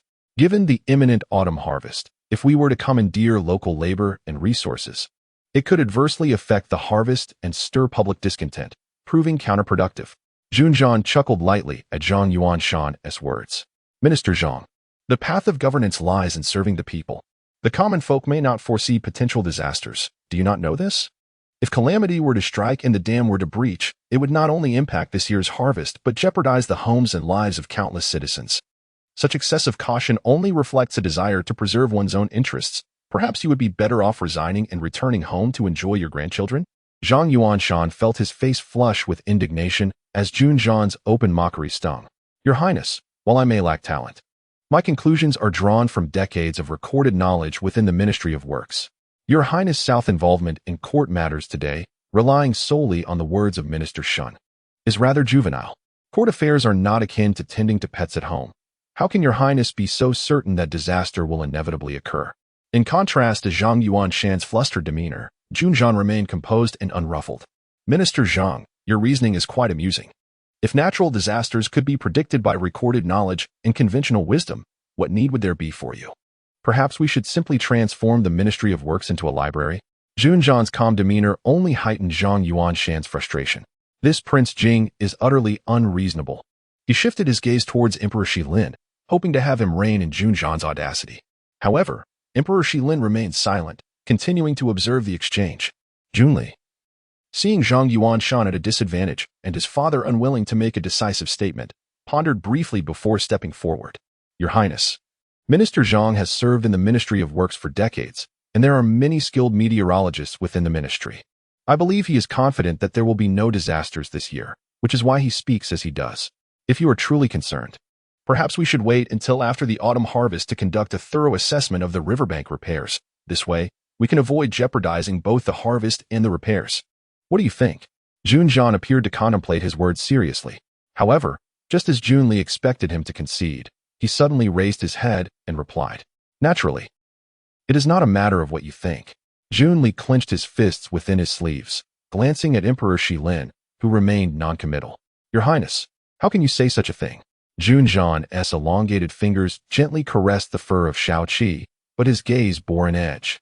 If the riverbank were to breach before the autumn harvest, would you, third brother, dare to bear the responsibility for the displacement of the people and the destruction of their homes? The sharpness of his gaze made Junli's heart tremble. He certainly could not answer affirmatively. His mother had advised him that, in his youth, he lacked wisdom and should maintain a moderate approach in court. He had adhered to her teachings over the years and had not committed any major blunders. His gaze flickered momentarily as he swiftly weighed the situation in his mind, deciding against further entanglement with Junzhan. Your words are too grave, esteemed brother. We are merely engaged in deliberation. With these words, he turned and offered a respectful bow to Emperor Shilin. Father, since the esteemed brother now expresses a desire to participate in court affairs and alleviate your burdens, why not entrust this matter to his capable hands? Surely, with his talent, he shall discover a solution that satisfies all parties. Since Junzhan willingly seeks to create difficulties for himself, he would observe what waves he could create, given that he controlled the court officials. Emperor Shilin furrowed his brow upon hearing this. The matter had reached a somewhat thorny juncture, and he could not help but feel apprehensive, given Junzhan's nascent involvement in court affairs. However, before he could fully consider the situation, Junzhan's clear voice resounded. Father, your son is willing to undertake this endeavor. Observing Junzhan's composed demeanor, Emperor Shilin pondered for a moment before finally nodding in agreement. Then let him demonstrate what skills he has retained over these years. In that case, Zhang Yuanshan, you shall assist Prince Jing in this matter. A glint of ferocity flashed in Zhang Yuanshan's eyes as he stepped forward and responded. Your humble servant obeys. Chapter 49. A Turning Point? After the morning court session concluded, Junli visited Fenwu Palace to pay his respects to the noble consort Jia. The consort reclined languidly on a soft couch, her bright eyes half open, seemingly able to glimpse into the depths of the human heart. She wore an opulent palace gown adorned with an intricate embroidery of 100 birds greeting the phoenix, the pattern swaying gently with her movements. Upon hearing Junli recount the events of the court that day, a subtle arch formed in her elegant phoenix eyes. Junzhan had remained secluded in his residence for many years, but recently he had entangled himself in various matters. Likely believing that after the renowned healer Su Mu returned in 2 years, there was hope for his leg ailment to be cured, prompting him to vie for supremacy. You acted rightly today. The incessant rain has obscured clarity, and he is merely a stubborn stone. While you have cultivated a reputation for wisdom and virtue in the court over the years, he may gamble, but you cannot afford to. If he wishes to assert himself, let us observe how he proceeds, and you shall adapt accordingly. Junli accepted the teacup presented by the palace maid. Mother is correct. I share the same sentiment. Previously, he remained within the residence of the Jingwang, and our attempts to undermine him were limited to minor matters, tarnishing his reputation without any substantial opportunity. Now that he has stepped forward, it may not be a disadvantage for us. If he truly falters, it will only diminish the emperor's favor towards him. I shall instruct others to align with him. Should the weather present a turning point, we can seize the opportunity to our advantage. The noble consort Jia felt a profound sense of comfort from Junli's strategic arrangements. With her and the support of the Chui clan paving the way, Junli's path to imperial power had always been smooth, her greatest concern being his ability to bear the weight of responsibility. Thus, she disapproved of his excessive interactions with He Yan, who, by all appearances, lacked virtue. She feared he might become captivated by her beauty and narrow his path. The consort dismissed the maid who had been gently massaging her legs and straightened her posture slightly. Investigate the background of Shinjua thoroughly. He initiated today's matter. and Junjian conveniently intervened. There may be ulterior motives at play, though he is merely a minor official in the Ministry of Personnel. You must understand that even the mightiest dam can collapse from an ant's burrow. Junli set down the teacup in acknowledgement. Mother's considerations are comprehensive. I shall have Chao Yuanning attend to this. Upon reflection, Xinzhua's promotion to the position of deputy minister indeed encountered numerous obstacles. If he is truly aligned with Junjian, I will not spare him. The noble consort nodded, suddenly recalling something. How is your relationship with Zijin progressing? Junli was taken aback by the consort's sudden inquiry. In recent days, he had discovered that Su Zijin indeed harbored feelings for him, and those affections appeared to have blossomed long before. He found himself perplexed. To his memory, he had never had any significant interactions with her. He could not fathom the origins of such feelings. Alas, while Su Zijin was a genuine talent and possessed a certain charm, she lacked the allure that Yi Yin exuded. Naturally, he did not dare to voice such thoughts to the consort, as he intended to marry Su Zijin and wished to avoid inciting her displeasure. Rest assured, mother, I am confident she will not refuse this marriage proposal. The noble consort's lips curved slightly upward. That is well. You may attend to your official matters now, but remember not to act with haste. I understand. In the ensuing days, Junli truly refrained from making things difficult for Junjian, instead accommodating his needs. Though Zhang Yunshan harbored resentment and refused to meet with Junjian's envoy, he ultimately sent a subordinate, named He Ping, to assist Junjian in mobilizing the populace. The rain continued unabated, saturating the air with a damp and decaying scent. Consequently, the repairs overseen by Junjian progressed remarkably well, as the villagers, fearing floods might threaten their homes, cooperated earnestly. However, as Junli grew increasingly agitated, fearing that this would allow Junjian to achieve merit, he prepared to devise a plan to usurp that credit. At long last, the anticipated turning point arrived. On the night before the Double Ninth Festival, the rain abruptly ceased. The following day dawned bright and sunny, igniting excitement among the citizens of the capital as they began to plan their outings for the festival. Even Ruan, returning to the Yi residence after administering acupuncture to Junjian, received an invitation from her aunt to ascend Ziyan Peak for a panoramic view. Junli's heart finally settled. He summoned Zhang Yunshan, who arrived with a beaming expression. Your Highness, the rain has ceased for 2 days. Yet there is no sign of Junjian relenting. He Ping reports that doubts are beginning to arise among the populace. What shall we do next? Please, Your Highness, provide your guidance. Junli's lips curled into a subtle smile. Naturally, we must stoke the flames, ensuring that my elder brother performs this task with even greater distinction. Zhang Yunshan immediately grasped the implication, his eyes gleaming with excitement. He had long resented Junjian's veiled mockery, but the Duke of Xian had instructed him not to make things difficult for him, compelling him to cooperate instead. After enduring this indignation for several days, he was finally poised to retaliate, and his spirits soared. Rest assured, Your Highness, I shall ensure that Junjian's virtuous reputation resonates throughout these counties. Upon hearing this, Junli's countenance darkened slightly, reminiscent of a hidden serpent poised to strike. Among all of the emperor's sons, only Junjian commanded his attention. This time, he would make it abundantly clear whose domain it was in the court. After Zhang Yunshan departed, the steward of the Duke of Xian's residence unexpectedly entered with a letter. Your Highness, this letter comes from Miss Yusen's maid, Hong Xiu, delivered earlier today. Please peruse it. At the mention of the letter, Junli's brow furrowed slightly. It had been nearly a month since Yi Yin went to Jingwei Temple, and he had refrained from visiting her out of respect for the consort. He reached for the letter, breaking the seal, and upon reading the elegant script, he felt a sudden pang of longing for her enchanting presence. Yenner wishes to see you tomorrow for the Double Ninth Festival. Yet tomorrow, he had already arranged to ascend the heights with Su Zijin and Su Jiwei, the legitimate heir of the Su family, rendering the timing rather conflicting. What of that maid? Junli inquired of the steward. Your Highness, the maid was quite hurried. She delivered the letter and departed swiftly, and she is no longer in sight. Junli frowned momentarily, but then relaxed his brow. Very well. I can visit her after returning from Ziyun Peak. In the tranquil confines of Jingwen Nunnery, Yi Yin, adorned in coarse, azure attire, participated in the morning rituals alongside the other nuns. Subsequently, she carried a pail of water back to her humble abode within the compound. Discarded garments from the previous day lay strewn about the courtyard. Her once refined countenance now bore an air of resentment. Young mistress, Hong Xiu exclaimed, observing her mistress's unsteady gait as she approached with the heavy pail. She hastened to offer assistance, but a stern voice interjected, let her manage on her own. No assistance is permitted. Hong Xiu, deterred by the admonishment, hesitated, turning to address the nun within the dwelling. Reverend Mother, she implored. My mistress has been deprived of sleep these past nights, and the morning chants at the nunnery commence at an early hour. I beseech you, allow me to alleviate her burden. Reverend Zhao, ensconced within, leisurely sipped her tea. Assist in what manner? She retorted. Consort Jia has decreed that the third Miss Yi must attend to all menial tasks personally.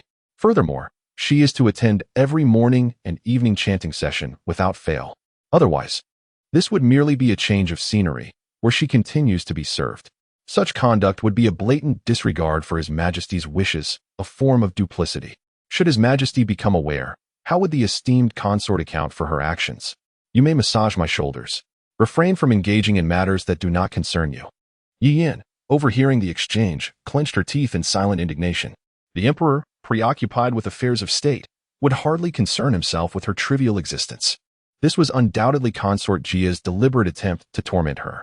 These days had been a torment. Having been pampered since childhood, she was unaccustomed to such arduous labor. Moreover, her meals were devoid of any trace of fat. Reverend Zhao was not only severe but also frequently subjected her to verbal abuse.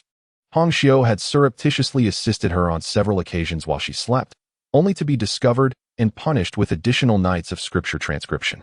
Yi Yin, consumed by frustration and physical exhaustion, stumbled, causing her to fall to the ground, pale and all, soaked to the bone. She cried out in pain as the heavy wooden pail landed on her foot. Young mistress, are you unharmed? Hong Xiu, disregarding Reverend Zhao's reprimand, rushed to Yi Yan's aid. Examining her injured foot, a prominent red welt had instantly formed on her instep. Reverend Zhao emerged from the dwelling, furrowing her brow. Such delicacy, she remarked.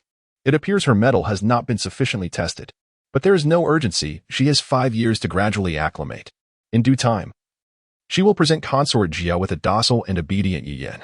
Reverend Zhao directed Hong Xiu with displeasure, assist her mistress in applying ointment to her injury. Despite her wounded foot, she is still expected to attend the evening chanting session. The laundry can wait until she is rested. Yi Yin, suppressing her rage, dared not express any dissent, lest it provoke further punishment. Hong Xiu escorted Yi Yin back to her chamber.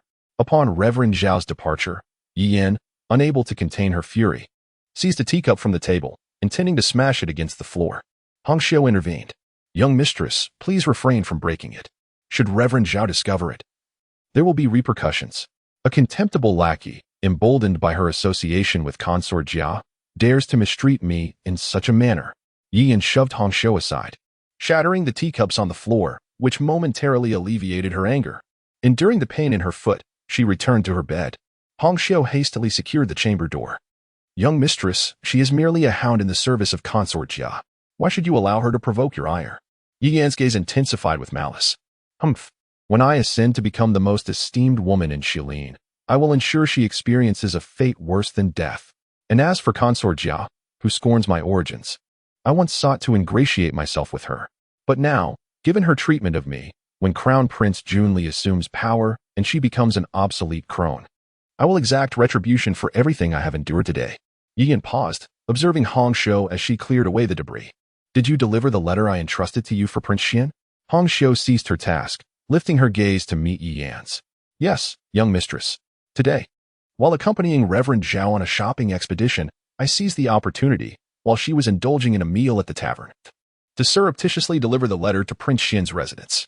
Rest assured, young mistress, the gatekeepers of the prince's residence recognize me. The letter will undoubtedly reach Prince Xian's hands. Yi Yan's spirits lifted. If Crown Prince Junli received her letter, he would undoubtedly visit her. At that time, she would ensure that Reverend Zhao was duly reprimanded. Yi Yin pondered for a moment. Then, realizing her stomach was empty, she inquired of Hong Xiu, we have been here for a month. Did you manage to cultivate relationships with the kitchen staff and persuade them to provide me with some meat dishes? Hong Xiu hesitated, responding in a hushed tone. No. Young mistress, they disregard our status and claim that they have been instructed not to accept our money. Yi Yan's anger flared anew. Useless. Why can't you accomplish such a simple task? If they refuse, offer them more money. I refuse to believe that no one will be swayed by a substantial sum. Hong Xiu immediately knelt, her knees inadvertently landing on a shard of porcelain, yet she dared not utter a sound. Since being banished to this place, her mistress's temper had grown increasingly volatile. She lived in constant trepidation, fearing that one day her mistress would unleash her pin-up rage upon her. Young mistress, please temper your anger. I will exert every effort to fulfill your wishes. Yin, observing Hong Xiu kneeling in fear and noticing the faint traces of blood seeping through her knees, recalled her loyalty. Furthermore, she still relied on her to carry out her plans, so she suppressed her anger. I did not intend to be harsh with you. I was merely overcome with frustration. Rise and assist me in applying the ointment. That wretch is likely indulging in a secret feast while we suffer. This will provide us with a moment of respite. Upon our return to the estate, I will reward you handsomely. Hong Xiu, enduring the pain, rose from the ground and approached Yin, uttering words of flattery. Young mistress, rewards are unnecessary. I have been by your side since childhood. Whether you are in favorable or adverse circumstances, I am content to remain with you. Yin nodded approvingly. Very well. I noticed that your knees were injured as well.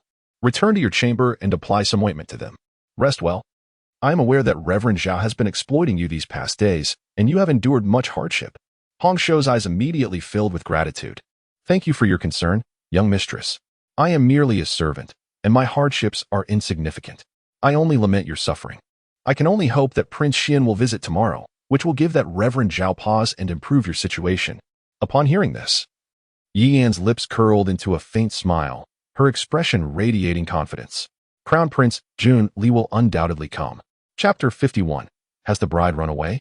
On the day of the Double Ninth Festival, the sky was a brilliant blue, as if washed clean.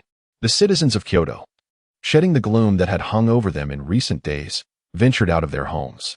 In the streets, children joyfully held kites, urging their parents to hasten their steps.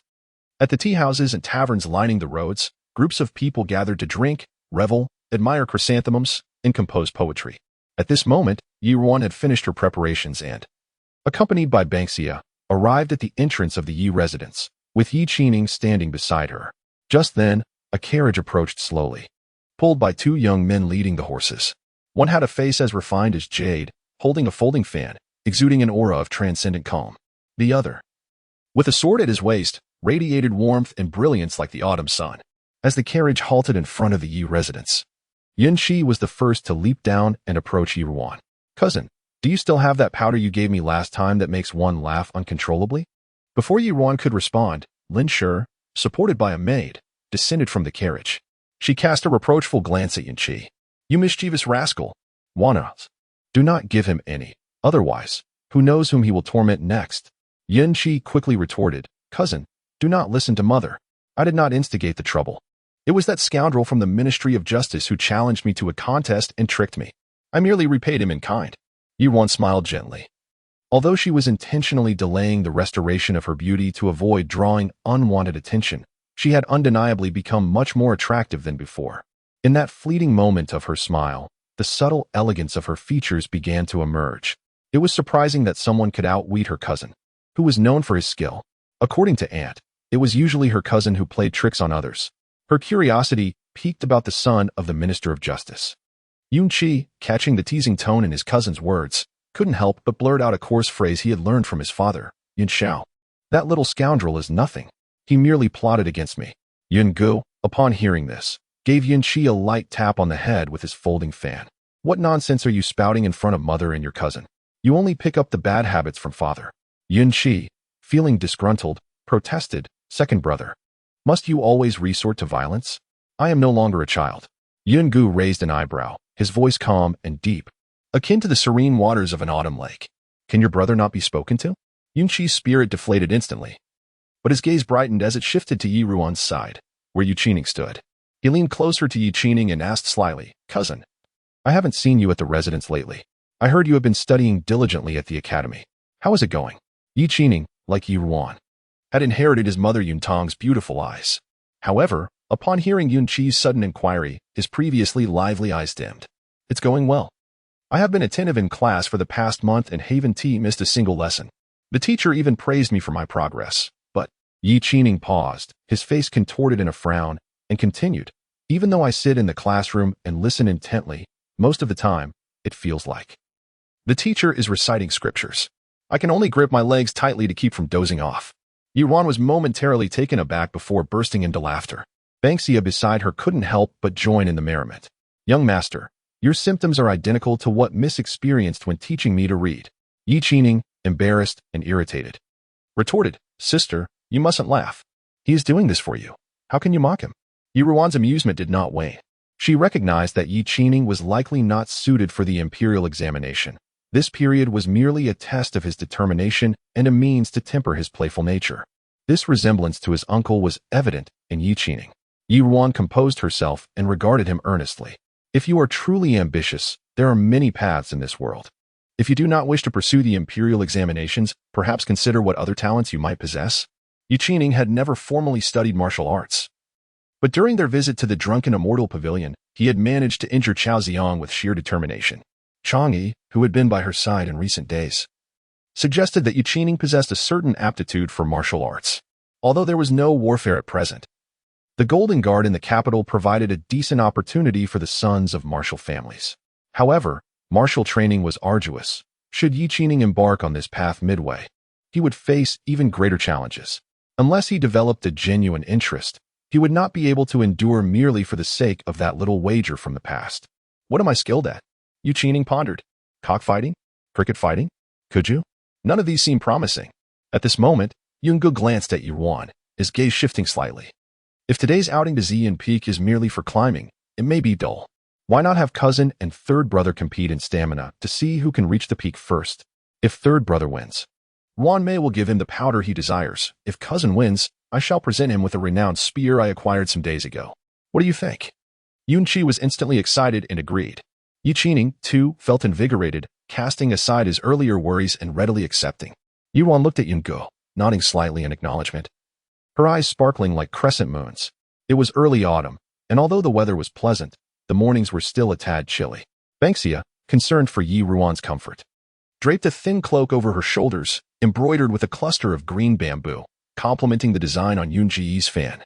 Yungu tightened his grip on the fan, an involuntary smile gracing his lips. After a brief exchange, the group boarded the carriage. Yet, just as the carriage began to move, Yi Ruan's gaze suddenly halted. She spotted another carriage at the corner of the Yi residence, where a figure in black attire, Chang Feng, stood beside it. Though she had received an invitation unexpectedly the day before, she had sent Banksia to inform the king of Jing's residence. Why had Chang Feng still come? Pondering this, she quickly called for the carriage to stop. "What's the matter, cousin?" Yungu inquired, halting his horse beside the curtain. "Cousin, the carriage from the king of Jing's residence is over there.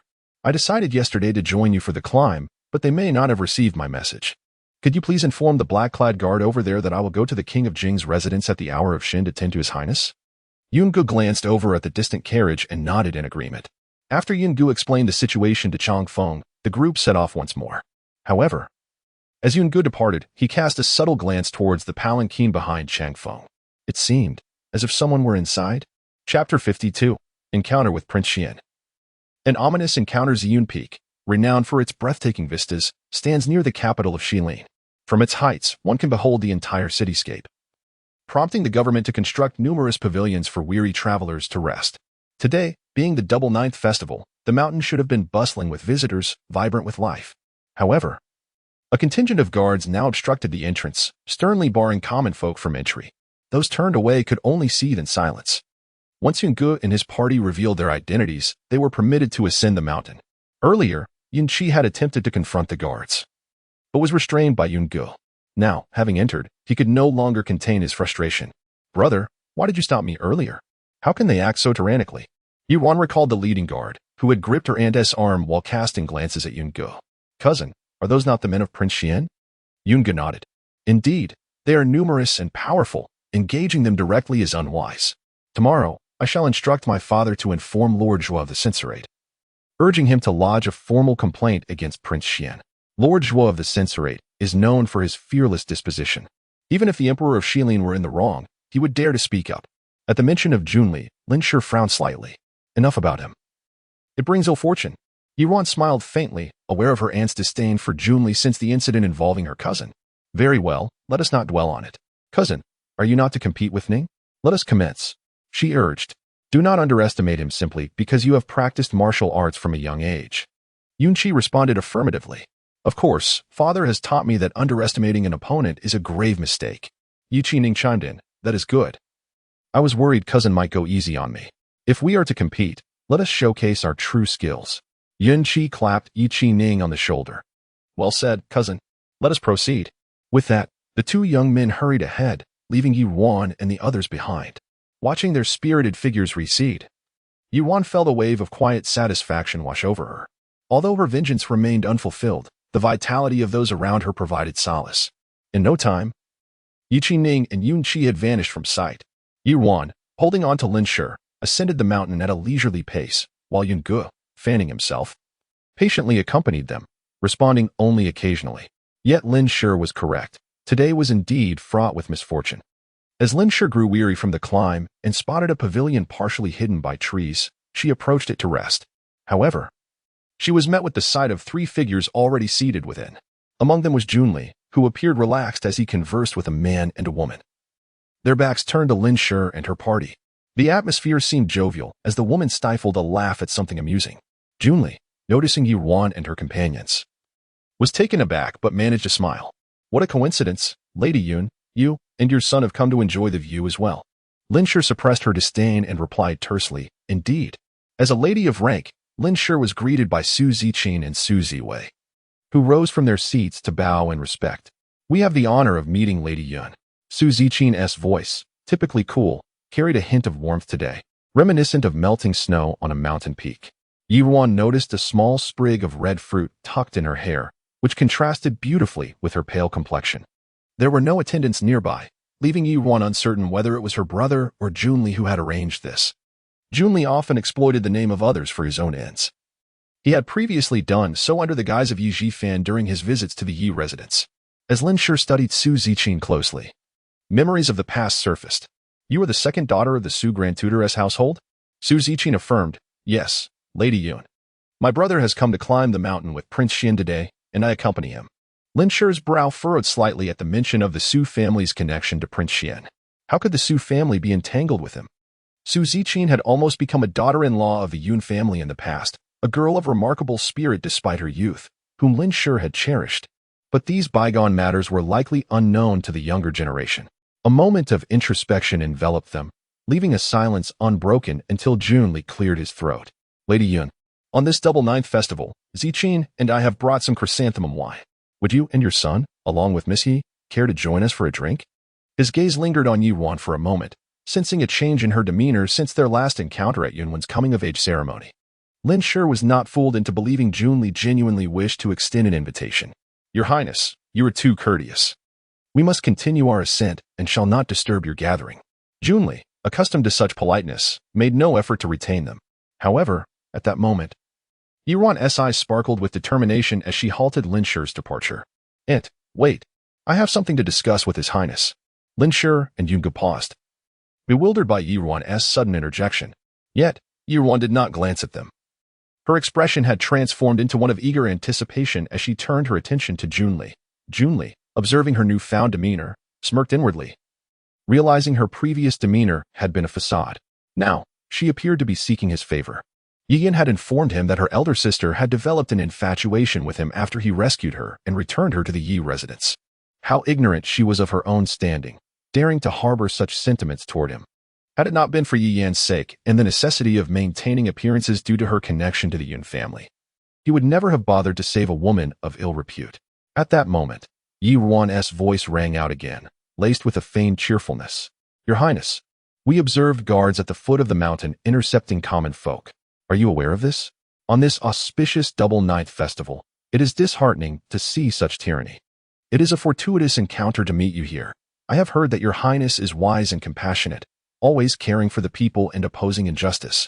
Perhaps you could send someone to inquire about the matter and provide the common folk with an explanation. I believe they would be grateful for your benevolence. Upon hearing her words, Junli's thoughts scattered, and his expression darkened. He mused to himself that Yi Ruan was indeed a fool. If she sought to curry favor with him, she could have chosen a more astute approach. Chapter 53. Shared Fate. Lord Jing cast a fleeting glance at the Su siblings, poised to offer a perfunctory response. Unexpectedly, the second young master of the Yun residence interjected, gently chiding Yi Ruan. Cousin, you mustn't speak carelessly. The individuals stationed at the foot of the mountain are indeed affiliated with His Highness, the Prince Xian. There must be some misunderstanding. Though perplexed as to why Yi Ruan sought to expose Junli at this juncture, He surmised that his cousin acted with purpose and resolved to lend his support. Ruan feigned astonishment, covering her mouth with a look of incredulity as she turned towards Juanli, her countenance conveying apprehension. Your Highness, Prince Xian. I had no intention of causing offense. I presume your Highness has pressing matters that necessitate such actions. I am but a sheltered maiden, ignorant of such critical matters. I implore your Highness to forgive me. Juanli gritted his teeth, yet maintained a facade of gentle composure. It is of no consequence. I did bring some attendants with me today, though it seems they have misinterpreted my intentions. I shall dispatch someone to investigate. Miss Ye's intentions are commendable, and I harbor no resentment. Ruan then feigned relief, gently patting her chest. Your Highness is discerning, and I admire you for it. Juanli's lips twitched slightly. Were he not aware of her supposed lack of intellect, he might have suspected her of deliberate mockery. Miss Yu has been diligently attending to His Majesty's leg ailment. I had assumed she would be preoccupied. I am curious as to what brings her to partake in such leisurely pursuits as accompanying Madame Yun on this scenic excursion. Ruan cautiously raised her head, appearing as though she wished to look at Juanli but dared not. Your Highness, my cousin has only been away for 2 months, and the weather has been consistently inclement.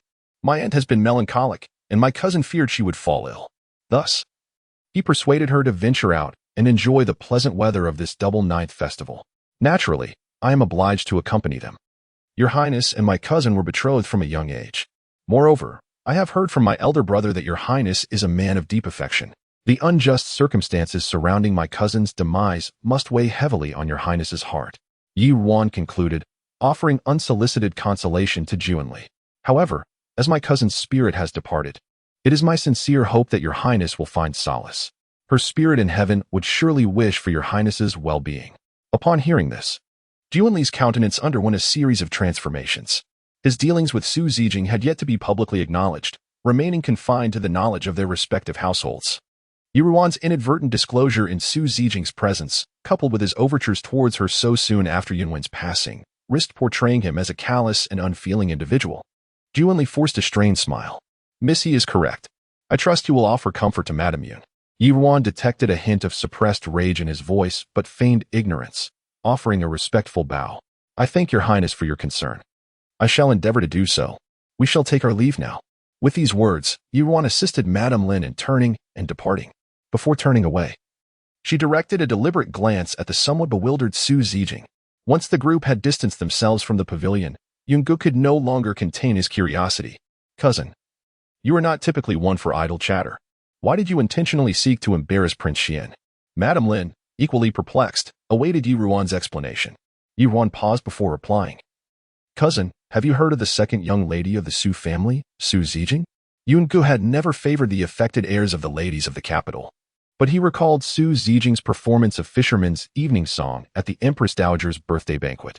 Indeed, I am aware of her. Prefect Su's household is known for its integrity. One would expect the descendants to be of similar character.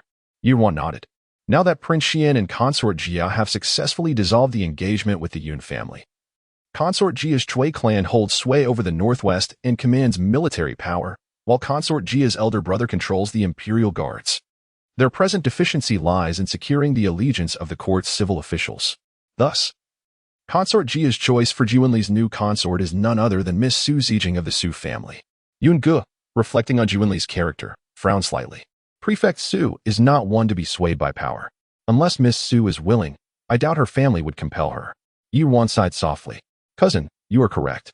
However, judging from today's events, Miss Su may already harbor affections for Juanli. While in the pavilion, I was reminded of my cousin's fate and could not bear to see her deceived by Juanli. I could not refrain from speaking my mind. In her previous life, Su Zijing and she had shared a common misfortune, both having been tragically victimized by Yi Yan.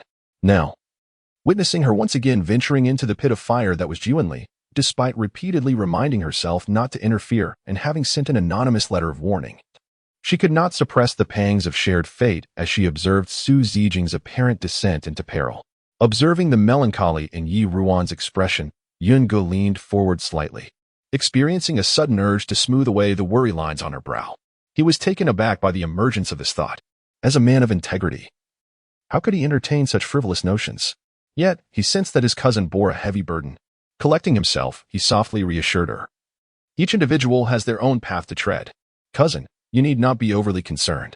Ruan acknowledged that some matters could not be altered through mere words. She banished the shadows from her mind for the time being. Cousin, you were correct. However, should Jianli marry this Su Zijing, his position in court will likely become even more unassailable. Yinge scrutinized Yi Ruan's expression intently. Cousin, I have a question to ask, and I hope you will answer truthfully. Can you cure Prince Jing's leg ailment? Yi Ruan was taken aback by her cousin's keen perception. However, she saw no need to conceal the truth from him. If the Yun family were privy to this information, they might be able to make informed decisions in court. She trusted that they would not divulge the information. I can, but I am currently lacking a rare medicinal ingredient, and I cannot ascertain when I will be able to succeed. A flicker of understanding crossed Yun Ji's eyes. I comprehend. Cousin, now that the Yun family is no longer betrothed to Jianli, it can maintain neutrality in court. Neither Prince Jing nor Prince Xian has any affiliation with the Yun family. My uncle can continue to serve as an upright official, as he has always done. In this way, regardless of who prevails in the future, the Yun family will remain safe. Yungu understood Yi Ruan's intentions but did not elaborate further. Let us not dwell on these matters. Let us proceed. Your younger cousins have likely already reached the summit. Yi Ruan nodded, and the group resumed their ascent. Along the way, Yi Ruan inquired about the Yun family's grain reserves. Despite the current weather conditions, she had intended to offer words of reassurance. However, Madame Lin and Yungu seemed untroubled by the matter, negating the need for her comfort. Yi Ruan felt a surge of warmth in her heart. This, she realized, was the sensation of being implicitly trusted. Madame Lin, meanwhile, pondered the expression in her son's eyes as he gazed at Yi Ruan, contemplating the idea that had been forming in her mind. Chapter 54. Tender feelings. After a little over an hour, the group finally reached the mountain summit. Today, the peak was not crowded, and after a brief walk, they spotted Yungu and Yunqi. At that moment, Yunqi was practicing swordplay in a pavilion, while Yi Ning watched him with eyes gleaming. Captivated by his fluid movements, Yi Ruan, arm in arm with Lin Shi, was about to approach when she caught sight of an unexpected figure approaching from the other side of the pavilion. Lin Shi also raised her eyebrows in surprise. What was happening today? First it was the king of Xian, and now the rarely seen king of Jing had also arrived. However, she felt no aversion towards this king of Jing. At this moment, Yunqi had sheathed his sword and walked towards them, guiding them into the pavilion as he spoke. Mother, why are you all so slow? Cousin and I have been here for quite a while. Lin Shi shook off her thoughts and smiled at Yunqi. Having worked up such a sweat, shouldn't you take a break? Yunqi appeared unconcerned. What of breaking a sweat? When my father and I were in the military camp, it was the same every day. Just then, Junzhan arrived from the other side of the pavilion, and everyone greeted him respectfully. Junzhan's calm eyes revealed little emotion, though a faint weariness shadowed his expression, and his voice was gentler than usual. No need for formalities, please sit. Inside the pavilion, there was a stone table surrounded by a circle of stone benches.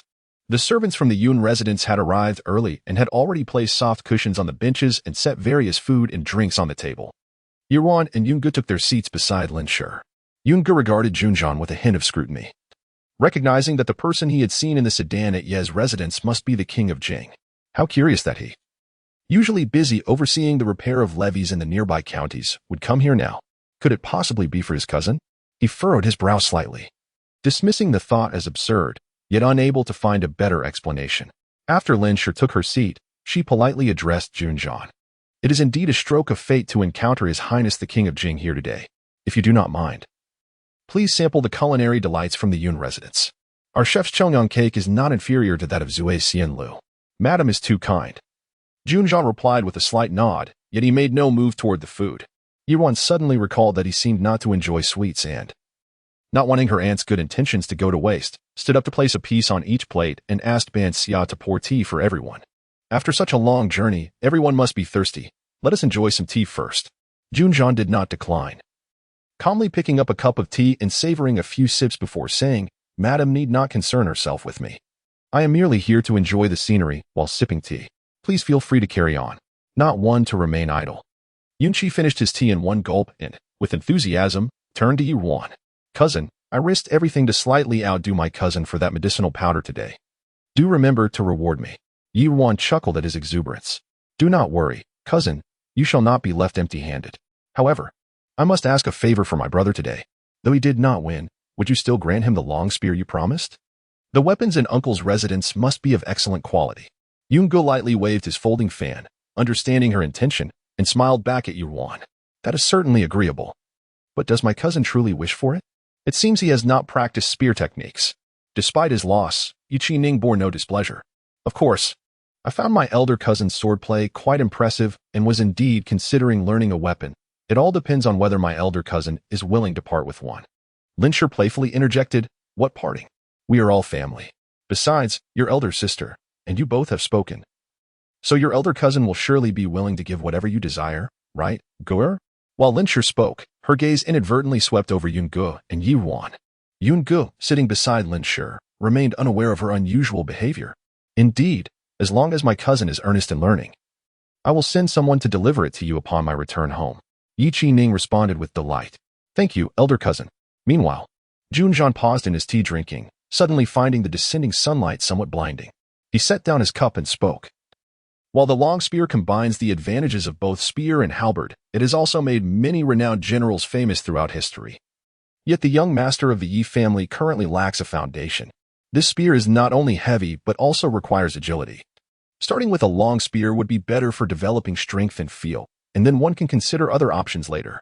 Surprised by the king's words, Ning was about to respond when he realized that Junjian was not looking at him, but rather at his second cousin. Yun-gu felt a flicker of possessiveness in Junjian's gaze, and, maintaining his calm demeanor, smiled softly. "What His Highness says is quite reasonable. It is beneficial for my cousin to familiarize himself with various weapons at this stage." Junjian observed the folding fan that Yun-gu was waving, the bamboo seeming to flicker with his movements. The sunlight suddenly felt even more piercing. He squinted slightly. "There happens to be a fine spear at the King of Jing's residence. When Miss Yi accompanies me to my estate for treatment today, I shall bring it back to the Yi residence as a token of gratitude for your efforts in aiding my leg ailment." Yun-gu noted the emphasis Junjian placed on the phrase efforts, and with a hint of meaning, replied, "Though my cousin diligently attends to His Majesty's wishes in treating the prince, it must surely bring her joy to know that the prince appreciates her hard work. As for which weapon my brother ultimately prefers, it is still a matter of his own inclination. What does His Highness think?" The pavilion fell silent for a moment, and Yuan sensed an inexplicable oddity in the atmosphere. Smiling as she said, "His Highness and my elder cousin are both considering my younger brother's interests deeply. I thank you both on his behalf. Should he succeed in his studies in the future, I will be sure to prepare a generous gift for both of you to express my gratitude for today's guidance." Upon hearing Ruan's voice, Junjian seemed to snap back to reality. He had spent a restless night in Anyang and had come here almost by a stroke of fate, feeling quite fatigued. The glaring sunlight only added to his discomfort. He realized he had spoken many inconsequential words. Even if he discerned the deeper meaning in Lady Yun's eyes, it mattered little. She was to be married. Yet the subtle concern lodged within him stirred a sense of unease. He abruptly lifted a piece of the cheongnong cake to his lips. The soft, glutinous cake made of glutinous rice was adorned with almonds, walnuts, peanuts, and dates, all enveloped in a light layer of honey, making it quite tempting. Yuan stared in astonishment at his actions. Why was he eating? Chapter 55, Seduction. As night descended, Su Ziqin returned from Ziyun Peak, took a bath, and changed her attire before sitting before the mirror. The young woman reflected in the glass was elegant and beautiful, exuding a subtle air of scholarly charm. However, at this moment, her expression bore a hint of distress. "What troubles you, miss?" inquired her maid, Baoyin, who was brushing her hair from behind. "What do you think of His Highness, the Crown Prince?" Baoyin, puzzled, was aware of the matters concerning her mistress and the Crown Prince. "Did something happen during your visit to Ziyun Peak today?" Su Ziqin recalled the words of the young lady from the Yi family in the pavilion and furrowed her brow. Since that birthday banquet years ago, the tender feelings of youth had slowly taken root in her heart. Yet, Junli had been betrothed to the young lady of the Yun family since childhood, and the teachings of the Su family, along with her own pride, forbade her from entertaining any other thoughts. Alas, the vicissitudes of life are unpredictable. The recent summons from the noble consort Jia conveyed a message all too clear. Su Ziqin's delicate brows knitted together. "Baoyin, do you think, can people change?" The boy who had once captivated her youth seemed different in some indefinable way now. Baoyin, understanding her mistress's regrets over the years, spoke softly to console her. "Miss, the Crown Prince now stands at the center of imperial power, and it is only natural for him to differ somewhat from his youth. You two have changed in some ways, have you not? You should simply inquire of your own heart." Su Ziqin gazed at her reflection, lost in a myriad of tangled thoughts. Although the anonymous letter she had received that day had been burned, The thorn it left behind still pricked at her heart. Yet, Jun Li's recent attentions had stirred her emotions. After all, he was the one she had cherished in her heart for nearly 5 years. And that youthful affection had not faded with the passage of time. Rather, it had entwined her in vines of regret and unattainability. How could she easily relinquish what was so tantalizingly within reach? Shaking off her tumultuous thoughts, Su Ziqing commanded, "Tomorrow, the noble consort Jia has invited me to the palace to admire the chrysanthemums. Prepare yourself early. Accompany me to the palace in the morning." Ruan complied, assisting her mistress to bed. As the gauzy curtains fell, Su Ziqing found herself unable to sleep for a long while. In the dark of night, a side door of the Jingwei monastery creaked open. Hongxiu peered out anxiously, her eyes scanning the surroundings. After delivering a message to the crown prince's residence, she had received word that he would visit her mistress during the Double Ninth festival. Yet, night had fallen, and he still had not arrived. She could sense her mistress's displeasure, especially after Aunt Zhao mentioned that the crown prince had invited Su Ziqing, the second daughter of the Su family, for an outing. Just as her anxiety peaked, 2 lanterns slowly emerged from the darkness. "Your Highness," Hongxiu whispered joyfully, ushering Junli and Yuan He into the room. Once inside, Hongxiu discreetly closed the door, ensuring that Yuan He and Yuan Ga remained hidden in the shadows outside. At that moment, Yi Yin sat with her back to the mirror in the meditation room. The autumn air was palpable, yet she wore only a thin, pale yellow dress, revealing a glimpse of her fair neck, hinting at the springtime allure beneath. Upon entering, Junli paused, momentarily entranced by the sight before him. The dim light enveloped her delicate form, igniting his imagination. It was not until he approached that Yi Yin seemed to awaken from her reverie, turning to gaze at him. "Your Highness, am I dreaming?" As she turned, Junli's gaze traveled downward, and the sight of her blossoming beauty became increasingly pronounced. Overwhelmed by a rush of blood, he could hardly contain himself. "Yinner, it is I," he murmured, unable to resist the urge to caress her smooth, slender neck. Yi Yin, as if snapping back to reality, recoiled slightly, her eyes suddenly clear. She hastily draped a nearby garment over herself and stood, her face alight with joy. "Your Highness, it truly is you. I thought you would not come today." With her allure concealed, Junli felt an insatiable yearning. "How could I ever break my promise to you?" "Your Highness," Yi Yin sobbed, throwing herself into his embrace. As he held her, Junli wrapped his arms around her delicate waist. "Do not weep. I have arrived." "Have I not?" Yi Yin continued to sniffle. "Since I came to Jingwa Monastery, you have never visited. Aunt Zhao mentioned you accompanied the eldest daughter of the Su family to Ziyun Peak, and I feared you had forgotten about me. Your Highness, I am afraid you will no longer want me." Junli tenderly wiped the tears from her eyes, aware that Aunt Zhao was sent by his mother. Yet, he felt her words were rather too loose-lipped. "What nonsense.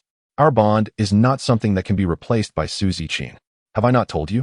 My dealings with her are dictated by my mother, for the sake of future endeavors. You need not concern yourself with her." Yi Yin gazed cautiously at Junli's expression. "Your Highness, I am not so foolish as to misunderstand. It is merely that the thought of Su Ziqing having your company stirs a twinge of jealousy within me. Am I truly so wicked?" Junli gently traced Yi Yin's lips with his fingers. "If you do not even possess this slight jealousy, I would question your sincerity towards me." With that, he leaned in and kissed her cherry-red lips, expressing his dissatisfaction by tugging away the garment she had casually draped over her shoulders.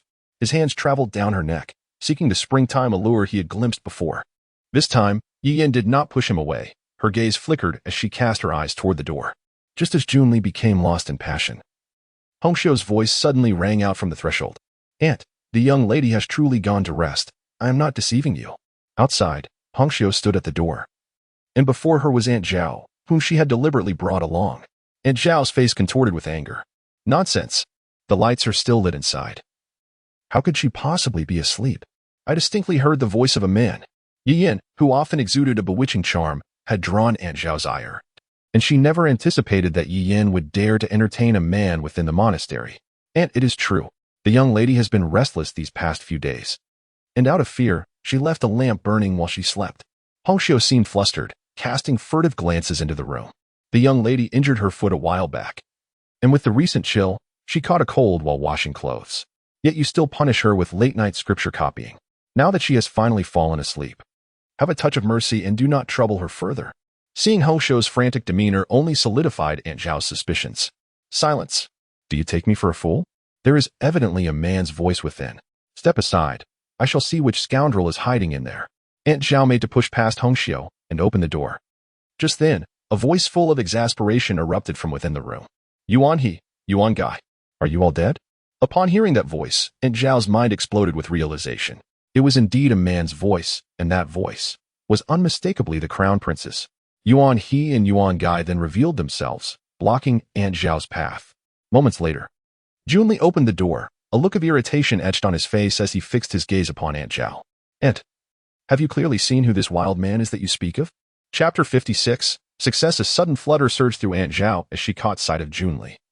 Realizing that he had overheard her earlier dispute with Hongxiu, though she had been tasked by the favored consort to oversee Yi Yan, it was evident that the alluring Yi Yan still held a place in the heart of His Highness, the Prince.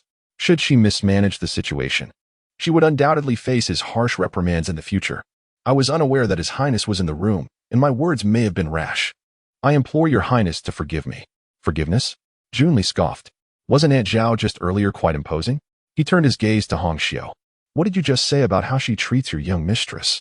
Hongxiu cast a wary glance at Aunt Zhao, her demeanor one of suppressed anger. Speak freely. Why are you cowering? Hongxiu quickly bowed her head, reporting without omission the hardships Yi Yan had endured in recent days. Junli's brow furrowed as he chided Aunt Zhao. Scoundrel. Who gave you the audacity to treat Yi Yan so harshly? Yuan Guy, Aunt Zhao has dared to insult me. Drag her away and administer 50 lashes. Aunt Zhao was thrown into disarray. 50 lashes could very well be a death sentence. Remembering that her actions had been at the behest of the favored consort, she gathered her composure, attempting to regain some semblance of calm. Your Highness, I was unaware of your presence. I was merely concerned for Miss Yi, given her youth, and acted impulsively. I did not intend to offend you. My actions were in accordance with the consort's orders. I beg your Highness to temper your wrath. The consort holds you in high regard and has already spared Miss Yi from the punishment of shaving her head. Should your Highness wish to pursue further punishment, the consort may not take kindly to it. She hopes to see Miss Yi mature in her temperament.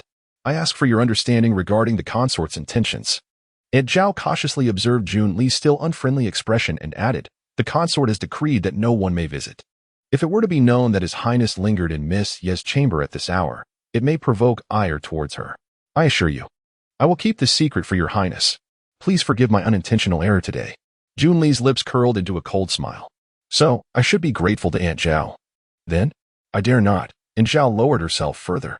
At that moment, Yi Yan gracefully approached the doorway, though her attire was neatly arranged. A hint of charm lingered in her eyes. She glanced at the kneeling Aunt Zhao.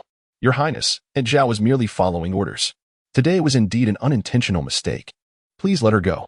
She is after all favored by the consort, and I would not wish for my actions to cause any discord between you and the consort. Her intention was not to have Junli punish Aunt Zhao. If he did, the favored consort would learn of his private visit, making future encounters with him increasingly difficult. Moreover, should Aunt Zhao be dismissed, the consort would undoubtedly send another in her stead, perhaps someone even more troublesome. By holding Aunt Zhao's transgressions over her, she could control the situation. As long as they maintained a mutual understanding, she would have ample opportunities to manage her later. Seeing Yi Yan's thoughtful demeanor, Junli's expression softened slightly, yet when he turned to Aunt Zhao, his voice was once again as sharp as a blade. Aunt Zhao, do not presume that my mother's backing grants you immunity. You are but a servant. Even if I were to dismiss you today, my mother would merely be displeased for a few days. Do you truly believe you can stir up any significant trouble? Though my mother appointed you to oversee Yi Yan, she is ultimately under my protection. You would do well to weigh your actions carefully, lest you forget the consequences of extremes. Aunt Zhao understood that Junli was willing to turn the page on this incident and quickly replied, I comprehend your Highness's intentions. I shall be more lenient in the future. However, Miss Yu must still attend the morning and evening prayers. Otherwise, I would struggle to justify my actions to the consort. Junli hesitated, glancing at Yi Yan. She took his arm, smiling gently. The consort's guidance is something I should heed, Your Highness. As Aunt Zhao suggested, I shall pray for Your Highness's well-being. Just as Junli was savoring this moment, the softness of her touch rekindled his desire. Enough, you may leave. He led Yi Yan back into the room. Once the door was closed, he embraced her tightly, his hands growing restless. Yet this time, Yi Yan blushed and pushed him away. Your Highness, I lost my composure after not seeing you for so long. I hope you can spare my reputation. She recalled her mother's words. The sweetness she had just offered was meant to provoke Aunt Zhao into angering him. hoping he would defend her. Furthermore, with Su Zijing outside, although she was confined here, she could still keep him thinking of her. Her mother had taught her that beauty is a woman's greatest weapon and that what one cannot possess is often the most desirable. Seeing the glimmer in Yi Yan's eyes, Junli kissed her lips once more before releasing her. A woman must willingly submit to be truly captivating. By the way, your maid mentioned you caught a chill. Are you feeling better now? Thank you for your concern, Your Highness. I have recovered, though my foot still aches from being struck by a bucket a few days ago. Junli frowned. That Aunt Zhao is a troublesome servant. If she dares to mistreat you again, let Hong Xiu inform me. I shall stand up for you. You are too kind. Had Aunt Zhao not come today, I would have kept this from you. Yi Yan nestled into Junli's embrace. After all, she was favored by the consort, and she did not wish to see the prince in a difficult position. A little physical suffering was inconsequential. What troubled her was the uncertainty of how long she would have to remain confined here. Her heart was heavy with anxiety. After a moment of contemplation, Junli reassured her, "Do not worry. I will swiftly devise a means to persuade my father and mother to allow you to leave." Yi Yan tightened her grip on Junli's arm. "Your Highness, I can only rely on you now." Junli savored the feeling of being so depended upon. He mused that if he could successfully resolve the situation with Junzhan, perhaps his mother would relent, enabling him to plead with his father to release Yi Yan. Tonight, the moon shone brightly, promising fair weather for tomorrow. After enduring this period, it was time to take action. Chapter 57. Hypocrisy on the day following the Double Ninth Festival. The sky remained a brilliant blue. In the vicinity of the capital, 5 counties were recently inundated by rain, among which Anyang County was the most prosperous, boasting the largest fields and households. Thus, it was designated as the focal point of this defensive operation by Junzhan. At this moment, before the extensive embankment of Anyang County, countless sandbags were piled up, intended to fortify the riverbank. On one side of the embankment, Ping, an official dispatched by the Ministry of Works, found himself surrounded by a throng of irate citizens. He was of average stature, and without his attendants, he might have been completely engulfed by the crowd. Among the citizens, a robust man at the forefront spoke loudly, "Sir, the rain has ceased for several days now, and the reinforcement of the embankment is not an urgent matter. With the autumn harvest approaching, let us return home first. We shall respond earnestly when the farming season is over." Beside him, a more refined individual echoed, "Indeed, sir, the embankment is repaired every 2 years. You already summoned us last year for repairs. Why come again at this crucial time? If we miss the harvest, how shall we survive?" The crowd buzzed in agreement, voicing their grievances. Ping, observing the situation, instructed his attendant to bring forth a stool, upon which he stood to address the assembly. "Please, everyone, quiet down and listen to me." As he prepared to speak, the crowd gradually hushed. Ping sighed deeply. "Dear villagers, I am well aware of the urgency of the autumn harvest, but the order to reinforce the embankment comes directly from His Highness, the Prince Jing. Though I wish to allow you to return, I am but a humble official and powerless in this matter." The robust man grew agitated upon hearing Ping's words. What does it matter who the Prince Jing is? The harvest is the lifeblood of the common people. Even if His Majesty were present, we must voice our concerns. Ping feigned distress. "If you leave, how shall I report to the Prince Jing?" A voice rose from the crowd. "Sir, where is this Prince Jing? Why not summon him here? We demand to know why he insists on confining us to repair the embankment at this critical juncture for the harvest. Even if he is a prince, he cannot act so unreasonably. Indeed, I've heard the Prince Jing is disabled and rarely leaves his home. What does he understand? Yes, let him come." The crowd clamored for the prince's appearance. Most of them were farmers, ignorant of the court's political dynamics. They had heard of the virtuous Prince Xian, but knew little of the elusive Prince Jing, whose name held little weight outside the capital. Ping furrowed his brow and admonished, "This is absurd. The Prince Jing is a noble of the imperial family. You cannot demand to see him as if he were an ordinary man. Do you wish to risk your lives?" The citizens, undeterred by his fierce tone, grew even more vociferous. "Of course we value our lives, but rather than wait for starvation after a failed harvest, we would rather fight for our rights. Yes, Ping, summon the Prince Jing to give us an explanation. Whatever the consequences, we shall bear them ourselves." Ping appeared increasingly enraged. "What is this? Do you intend to rebel? Do you think that sheer numbers will intimidate the Prince Jing? If you provoke him, you will find yourselves in dire straits." Just as the citizens were about to respond, a cultured voice interjected. "Ping, this is unacceptable." Not far away, Junli approached, accompanied by the official Zhang Yunshan and several attendants, exuding an air of authority. Clad in a pale blue robe adorned with intricate patterns, he wore a golden crown and appeared dignified and wise. Upon seeing Junli, He Ping felt a wave of relief wash over him.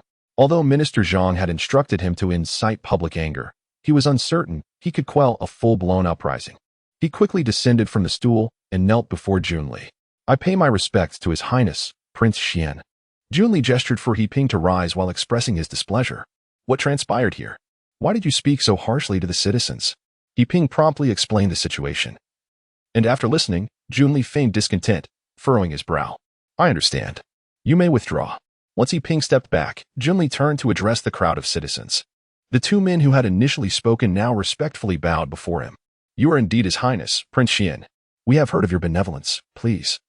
We implore you to save us. Your Highness, this matter concerns our livelihoods. We ask that you advocate for us. We cannot allow the Prince Jing to act recklessly. Junli regarded them for a moment, then smiled gently, his demeanor resolute. All right, please rise. I am aware of the circumstances. Turning to Zhang Yunshan, he continued.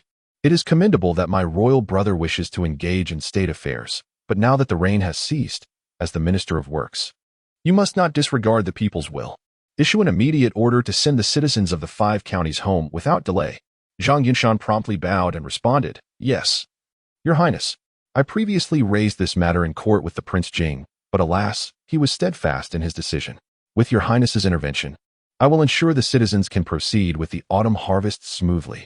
The once silent crowd erupted in cheers at the sight of their benevolent prince advocating for them. The two men at the forefront knelt once more, proclaiming, Your Highness, you are wise. Thank you for standing up for the common people. The citizens followed suit, kneeling in gratitude, their voices filled with appreciation. Junli surveyed the throng of grateful subjects, his heart swelling with satisfaction. Chapter 58. Obstruction before the common folk could rise. For figures emerged from the crowd. The somewhat frosty voice of Junzhan followed suit. Third brother, you certainly possess an impressive bearing. As Junli beheld Junzhan's slow approach, a flicker of excitement gradually illuminated his eyes. Today, he had orchestrated this spectacle with the expectation of Junzhan's arrival in Anyang for inspection, fearing he might not show up at all. Zhang Yunshan and the other officials exchanged glances upon the arrival of Junzhan, and all promptly paid their respects. We pay our respects to His Highness, the Prince Jing. The kneeling commoners, upon hearing this title, turned their gaze towards the Prince Jing. Is this the Prince Jing the officials spoke of earlier? Despite appearing somewhat impaired, his presence was undeniably striking, exuding an air of nobility and authority that surpassed even that of the earlier Prince Xian. However, recalling his actions, one could only assume he was merely a vessel without substance. Junzhan's gaze swept over Junli, who seemed eager for action, and then turned with interest towards Zhang Yunshan. I have sent someone to the Ministry of Works to seek out Lord Jing. Yet he has claimed to be too occupied with state affairs. Today, however, he is willing to show his face. Zhang Yunshan felt confident, unperturbed by Junzhan's cold remarks. Indeed, I have been quite busy, and since the fortification of the levees is led by your Highness, I deemed it unnecessary for my presence. However, circumstances have changed, and I felt compelled to come and observe. Junzhan chose not to respond, redirecting his attention to Junli. I have just heard that you intend to send these commoners home. Junli smiled. Indeed, elder brother, I trust you have also heard their grievances. Do you have any objections to my decision? Junzhan scoffed, showing little interest in feigning civility with Junli. I have long stated that the fortification of the levees is imperative. No one shall obstruct this. Junli, sensing Junzhan's firmness, felt his excitement grow. He feared that Junzhan might retreat, shamefully returning to the Prince Jing's residence. Elder brother, I am considering your position. The weather is fine today. If you persist in your stubbornness and keep them here, it may jeopardize the autumn harvest. You would have no explanation to offer to Father Emperor or the common folk. Why not seize this moment before a grave mistake is made and send them home? That way, elder brother, you can gracefully step down. Junzhan merely regarded Junli with indifference. I fear you have not grasped my earlier statement. Father Emperor has entrusted this matter entirely to me. It would be wise for you to refrain from intervening. At this moment, Zhang Yuanshan stepped forward, visibly indignant. Prince Xian is merely advocating for the people. Why must Prince Jing invoke the Emperor's name? I understand, Your Highness, that you are new to court politics and eager to achieve results. Earlier, the weather was poor, but now the rain has clearly abated. Why persist in such obstinacy, disregarding the livelihoods of countless commoners? Are you not afraid of alienating the people, the surrounding commoners? Witnessing that Prince Jing still refused to let them leave, rallied behind Prince Xian and Lord Jing, emboldened to voice their dissent. The two leading commoners spoke vehemently, inciting a wave of discontent. Jun Zhan signaled to Chang Feng, who, along with another guard named Chang Ning, swiftly apprehended the two instigators from the crowd. Sharp blades were pressed against their necks. Chang Feng's voice was cold and resolute. What is your intention in inciting trouble? The two men showed no fear. Lordy stated that in broad daylight, under the watchful eyes of the public, disguised as commoners, Prince Jing would not dare to act against us. We have nothing to fear. What does His Highness mean by this? We are merely ordinary folk, here today solely due to the need for our harvest. They protested. Are you, Your Highness, attempting to bully us, the commoners? Even as a prince, you cannot disregard our lives. Changfen's sword drew a thin line of red across one man's neck as he coldly retorted, ordinary folk? Then tell me where you reside and your names, so we can see if anyone here recognizes you. Upon hearing this, the two men exchanged worried glances but stubbornly replied, it matters not who we are. It is Prince Jing who disregards our livelihoods. Changfeng scoffed, looking into the crowd. Is there anyone among you who recognizes these two? Step forward. The crowd exchanged glances, but no one moved, leaving a palpable silence. How could it be that no one recognized them? Jun Zhan's gaze was as sharp as a blade drawn from an icy pool. Chang Feng, Chang Ning, take these two to the Ministry of Justice for a thorough interrogation. Anyone else who dares to cause trouble will be apprehended as well. His gaze shifted towards Junli and his entourage. No exceptions. Junli was taken aback by Jun Zhan's decisive action against his appointed individuals. Brother, these two are merely commoners. I believe it would be best to release them. Otherwise, the reputation of oppression against the people may incite public outrage. Jun Zhan merely raised his eyes. I act in accordance with the Emperor's orders. These two, whose identities are unknown, have taken the opportunity to incite chaos. It is entirely justified to detain them. You need not concern yourself with my affairs. Junli hesitated, but then contemplated that since the two were disguised as commoners, he might not uncover their identities immediately. He could arrange identities for them later. And if he could pin the label of oppression on Jun Zhan, wouldn't that serve him better? A glimmer of cunning sparkled in Jun Li's eyes as he feigned righteous indignation. Brother, are you truly going to persist in this stubbornness? Jun Zhan remained silent. Reclining comfortably in his chair, his eyes gently closed, signaling his disinterest in further discourse. Jun Li's eyes brightened, having achieved his objective for the day. He saw no need to continue this confrontation, which would only diminish his stature. He turned to face the crowd. Dear villagers, my elder brother presently has a royal decree in hand, and it seems he cannot fulfill his earlier promises. I deeply regret this, but please rest assured that I will convey your concerns to Father Emperor and ensure your safe return home. With that, he strode away, feigning immense indignation. The commoners, witnessing their departure and the two troublemakers being held at knife point, were left in a state of confusion. The two black-clad guards appeared ominous, and hearing the exchange, it was clear that Prince Xian and his entourage were no match for them. The two kneeling men exchanged silent glances amidst the crowd's silence. Just as they were about to speak, Chang Feng and Chang Ning swiftly struck the back of their necks, causing them to lose consciousness. Chen Ping, observing the scene, felt a twinge of anxiety and cautiously glanced at Jun Zhan's expression. Your Highness, what shall we do next? Jun Zhan lifted his gaze to meet his. Naturally, we will proceed as previously stated. Lord Chen has been at the Ministry of Works for several years. If he cannot handle such a minor disturbance, I believe it would be best for him to resign. Chen Ping wiped the cold sweat from his brow. Understood. Chapter 59. A glimmer of cunning flickered in Yi Ruan's eyes. Following the events in Anyang County, Jun Zhan did not dismiss the common folk. Instead, he leveraged the decree from the Western Lin Emperor, which commanded all departments within the court to cooperate with him. He ordered the Ministry of War to mobilize nearby garrison troops to support the 5 counties. Suddenly, rumors began to swirl, and a large number of citizens from the 5 counties flooded into the capital, many of whom were elderly, weak, women, and children. They sought help everywhere, desperately hoping their voices would reach the heavens. Especially outside the Duke of Jing's residence, countless citizens from the 5 counties knelt in anguish, crying out for the Duke to allow the men in their households to return home for the autumn harvest. In the court, officials continuously submitted petitions to impeach the Duke. While many were cautious, mindful of the Western Lin Emperor's dignity, the old gentleman from the censorate, Lord Jing, was utterly unrelenting. Standing tall in the court, his voice resonated with conviction. Your Majesty, the autumn harvest is vital to the people's livelihood.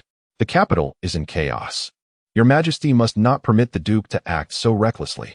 If the autumn harvest fails and winter stores are not secured, the people will suffer greatly. How can Your Majesty face the ancestors of Western Lin? The Western Lin Emperor, listening to the righteous words of Lord Jing, felt a headache coming on. Yet, recalling the unwavering certainty with which Junjian had approached him, even vowing his life on the matter, he chose to suppress the situation. The next day, he feigned illness and did not attend court. Lord Jing's relentless tongue was something he struggled to endure. However, understanding that Lord Jing was genuinely concerned for the state, he could not bring himself to chastise such a loyal minister. The Duke of Jing had remained absent from public view. The cries outside his residence gradually morphed into shouts of indignation after a day and night of being ignored. Upon arriving at the Duke's residence, Ruan felt as though she were being pierced by countless blades. Once inside, she administered acupuncture to the Duke while observing him, seemingly unfazed by the turmoil surrounding him. Quietly leaning against the headboard engrossed in a book, "My lord, the capital is in disarray. Are you not worried?" She pondered.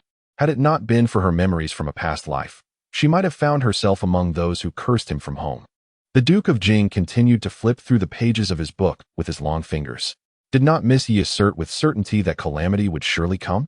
You even dared to stake your life on it. What does it matter to me if I bear some temporary infamy? I have placed my life and fortune in Miss Yi's hands. Would you now retract your words? Yi once swallowed her response, for she had come with serious matters to discuss, unwilling to engage in verbal sparring. My lord, is your intention to make a mark in the court? Upon hearing this, Junjian raised an eyebrow and slowly set down his book, intrigued.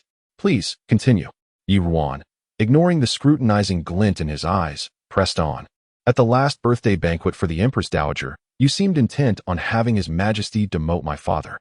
The subsequent candidate for the position of Deputy Minister of Personnel has faced trouble, and the rumors circulating about the incident implicating the Duke of Shen, who is likely allied with you, are escalating. Your actions in Anyang County and your recent assertiveness are not merely about disaster prevention. You aim to amplify the situation. The more leverage you reveal, the more likely they are to err. With the situation now reaching a critical point, the Duke of Xian would soon be unable to contain himself. Junjian regarded Ruan thoughtfully. You have concealed your talents until now, but why reveal them today? Ruan tightened her grip on the golden needle.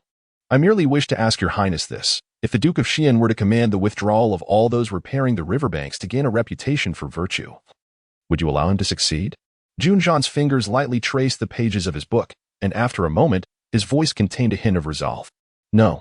Ruan's hand, which had been gripping the golden needle tightly, relaxed slightly. Your Highness's righteousness is a blessing for the people of Western Lin.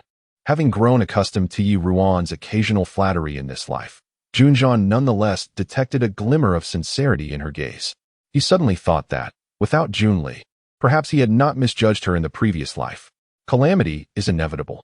This year's crop failure is already determined and beyond human control.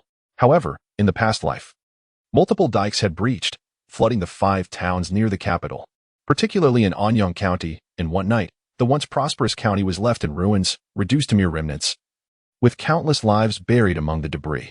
The few who survived could only groan in despair, though the consequences of Jun Li's actions grew more severe. His transgressions against the innocent could not be forgiven.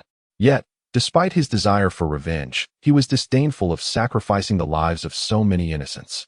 Having glimpsed the workings of fate, he felt compelled to fulfill his responsibilities. Ruan, sensing his concerns, had posed her question today. As Junjian contemplated, her voice continued to resonate. Your Highness possesses a compassionate heart and does not wish to use the lives of the people as bargaining chips. However, if those individuals are not removed, even if you apprehend a couple of instigators and gather evidence of their incitement, when the matter comes to light, the punishment they receive will likely be trivial, leaving Junli unscathed. I have a proposal that could serve both ends. Would your Highness be willing to hear it?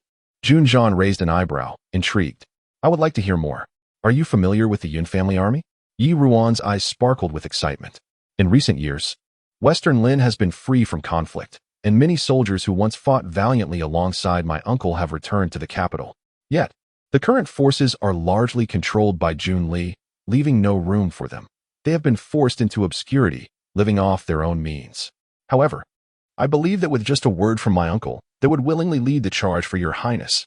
Junjian immediately grasped her meaning but questioned. You wish to involve the Yun family in this matter? He observed how protective she had become of the Yun family.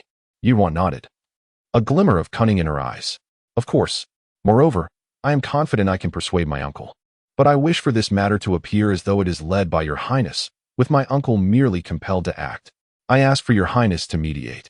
Junjian couldn't help but smile at her cunning suggestion. She intended to keep the Yun family out of the conflict between him and Jun Li, while also seeking to secure achievements for the Yun family and their army. Although the Yun family held the title of a general of the state, their power was gradually being diminished in the court. Her strategy was clearly aimed at securing a future for the Yun family. She was exerting herself for their benefit, but she wished for him to take on the role of the villain. However, given his current reputation, there was little to be concerned about. After a moment of contemplation, Junjian replied, I understand. Yet, Jun Li has always adhered to moderation. His current display is merely bluster to sow discord among the people. To compel him to decisively order the withdrawal of the officials from the Ministry of Works and the Ministry of War would require some external impetus. Ruan's eyes sparkled with mischief once more. Rest assured, my lord, I will take care of this matter. Oh? Junjian's gaze held a hint of curiosity. Then I shall await your results. Ruan smiled, setting down the golden needle, and called for Chang Yi and Ban Xia. Chapter 60. Ban Xia was fervently cursing when. Shortly thereafter, two new faces unexpectedly emerged from the crowd gathered at the gates of the Jing Wang residence. These two individuals, clad in the attire of rustic maidens, coarse linen garments with sun-kissed faces, mingled among the townsfolk, vociferously joining in their tirades. Their words were particularly incisive, garnering the admiration of those who merely echoed tired cliches. Chang Feng, who was observing alongside Ruan from within, felt a twitch at the corners of his mouth as he caught sight of the two maidens who were vociferously chastising the prince. It was evident that Long Yi, now accompanying Miss Yi, had transformed remarkably, hurling insults at the prince with such abandon. The girl named Ban Xia, too, had picked up a remarkable repertoire of street vernacular, leaving him momentarily stunned. Her usual demeanor suggested timidity, yet her fervent denunciations unveiled a surprising boldness. Both Long Yi and Ban Xia continued to shout alongside the crowd for nearly half an hour before fatigue set in. Long Yi's heart raced with trepidation. Would the prince hear them? Conversely, Ban Xia was animated, her eyes sparkling with excitement. Her time at the Jing Wang residence had been fraught with apprehension, but today felt exhilarating. In a fleeting moment, she even felt that perhaps the Jing Wang was not quite as fearsome as she had once believed. After a brief respite, Long Yi rose and, pulling Ban Xia forward, addressed the crowd with urgency. Dear villagers, my brother and father have been conscripted to repair the levees, leaving only my sister and me behind. As the crops in the fields near maturity, I am deeply anxious. She continued, we have been here for 2 days, yet the Jing Wang has not shown his face. His apparent evasion leaves us at a loss. Her words sparked a chorus of agreement among the crowd. Indeed, our situation is similar. Yet aside from standing here, what recourse do we have? It is said that this matter was decreed by the Jing Wang, and only he can rescind the order. Long Yi shook her head vehemently, expressing her disdain. No, the Jing Wang appears to be cold-hearted and indifferent to the plight of the people. Even if we were to linger here for 10 or 8 more days, he would remain unmoved by our suffering. As she spoke, a glimmer of hope ignited in her eyes. Why not seek the Xian Wang? We could implore the benevolent Xian Wang, who has previously expressed his commitment to advocate for the common folk when in Anyang. He too is a son of the emperor. Perhaps he could assist us. Upon hearing this, the crowd exchanged glances, hesitating momentarily. Suddenly, several villagers from Anyang brightened, one exclaiming, yes. Many of us witnessed the Xian Wang's kindness during his visit to Anyang. He is indeed a good man. This girl speaks wisely. Let us seek him out. Indeed, the Xian Wang's reputation for benevolence has reached even us humble villagers. Seeking his aid must surely be better than waiting idly for the indifferent Jing Wang. A cacophony of agreement erupted among the crowd, and after a brief discussion, they gathered their families and set off in a spirited procession towards the Xian Wang's residence. Inquiring along the way for its location, hidden within the gates, Ruan observed this scene with a subtle smile. Jun Li understood the art of inciting the masses. She was merely returning the favor. Once Long Yi and Ban Xia approached the Xian Wang, they would exalt him while simultaneously denigrating the Jing Wang. With Jun Li's hypocritical and prideful nature, it was hard to believe he would not take the bait. After Ban Xia and Long Yi departed, Ruan and Cha Feng returned to the courtyard where the Jing Wang was being treated. This courtyard remained unnamed. Ruan had assumed Junjian had left, only to find him still present, engrossed in a game of chess. having even had his board brought from his study. This was the first time Ruan had remained at the Jing Wang's residence after treating Junjian. She glanced at him, who appeared uninterested in her presence, and was momentarily at a loss for what to do. Suddenly recalling the items she had brought for Xiaoqi, she asked Granny Wei to fetch the little creature from the Jing Wang's quarters. Xiaoqi, lively at night and fond of slumber during the day, was seldom seen during her morning visits. Now, as Granny Wei brought it to her, it appeared somewhat alert. Ruan took out a few small trinkets fashioned from wintergreen to amuse the kitten. Granny Wei smiled warmly at the sight. This cat only recognizes me and the prince within the residence. I never expected it to bond so well with Miss Yu. How rare. Ruan chuckled softly, teasingly replying, "What you say is true. I felt an inexplicable connection upon first meeting it. Perhaps we share some past affinity." Indeed, Granny Wei concurred enthusiastically. Meanwhile, Junjian, who had been focused on his chess game, paused momentarily, casting a sideways glance at Ruan as she continued to play with Xiaoqi. This scene felt eerily familiar. It reminded him of when she had first entered the Jing Wang residence, appearing somewhat dispirited, though she had consented to marry him and wore a facade of cheerfulness. Her smile never quite reached her eyes. The vivacity she once displayed while treating him seemed to have dimmed. He recalled the mid-autumn feast. Perhaps she had not genuinely moved past her feelings, for she seemed torn between seeking his approval and resisting his touch. Thus, he arranged for the cat to feign an accidental intrusion into Lingxi Pavilion, hoping to lift her spirits. After all, he remembered her childhood wish to have a cat, which had eluded her due to her nomadic lifestyle with her master. Now that she was wed to him, the Jing Wang residence was her home, and he felt compelled to fulfill that small dream for the innocent girl she once was. Ruan indeed welcomed the kitten. Yet, he later discovered that her earlier melancholy was not due to him. She had become preoccupied with her appearance, striving to surpass herself each day, not for his sake. Her contradictory behavior stemmed from her desire to gather intelligence for Junli while harboring an underlying aversion toward him. Junjian withdrew his gaze, a profound confusion brewing within him.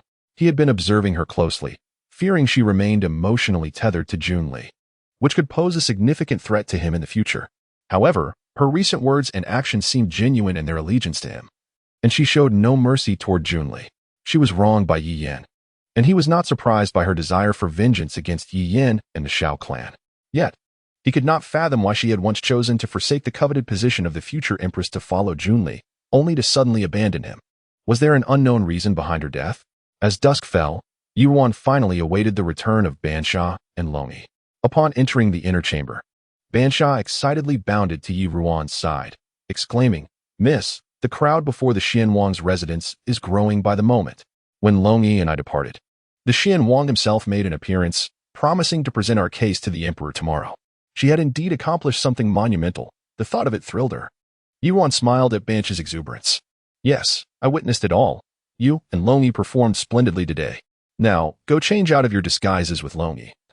We shall need to prepare for tomorrow."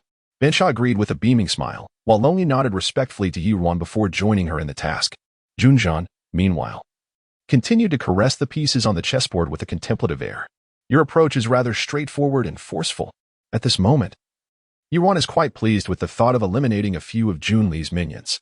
With a charming smile, she turns to Junjian and says, "Whether it is simple or brutal, what matters is its efficacy. What do you think, Your Highness?" Junjian remains noncommittal, merely curling the corners of his lips in a subtle smirk. Chapter 61. Calamity descends. Junli is punished. To Neil Yi Yuan's conjectures were not unfounded. Junli indeed could no longer contain himself. He had initially intended to gauge the sentiments of Emperor Shilin during the morning court assembly, yet the emperor remained conspicuously absent. According to Dr. Jiang of the Imperial Medical Bureau, the emperor had contracted a severe cold and had summoned concubine Ing to attend to his ailment. Junli, aware that Dr. Jiang was unwaveringly loyal to his father, found it difficult to ascertain whether the emperor's illness was genuine or feigned. Reports from his agents within the palace indicated that the emperor had discreetly sent the trusted eunuch Yuan Bao to the residence of Prince Jing. The emperor's blatant favoritism towards Junjian left Junli feeling increasingly frustrated. As he concluded his court duties, upon arriving at the gates of the Duke of Xian's residence, he was met by the eager gazes of the townsfolk, who clamored for information. "Your Highness the Duke, what news? Has His Majesty agreed to retract his decree? Our hopes rest upon you." Junli's countenance shifted slightly as he replied that they must wait a little longer. The crowd's enthusiasm waned at his words, and wishing to avoid further discourse, he turned to return home. Suddenly, two female voices reached his ears. "Sister, I've heard from people in the capital that Prince Jing is the Emperor's legitimate eldest son, whom he has always favored. Will it truly be effective for Duke Xian to intervene? Indeed, you make a valid point. Even fingers on a hand vary in size. It seems the Duke cannot possibly compare to Prince Jing in the Emperor's heart. Yes, sister, I've heard our father mention that even among scholars in the county, there exists a distinction between legitimate and illegitimate children. Perhaps the royal family is no different. Although the Duke is benevolent and provides us with food and mats, his words carry little weight. The Emperor would never truly punish Prince Jing for him. We should consider other means." Junli felt a surge of indignation at this conversation and abruptly turned, eager to identify the source of the voices. Yet, as he did so, he found the speakers had seemingly vanished, leaving only a crowd of whispering citizens.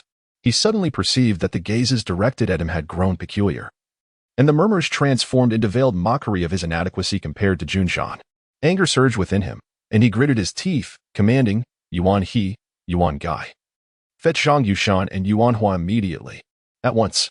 With that, he flicked his sleeve and strode purposefully into the estate. The time for inaction had passed. The Emperor was resorting to feigned illness, and sending eunuch Yuan Bao to Prince Jing's residence was undoubtedly an attempt to persuade him privately to dismiss his supporters. The Emperor would then attempt to smooth things over, and this matter might be brushed aside with minimal repercussions. After all, he had finally grasped his leverage and seized a chance to establish his own reputation and authority. He could not let this opportunity slip away. Even if it meant defying the Emperor's wishes, once the autumn harvest concluded successfully, the populace and the court officials would undoubtedly sing his praises. The Emperor would likely only be relieved by his decisive actions. If Junzhan were to resort to violence and cause casualties, all the better. Before long, Zhang Yushan and Yuan Hua arrived at the Duke of Xian's residence. After a clandestine discussion among the three, Minister of War Yuan Hua proceeded to carry out Jun Li's orders, recalling all troops that had been dispatched and instructing them to assist the Ministry of Works in dispersing the townsfolk. Strangely, there had been no reports of activity from Prince Jing's residence. It was not until 2 days later that disciplined troops from the Yun family army, dressed in civilian attire, began to arrive in the 5 counties. Rumor had it that Prince Jing had compelled General Yun to gather them with a decree. The townsfolk speculated that Prince Jing must have lost his senses, as he had not yet abandoned his endeavors, and they exchanged scornful remarks with the arriving Yun family soldiers. Then, one stormy night, a clap of thunder shattered the stillness, heralding an unprecedented downpour. It was as if the heavens had torn asunder, unleashing a torrential rain. The thunder and lightning roused countless people from their slumber. Initially, no one paid it much heed. However, by the following day, a section of the embankment in Anyang County had collapsed, causing water to cascade down and gradually seep into the homes of nearby citizens. The residents of Anyang County hastily gathered, witnessing the very Yun family soldiers they had ridiculed in recent days braving the deluge to protect their homes, their expressions transforming in response. Amid the torrential rain, Prince Jing, seated in a wheelchair, appeared as if detached from the world. The umbrella above him offered little refuge from the relentless downpour, and he gradually became soaked. Suddenly, a few townsfolk took steps forward to join the ranks repairing the embankment, soon followed by a multitude who discarded their umbrellas to lend a hand. News of the unfolding events swiftly reached the capital. The skies over the capital were equally shrouded in dark clouds. In the imperial court, officials stood in silence, the atmosphere growing increasingly tense. Zhang Yunshan and Yuan Hua knelt on the ground, wishing they could bury their heads in the earth. Finally, Emperor Shilin, having returned to court, sternly rebuked, "Nonsense. Who authorized you to relocate the people without permission?" Zhang Yunshan raised his head to glance at Jun Li, gritting his teeth. "Your Majesty, in recent days, countless citizens have flocked to the capital seeking aid, and with your Majesty unwell and unable to attend court, I could not bear to remain idle. In a moment of confusion, I made this decision alongside Lord Yuan. I beseech your Majesty to impose punishment." Emperor Shilin's expression darkened. Punishment? Were it not for Prince Jing's sudden mobilization of the Yun family army, the collapse of the embankment could have endangered the lives of thousands of citizens. How many lives do you think you can offer in compensation? Cold sweat trickled down Yuan Hua's brow. Your Majesty, natural disasters cannot be predicted. Under the prevailing weather conditions, we were left with no choice but to send the townsfolk home for their livelihoods. This was, indeed, the best decision we could make at that time. Emperor Shilin snorted derisively. A fine calculation of benefits. While it is true that natural disasters are unpredictable, the fact remains that you defied my order. If all officials in the court behaved as you do, what need would there be for me as emperor? Zhang Yushan and Yuan Hua's faces turned ashen. Your Majesty, please quell your anger. Emperor Shilin fell silent, his gaze involuntarily drifting toward Junli. Although Zhang Yushan and Yuan Hua had borne the brunt of the blame, he could not fathom that no one was backing them from behind. Realizing the emperor's scrutiny, Junli felt a sense of foreboding. His father was no fool. Remaining silent now would only provoke further displeasure. Father, I too bear responsibility for the oversight. I failed to prevent the actions of these two lords, and I am indeed culpable. Hearing that the 5 counties were in dire need of disaster relief supplies, he offered to rally the merchants of the capital and donate half of the Duke of Xian's wealth, pledging 300,000 taels of silver to atone for his misdeeds. Seeking the emperor's approval, with the Xiao family backing him, he had no concerns about silver. If he could placate his father, it would be worth the effort. Emperor Shilin studied Junli, kneeling in the hall, his eyes clouded with uncertainty. He did not immediately allow Junli to rise, but redirected his gaze to Zhang Yunshan and Yuan Hua. Zhang Yunshan, Yuan Hua, your defiance of my orders constitutes a grave offense. However, considering that your actions were not entirely without cause, I shall first dismiss you from your positions as ministers and detain you in the Dali Temple. Once the disaster situation stabilizes, we shall determine your fates. Zhang Yunshan and Yuan Hua trembled as they knelt, thanking the emperor for his leniency. Emperor Shilin's gaze swept across the officials in the court, finally settling on the military officials. Yun Xiao, where are you? Yun Xiao, startled, immediately stepped forward. I am here. Although you were compelled by the Duke of Jing, it is ultimately due to the merits of the Yun family army and disaster relief that you shall temporarily assume the role of Minister of War. Issue an order for all reserve troops near the capital to assist the Duke of Jing. Depart at once without delay. Yun Xiao bowed his head to accept the command. Yet his heart was filled with astonishment. Indeed, His Majesty has chosen him, just as the Duke of Jing and Ruan had said. After the morning court session concluded, Emperor Shilin punished Yuanli by requiring him to kneel in the Golden Hall for an hour, allowing him ample time for reflection on his transgressions. Alone in the Golden Hall, Yuanli felt utterly humiliated, as if stripped bare. His father had never publicly diminished his dignity in such a manner. And now this treatment ignited a nearly uncontrollable surge of resentment within him. Chapter 62, The Daughter-in-Law? Before noon, Junli dispatched someone to convey the demand for silver to the Yi residence. In the Qinghe courtyard, Xiao Shi abruptly rose from her seat. 300,000 taels? Yu Jifan and Yi Shiren were seated in the main hall. Yes. His Highness the Xian Wang sent word insisting that we gather the sum within 2 days and deliver it to the Xian Wangfu. Yu Jifan remarked. Xiao Shi furrowed her brow deeply. The Xian Wang's request is indeed exorbitant. Over the years, the Xiao family has contributed silver to the Xian Wangfu, like water flowing from a tap, yet the Xian Wang's appetite only grows. It is as if he considers the Xiao family his personal treasury. Yet, despite this, the Jia Guifei remains harsh towards Yenner. How can this not infuriate her? Seeing his mother's displeased expression, Yi Jifan quickly tried to soothe her.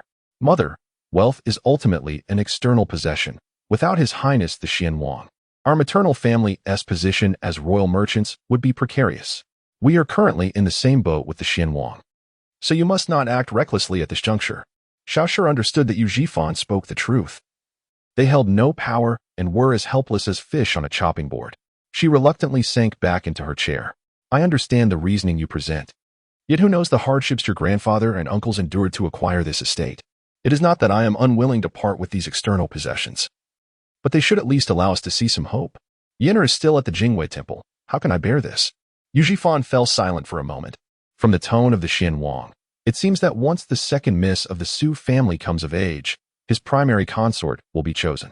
He knew his sister's thoughts, but feared her wishes might be dashed. Mother, we currently have no other options. If we do not cooperate, Jia Guifei could support others to gather wealth. The Xiao family is not her only choice.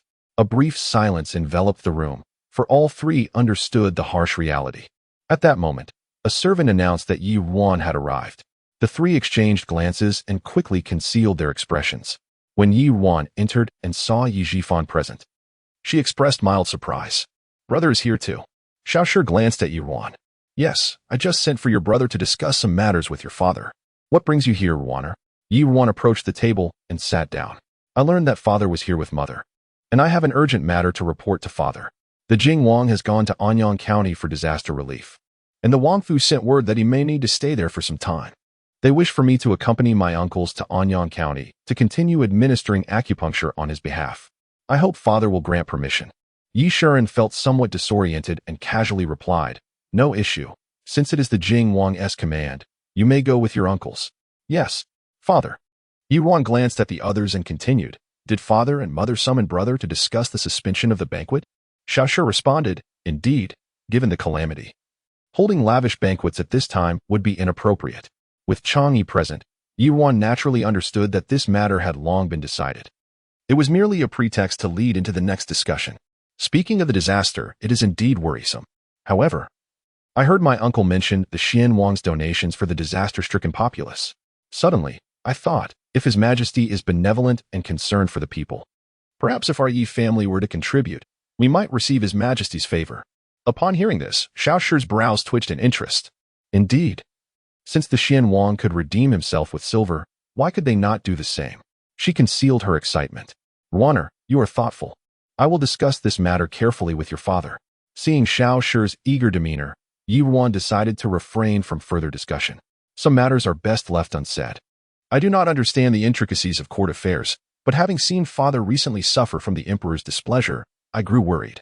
Thus, I shall return to my room to pack my belongings. "Very well. Given that Anyang County is a disaster zone, do take care of yourself." Yi Ruan expressed her gratitude for her mother's concern before rising to leave. Once she exited, Xiaoshu eagerly turned to Yi Shuren and Yi Zhifan. "My lord, what are your thoughts? If we are willing to donate silver for disaster relief, might His Majesty grant clemency to Yinner?" Yi Shuren pondered for a moment. "Yes, this is indeed a commendable idea. Although the 300,000 taels promised by the Xian Wang, in addition to the funds allocated by the Ministry of Revenue, are sufficient for disaster relief, with the grain loss across 5 counties now a certainty, we can still focus on post-disaster relief efforts. Currently, grain prices in the capital are around 20 coins per liter. To present a compelling enough offer to sway His Majesty, we would likely need around 100,000 taels of silver. However, historically, post-disaster grain often incurs a price premium, and at 35 coins per liter, the cost could soar to as high as 170,000 taels. Given the Xian Wang's shortfall, I wonder if my father-in-law could produce such a sum in cash on short notice?" Xiaoshu mentally calculated. According to what father and my brothers have said, the Xiao household, aside from its real estate and ancestral properties, has approximately 100,000 taels available. This sum would essentially deplete half of the Xiao family's liquid assets. However, money can be earned again. Saving Yinner is our priority. She resolved firmly. "We shall provide this money." Yi Ruan returned to her courtyard to pack the items she needed, carefully instructing Dongqing to visit Yi Shi and deliver the prepared scar removal ointment. She also asked her to monitor the renovations of the shop closely. Dongqing responded affirmatively to each request before Yi Ruan departed for the Yun residence. At this time, Yun Xiao was already preparing to set out with Yun Ge. Once they boarded the carriage, Yi Ruan informed Yun Ge to ready the Yun family for a substantial grain acquisition from the Xiao family soon. Yun Ge replied promptly, "Cousin, the grain we are acquiring is last year's stock. With the autumn harvest approaching, the purchase price for this grain is only 15 coins per liter. What price do you think we should sell it to them for?" Yi Ruan pursed her lips slightly. 80 coins. 80 coins? Yun Xiao was taken aback. Wouldn't that be too high? The usual grain price in the capital hovers around 20 coins. Even when harvests are poor and prices inflate, they hardly exceed 40 coins. Yi Ruan's smile grew more radiant. It won't be excessive. They can afford it.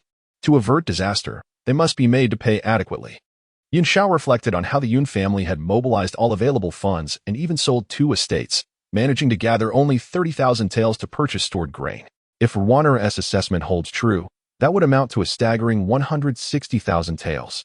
It is worth noting that his annual salary as a second-rank general is less than 1,000 taels, and though the emperor bestows occasional rewards during holidays, after expenses, little remains if not managed well.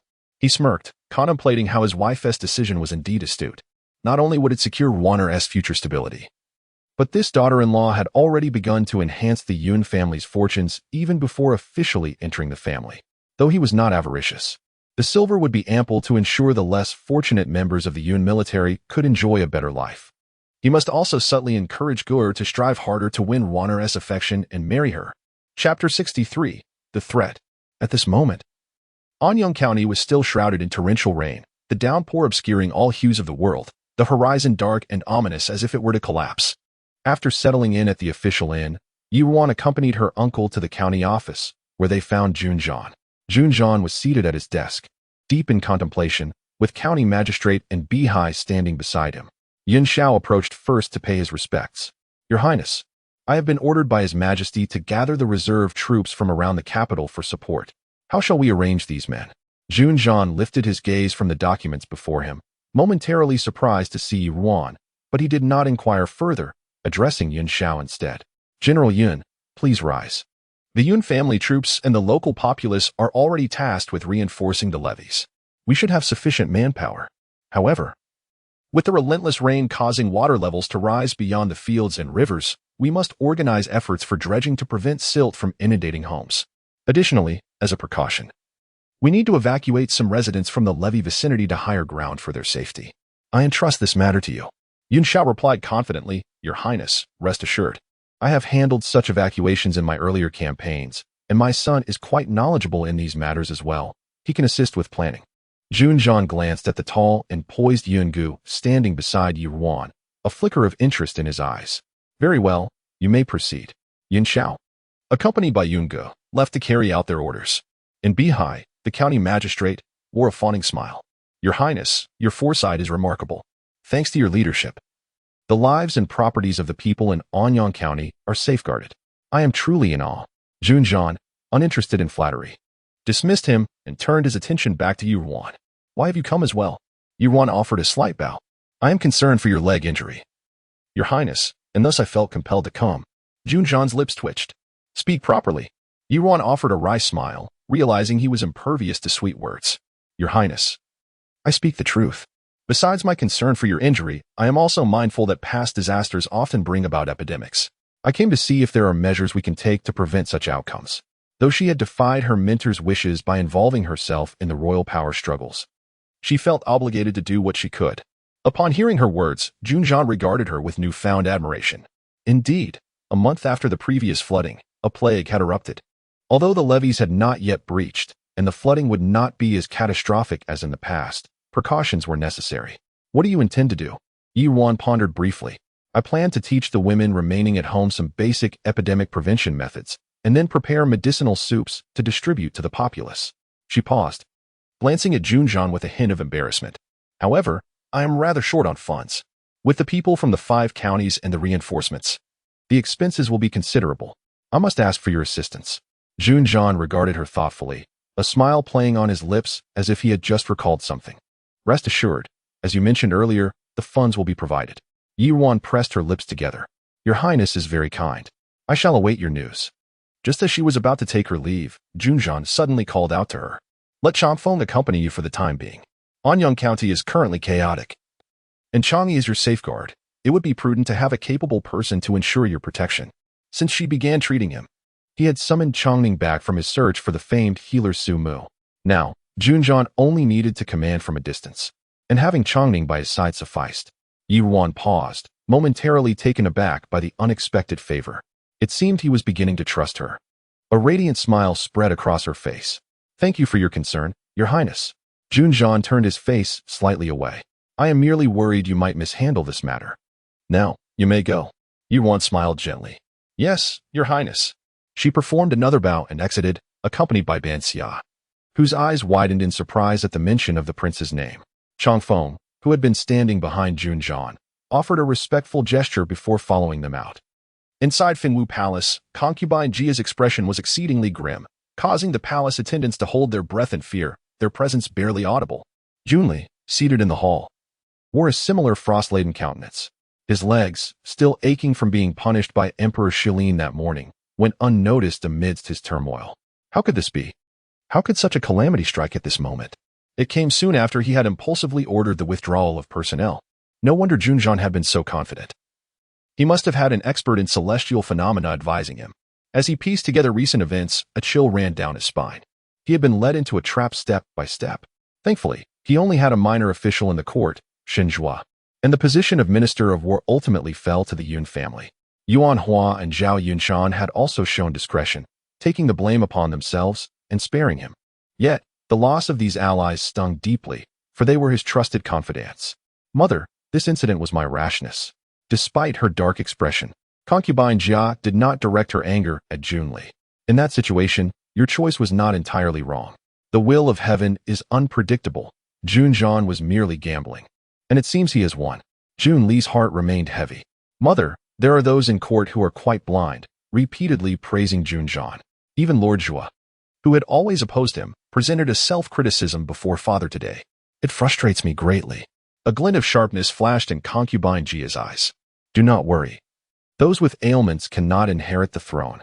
No matter his merits, he cannot rival you. However, what he has recently displayed in terms of cunning has caught my attention. Now that the healer Sumu has news, he may have some clandestine means at play. For our safety, Junjian cannot be allowed to live. A spark of excitement ignited in Junli's eyes. Mother, are you suggesting? But hadn't she always said that to avoid arousing father's suspicions, they should not act against Junjian? Concubine Jia's thin lips parted. I understand your concerns, but times have changed. Now that he has revealed his claws, we cannot continue to harbor a tiger. A ruthless glint crossed her gaze. As for your father, there is no need to worry excessively. I will write to your uncle. As long as we do not use personnel from the capital, even if your father becomes suspicious, he will likely find nothing. When he returns to the capital, it will be his demise. Chapter 64. The thoughts of Yungu. For 5 consecutive days, torrential rain poured relentlessly.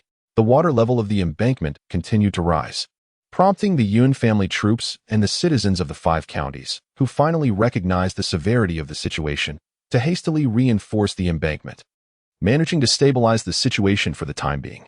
Yet, the vast fields of soon-to-be ripe grain were ultimately ruined. After 5 days, the rain finally showed signs of abating. The citizens and the Yun family troops defending the embankment finally had a moment to catch their breath. By a riverbank, Yungu was studying the map of Anyang County in his hands, meticulously reviewing the arrangements for the dredging operations of the past few days for any oversights. Raindrops cascaded down from his umbrella, forming a curtain of water that framed his gentle visage like a picturesque landscape painting. Young master, she is here again, lamented the attendant holding the umbrella for Yungu, as she observed several figures swiftly approaching from a distance. Yungu raised his head slightly and saw 3 women approaching, each carrying a small food box. The foremost woman spoke first. Young Master Yun, we have prepared some food for you, just for you to taste. Yungu felt a tinge of helplessness. The woman, named Lu Shuangshuang, was the daughter of the chief constable of Anyang County. A few days prior, she had organized a group of women to volunteer, only to find themselves stranded in the river. He happened upon them and rescued them, and since then, they had become a persistent presence by his side. Miss Lu, I mentioned before that it was merely a small effort. There is no need for such gestures. Lu Shuangshuang, possessing a fair appearance and a forthright manner of speaking, replied, Young master, you have worked tirelessly for the citizens of Anyang County. We merely wish to express our gratitude. Please accept it. Indeed, young master, Shuangshuang is quite knowledgeable in medicine. These are all medicinal dishes, especially prepared for you, as this weather can easily lead to colds. We made them just for you. Upon hearing this, Yungu's brows furrowed slightly. Miss Lu is skilled in medicine? Seeing Yunji's interest, Lu Shuangshuang beamed with delight. Yes, my mother runs a clinic. I have grown up around it and naturally learned a bit. A thought flashed through Yunji's mind. If that were the case, then Lu Madam must be quite familiar with the medical community in Anyang County. Lu Shuangshuang nodded affirmatively. Indeed, while my mother's skills may not be extraordinary, she is quite well known in Anyang County. A smile graced Yunji's face. In that case, I have a small request. My cousin is currently busy disseminating post-disaster epidemic prevention measures. If you are willing to help, could you and Lu Madam gather some literate individuals with basic knowledge of medicine to assist her? Would that be possible? He observed Ruan tirelessly traveling from village to village, only to return to administer acupuncture to Prince Jing, and he felt it was burdensome. If they could find some individuals to concentrate their teaching efforts and then distribute them, it would alleviate his cousin's workload. Lu Shuangshuang gazed at Yungu's handsome face and nodded. This is simple. I will find some people right away. With that, she pushed the food box into Yunji's arms, grasped her skirt with one hand, and held the umbrella with the other, quickly departing. At dinner, Ruan expressed her happiness upon hearing from her cousin about this matter. After all, her time here was limited, and most of the women left at home were illiterate and not very cooperative due to unfamiliarity. Hearing that Lu Shuangshuang had some charisma, she found this approach quite promising. Seeing his son so astute, Yun Xiao joyfully patted Yun Ji's shoulder after Yi Ruan finished her meal and went to treat Prince Junjian. You did well today. Wana will be coming of age next year. You must act quickly and not let other suitors get ahead of you. Yun Gu felt somewhat speechless. His mother had hinted several times at home, which he pretended not to notice, yet his father spoke so plainly without any subtlety. Father, please be cautious with your words. If overheard, it could lead to misunderstandings that might tarnish Ruan's reputation. Yun Xiao dismissed his son's concerns. There are only the two of us here. Who could overhear? Or are you simply as shallow as others, caring only for the beauty of women and unwilling to marry your cousin? What his father said was true. His cousin was certainly not lacking in beauty. What are you prattling on about? Yun Gu sighed inwardly. Father, I understand your and mother's concerns regarding Ruan coming of age next year, and that the Xiao family is quite cunning. They will surely meddle in her marriage, fearing she may end up with an unsuitable match. However, Father, Ruan is not an object, but a living person, and she is astute enough to know what she desires. Now that this topic had been broached, he felt compelled to confess to his father, I truly harbor feelings for my cousin, but not because of your mother's wishes. I genuinely believe she is an exceptional woman, and if she is willing to marry me, I will cherish her, love her, and protect her for a lifetime. However, this matter lies solely between us. In matters of love, it is imperative that both parties share mutual feelings. You and mother must not disclose your thoughts to her, lest you impose any undue pressure upon her. Initially, he had merely been curious about her, yet gradually, his gaze would often linger on her. She was so different from the young ladies in the capital. He had never known that there existed someone like her, who was simultaneously elusive yet inspiring longing. Yun Xiao remained silent for a moment, disapproving of Yun Ji's procrastination. Marriage cannot rely solely on fate. Wasn't it the case that Lin initially found me too rough, preferring the elegant young gentleman of the capital? Yet, in the end, my persistence won her over. However, he was well aware that his second son was obstinate. Pressuring him would only backfire. Very well, I shall refrain from bringing it up again. But if you truly care for Ruan, do not blame your father for not reminding you. Things are best handled early rather than late to avoid future regrets. Yun Ji's brow twitched slightly, and he replied solemnly, I understand, father. Lu Shuangshuang was swift. The next day, she brought 7 or 8 individuals to the official post. Yuan inquired briefly and confirmed that they were indeed literate and knowledgeable about medicine. She promptly informed Junjian and arranged for them to be settled at the post. Lu Shuangshuang's lively and straightforward nature endeared her to Yi Ruan, and within a few days, she was already calling her sister Ruan. Chapter 65. If my aunt were to propose, I would agree. The rain gradually eased, and the medicinal herbs requested by Junjian from the court for epidemic prevention had arrived. After Yungu had organized matters at hand, he brought people to brew the preventive herbal soup alongside Yi Ruan, encouraging the townsfolk to come and partake. Yun Xiao observed the two of them entering and exiting together, engaging in discussions, and could not help but be astonished. By the end of September, the weather finally cleared. The Yun family army and the personnel dispatched from the Ministry of War had withdrawn. Junjian and his party were also preparing to return to the capital.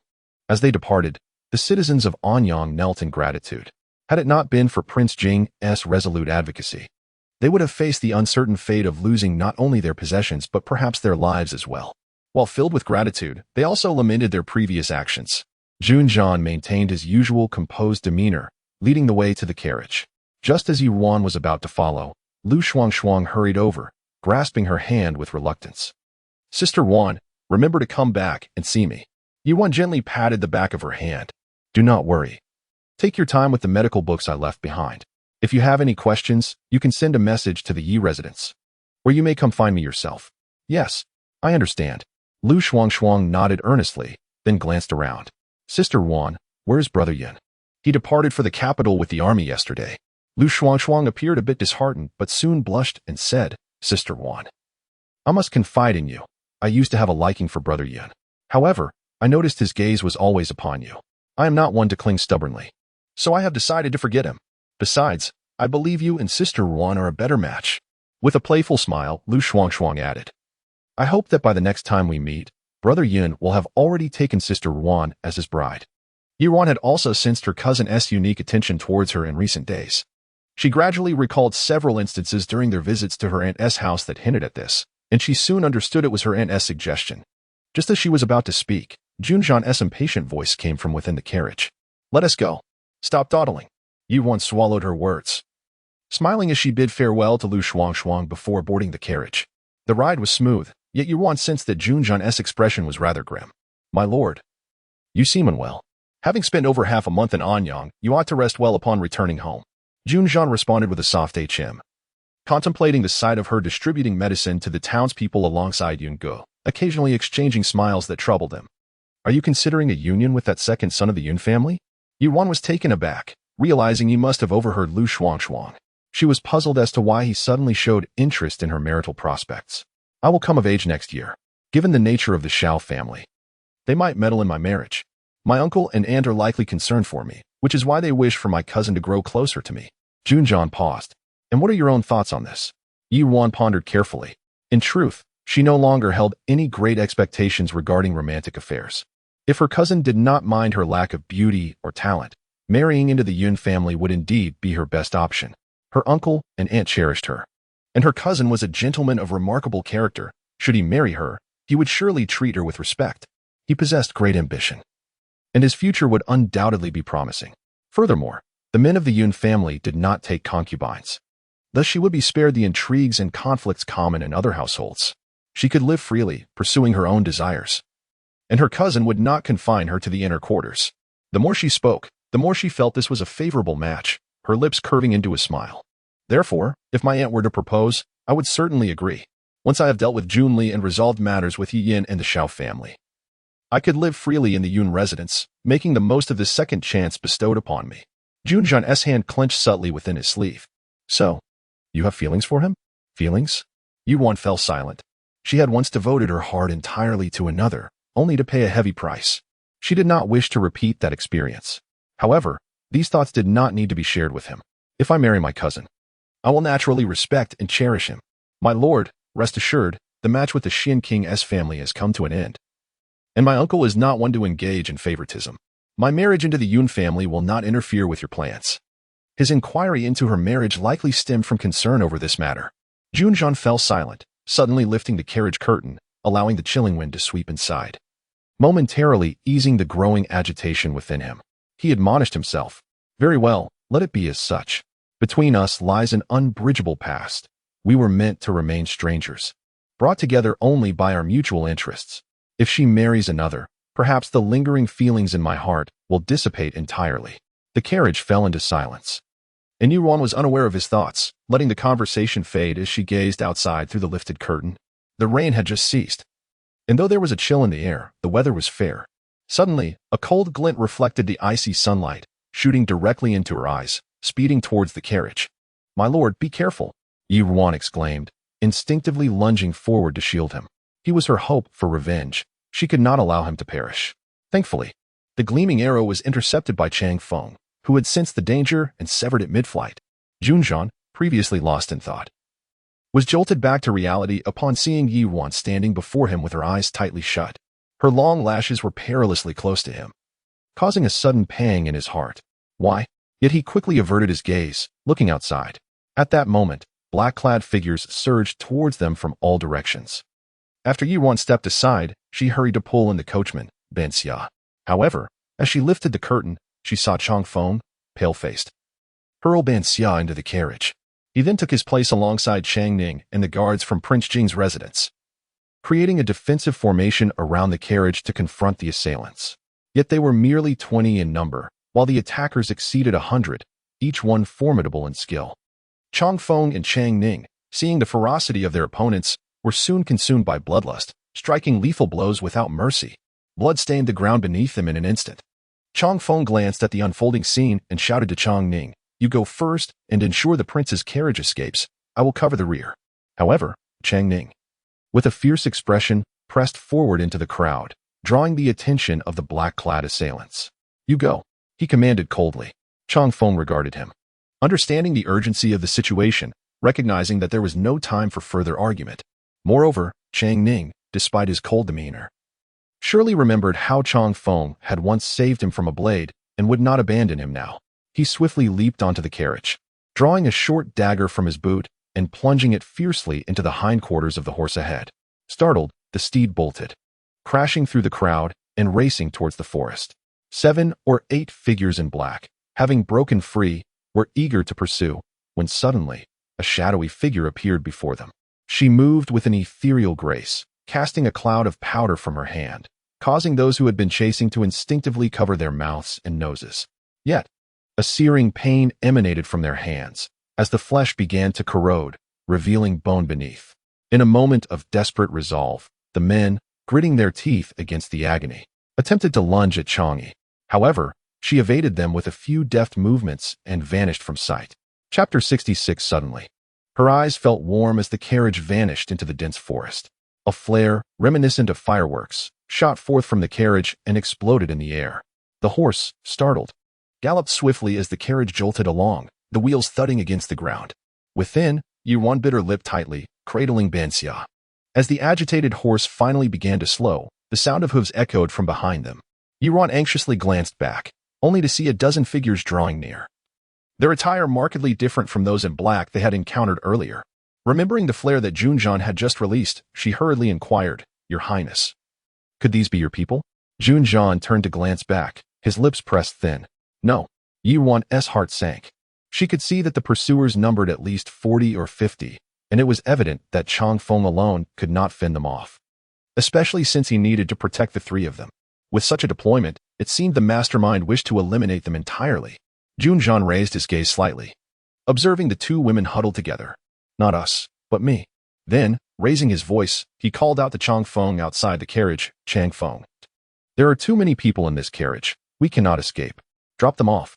Changfeng was taken aback, but quickly seemed to grasp something.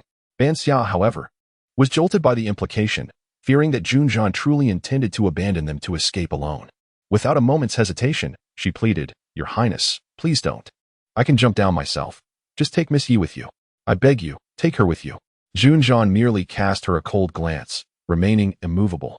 At that moment, Changfeng had entered the carriage, preparing to throw the 2 women out.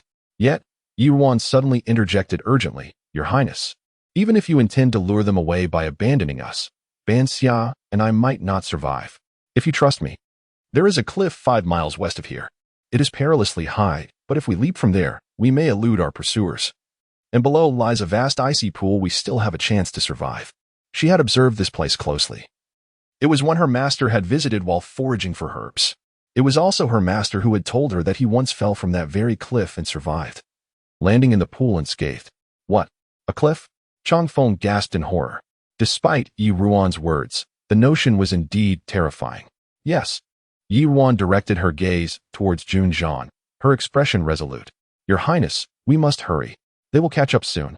Junjian closed his eyes momentarily. "Changfeng, do as she says, immediately." Changfeng glanced at his prince, steeling himself, and promptly exited the carriage, heading west. There truly was no better option at this juncture. Junjian looked back at the relentless pursuers. With so many individuals in the carriage, the speed they were maintaining would not last 5 miles. He quickly retrieved a crossbow from beneath the seat and opened the carriage's rear window. Ruan realized the urgency of the moment and, witnessing Junjian's actions, stepped forward to brace him. Junjian shot her a glance before aiming and firing. The crossbow in his hands was a specially crafted repeater, gleaming ominously, yet to him, it felt as light as a feather. Ruan noted that this weapon could fire 5 arrows at once, and with no allies behind them. There was no concern for friendly fire. Junjian's aim was precise. 4 of the black-clad pursuers were struck squarely and fell from their horses, while another was injured in the shoulder. Before they could react, 5 more arrows flew through the air. "Defend yourselves. Scatter," the leader of the black-clad figures shouted. But their hesitation caused their speed to diminish. Banxia gaped at the prince, astonished that despite his disability, he possessed such skill. Seeing the situation stabilize, Ruan called out to Changfeng outside the carriage, "Changfeng, come in. I'll take the reins. When we leap from the cliff, you must protect His Highness. He has a leg injury and cannot survive in the water. Banxia and I are familiar with swimming, so you need not worry about us." Changfeng outside the carriage fell silent for a moment, and even Junjian paused. Then, a frustrated voice from Changfeng echoed back, "Miss Yi, I cannot swim." "What?" Ruan felt as though lightning had struck her. The dragon shadow guards were trained in every conceivable skill. She had never imagined Changfeng could not swim. How absurd. Lowering her brow in contemplation, she turned to Banxia and instructed, "Banxia, go to Changfeng and do as I say." She then removed her cloak, took one of the arrows beside Junjian, and tore the cloak into 2 pieces, securely tying them around her and Junjian's waists. Not yet satisfied, she tied several knots in their clothing's hems and continued, "Remember, when we fall, hold on to each other tightly. Do not separate. Otherwise, he cannot swim, and it could be fatal." Benxia showed no hesitation, promptly following Yi Ruan's instructions. The carriage finally reached the edge of the cliff. As the relentless black-clad figures rejoiced at the sight of no escape, they watched in disbelief as the carriage leapt off the cliff, tracing a graceful arc before plummeting downward. "My lord, what should we do?" one of the black-clad men asked the leader. "Are they resigning themselves to death to avoid disgrace at our hands?" The leader of the black-clad figures removed his mask, revealing a countenance distinct from that of the Shilin people. He gazed at the cliff thoughtfully for a moment. The Shilin people were notoriously cunning. "Go, prepare ropes to investigate. We must see the living or the dead." "Yes, my lord." As the wind howled past her ears, Yi Ruan tightly shut her eyes, her hands gripping Junjian's waist. He, in turn, held her close, enveloping her in his black cloak. Yet, misfortune seemed to follow them. Junjian observed the rapidly approaching ground, noting the sharp rocks jutting out. His brow furrowed as he swiftly adjusted his body to face the cliff, shielding Yi Ruan within his embrace. Yi Ruan opened her eyes in confusion, only to hear a jarring impact accompanied by a muffled groan above them, warm blood spraying from Junjian's body in the rushing wind. Her pupils dilated, and she immediately tightened her grip around his waist, feeling a wetness seep into her hand. Suddenly, her eyes brimmed with warmth. This person truly Chapter 67. Surely, he has lost his mind. The frigid waters of the lake pierced through to the bone. Although Junjian was physically impaired, his body felt exceedingly heavy as he sank further into the depths, leaving Yi Ruan struggling to support him. In his youth, Junjian had possessed an innate understanding of water. Though his legs lay motionless now, his hands still retained some strength. Yet, as time passed, the excessive loss of blood began to cloud his consciousness. He glanced at the woman who, despite her own exertions, was gradually descending with him into the depths. An absurd thought flickered through his mind. If they were to perish together here, it might be a form of liberation. However, before that thought could fully take root, he instinctively pushed her upwards and relinquished his grip. Startled by Junjian's action, Yi Ruan was taken aback. Seeing him slip into unconsciousness, she quickly grasped him tightly, determination igniting in her eyes. No, they could not die.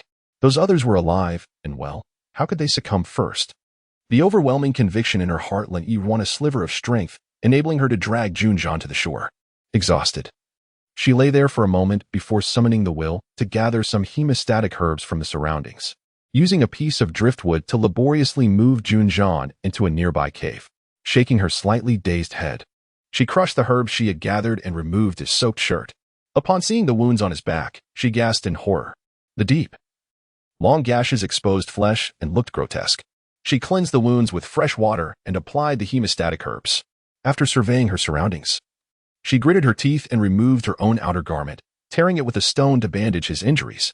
After completing these tasks, Yi Ruan felt her head grow heavier. The sun had set, and the chill began to seep into her wet clothing. She searched Junjian's person and finally unearthed a fire starter. Suppressing her dizziness, she gathered some dry twigs and attempted to ignite them. Despite being wrapped in oiled paper, the fire starter had absorbed some moisture and refused to catch fire. After several futile attempts, a wave of frustration surged within her, only to be forcefully subdued. She had endured far worse circumstances. What was this minor setback in comparison? Yet the thought that she had nearly perished while those who had wronged her continued to live weighed heavily on her mind, leaving her to ponder the capriciousness of life. Since her rebirth, she had been fearful of repeating past mistakes, perhaps overly cautious. Ultimately, the fire starter failed to ignite, and Yi Ruan gradually succumbed to the ground. As night descended and the mountain winds howled, Junjian's tightly shut eyes finally fluttered. Sensing the unfamiliar surroundings, a flicker of wariness crossed his gaze. Ignoring the searing pain in his back, he pushed himself upright. Once assured of his safety, his eyes fell upon the woman nearby, and the tension began to fade. "Yi Ruan," he called out. Yet, the woman on the ground remained unresponsive. Calling her name several times, anxiety gripped his heart as he moved closer. Discovering her body burning with fever, observing her thin clothing, he furrowed his brow and draped his slightly dried cloak over her. He then took the fire starter from her hand and ignited the pile of which she had gathered. This time, the fire starter caught fire easily, as the flames flickered to life. Warmth enveloped them. Junjan's gaze remained fixed on Ruan, his mind swirling with thoughts. Had she truly not abandoned him? Her petite frame suggested the perilous nature of her efforts to save him. One misstep could have led to their mutual demise in the water. Unable to resist, he reached out to touch her feverish cheek, whispering softly, "If you could be so heartless in your past life, why not be a touch more ruthless in this one?" At that moment, Ruan felt an overwhelming heat, the dim glow of the fire casting shadows that mirrored the torment of her memories. The anguished cries of her child, burned by flames, echoed in her ears. Tears streamed from the corners of her eyes as she restlessly shifted, pushing away the cloak Junjan had placed over her. Soft sobs escaped her lips. "Child, I'm so sorry. I'm so sorry." Desperate to extricate herself from this nightmare, she bit down on her lip. Yet she remained ensnared. Hearing her faint murmurs and seeing the blood from her self-inflicted wound, Junjan instinctively grasped her face, halting her from further harm. Was the child she lamented the one she had with Junli? Did she still carry such deep feelings for him? A wave of irritation surged within him, and he called out, "Ruan, wake up." Yet, lost in her own torment, Ruan was oblivious to the outside world.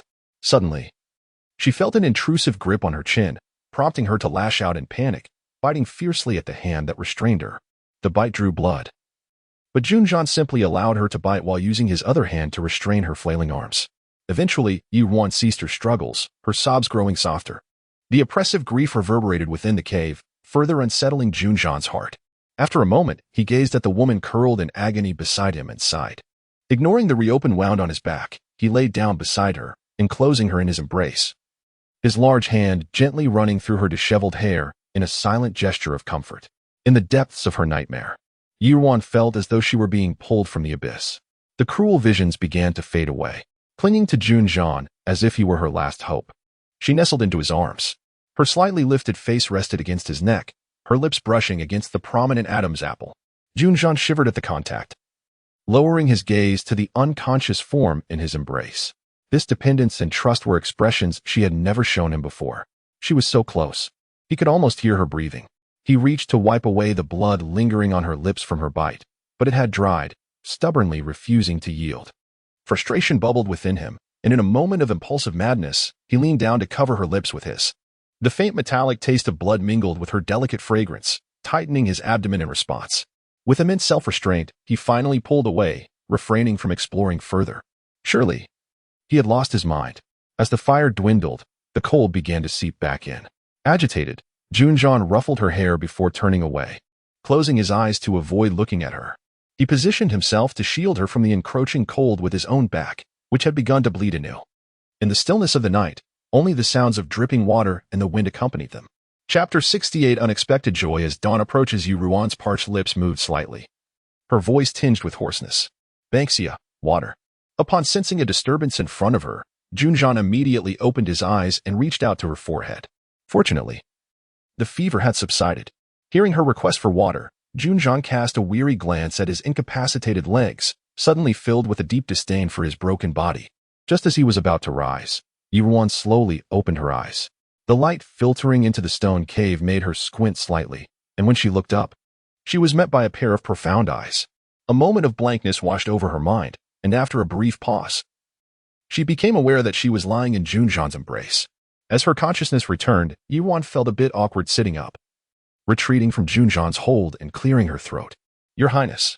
With the warmth in his arms dissipating, Junjan cast a faint glance at the woman before him, who was now on high alert, completely devoid of the dependency she had shown the previous night. Indeed, she was far more endearing when unconscious. Suppressing the slight disappointment in his heart, he sat up nonchalantly as if nothing had happened. "It was merely a matter of mutual warmth. You need not take it to heart." Upon hearing this, Ruan relaxed, nodding as if granted a reprieve. "Yes, I am grateful for your Highness's care last night." However, as soon as she relaxed, the rumble of her empty stomach surfaced, echoing through the stillness of the cave. Ruan's face froze, embarrassed. "Your Highness, since we are unable to leave here for the time being, allow me to find something for you to eat." Junjan simply replied in a deep voice, "Very well." Seeing him acquiesce, Ruan hurriedly turned to leave.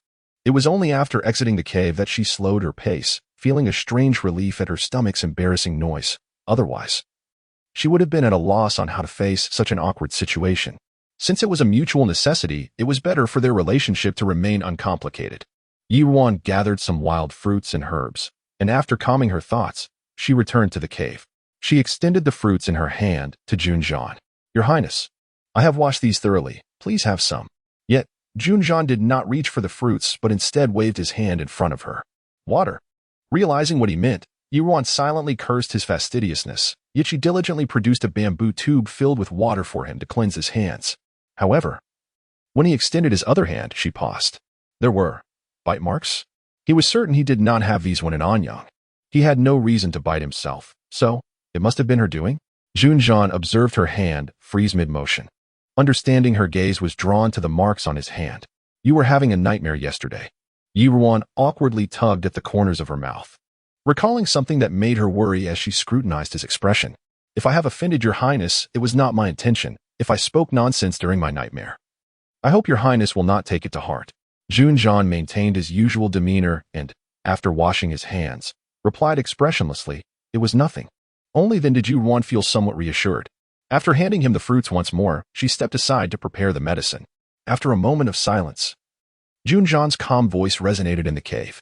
A day and a night have passed. Those men in black should not pursue us further. Ruan continued her task. Indeed, this forest is not vast, and they are numerous. If they were to chase us, they should have found us by now. Could it be they presumed we perished in the fall and thus gave up? A shadow crossed Junjian's eyes.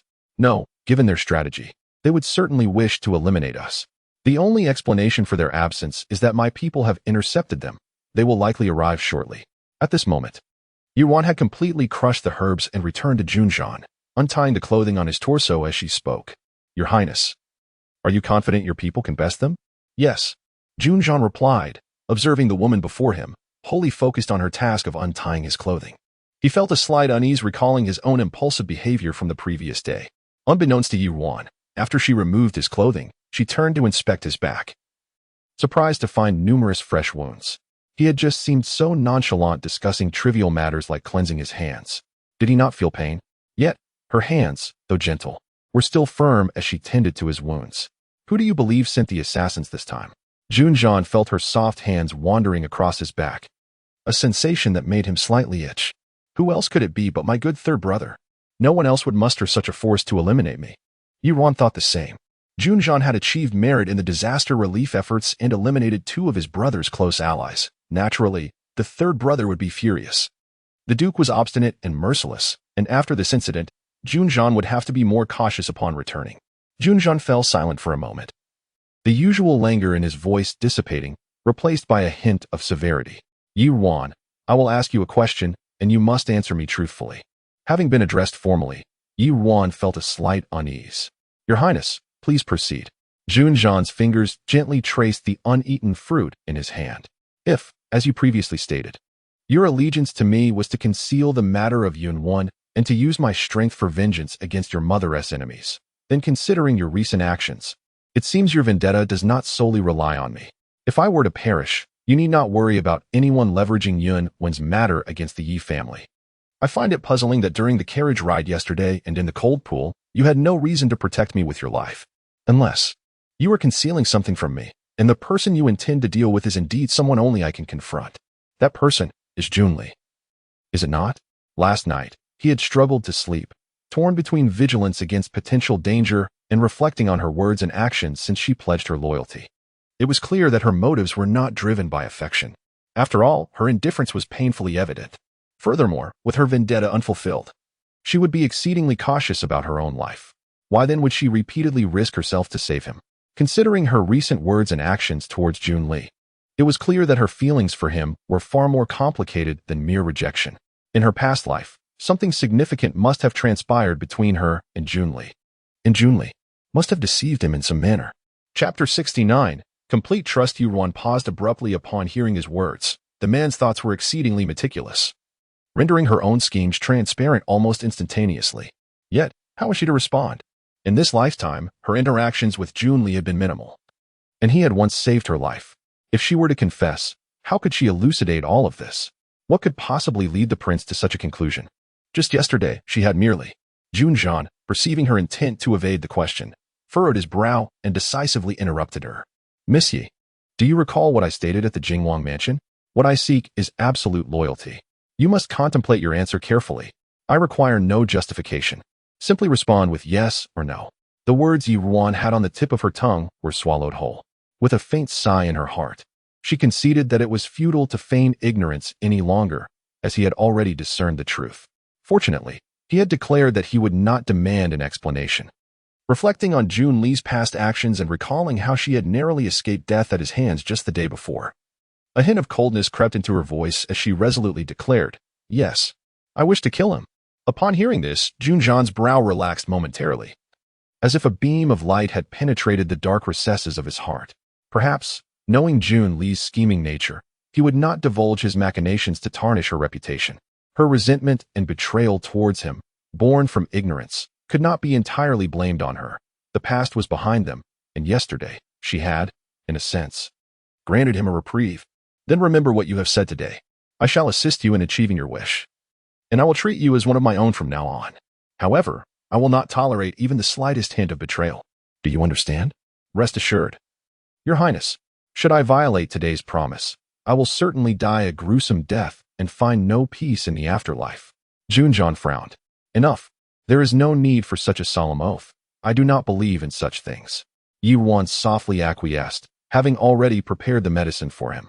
Please rest for now. It is safe outside. I shall go and find Banksia and the others so we can leave here as soon as possible. Junjan regarded her with a newfound warmth in his eyes, shedding his heavy cloak and tossing it to her. You have just recovered from a high fever. Do not catch a chill again. Noticing the change in his gaze, Ruan felt a surge of joy, despite revealing her intentions to deal with Junli. It seemed she had unexpectedly gained his trust. A sweet smile graced her lips. Thank you, Your Highness. Junjan lifted his gaze to her somewhat soiled face, where her brilliant eyes sparkled in the light streaming through the cave's entrance, dazzlingly bright. It was reminiscent of the pure innocence he had first encountered in her during his previous life. His heart raced, seemingly out of rhythm. At that moment, Ruan donned Junjan's black cloak and turned to leave. Suddenly, she seemed to remember something and turned back, ready to speak. However, in that instant, her pupils constricted sharply, her gaze fixated. In an inconspicuous corner of the cave, a solitary green plant stood resiliently in a crevice atop the stone wall. Was that Suduan grass? Her heart raced as she swallowed the words she had intended to say and hastened towards the plant. In her eagerness to confirm its identity, she inadvertently stepped on the expansive cloak, causing her to stumble forward. This tumble landed her precariously close to Junjan. Instinctively, he reached out to catch her, but his leg was impaired, leaving him helpless as she fell. What are you doing? Be careful. Yet, Ruan did not pause. She lifted her increasingly ashen face, excitement coursing through her as she pointed at the plant. Your Highness, it is Suduan grass. At this proximity, she had a clear view. Quickly scrambling to her feet, she approached the precious Suduan grass and prepared to climb up without hesitation. Junjan, however, felt a jolt of alarm. Recalling the moment she had just fallen before him, helpless to assist her. Do not climb. Ruan halted mid-motion, glancing back at him. Your Highness, I often scaled cliffs to gather herbs while accompanying my master. It is of no concern. As she attempted to proceed, Junjan's deep voice carried an undercurrent of anger. I said, do not climb. Your Highness. Ruan sensed the ire in his tone and felt somewhat reluctant. Junjan's expression darkened significantly. This herb will not sprout legs and flee. What is the rush? We can gather it once my men arrive. Suppressing a retort, Ruan complied, reluctantly donning the cloak once more and stepping back out of the cave. Luckily, she had only walked a short distance when she heard footsteps approaching. Instinctively, she concealed herself within the nearby bushes, cautiously parting the foliage to observe. Two familiar figures came into view, filling her with joy. Banksia, Changfeng. At that moment, Banksia was being carried on Changfeng's back, both of their garments somewhat tattered. Upon seeing her, Banksia's heart soared, and she attempted to dismount. However, Changfeng held her firmly, his expression grim. What are you doing? Are you trying to lose your legs? Ruan approached them, concern evident as she noticed Banksia's injured leg. Have you hurt your leg? Is it serious? Banksia shook her head, tears glistening in her eyes. I am fine, miss. I merely stumbled. Seeing you safe brings me peace. Changfeng thought to himself that it was more than just a stumble. It was clearly a fracture. Yet, Banksia, undeterred by his protests, insisted on searching for her mistress. Unable to bear it any longer, he simply carried her along. Miss Yi, Where's the prince? Ruan glanced worriedly at Bankxia's leg and replied, in a nearby cave. Follow me. Leading them back to the cave, Chafeng carefully set Bankxia down, startled by Junjian's visibly pale complexion. Your Highness, you are injured? It's just a minor wound. It's nothing to worry about.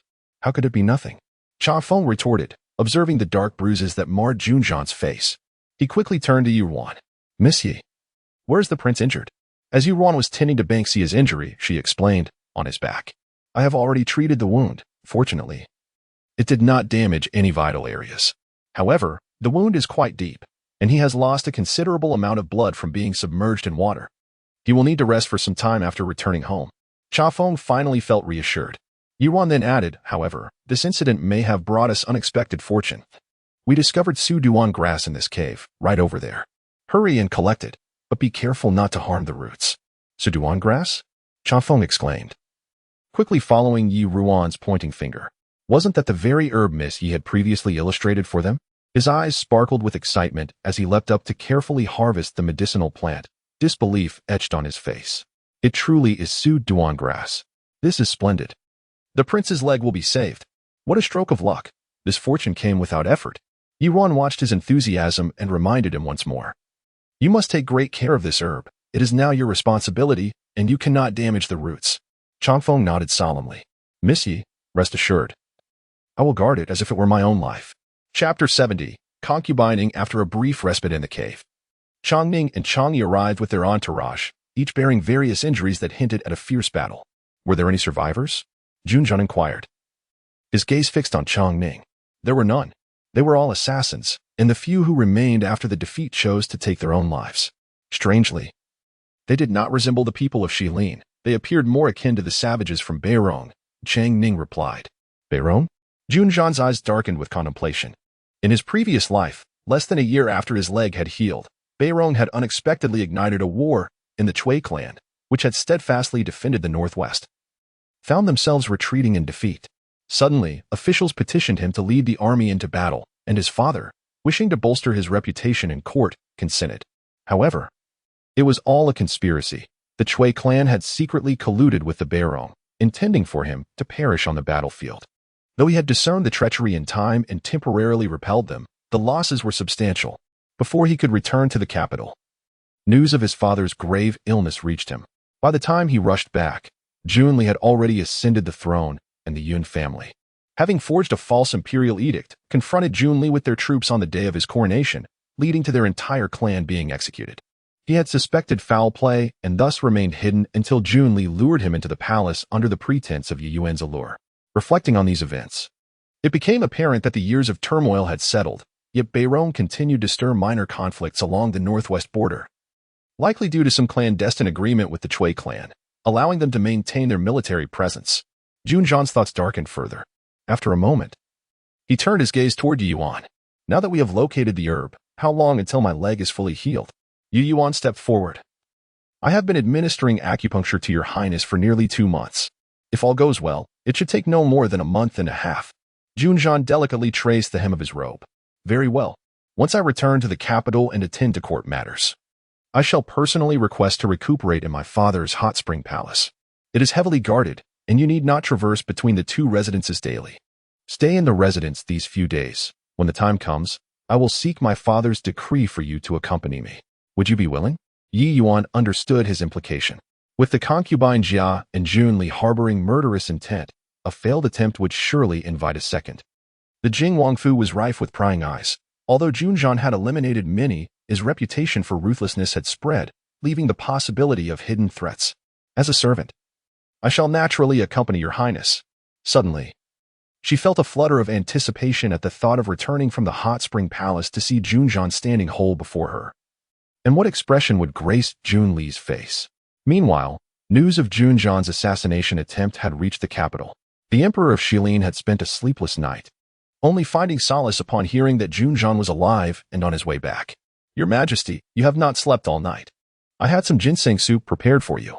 Please take a few sips. Your health is paramount, a woman clad in a light purple palace dress urged, her delicate willow leaf brows forming an elegant arc. The emperor accepted the soup from concubining. I have troubled you through my sleepless night.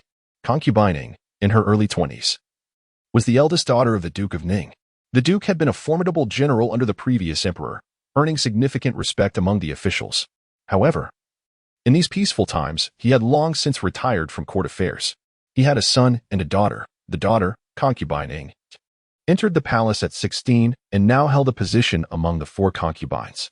The son, Ning Xinghe, was a handsome youth but had become known as a notorious wastrel in the capital. Your Majesty, you need not worry. I am aware of your concern for the Jing Wang. Now that he has returned safely, you can rest easy, concubine Ing reassured him.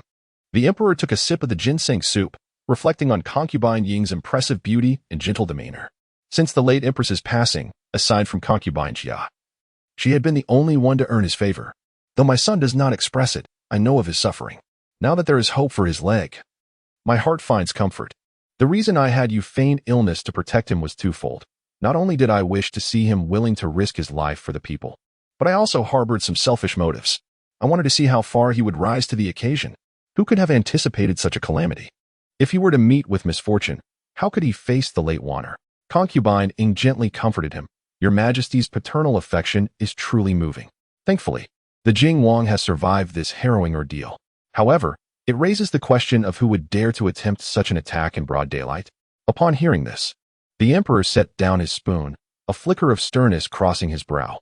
When he returns, I shall conduct a thorough investigation. Concubine Ing took the bowl from the emperor's hands. Your Majesty, this incident was fraught with danger. Although you sent 4 dragon shadow guards with the Jing Wang, he lacks real power. If he were truly envied, it would be hard to guard against. Since you care for him, and he has done well in this disaster relief, why not grant him command of the Golden Guard? This way, those malicious individuals may think twice before acting. The Golden Guard and the Feather Forest Guard were the 2 principal forces in the capital. Although the emperor had been nurturing Junli and promoting concubine Jia's influence, he would not relinquish his own power entirely. The Golden Guard was overt, while the Dragon Shadow Guards operated in the shadows. Seeing the emperor's brow furrowed in contemplation, concubine Ing continued with a gentle smile. I know little of court affairs, but I am most interested in matchmaking. The emperor's expression gradually brightened. It is the daughter of the Pingnan Wang, Princess Pingyang. Concubine Ing hesitated. But your Majesty, has not Princess Pingyang always been with the Pingnan Wang in his fief?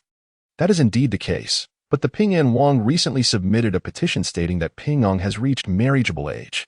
He has only this one daughter and has brought her back to the capital to discuss marriage. Considering the timing, it is nearly upon us. The emperor's thoughts were swayed by this revelation, and concubine Ing gently massaged his shoulders. The Prince of Ping Ing grew up alongside His Majesty and has always been loyal. It is no wonder that you are so delighted to see him after many years. The Emperor of Shilin nodded in agreement. Furthermore, behind Junli lies the powerful Chui clan from the northwest. If in the future it becomes necessary for Jean Heir and Li Heir to compete for the most suitable heir, Jean Heir must also have a formidable ally at his back. Only then can they stand on equal footing. He does not reject healthy competition among the princes. It is through mutual encouragement that they can grow more swiftly. However, all of this must not infringe upon his fundamental principles. Should they turn against each other, disregarding the well-being of the Shilin nation and its people, he would never tolerate such behavior. Chapter 71. Yi Yin returns to the manor when Junjian returned to the capital. A considerable throng of citizens had gathered on the royal street. Among them were those from the 5 counties who had come to inquire about the news of Junjian's assassination attempt, as well as curious locals from the capital. Upon sighting Junjian's sedan chair and the ceremonial procession of the King of Jing, the crowd erupted in jubilant cheers. Wonderful! His Highness the King of Jing has truly returned safely. He has saved the citizens of our counties. If anything had happened to him on the way back, how could we find peace of mind? The capital's populace, hearing the chorus of praises for the King of Jing, felt perplexed. This prince, who had always borne a notorious reputation, had indeed accomplished something significant this time. The rumors that had circulated in the capital now seemed far less credible. At this moment, Yuan had parted ways from Junjian's carriage, and Ban Xia, leaning against the carriage side, chuckled. Miss, look. These are all here to welcome His Highness the King of Jing. Oh, miss. Over there, those few people were the ones who denounced the King of Jing at his gate alongside me. She recalled those individuals vividly, having stood beside her during that tumultuous time. Indeed, they have turned their backs faster than one can flip a page, Yuan remarked, observing the bustling crowd outside the carriage. They are merely farmers reliant on the heavens for sustenance. The autumn harvest affects their very livelihoods. Their anxiousness during that incident was not directed at anyone in particular. Now that the situation has settled, though they have lost their harvest, they are grateful to be alive. It is simply a matter of changing circumstances. As Yi Ruan's carriage reached a fork in the road, it diverged from Junjan's path. As she intended to return to the Yi manor first, Junjan, glancing back at the departing carriage, allowed a faint smile to grace his features before lifting the curtain and addressing Changfeng, who was accompanying him. Had those watching Zui Xianlu withdraw. Changfeng complied. Noting the subtle smile on his lord's face, was His Highness accepting Miss Ye's allegiance? Meanwhile, a group of anxious individuals awaited before the Yi manor, led by Lin and Xiao. Upon seeing Yi Ruan's carriage approach, Lin hurried forward to grasp her hand. Ruaner. Yi Ruan met her aunt's tear-filled eyes and clasped her hand in return. Aunt, I have caused you worry. Lin wiped away her tears. Recalling the moment she had learned of Yi Ruan's fall, it felt as though the sky had darkened.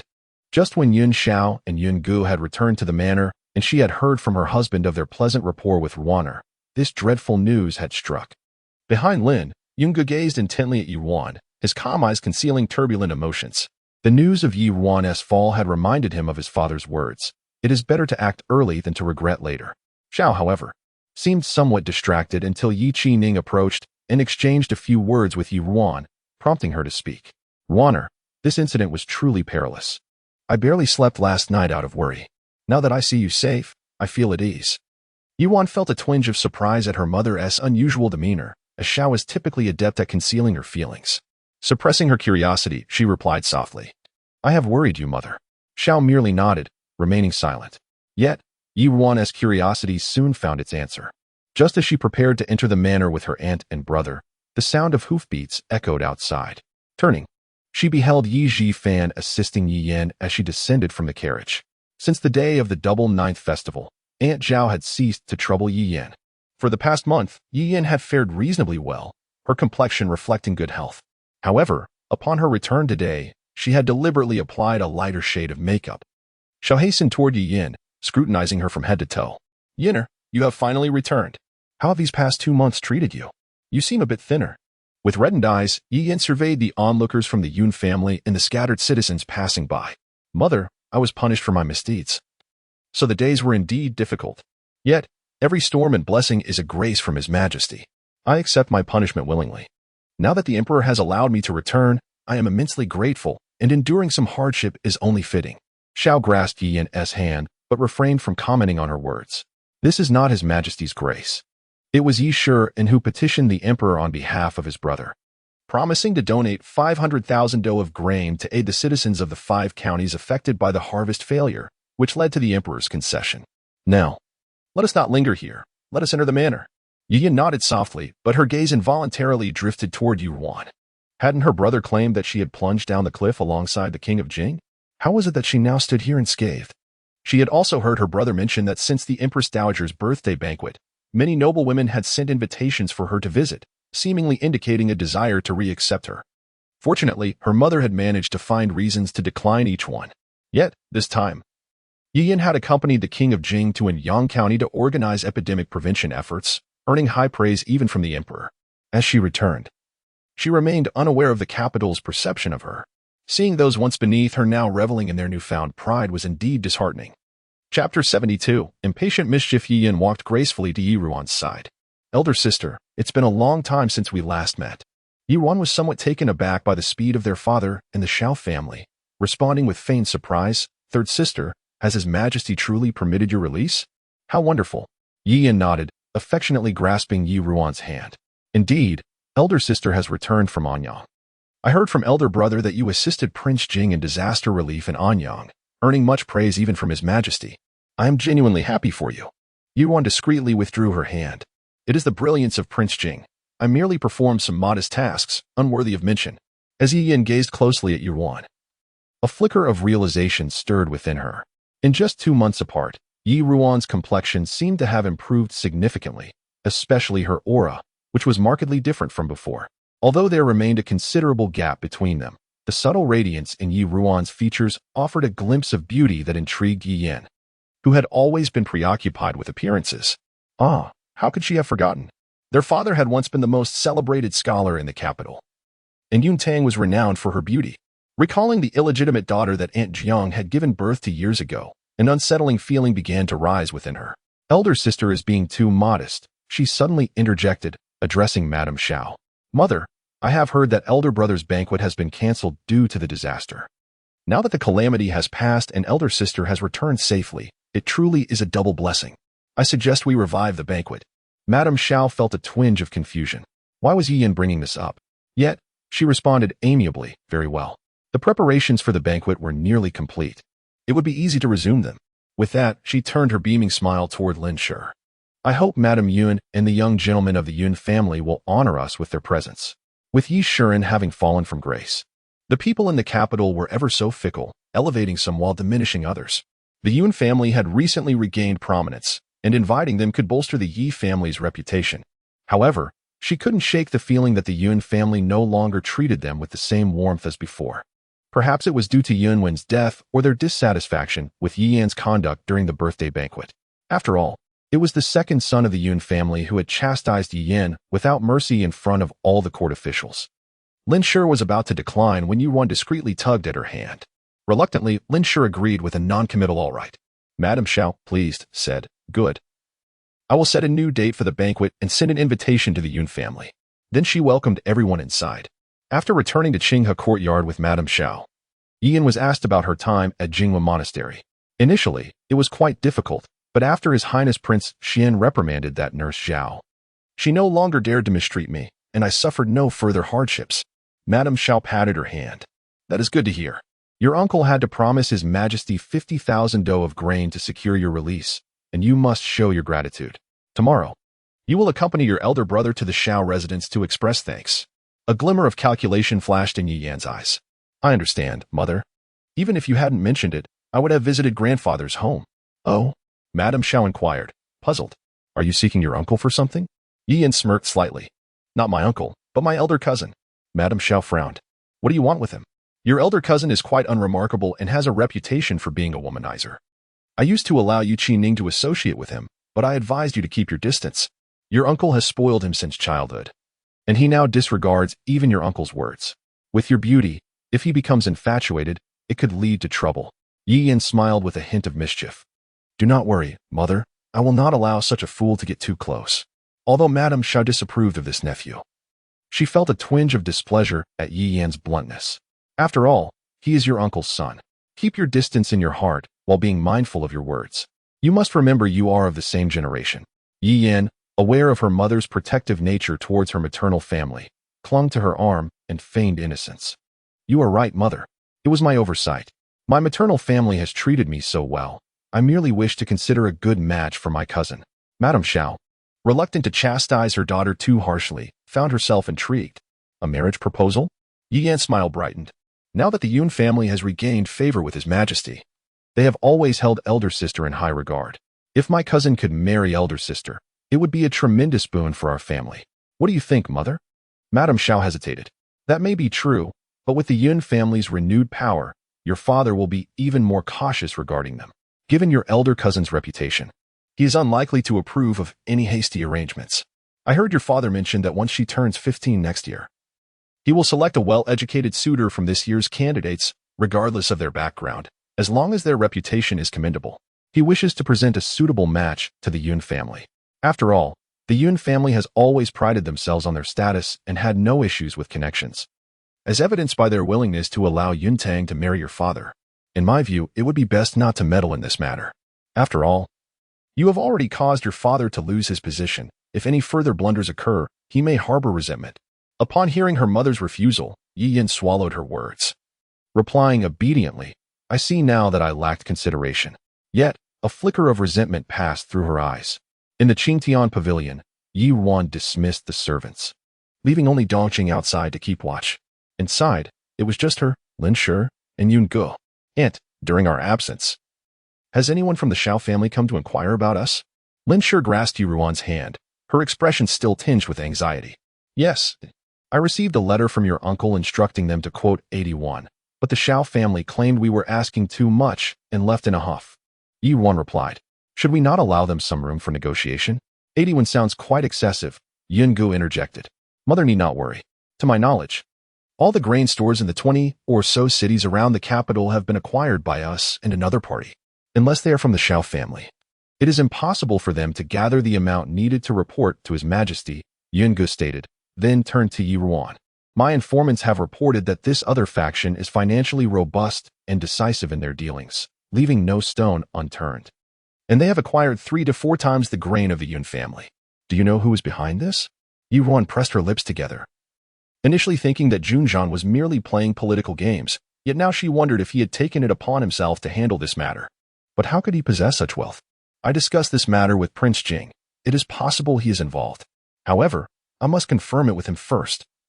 Yungu noted, a glimmer of understanding in his eyes. Prince Jing seems to have considerable trust in you, my cousin. As he recalled the unusual behavior of Prince Jing on that day at Ziyun Peak, he felt increasingly certain of his suspicions. You are like a pearl covered in dust. But there are others besides him who can recognize your worth. Chapter 73. Scheming. The courtyard of the Xiao residence lies to the south of the city. Though the Xiao family refrains from ostentation in the capital, where nobility abounds, their abode, albeit modest in size, is quite magnificent within, adorned with nothing but exquisite treasures. The following day, after finishing her breakfast, Yi Yin accompanied Yu Fan to the Xiao manor. However, upon their arrival, they were met with a somber atmosphere in the main hall. Yi Fan, keenly perceptive, cast a glance at his uncle Xiao and inquired, Uncle, has something occurred? Xiao Heng's small eyes reflected a merchant's shrewdness as he replied, what else could it be? On the second day after the disaster struck, we sent people to procure grain, only to discover that the supplies near the capital have been nearly plundered clean. We managed to find one seller, but they are demanding 80 coins. 80 coins? Why don't they just rob us instead? Yu Fan was taken aback. How could this be? There are more than 20 towns surrounding the capital. Aside from the 5 affected by the disaster, there are still a dozen others. Has all the grain in those towns been bought out? Xiao Heng's expression darkened. Indeed. That is the case. I intended to send people further afield, although the journey would be long and the transportation costs substantial. We should not be at the mercy of others. Yet, after much effort, we managed to procure 200,000 dough of grain at the exorbitant price of 35 coins, only to be ambushed by bandits along the way. It is utterly preposterous. Yi Yin, observing her uncle's frustration, felt a pang of worry. She had only just been released because of this matter. If her uncle failed to resolve it, would she not be sent back? Uncle, is there no other way? Xiao Heng remained silent, feeling increasingly helpless in the face of the situation. Yu Fan offered reassurance. There is no need for you to be overly anxious, uncle. Surely, there are those who wish to take advantage of the disaster for personal gain. They are merely biding their time for an opportune moment. Do you know how much grain that seller demanding 80 coins possesses? Is all the grain under their control? Xiao Heng looked up at Yu Fan. Not necessarily. Your second uncle has gone to negotiate with them. They likely have around 200,000 dough of grain. Although this is a transitional period for old and new grain, the market cannot possibly be so depleted. Our informants suggest that there are indeed other parties attempting to procure grain. A smile appeared at the corners of Yi Fan's mouth. Uncle, fret not. With 2 parties involved, there will be competition among them. All you need do is wait for them to reveal themselves, allowing them to contend with one another to drive the price down. Otherwise, they are holding onto stockpiles of grain. Should they falter, they too will bear the risk. Xiao Heng pondered this, realizing the validity of the argument, and regarded Yu Fan with newfound appreciation. If this nephew were to engage in business, he would indeed be a promising prospect. If only my own son possessed such acumen, he would have someone to share the burden. You speak wisely, but even with negotiation, the price cannot be driven too low. Achieving a price of 40 or 50 coins would be a remarkable outcome. Yi Yin noted her uncle's calmness and seized the moment to speak. Were it not for my situation, uncle would not need to toil so hard. My heart is truly filled with guilt. Xiao Heng glanced at his stunning niece and sighed softly. We are family. There is no need for such formality. Yet, despite his words, Xiao Heng's heart ached. Just recently, Prince Xian had allocated 300,000 taels of silver for grain purchases, resulting in a loss of nearly 100,000 taels. If the price were driven down to 50 coins, the promised 500,000 dough of grain would still require 25,000 taels, amounting to a total of 65,000 taels. Though the Xiao family had earned much over the years, most of it had been allocated to facilitate connections with the Prince Xian's residence. The liquid assets remaining were barely around 100,000 taels. Thus this endeavor could deplete a significant portion of the Xiao family's operational funds. However, in this era, merchants held a lowly status, without power. They were akin to children clutching bricks of gold amidst a den of bandits. How could they hope to survive? Nevertheless, as long as the esteemed concubine Jia and Prince Xin remained, the merchant's status would remain unshaken, and the silver would eventually be recouped. With this thought, he shifted the conversation to lighter topics with Yushi Fan. Yi Yin, on the other hand, rose to take her leave, expressing her intent to visit her aunt and grandparents in the back courtyard. However, after exiting with Hong Xiu, she did not immediately proceed to her aunt's quarters, but instead settled into an octagonal pavilion, sending Hong Xiu to find her cousin, Xiao Guanqing. Xiao Guanqing soon arrived, and upon seeing Yi Yin in the pavilion, his eyes lit up. This cousin truly was a vision of beauty. Unconsciously swallowing hard, he seated himself across from her, his gaze fixed intently on her. Cousin Yin, have you not been avoiding me? Why have you sought me out today? Yi Yin suppressed her distaste at his lewd demeanor and forced a smile. Cousin, how could I possibly be avoiding you? Today, I have come to share some good news. Oh? Xiao Guanqing's eyes gleamed as he leaned in closer, inhaling the fragrance that wafted from Yi Yin. What good news do you have, dear cousin? Pray, enlighten me. Yi Yin frowned slightly, discreetly shifting backward. I have a splendid marriage proposal to discuss with you. A marriage proposal? Xiao Guanqing's interest piqued. Whose daughter is it? He had heard that his cousin had many friends among the noble ladies in the capital, all raised in esteemed households, and he wondered how their beauty could possibly fall short. Yi Yin smiled coyly. It is my elder sister, Ruan. At this, Xiao Guanqing's expression darkened immediately. He had seen Ruan upon her return home, and found her lacking in beauty compared to the courtesans of Zhe. Xiang Lu, cousin, are you jesting? How could someone of such appearance be a match for me? Internally rolling her eyes at his foolishness, Yi Yin thought him nothing but a simpleton. However, she felt that Ruan would suit him perfectly. In a rather good mood, she explained, Cousin, listen to me. Though my elder sister may not be striking, she has the backing of the Yun family. If you marry her, uncle will surely be pleased and will no longer impose restrictions on you. It is merely a matter of an official title. Once she is wed, you can take as many concubines as you wish. Besides, my elder sister has several maidservants who are quite lovely. When she visited the Xiao residence, did not my elder brother take a liking to Bai Xiao and Ban Xia? They would all come as part of her dowry, and surely they would be yours to enjoy. If you marry her, the Yun family may even secure a good position for you. Imagine how you would hold your head high among your friends. Xiao Guanqing's eyes darted as he considered this. It did indeed seem a foolproof venture. Though Ruan was not particularly attractive, those two maidservants were certainly appealing. Ban Xia was still growing, while Bai Xiao was a genuine beauty. If Ruan proved obedient, he could even graciously bestow upon her a child to keep her close. Haha, splendid. Cousin, you speak wisely. I shall instruct my mother to propose to the Yi family at once. Yi Yin silently cursed him for being a simpleton. Did he truly think so highly of himself? Yet she patiently continued to encourage him. Cousin, do not be hasty. My elder sister's marriage must be approached with caution, given the Yun family's influence. If you directly propose, it may complicate matters. I have a brilliant idea. In 2 days, there will be a banquet at our residence. If you were to consummate the marriage in front of the guests. But Xiao Guanqing's expression soured at her suggestion. To wed a woman devoid of beauty and talent hardly warrants any effort. Given the immense fortune of the Xiao family, should he reluctantly agree to marry her, she ought to feel secretly pleased. Yi Yin observed the displeasure on Xiao Guanqing's face and gently spoke. Cousin, would you grant me this one request? Besides, my elder sister is far more beautiful now than she was 6 months ago. I assure you, I would never let you suffer a loss. Hearing her tender call stirred something within Xiao Guanqing. Very well, I shall acquiesce to my cousin's wishes.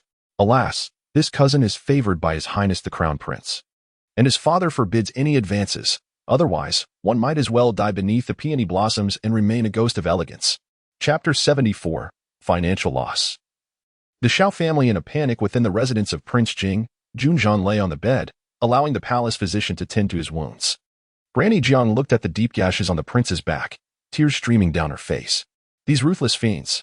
In previous years, they would merely send a few spies to gather intelligence about the prince's household, slandering his name through idle gossip.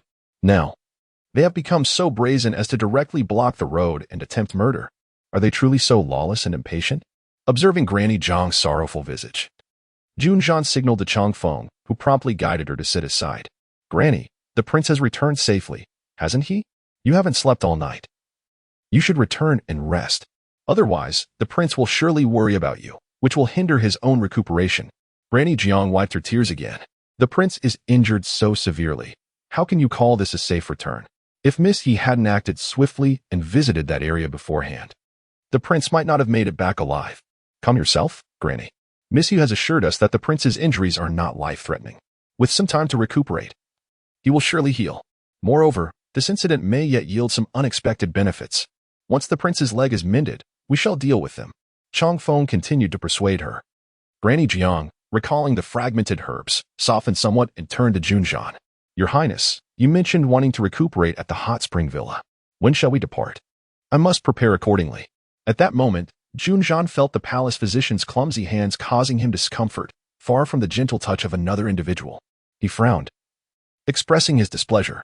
In 3 days, having concluded matters in the court, he had learned that the two instigators of civil unrest had only revealed Qinping. Yet he had managed to extract Zhao Yunshan's name from Chun. The Minister of War, Yuan Hua, had been dismissed and relegated to a remote post as a minor garrison commander, with Yun Shao officially taking over his position.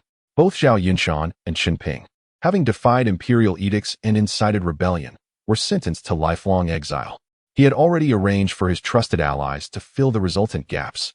Initially, he had planned to request permission to depart the following day, but Ruan had sent word, indicating that she wished to wait until the joyous event at the residence was concluded. After all, passing the imperial examinations was indeed worthy of celebration. Had he departed sooner, he would not have to endure the physician's ineptitude. Though her letter did not explicitly state it, the implication was clear. Those within the residence were likely plotting something. Thinking of the Shao family, Junzhan frowned and addressed Chang Feng. Where is Ning Xinghe? Have him come to see me. After enjoying lunch at the Shao residence, Yi Yin and Yu Zhifan bid farewell to the Shao family. Just as they departed, the second master of the Shao family, Shao Guang, rushed into Shao Hang's study. Elder brother, another group of grain hoarders has surfaced. Shao Hang's heart leapt with joy. Excellent. Have we discovered who is behind this? Shao Guang shook his head, his expression grim. Like the previous batch, there are no leads for now. Unaware of his brother's unease, Shao Hang cheerfully replied, Very well. Arrange for both groups of sellers to meet. I shall personally negotiate with them. As Ru Fan suggested, by instigating conflict between these two factions, we shall simply await the opportunity to reap the rewards. However, Shao Guang's face remained dark as iron. Elder brother, they have sent word stating that the price is 100 won per dough, with not a single coin less. There is no room for negotiation. They insist that if we wish to purchase, we must come with silver to transport the grain. Otherwise, our business is off. They even mentioned that today's price will not be the same next time. What? Shao Hang sprang to his feet in shock. How outrageous. Do they think the Shao family is some kind of fool? Shao Guang urged, Elder brother, it is clear they are targeting us. Should we report this to Prince Xian and seek his assistance in uncovering the mastermind behind this? Sighing, Shao Hang replied, How I wish to. But Prince Xian is currently preoccupied with his own failures in court. He has no time for our trifles. Moreover, we sought the emperor's audience while carrying the favor of the favored concubine, Jia. She will undoubtedly disapprove and prevent Prince Xian from assisting us. Then what shall we do? Shao Guang asked, anxiety etched on his face. Feeling as though his heart were bleeding, Shao Hang instructed. Quickly purchase the grain that was previously offered at 80 yuan to avoid the price increasing further. Send it to Wuxian County to tide us over. As for the rest, let me think it through. Shao Guang gritted his teeth and departed promptly. As night fell, within the Yun residence, the family gathered around the table. Yun Qi's eyes widened as he gazed at the large stack of silver notes brought back by his elder brother. Elder brother, did you rob a bank? Yun Ge shot him a glance. Father, this afternoon, the second master of the Shao family personally delivered the silver notes to our designated contact, urgently requesting to finalize the contract. He mentioned wanting to transport the grain overnight, as if he feared we might change our minds. We have no idea what has transpired. Initially concerned that the Shao family found their grain too expensive, Yin Shao was pleasantly surprised to see them change their minds so quickly, laughing heartily. Excellent. Whatever the reason. Now that the transaction is settled, it no longer concerns us. The proceeds from this silver, after repurchasing the 2 estates we sold, will be allocated for the Yun family army assisting with disaster relief. Although the emperor has also granted rewards, their lives are still difficult, and we can offer a helping hand. However, these matters must be conducted discreetly, even though the emperor is a wise ruler. We must guard against those with ulterior motives who might accuse the Yun family of harboring private troops. Yun-gu and Yun-ching understood the implications and nodded in agreement. Yet, Yun-gu had not anticipated the Xiao family's swift change of heart. He initially thought they would have to negotiate further. Seeing that the serious matters had concluded, Lin Shi regarded Yun-gu with a knowing look. Our Yun family has been fortunate lately, all thanks to Ruan's clever strategies. Gur, we shall accompany her to the Yi residence in 2 days. Let us prepare a proper gift of gratitude. Although we are family, we must uphold the necessary decorum. Yun-gu understood his mother's intent and, this time, did not hesitate to agree. I understand, mother. Seeing her son grasp the situation, Lin Shi nodded with satisfaction. Chapter 75, The Banquet. On the day of the grand banquet at the Yi residence, Mrs. Xiao dressed herself with great splendor early in the morning, her face brimming with joy as she mingled among the other ladies. Meanwhile, concubine Jiang and concubine Fong were directing the servants of the Yi household from one side. Concubine Fong cast a sidelong glance at concubine Jiang, whose complexion was notably rosy, and with a hint of jealousy remarked, "Recently, the master has been frequently visiting my sister's chamber. Her complexion seems to have improved remarkably." As a supporter of Mrs. Xiao, concubine Fong often exerted her influence in the courtyard, and concubine Jiang, aware of her intentions to stir trouble, refrained from engaging further. "The master treats us all the same." Concubine Fong scoffed. "The master has his thoughts, and we ought to know our place. Sister must not overthink this. Some fortunes must be considered with regard to one's destiny to bear them." Concubine Jiang merely lowered her gaze. "Sister speaks wisely. Today is the eldest young master's auspicious day. Let us first attend to the matters assigned by the lady." Finding no amusement in the exchange, concubine Fong perceived it merely as a chance to reprimand concubine Jiang and chose to walk away. Inside the drooping flower gate, several noble young ladies congregated, with Yi Yin standing prominently in the center. Dressed in a frost-white long coat adorned with subtle rose patterns, she appeared remarkably understated, in stark contrast to the opulence surrounding Mrs. Xiao. Nonetheless, her beauty remained undeniable, making her the most striking figure amidst the crowd. It must be noted that while Yi Shiren's official career had not been particularly distinguished, the good looks of his offspring were certainly inherited. At that moment, Miss Qin from the family of the deputy of the Imperial Academy exclaimed loudly, "I have heard that Sister Yin, while at Jing Temple, learned of the plight of the people across 5 counties suffering from disaster. She penned numerous letters to her maternal family requesting grain to aid the people through this calamity. The Emperor, touched by her benevolence, has pardoned her previous transgressions. Sister Yan's ability to maintain a compassionate heart even during her punishment is truly commendable." Yi Yin smiled shyly. "Sister Qin overstates my actions. I was foolish in offending the Empress. During my 2 months of quiet reflection at Jing'an Temple, I have felt profound regret and wish to assist the people. Such praise is unwarranted." Miss Qin continued, "Sister Yan's intentions during the Empress's birthday banquet were also noble. After all, who among us is without fault? Now that it has passed, let us not dwell on it. There is no need for you to carry it in your heart. We have been sisters for many years and shall not grow distant over this, shall we, ladies?" Most of the young ladies present chuckled in agreement, yet Yi Yin noticed a few who seemed more aloof than usual, exuding an air of subtle estrangement. Among them was Fong Xi. Stealing her resolve, Yi Yin approached Fong Xi, gently grasping her hand. "Sister Fong, are you upset with me for not revealing the truth when I brought medicine for your grandmother?" Fong Xi hesitated, and Yi Yin, feigning innocence, wiped away a tear from her eye. "Sister, I witnessed the old lady coughing up blood when I visited the Fong residence. I have always cared for you, and upon returning, I longed to invite the eldest sister to treat her. Alas, the eldest sister was unwilling to leave the house, so I had no choice but to send the medicine myself. As for concealing the origin of the medicine, it was truly unavoidable. I could not disclose the eldest sister's identity if I had not claimed it was procured through great effort. Your family might have hesitated to administer it to the old lady, thus delaying her treatment." Fong Xi's expression softened slightly. Although Yi Yin had deceived her and her actions during the birthday banquet were indeed questionable, her grandmother's health had improved because of Yi Yan's efforts. Despite the rift that had formed between them, there was no need to create further animosity. "I understand. I do not hold it against you. However, where is the young lady of the household today? I had wished to express my gratitude to her in person, but my mother sent an invitation." "And lady, you mentioned the eldest sister was busy tending to the injuries of Prince Jing. Then she went to Anyang, and thus it has been delayed." Several young ladies chimed in agreement. "Indeed, Sister Yin. The eldest lady of the Yi family is a disciple of the divine physician and has traveled far and wide since childhood. She must possess many fresh tales we have yet to hear. Please, invite her out so that we may broaden our horizons. We are all quite curious. Yi Yin felt a surge of frustration at the sudden shift in attitude towards Yi Ruan among the ladies. After a moment, she forced a smile and replied, I understand your sentiments, dear sisters. However, the eldest sister is presently occupied with hosting Lady Yin. I am certain she will join us shortly. Let us wait here for her. As she spoke, she exchanged a knowing glance with Miss Qin, who quickly responded, Well, since we are already at the Yi residence, the eldest lady won't escape us. Why not engage in a game of flying flower verses while we await her arrival? It would be a delightful way to pass the time. Yi Yin stood up at the opportune moment. Sister Qin is correct. I have been somewhat careless earlier, and my conduct was indeed improper. Today, on my brother's auspicious day, I would like to raise a cup to apologize to all of you. So let me begin the game. Soon, the drooping flower gate was filled with laughter and lively chatter. Yi Yin played with them for a while before excusing herself. However, just as she stepped outside, Miss Qin hurried after her, blushing as she presented a small box from her maid to Yi Yin. Sister Yin, today is the day of celebration for young Master Yi. I have prepared a piece of pine sitting to congratulate him on his youthful success in the imperial examinations. I kindly ask you to deliver it to him.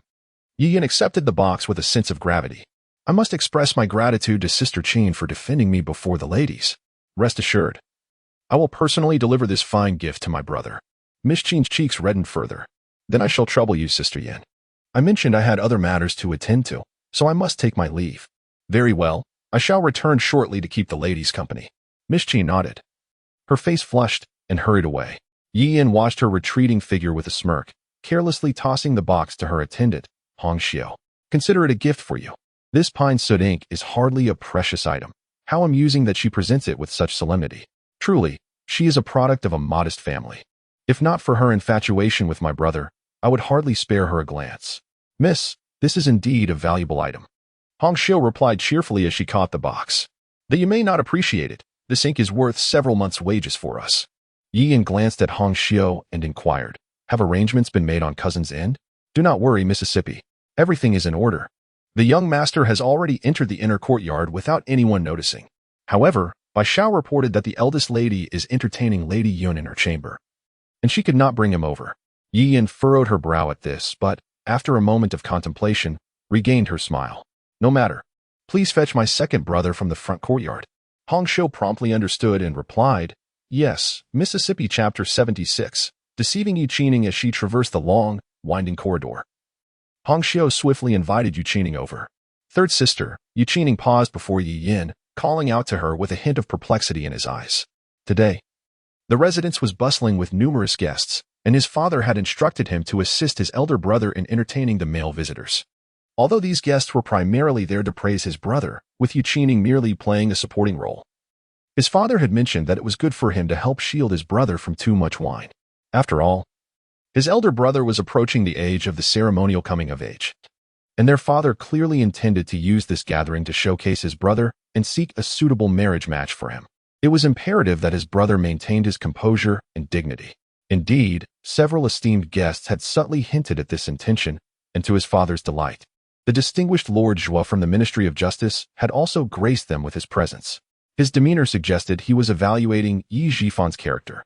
It was rumored that Lord Jing had an unmarried daughter, and the smile on his father's face was nearly impossible to conceal. However, upon learning that it was third sister who sought him out, both his brother and father readily allowed him to leave. Yi Yin, as usual, regarded Yi Qining with a cheerful demeanor. I have heard that you have been diligently studying at the academy during the day and practicing your martial skills upon returning home. I have scarcely seen you these past few days, nor have I had a proper conversation with you. How is your education progressing? Have you made any advancements? Thank you for your concern, third sister. I am well, but I wonder what has prompted you to summon me today? Yi Qining replied, sensing that third sister had noticed a shift in his demeanor towards her. In the past, he would have shared every detail with her, but today, he merely stated that he was well. Noticing his reserved response, Yi Yan's smile remained, yet she pressed on. It's nothing significant. I merely thought that eldest sister would be accompanying His Highness to the hot spring resort tomorrow, and she may be away for an indeterminate time. Given that I previously divulged a secret she entrusted to me, I feel quite remorseful. I have prepared a surprise for her and wish to formally apologize today, taking advantage of this auspicious occasion. However, Since eldest sister has been preoccupied with auntie in her room, I cannot directly inform her of the surprise. Therefore, I thought to ask you to find a reason to invite her to the Qingran Pavilion. After all, we are family. If we can resolve this minor misunderstanding before eldest sister departs, I shall no longer carry this burden of unease, she concluded. Upon hearing this, Yi Qining felt a sense of relief, realizing that third sister was eager to mend her rift with their sister. However, he was somewhat opposed to her approach. Third sister. Eldest sister is not one to harbor grudges. If you genuinely wish to apologize, it would be better to have an open and honest conversation with her. There is no need for such elaborate schemes. She does not place importance on formality. If she discovers that I was deceived into bringing her out, it may lead to further discontent. Yi Yin frowned slightly at Yi Qining's unwavering confidence in Ruan. When had he become so close to her? It had only been a brief 2 months since she had left the Yi residence. Previously, Yi Qining had always heeded her words without question. Nevertheless, she dismissed her concerns. After all these years, she had thoroughly understood his nature. Yi Qining had always been soft-hearted towards those he considered family, and the only ones he had previously regarded as such were her, their mother, and their elder brother. Yi Yin exchanged a knowing glance with Hong Xiao, who promptly stepped forward. Second young master, my young lady has been preparing this surprise for eldest miss since her time at Jinghua Temple, putting in considerable effort. Just the outfit for the coming-of-age ceremony required her to toil through countless sleepless nights. Please, for the sake of my young lady's heartfelt intentions, assist her. Yi Qining hesitated, sensing the weight of the situation. Observing his indecision, Yi Yin feigned tears and interrupted Hong Xiao. Hong Xiao, enough. I truly made a mistake before. And perhaps my brother feels I am unworthy of forgiveness, considering that eldest sister is his biological sister, while I am merely an outsider. Let us not trouble him further. We shall abandon this matter for today. Let us leave.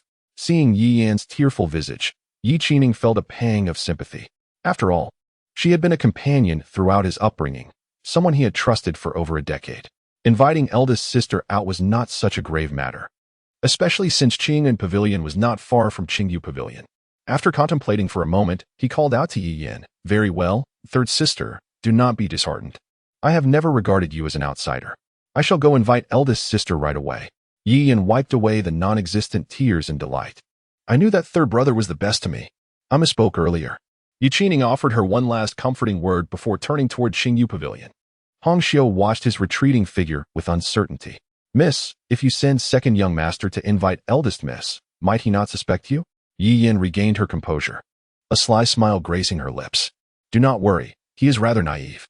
Go prepare the exquisite garments that uncle has arranged for us, and when the time comes, we shall concoct a suitable excuse." Understood. Chapter 77. Your words ignite my spirit. The atmosphere within the Qingyu Pavilion was one of warmth and merriment.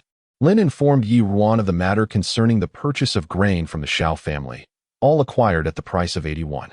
Although your uncle has not voiced it over the years, I know he has been concerned about the Yun family soldiers who once fought alongside him in the capital. Being able to assist them this time brings him immense joy. Yi Ruan poured a cup of hot tea for her aunt. Presently, in the northwest, there exists the Chui family. In the south, the king of Pingnan, and the once formidable Yun family soldiers who accompanied your uncle now number only around 30,000. Guarding a few strategic locations while the rest have gradually laid down their arms and returned to farming. Your uncle, now concurrently serving as the Minister of War, can indeed cultivate and promote truly capable individuals.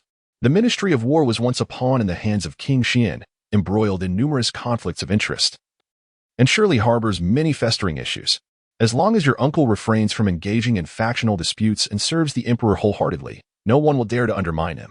Lin smiled as she accepted the tea from Yuan, gazing at the rising steam. Rest assured, your uncle understands everything you've mentioned. King Xian has recently probed your uncle's opinions, yet your second cousin, being astute, has already helped your uncle establish a reputation as an upright and straightforward minister upon his return to the capital, leaving no room for suspicion. However, I noticed many guests arriving at the Yi residence today do not merely attend to me, but come along to meet others. Previously, you suffered at the hands of the Shao family, and your reputation suffered as a result. Now that our Yun family is in the limelight, I believe it would be wise to seize this momentum and have you socialize with me, gradually restoring your reputation. Though Lin harbored a personal desire for Yungu to welcome Yi Ruan into the family so they could protect her closely, she also understood that such matters were never absolute. Should Ruan harbor no feelings for Yungu, she could help salvage her reputation, allowing her more choices when the time comes for her to come of age next year, preventing her from being casually dispatched by the Xiao family or that heartless father of hers. Ruan was acutely aware of her aunt's good intentions and responded softly. I understand your concern, Aunt, but I have already come to realize that the opinions of others are merely shackles that bind me. Living in the eyes of others only serves to confine oneself to the narrow space they wish to see, leading to endless worry and anxiety. In my previous life, I was too concerned with the perceptions of others, and under the calculated psychological pressure from the Xiao family and Yi Yin, I became self-deprecating and timid, ultimately making a misstep that led to further errors. Seeing Yi Ruan's resolute demeanor, Lin ceased her persuasion. Guer has said that Ruan is a person with her own ideas and that her thoughts should be respected. Very well, as long as you can see things clearly. However, why did you prevent me from refusing the Xiao family? Had you not intervened, I would not have attended this trivial banquet. It is merely a successful candidate. Yet it warrants such a grand celebration. This Yi Ji fan's ranking does not even surpass that of your elder cousin, let alone Guer, who achieved top honors at the tender age of 17. Yi Ruan couldn't help but chuckle lightly. Her aunt was now subtly mentioning her second cousin in her presence. While what she said was indeed factual, there was an air of self-promotion in her tone. Yi Ruan chose not to confront her, but instead playfully remarked, if others were to hear your words, they might think you were ridiculing someone. A 19-year-old successful candidate is indeed a rarity, even within the capital. However, I have important matters to discuss with you today and seek your assistance. Lin looked at Yi Ruan with curiosity. Oh, what important matter? Pray, tell me. A glint of mischief flashed in Yi Ruan's eyes as she uttered two words. Catching a cheater. What? Catching a cheater? Lin sprang from her seat, her demeanor instantly invigorated. Yi Ruan stifled a smile, urging her to sit down, leaning closer to Lin and whispering something. Lin's expression shifted dramatically, her excitement palpable as she eagerly rushed out once Yi Ruan finished speaking. Not long after Lin departed, Yi Qining arrived at the Qingyu Pavilion. He glanced around the room, puzzled, and remarked, Sister, are you not entertaining Anne in here? Why is she not present? Yi Ruan, noticing her brother's unexpected arrival, felt a stir in her heart. Aunt mentioned feeling stifled in the courtyard and went out to the flower hall to reminisce with someone. I see. But why are you not outside with father and elder brother entertaining the male guests? What brings you here at this time? Yi Qining hesitated before approaching Yi Ruan. Sister, today a maid in our courtyard has been suffering from severe abdominal pain and fainted at the entrance of Qingran Pavilion. I had no choice but to have her carried to the side room of Qingran Pavilion. However, the servant has just reported that the family physician is also unaccounted for. So I thought it best to ask you to take a look. Although she is merely a maid, she has served me for quite a while. You are kind-hearted, sister, and would surely not let her suffer without assistance. Yi Ruan felt a heaviness in her heart upon hearing this, knowing that her brother had once again fallen under Yi Yan's influence. However, after learning of Yi Yan's plan, she had decided to go along with it, intending to teach them a profound lesson. Once the events of today transpired, all previous pretenses would be stripped away. Having secured Junzhan's trust completely, she now held the Qingyu Pavilion firmly in her grasp and no longer wished to engage in superficial niceties with them. Yet if Yi Qining continued to harbor goodwill for them, it would only lead to his own demise, turning him into a weapon they could wield against her at an unsuspecting moment. She fixed her gaze upon Yi Qining, realizing there was no time left for him to grow slowly. Ninger, look into my eyes and repeat what you just said. Where do you want me to go? Yi Qining met Yi Ruan's gaze, feeling as though her eyes contained a multitude of emotions, the most prominent of which was disappointment. His heart sank. Sister, what is wrong? Yi Ruan maintained her unwavering gaze. I simply wish to hear you repeat what you said earlier. Yi Qining hesitated, confronted by his elder sister's complex eyes, feeling as if ants were crawling over his heart, causing him distress and anxiety. He hastily replied, Sister, I'm sorry. What I said earlier was a lie. It was actually third sister who asked me to tell you this. She expressed a desire to apologize to you and asked me to secretly bring you to Qingran Pavilion. I know I shouldn't have done this, but I thought since we are in our own courtyard, with so many people around, third sister wouldn't harbor any ill intentions. After all, you and third sister were once so close, and you have no other friends in the capital. If she truly regrets her actions, it might be nice for you to have someone to accompany you. I don't want you to feel so lonely. Yi Ruan sighed softly. Ning brother, I do not require any of these things you speak of. This is the last time I will tell you this. Listen carefully. No matter how deep your feelings for them may have been in the past, you can only choose one between them and me. If you choose me, you must sever all ties with them completely. No matter what happens, regardless of their sweet words, you must not waver or soften your heart in the slightest. Should you choose them, then consider me as though I no longer exist as your sister.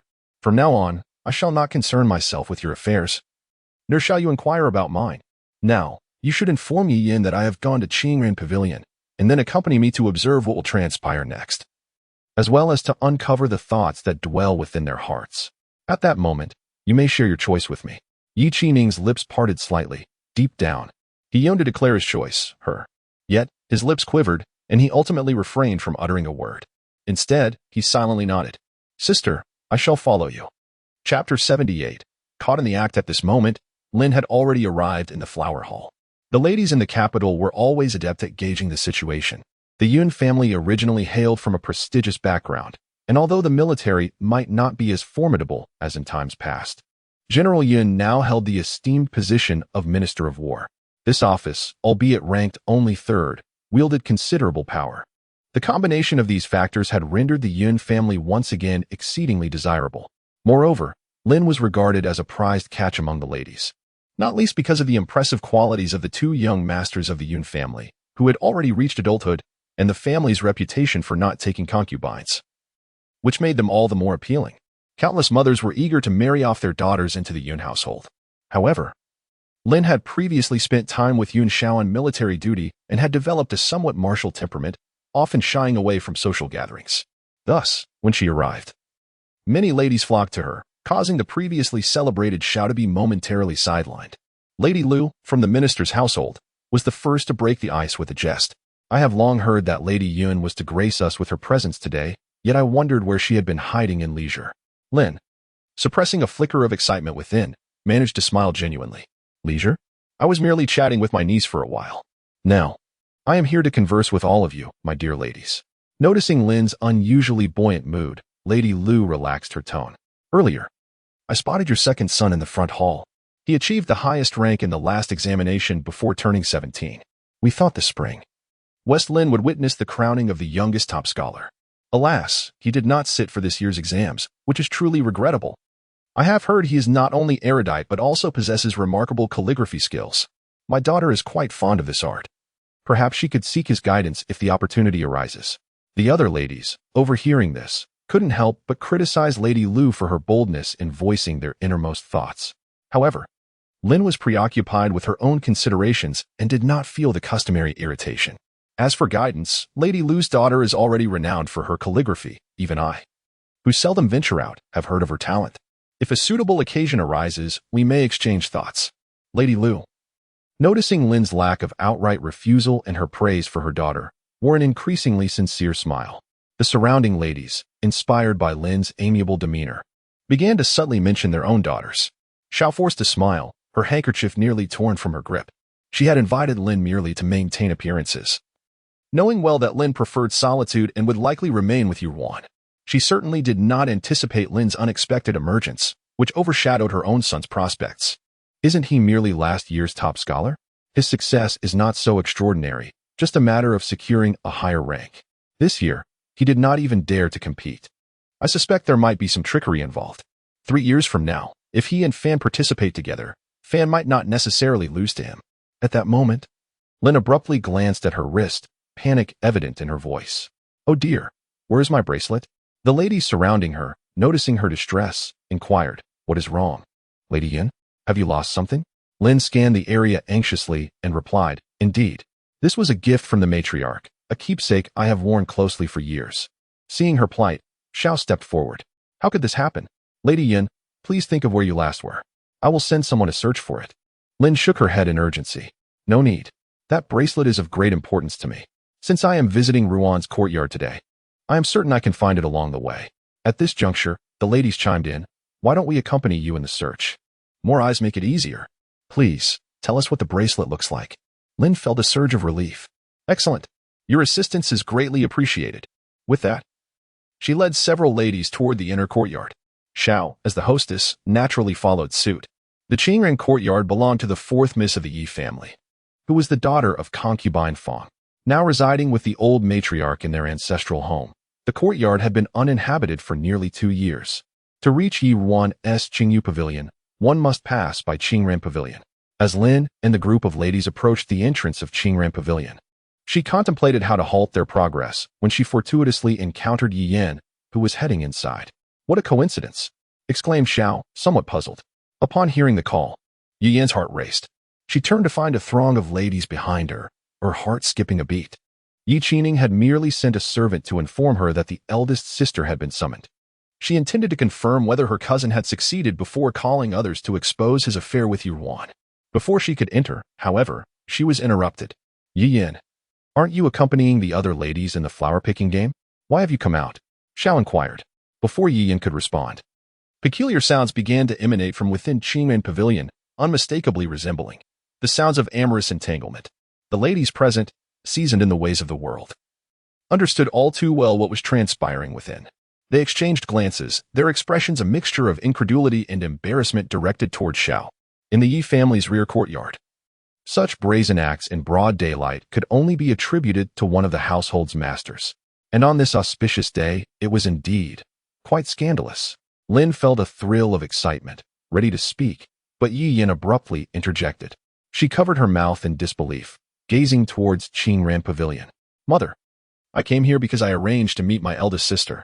Could it be that some nefarious person has infiltrated the estate? I must go to rescue her." Lin was taken aback by Yi Yan's eagerness to play the part of the rescuer, leaving her with no need to concoct a reason. She feigned terror, exclaiming, "What? You mean inside? Is Ruan?" Yi Yan, sensing Lin's alarm, felt an unexpected satisfaction. Little did she anticipate that her cousin, despite his shortcomings, would excel in such endeavors. She had initially worried that her sister's medical expertise might uncover the aromatic incense she had employed, requiring her to intervene personally for reassurance. But with the sounds growing louder within, her concerns evaporated. Fate seemed to be on her side. She concealed her delight and moved closer to Lin, offering reassurance. "And do not fret too much. It is possible that the one inside is not my sister. I shall send someone to investigate." However, Lin abruptly pushed her away. "No, I will handle this myself." With that, she stormed toward the door, kicking it open with fury. The scene inside unfolded before their eyes, revealing an absurd tableau that left even the most worldly of ladies gaping in disbelief. The atmosphere shifted as they blushed and averted their gazes in shock. "Ah!" Yi Yan gasped, retreating behind her mother. She had not anticipated that more than 2 individuals would be present, and even with the door now ajar, the revelry showed no sign of abating, despite 2 figures turned away, rendering their faces obscured. Yet, who could it be but her cousin? The man who was passionately reaching out to grasp the hair of the woman in front of him? Chapter 79. A shocking scandal. Yu Jifan is ruined. Yi Yan, seemingly anxious, implored Xiaoshi, "Mother, it's my cousin. How could my elder sister be with him? And other men? Please, mother, hasten to close the door. My sister's reputation is at stake." Xiaoshi furrowed her brow, understanding the gravity of the situation. She had previously advised her daughter to abandon this reckless thought. Yet Yi Yan had defied her, secretly arranging matters on her own. A flicker of displeasure stirred within Xiaoshi. Even if Yi Yan aimed to target Ruan, it was ill-timed to disrupt her brother's joyous occasion. The news would not bode well. However, with events having unfolded, she resigned herself to play along. Hastening forward, she disregarded Lin Shi, who stood frozen, and closed the door, expressing heartfelt regret to the assembled ladies. "I apologize for the spectacle, esteemed ladies. My eldest daughter, having grown up freely in the world, has indeed become a bit wild. She has erred in a moment of confusion. I humbly request that you do not publicize this matter, considering the reputation of the Yi family. As a mother, I implore you. If this spreads, my Ruaner would have no place to turn." As she spoke, she dabbed at her tears. The ladies, witnessing her distress, couldn't help but sigh, recognizing the kindness of Lady Yi, who endured such humiliation for her daughter. Truly, it was a challenge for a stepmother. Their previous judgment of the young lady had softened, but today's events were indeed unbearable to witness. Nevertheless, they could not afford to gossip about this matter, as Ruan was the legitimate daughter of the Yun family. They still hoped to forge ties with the Yun family, making it unwise to offend them. Yet, what was that expression on Lin Shi's face? It seemed devoid of sorrow. It bore a semblance of amusement, almost as if she were reveling in this chaos. What could possibly excite her? Was she driven mad by the situation? Lady Lu sighed inwardly, preparing to offer comfort when a soft voice suddenly emerged from behind them. "Ah, mother, aunt, what brings you here? Did third sister invite you?" Yin, upon hearing the voice, experienced a moment of blankness. She turned stiffly, only to behold the innocent face of Ruan and the pallid visage of Ning. How could this be? Why was she here? Lin Shi finally composed her expression, eagerly grasping Ruan's hand, exclaiming, "Ruaner, I knew you wouldn't be involved in such disgraceful acts. You scared me to death." Ruan looked at her aunt with feigned innocence. "Aunt, what do you mean? What has happened? Why is everyone gathered here? Could it be that third sister has prepared a surprise for me?" She nudged her seemingly dazed brother. "Brother, you really? Even though third sister asked you not to reveal anything, everyone knows now. Since we're all so curious, why not go and see what the surprise is?" As Ruan moved to push past the crowd toward the door, Lin Shi quickly seized her arm. "Ruaner, you must not. What lies within is unsuitable for a young lady like you." At that moment, Ning, as if entranced, suddenly broke through the throng and kicked the already ajar door wide open. The door swung heavily, and the people inside, previously preoccupied, finally turned in surprise, as if awakening from a dream. In that instant, everyone beheld the three individuals within. Yin and Xiaoshi felt as if struck by lightning, their very souls gnawed upon by demons, their hearts plummeting into despair. For one of the men in the room was Yi Jifan, the very Yi Jifan who should have been celebrated in the courtyard, heralded for his promising future. "Ah!" The woman in the room, seemingly regaining her senses, let out a piercing scream, hastily pulling her tattered clothing over her head in a desperate attempt to shield herself. Xiao Guanqing, usually unfazed by scandal, found himself bewildered by the scene. He recalled that he had been with another woman, yet he did not recognize the one before him now. His thick skin allowed him to casually pick up a robe from the floor and glance curiously at Ning. "Cousin, why the grim face? You look as if you've seen a ghost." They had always been close, yet today he felt something was amiss. Moreover, it was odd that although they had been caught in a compromising situation, it was merely a matter of enjoying the company of a woman. What was there to make such a fuss about? Many in the capital indulged in far worse. His cousin was being overly sensitive. Such trivial matters were quickly forgotten in the eyes of society. Before he could offer a word of consolation or help him dress, a terrified cry from his celestial cousin shattered the atmosphere. "Mother!" He turned to see blood trickling from his aunt's mouth as she collapsed to the ground. "Mother, what is wrong?" Yin rushed to support her fallen mother, her body trembling. Yet Xiaoshi's eyes widened in horror, fixated on the once clear azure sky, which now appeared ominously gray and foreboding, as if it were engulfing her. She recognized the face of the woman before her, though Xiao Guanqing failed to do so. It was Aunt Fang. The betrayal, the chaos, it was an abomination. Yu Jifan's life was irrevocably ruined. Ning observed the lifeless form of Xiaoshi, his expression unyielding. He understood that had his elder sister not been prepared, it would have been her reputation in tatters today. And he, a mere accomplice, had driven her to the brink of ruin. Tears streamed down his face. Throughout the years, despite enduring his father's punishments and bullying at the academy, he had never wept. Yet now, he felt an overwhelming urge to cry out in anguish. His gaze shifted to his elder sister, who was also looking back at him. Then, he saw her approach, gently taking his hand. Her grip was both tender and resolute. Chapter 80. The attempt to push Ruan away. The scandal at the Yi residence led to the swift dismissal of the guests. Although the ladies were filled with curiosity and numerous questions, they felt it inappropriate to linger. Yu Fan was, after all, a distinguished figure among the younger generation in the capital. His reputation, both among the scholars and in society, was impeccable. Notably, he had attracted the favor of His Highness the Crown Prince, frequently visiting the Crown Princess residence. It was understood by all that if the Crown Prince ascended to a higher position, Yu Fan would likely attain a significant rank in the court, blessed with great fortune. Otherwise, despite Yu An's demotion, many still came to the banquet, eager to form alliances with the Yi family. However, after today's incident, even if the Yi family wished to disperse the crowd and conceal the shocking scandal, it would be an arduous task. After all, the die was cast. Upon learning of the events in the courtyard, Yishuren, suppressing his overwhelming shame and anger, sent everyone away and sat silently in the main hall. His handsome face flushed crimson, his body tense like a volcano on the verge of eruption. He could not forget the disdainful glances from former colleagues, especially from Lord Xiaozhua, who had previously held Yu Fan in high regard. The contempt in his eyes as he departed was unmistakable. With such a disgrace hanging over him, especially one involving his own relatives, how could he maintain his position in the court? He cursed himself for not being able to faint away like the Shao family matriarch. At that moment, concubine Feng knelt beside Yushuren, trembling and weeping loudly. "My lord, I was utterly unaware of today's events. I merely wished to visit XINR's studio, only to find it had been tampered with beforehand. I have also been wronged." Though she was filled with embarrassment and anger, she understood that, despite the disgrace of the two young masters, they still had a chance at survival. Her own life, however, was not guaranteed. She clung desperately to Yushuren, hoping he would spare her, considering she had served him for many years and bore him a daughter. Yet, Yushuren, consumed by his own turmoil, had no thoughts of past affections. His anger sought an outlet, and neither Yi Fan, who knelt before him, nor Shao Guanqing, who was equally immobilized, could elicit any sympathy. He felt disgusted by concubine Feng, who clutched his leg and unleashed all his pent-up fury upon her. "Get away." He kicked her aside, and she fell backward, landing right before Yi Fan and Shao Guanqing. Ignoring her pain, she crawled towards them, continuing to plead, "Eldest young master, cousin, you must explain to my lord. We are clearly victims of the scheme. We are innocent." Yi Fan's eyes, which had grown numb since leaving the studio, suddenly glinted with a fierce intensity as he fixed his gaze upon concubine Feng, as if he wished to tear her apart. It felt as if her disappearance from this world would awaken him from this nightmare. He was still the promising prodigy he once was.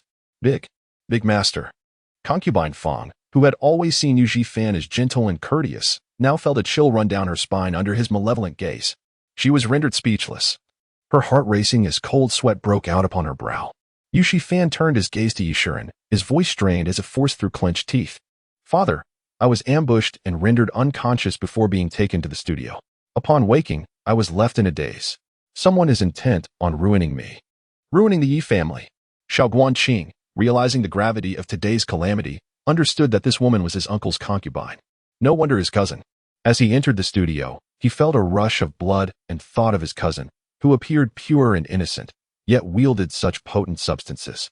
Just as he was about to succumb to his anger, he faintly heard a woman's moans. He parted the curtains and saw a beautiful woman with captivating eyes, who immediately clung to him upon his arrival. She bore a striking resemblance to his cousin Yin. But wasn't his cousin supposed to arrange for him to be with Ruan? How had he ended up in this predicament? Might it be that Yin harbored feelings for him, but was too shy to confess, orchestrating this encounter? Overwhelmed with euphoria, he paid little heed to the details and pressed the long-desired woman beneath him. The subsequent events became a blur when he regained consciousness. He found himself the center of attention alongside his cousin. Yin, now transformed into an older woman, was glaring at Ruan, whose eyes were filled with indignation. Then, her accusatory voice rang out in the hall. "Eldest sister, what do you have to say for today's events? Was it your doing?" At this moment, Ruan sat with Lin Shi, Yun Ge, and Yi Qining, but before she could respond, Lin Shi interjected with a stern expression. "Explain? What is there to explain? What does this matter have to do with my daughter Ruan? Your Shao family lacks propriety. Engaging in such scandalous behavior in broad daylight before so many ladies of the capital, and now you seek to shift the blame?" The moment the word scandal was uttered, Yi Fan, who had been kneeling in silence, trembled involuntarily. He turned to glare at Lin Shi and Ruan, his eyes filled with venom. Yun Ge furrowed his brow, standing protectively in front of his mother and Ruan, blocking Yi Fan's terrifying gaze. "What are you staring at my mother for? She merely spoke the truth." "Spoke the truth?" Yin, her eyes reddened, stood up as well, addressing Yushuren with a raised voice. "Father, I was the one who invited eldest sister to the studio today. I had good intentions, feeling guilty about past events, and wanted to gift her some garments for her coming-of-age ceremony as an apology. Who knew she would refuse to come? While my brother and cousin fell victim to a scheme and acted in such a dazed manner. You know she is a disciple of the famed healer Su Mu. Who else in this house could concoct such a sinister drug that causes one to lose their sanity? Today's events were exceedingly suspicious. Moreover, Yi Qining had explicitly stated that Ruan had gone to the studio, yet they appeared together later.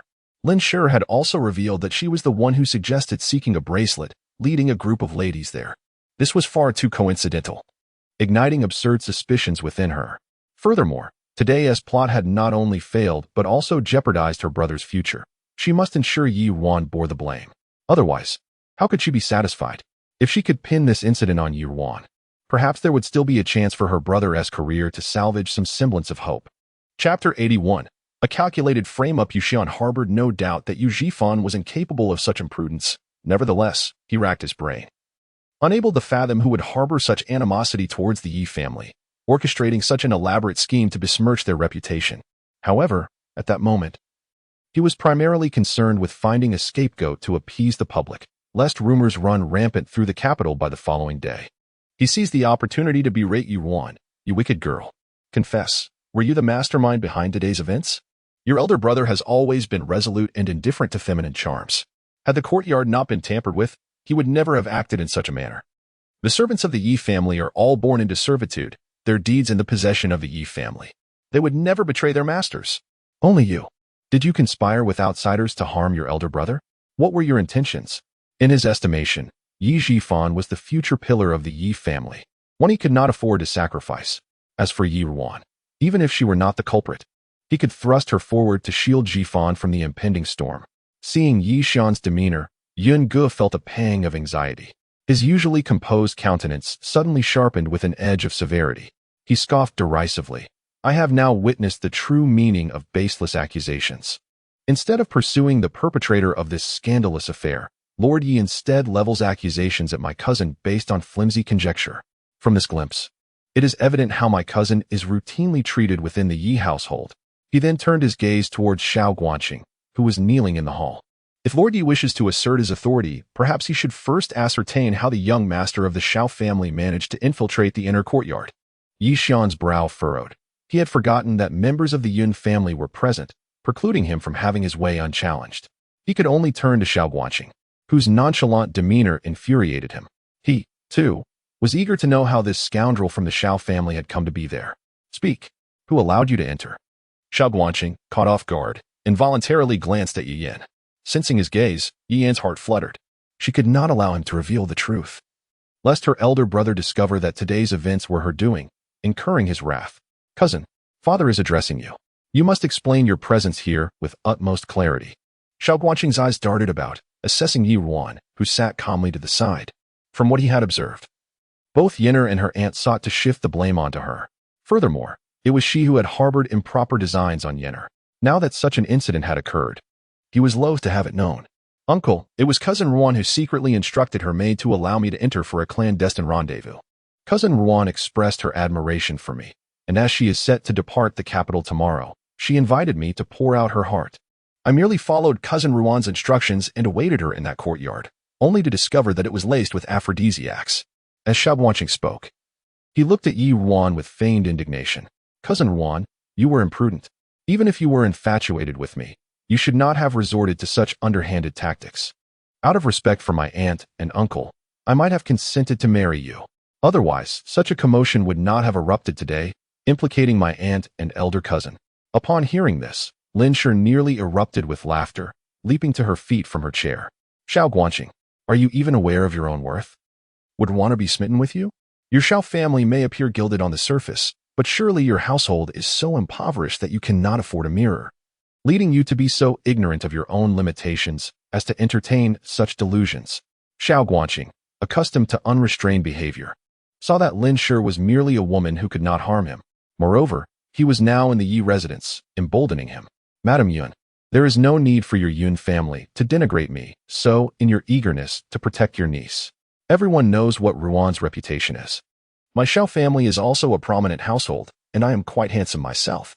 Why would it be impossible for her to be smitten with me? If Madame Yin does not believe me, summon the maid named Bai Xiao who stands beside her and inquire. In any case, Yinner had said that the maid was on their side. He refused to believe that the Yun family would remain so arrogant once that maid had implicated her. Seeing that Xiao Guanqing was so cooperative, Yi Yin felt a measure of relief. As she reflected on the events of recent days, she felt a chill run down her spine. Once suspicion had been aroused, many things fell into place. It must have been she who had harmed her. And now she had harmed her brother. She glared at Yi Ruan, her voice shrill. No wonder I sent someone to invite elder sister today, but she refused to comply. It turns out she had also arranged a rendezvous there with elder cousin, fearing that I would stumble upon your illicit affair. Yi Ruan's lips curled into a faint smile as she regarded the exasperated Yi Yan. How is it that elder sister cannot comprehend third sister's words? As you claim, if I were smitten with Xiao Guanqing, Why would I stand idly by and watch him engage in lewd behavior with another, ruining his reputation? Does third sister not find her own words laughable? Yi Yan, observing the coldness in Yi Ruan's eyes, which bore no resemblance to her former foolishness, grew even more certain of her suspicions. She sneered. Who knows what you are thinking? Perhaps elder cousin spurned you, and you harbor resentment? Ah, yes. You must also be jealous that elder brother is more accomplished than second brother, fearing that the Yi family will fall into my elder brother's hands in the future, leaving no place for you and your younger brother. So you simply colluded with outsiders to knock him unconscious, and then had your maternal aunt lure him to Qingran Pavilion to expose the affair, so as to ruin his reputation. What a venomous heart you possess. Mother has always treated you and your younger brother kindly. How have we wronged you that you would inflict such harm upon us? Upon hearing this, Yi Qining was agitated and attempted to rise, but Yi Ruan restrained him. Sister, be cautious in your words. It matters not if you slander me today. But you and father have repeatedly implicated my maternal aunt and the Yun family with innuendo.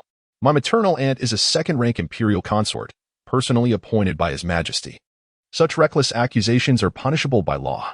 Since you are all adamant that I am the perpetrator of today's events, further words are futile. Produce your evidence, or no one will pin this crime on me. Yi Yan, observing the sharpness in Yi Ruan's eyes, chuckled softly. Very well. Does elder sister desire evidence? I shall provide it to you. Father, elder cousin is correct. To determine the truth, bring Bai Xiao up here and question her. Yi Xian, observing his eldest daughter, who was so different from her former self, narrowed his eyes slightly, a pensive look crossing his face. He then loudly commanded, someone, fetch her from Qingyu Pavilion. Chapter 82. In the heart of a father, what am I compared to Brother Ning? Bai Xiao was quickly brought up. She raised her eyes to glance at the crowded hall and, unable to suppress her trepidation, knelt down. I have met the master. Yi Shuren observed her fearful demeanor, and his suspicion deepened. Initially, he merely intended to push someone forward to shield Yi Zhifan from public scrutiny. But now he found himself inclined to believe Yi Yan's words more readily. Speak. Did your lady instruct you to seek out the young master of the Xiao family at the Xiao residence for a secret meeting in the Qingran Pavilion? Bai Xiao, trembling and keeping her head lowered, remained silent. Yi Shuren, growing impatient, urged her sharply, speak quickly. Observing Yi Shuren's eagerness, Yi Ruan could not help but feel a pang of desolation. This was her father, the man her mother had once chosen against all odds. And now he was hastening to send her to her doom. Father, everyone knows that the chief maid in my courtyard is Bangxia and Dongqing. If such a private matter truly existed, why would I entrust it to her? What purpose does it serve for you to pressure her? Moreover, even if she confessed to something, would it hold any weight? Yi Yan, sensing Bai Xiao's hesitation, felt a flicker of triumph in her eyes. Realizing Bai Xiao was indeed her subordinate now, it might be too late. She immediately retorted, Elder sister, do not attempt to obfuscate the truth. If you were trying to cover your tracks, why wouldn't you send your own trusted maid to do so? Though Bai Xiao was merely a servant, she too possessed a sense of morality. How could her words be dismissed? Yi Yan then turned to Bai Xiao. Bai Xiao, you need not be so afraid. If my sister truly had you do something disgraceful, you should simply confess. Rest assured, if you reveal the truth, considering your years of service in the Yi household, my father will not blame you. After Yi Yan spoke, she looked smugly at Yi Ruan, only to find her sister's face devoid of anxiety, instead hinting at a subtle smile. Bai Xiao, since my third sister trusts you so much, why not tell us what unspeakable act I have supposedly compelled you to commit? Yi Yan felt a tightening in her chest, an ominous premonition washing over her. Indeed, the next moment, she witnessed Bai Xiao suddenly lift her head, tears brimming in her eyes as she looked at her. Third miss, I know you wish for me to slander the eldest miss. However, the eldest miss has always treated her servants kindly, and I simply cannot betray my conscience. Yi Yan stiffened, her mind struggling to comprehend, as Bai Xiao crawled to Yi Shuren's side, crying, Master, it was the third miss. The third miss instructed someone to bring the young master to the Qingran Pavilion. She even told me to deceive the eldest miss, saying that inside there were aphrodisiac potions, and I was to lock the door behind the eldest miss once she entered. But how could I dare to do such a thing? I could only feign compliance, then push the blame onto the eldest miss, saying she was entertaining Lady Yun and could not leave. Who would have known? Who would have known that Lady Fong would visit the courtyard today? As for why the young master appeared there unconscious, I truly do not know. The hall fell into an eerie silence after her revelation. Yi Shuren looked at the bewildered Yi Yan in disbelief, and even Yu Zhifan, kneeling on the ground, trembled slightly.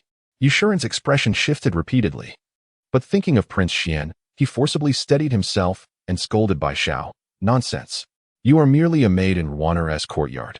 How could Yenner possibly incite you to harm your own mistress? Furthermore, if you were unwilling, why did you not reveal the truth sooner? Bai Xiao, however, did not back down, urgently bowing her head. Master, I am not lying. I originally came from the third Miss's quarters and was only assigned to serve the eldest Miss after she returned home. The lady instructed me to monitor the eldest Miss. Most of the others in the eldest Miss's room were also acting on the lady's orders. As for why I did not disclose the truth, it is simply that I dared not. Now, the household is entirely under the lady's control, and she holds the contracts of the servants.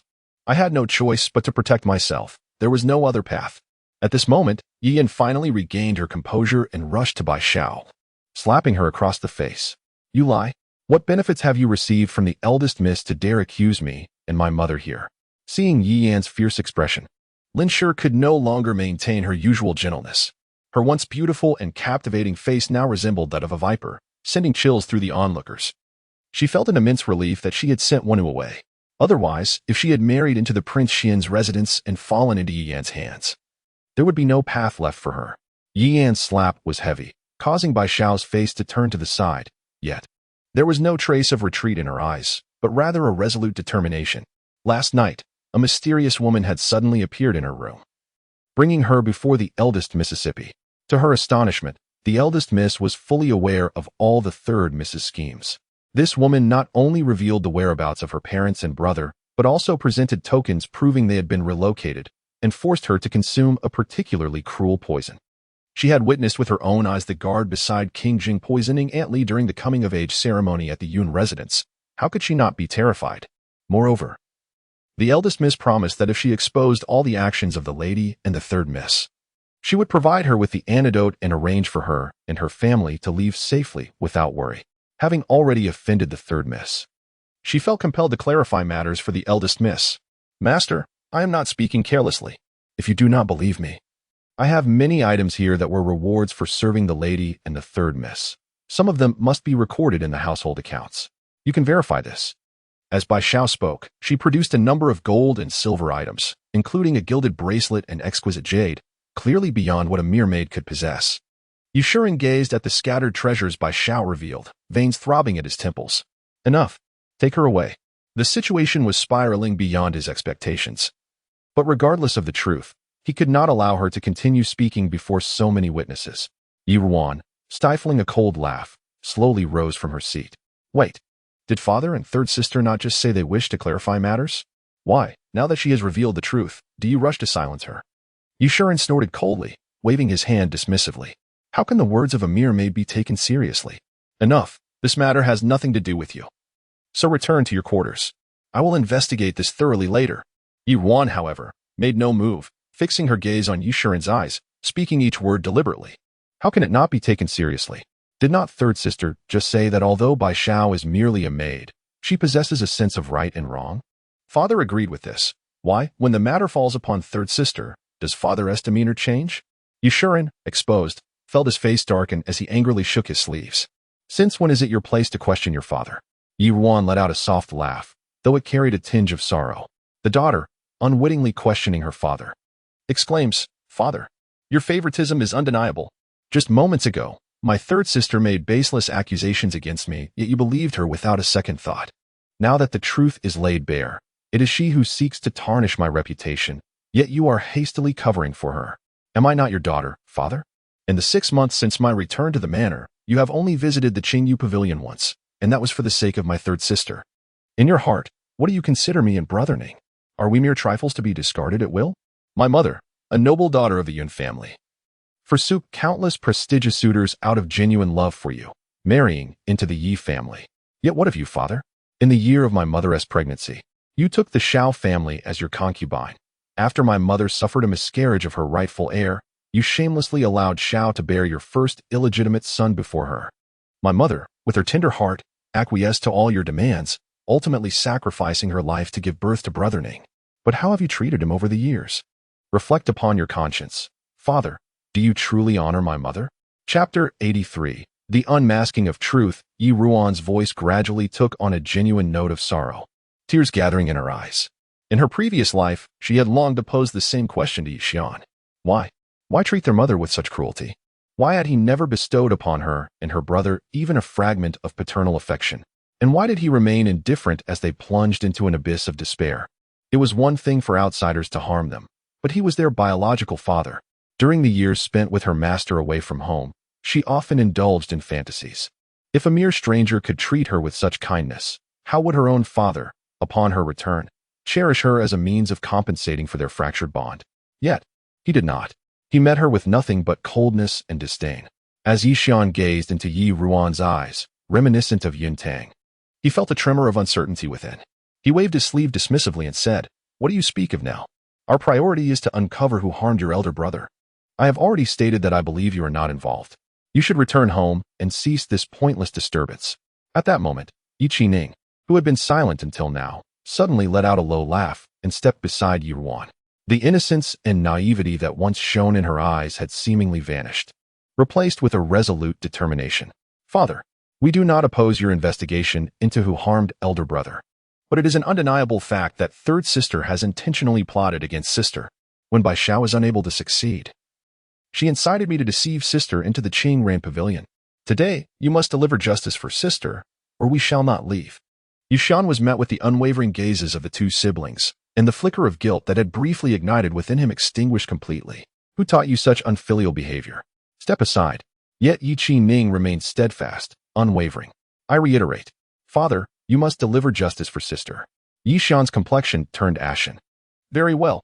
In matters of familial hierarchy, you exhibit utter disregard for your elders. Today, I shall teach you a lesson." He commanded, "Seize this rebellious child." The servants of the Yi residence quickly surrounded them, and Yi Ning prepared to confront them. But at that moment, Yun Ji's authoritative voice rang out. "Who dares?" He stepped forward, shielding Yi Ning, and Yi Ruan behind him. "Lord Yi, I have already dispatched someone to notify your father. Given the time, he shall soon arrive with others. Unless you intend to eliminate us all today, you cannot hope to conceal this matter." Yishan instinctively took a step back, realizing how drastically the situation had escalated. Having already lost Yu Fan, if it were to worsen and claim another, the future of the Yi family would indeed be at stake. Seeing Yushan's silence, the servants hesitated, unwilling to advance. In the thickening tension, Yu Fan, who had remained quiet for a long time, suddenly spoke, his voice chillingly hoarse. "Father, there is no need for an investigation. Today's events bear no connection to my two younger sisters. It is I have tarnished our family's honor by engaging in an illicit affair with concubine Fong and used aphrodisiacs to facilitate it. My cousin merely came to the Yi residence at my invitation and inadvertently walked into the room. Third sister was unaware and simply sent someone to summon sister to the Qingran pavilion. As for this duplicitous girl, her words hold no weight and should not be trusted." Yishan was taken aback, his shock palpable. "Fanner, what nonsense are you spouting?" He understood that by admitting to this, he would ruin his life irreparably, leaving no room for redemption. Concubine Fong, equally astonished, turned to Yu Fan.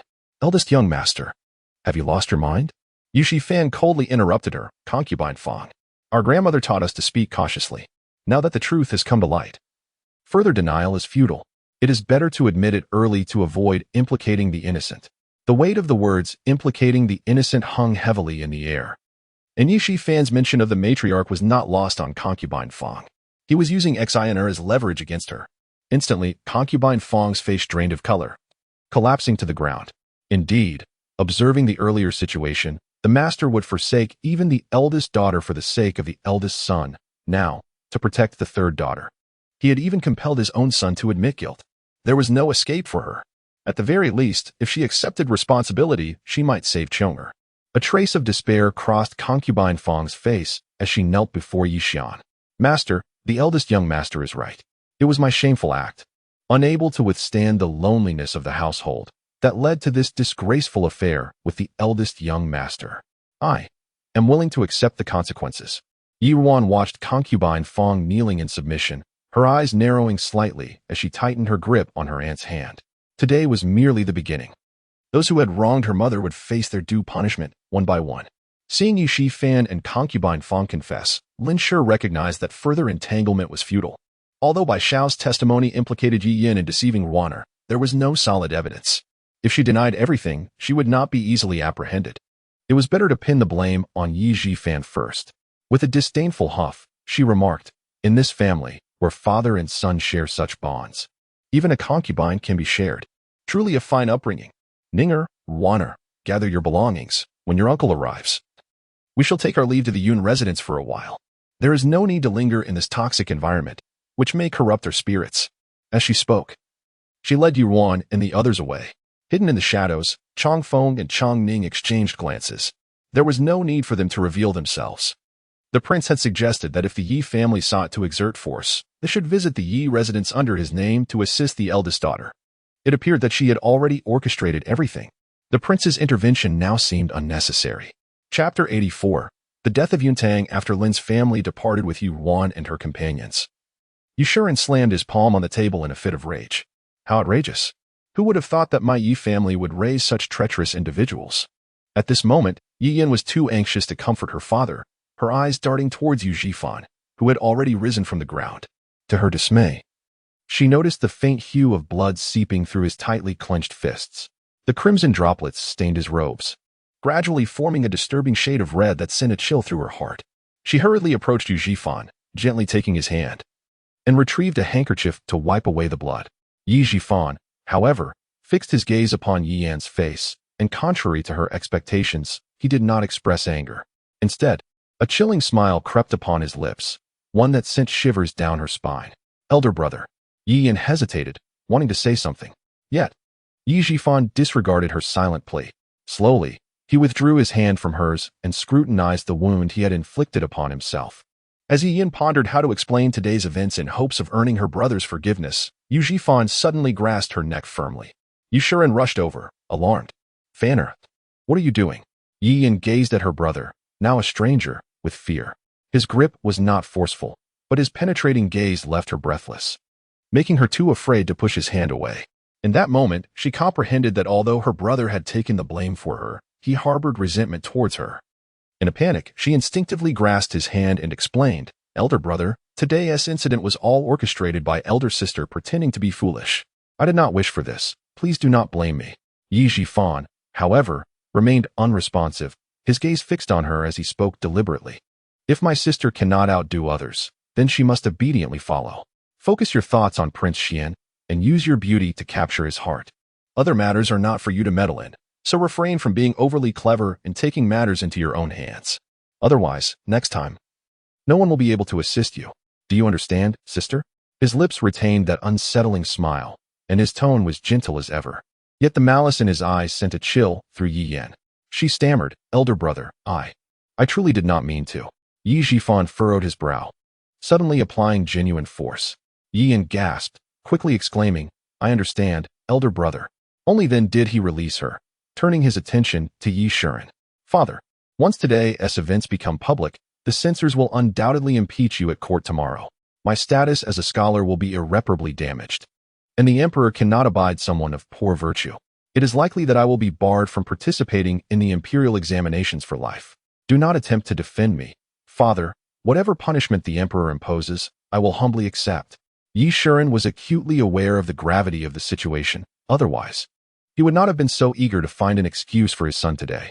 Yet, the calmness with which Yi Jifan articulated these matters astonished him. For a young man of his age, this was akin to an eagle having its wings clipped, forever barred from soaring in the skies. Yet here he stood, remarkably composed, as if he were speaking of someone else's plight. Fanner, do you have a plan in mind? Yi Shuren inquired. Yi Jifan smirked. I shall find my own path, father. Rest assured. With that, he turned and vanished into the encroaching darkness of the night. Upon returning to Qingyu Pavilion, Ruan summoned Changyi to escort Bai Xiao out of the estate, ensuring she took nothing from the Yi family.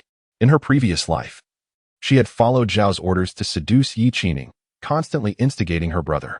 Now, she honored her promise to release her, but whether Bai Xiao lived or died outside, and whether she could evade the retribution of Yi Yin and Xiao, depended entirely on her own fortune. At this moment, Yin Xiao had already arrived at the Yi residence. Yi Qining returned to his quarters to retrieve the long spear he had been practicing with, without bringing along any servants. Uncle, once I leave the capital, I entrust my brother to your care, Yi Ruan said, looking at Yin Xiao. Yin Xiao nodded. Do not worry. With me here, they will not dare to harm Ning. However, you are still a member of the Yi family, and ultimately, you will return to the Yi residence. Today, you have torn the facade. And upon your return to the capital, your situation within the estate may become quite precarious. Ruan smiled reassuringly. Uncle, rest assured. I have made the decision to sever ties with them, and I am fully prepared for the consequences. Meanwhile, Yungu observed Ruan's expression intently and, after a moment's contemplation, could not help but inquire, Sister Ruan, I noticed a change in your demeanor when you mentioned our aunt. Is there a hidden reason behind it? Ruan fell silent. Her cousin was indeed perceptive, and his astuteness was remarkable. As thoughts of her mother's death weighed heavily on her heart, she glanced at Yuqining, who was equally puzzled. There was no longer a need to question whose side he would take. His actions today had already spoken volumes. It was time to reveal everything to him, even if it was a harsh truth. Yet, growth itself was often cruel. Recalling the words Yi Yin had spoken to her in the cold palace, tears began to well in Yi Ruan's eyes. You were right, cousin. My mother's death indeed harbors a secret. She did not perish from complications during childbirth, but rather, she was harmed by the Xiao family. What? Yin Xiao exclaimed, standing up in shock. Yi Ruan glanced at her uncle and continued, Uncle, when my mother was pregnant with Ning'er, her position was slightly askew. With the assistance of an experienced midwife, she could have successfully given birth. However, the Xiao family bribed one of the midwives to sabotage my mother's delivery, leading to her tragic demise after giving birth to my brother. The sound of shattered porcelain filled the room as Yun Xiao crushed the teacup in his hand, shards cutting into his palm, yet he seemed oblivious to the pain. Outrageous! Outrageous! He exclaimed, his eyes reddening as he turned to storm out. But before Yi Ruan and Yun Gu could stop him, he halted in his tracks. He longed to rush out and slay the Xiao family in vengeance for his sister. Yet his remaining rationality cautioned him against such a reckless act. He could not go out without evidence, nor could he risk alerting the enemy. Moreover, he had the Yun family to consider. He could not abandon them. Yet, the bitterness in his heart forced him to remain motionless, standing rigidly at the doorway, staring at the door that was so near yet insurmountable, loathing his own impotence. Yi Ruan watched her uncle's stiff silhouette at the door, tears finally streaming down her cheeks. Yun Gu exchanged glances with his mother, neither daring to approach him, for words at this moment would be utterly inadequate. The old matriarch of the Yun family had only one son and one daughter. Yun Tang had been his cherished younger sister since childhood, and now, learning of her tragic demise, how could he not harbor resentment? Chapter 85, the night before leaving the capital at this moment. Yuqining rose from his seat and knelt before Yi Ruan with a thud. The guilt and remorse within him threatened to engulf him entirely. His sister bore the burden of their mother's hatred and had repeatedly advised him. Yet, he not only disregarded her counsel but also recognized the enemy as his own mother, failing to share her burdens and continuously disappointing her, even causing her heartache for their adversaries. Tears streamed down his face like a broken string. Sister, it is Ning'er who has erred. Rest assured. I shall never again show any softness towards them. I will join you in avenging our mother. I will strive for progress and abandon my idleness, and in the future, I will fight for you and our mother. Yi Ruan regarded her brother, whose figure seemed to merge with countless shadows, and nodded solemnly. I believe in you, brother. In her previous life, both she and her brother had been deceived. Now that he had awakened to the truth, her concerns diminished. Yun Gu observed the tearful Yi Ruan, feeling a dull ache in his heart. He had always sensed an invisible shackle binding his cousin, but he had not anticipated it to be rooted in such deep-seated blood feuds. Moreover, he was aware that the secrets she harbored went beyond this. It was not the opportune moment to broach the subject of love and affection until the shackles upon her were lifted. He gently grasped the jade hairpin he had meticulously carved for her, resisting the urge to wipe her tears away, and steadied himself. Sister Ruan, do you have any leads on your aunt's death? Yi Ruan assisted Yuqining to his feet and gestured towards Yun Gu. I left the Yi residence at a young age, and all I knew was that my mother had fallen victim to the Xiao family. However, I lacked clarity on the details. Therefore, I concealed this matter, not wishing to burden you with needless worry. Only recently did I learn some details from an individual and discovered a lead regarding one of the midwives involved. Alas, many years have passed, and that person may be exceedingly difficult to find. Upon hearing this, Yin Xiao's previously stiff form began to move. He turned, his fierce eyes ablaze with determination. Ruaner, you need only speak. Even if hope appears slim, the Yun family will exert every effort to bring that person to justice. As night fell completely, Yin Xiao, along with Ruan and her brother, boarded the Yun family carriage. As the carriage set off, Ruan caught sight of two figures standing quietly at the corner of the estate. She hurriedly lifted the curtain and waved gently at them. And soon the carriage rolled away, leaving only the echo of hooves in the tranquil night. Madame Jiang watched the departing carriage, her voice trembling slightly.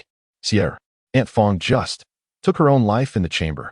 Yishi's brow twitched as she grasped her mother's cold hand. Do not fear, Aunt. She was the greatest accomplice to the Xiao family in the murder of both the mistress and her unborn child.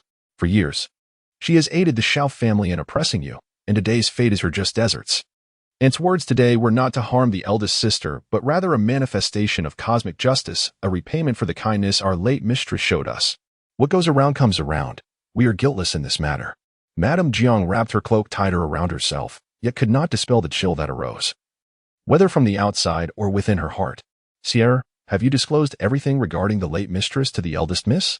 Can she truly topple the Xiao family? If she fails, and we are implicated, then our years of enduring in silence would be in vain. The night breeze lifted the veil from Yi Shi's face, revealing her significantly restored features. Beneath the once ghastly scars, a hint of enchanting beauty emerged. Do not worry, Aunt. From my observations of the eldest sister's actions, though her methods against her enemies seem ruthless, she is exceedingly kind to others, even the maids in the courtyard.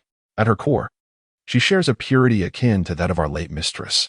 We have aided her today. She has promised not to expose our connection until her plans are fulfilled, and she will uphold her word.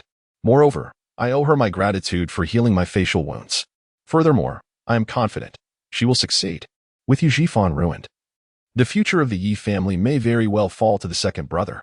With today's bond of assistance, we can live securely within the Yi residence. Madame Jiang felt somewhat reassured, but, gazing at her daughter's faintly visible beauty, cautioned, Your reasoning holds merit, but the household is in such turmoil. We cannot predict how the mistress will react upon awakening. You must keep your facial injuries concealed. Even the third miss, when she was young, could be so ruthless. If she learns, it may not be the last time. I see her attachment to the title of the most beautiful woman in the capital is indeed extraordinary. Recalling the pain and despair Yi Yin had once inflicted upon her, a glimmer of coldness flickered in Yi Shi's eyes. Do not worry, Aunt. They are currently preoccupied with their own troubles. They will likely remain subdued for some time. We need only to stay low in the courtyard and avoid exposure. Moreover, I have a premonition that when the eldest sister returns to the capital, the situation within the residence will soon turn in our favor. We shall observe the unfolding of events. Madame Jiang nodded, and together with Yishi, they returned to the estate. As dawn broke, a magnificent carriage, unmistakably luxurious at first glance, was stationed before the Yun residence. Behind the carriage followed a well-trained entourage, with Chanfeng and Chongning riding alongside. The curtain of the sedan was lifted by a distinctly strong hand, and Junjian frowned slightly at the sight of Yi Ruan emerging from the Yun residence.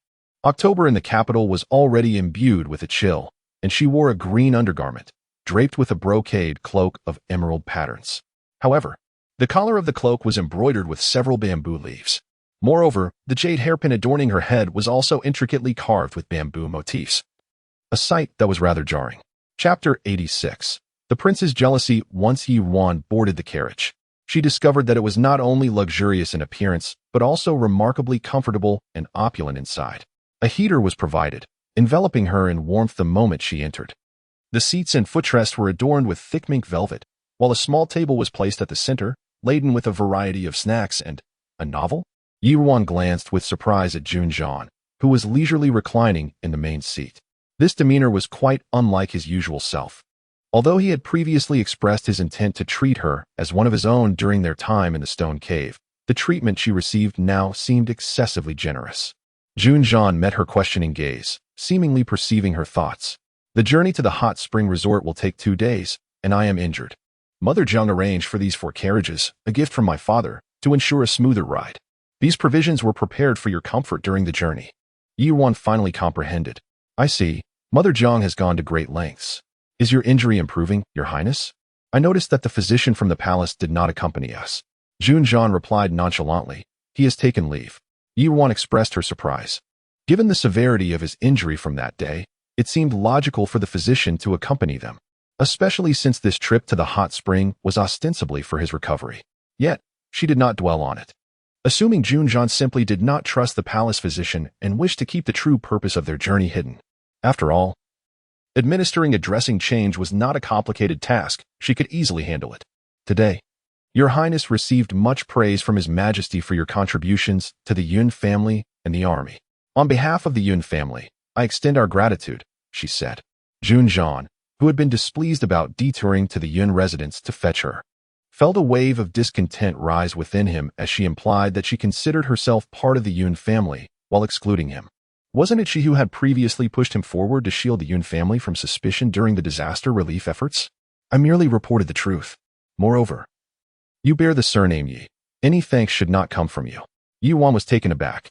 She had always been candid about her plans for the Yun family in front of him, and his words now sounded somewhat displeased. However, she did not wish to provoke him and simply smiled. Your Highness speaks wisely. Junjian cast her a sidelong glance and fell silent, returning to the book he had been reading with unwavering focus. Noticing his reluctance to continue the conversation, Ruan refrained from pursuing it further. After surveying the interior of the carriage, she stood from her side seat and settled onto the soft cushions beside the small table, casually picking up the topmost novel. Such novels were quite popular among the noble ladies in the capital as a form of entertainment, yet she realized that in her 2 lifetimes, she had never actually read one. Being in the presence of this cold individual, finding something to occupy herself with seemed prudent to alleviate the awkwardness. However, after flipping through just a few pages, her expression involuntarily shifted. The title appeared quite respectable, but the content? Had the customs of Shilin become so liberal? She felt somewhat ignorant. Her cheeks flushed as she hastily shoved the book back down to the bottom and selected another to read.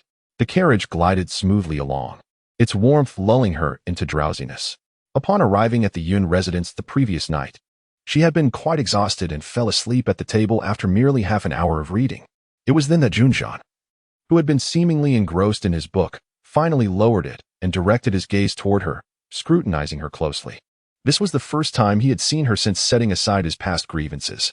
Long Feng and Chang Ning had already reported yesterday's events to him, and it seemed that the incident had significantly affected the Yi family. Her brother was now aware of the situation, and she appeared considerably lighter in spirit. The sight of her, dozing with her head resting on the table while holding a novel, exuded a certain grace befitting a woman of her age. He couldn't help but smile faintly. Reflecting on her earlier movements, he reached over and retrieved the novel that had slipped beneath her. Upon examining it, his long fingers stiffened. This Lin Momo was truly unyielding in her pursuit of his marriage. With an impassive expression, he returned the book to its place, but his gaze faltered upon her discarded cloak, causing a frown to crease his brow. He recalled her confident declaration on the road back from Anyang that she would accept a proposal from the Yun family without hesitation. His heart tightened at the thought. The young master of the Yun family had a notable reputation in the capital, and his fondness for bamboo was no secret. If her attire today was not merely coincidental, had she already come to an understanding with the Yun family? He remembered that her coming-of-age ceremony was set for the spring of next year, and a sense of unease began to stir within him. Junjian fixated on the emerald cloak, and suddenly he pulled it forward, draping it over the intricately carved heater before resuming his reading as if nothing had happened. When Ruan awoke to an unusual smell, she found that her cloak had already developed a yellow scorch mark. Startled, she yanked it off, prompting Junjian to glance at her as if awakened by her sudden movement. How careless. Next time, remember to keep your clothing away from the heater. Ruan replied. I understand, Your Highness. I will be more cautious in the future. Yet, as she looked at the damaged garment, confusion filled her eyes. This cloak had been a gift from her aunt that very morning, who had even taken the trouble to find a matching hairpin for her. She distinctly remembered avoiding the heater when setting it down, and now she felt she had wasted her aunt's thoughtful gesture. Seeing her hold the scorched cloak with a hint of reluctance, Junjian's voice bore an icy undertone. It is merely a piece of clothing. Is it truly worthy of your attachment? I did not realize that you were one to place such value on material possessions.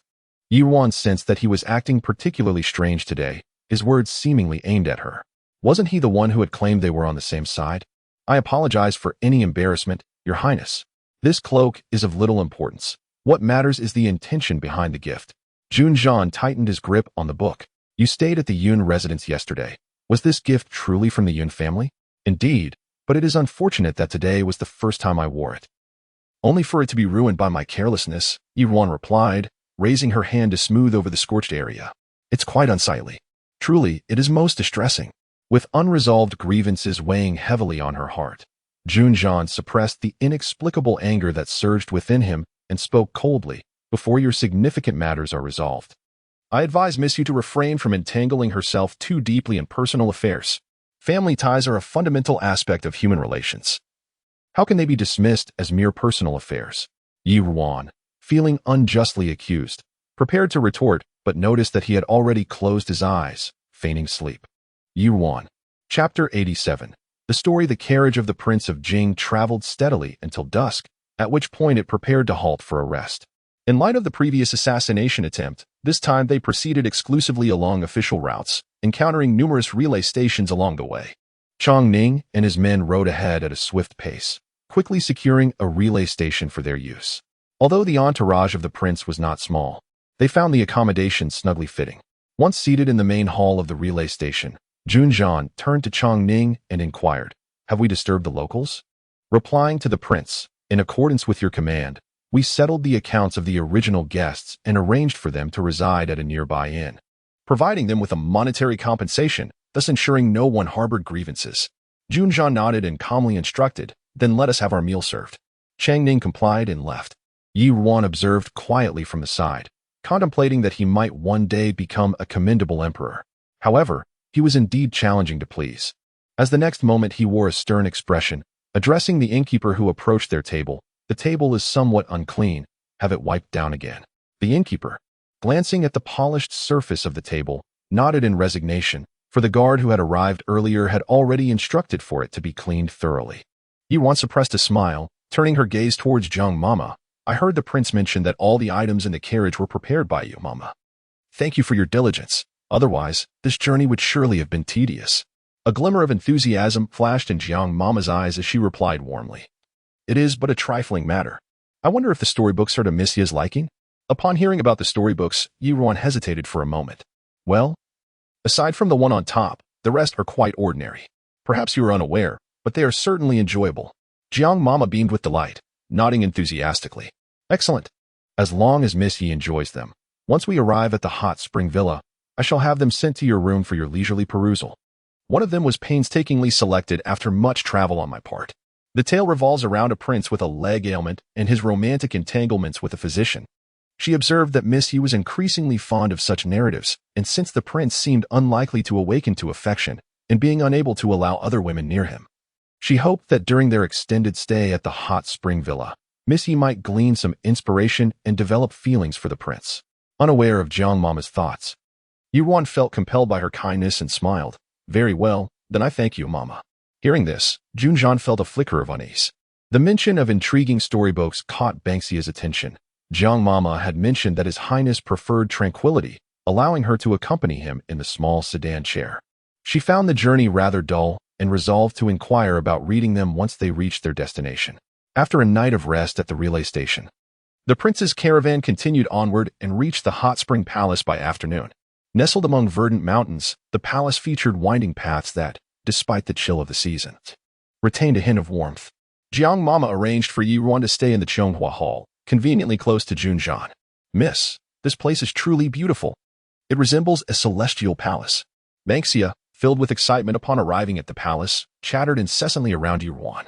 While she had previously visited the Prince of Jing's residence, it had an air of solemnity, lacking the warmth of the hot spring palace. Ruan regarded the exuberant Banxia with kindness. "If you like it, once we settle into our quarters, we can explore a bit. There are no other guests here, so just stay within the palace grounds." Banxia's eyes sparkled with anticipation. But after a moment's thought, she added, "I shall tidy up first and wait for you, Mississippi. It would be too dull to go alone. You must be feeling restrained after this journey.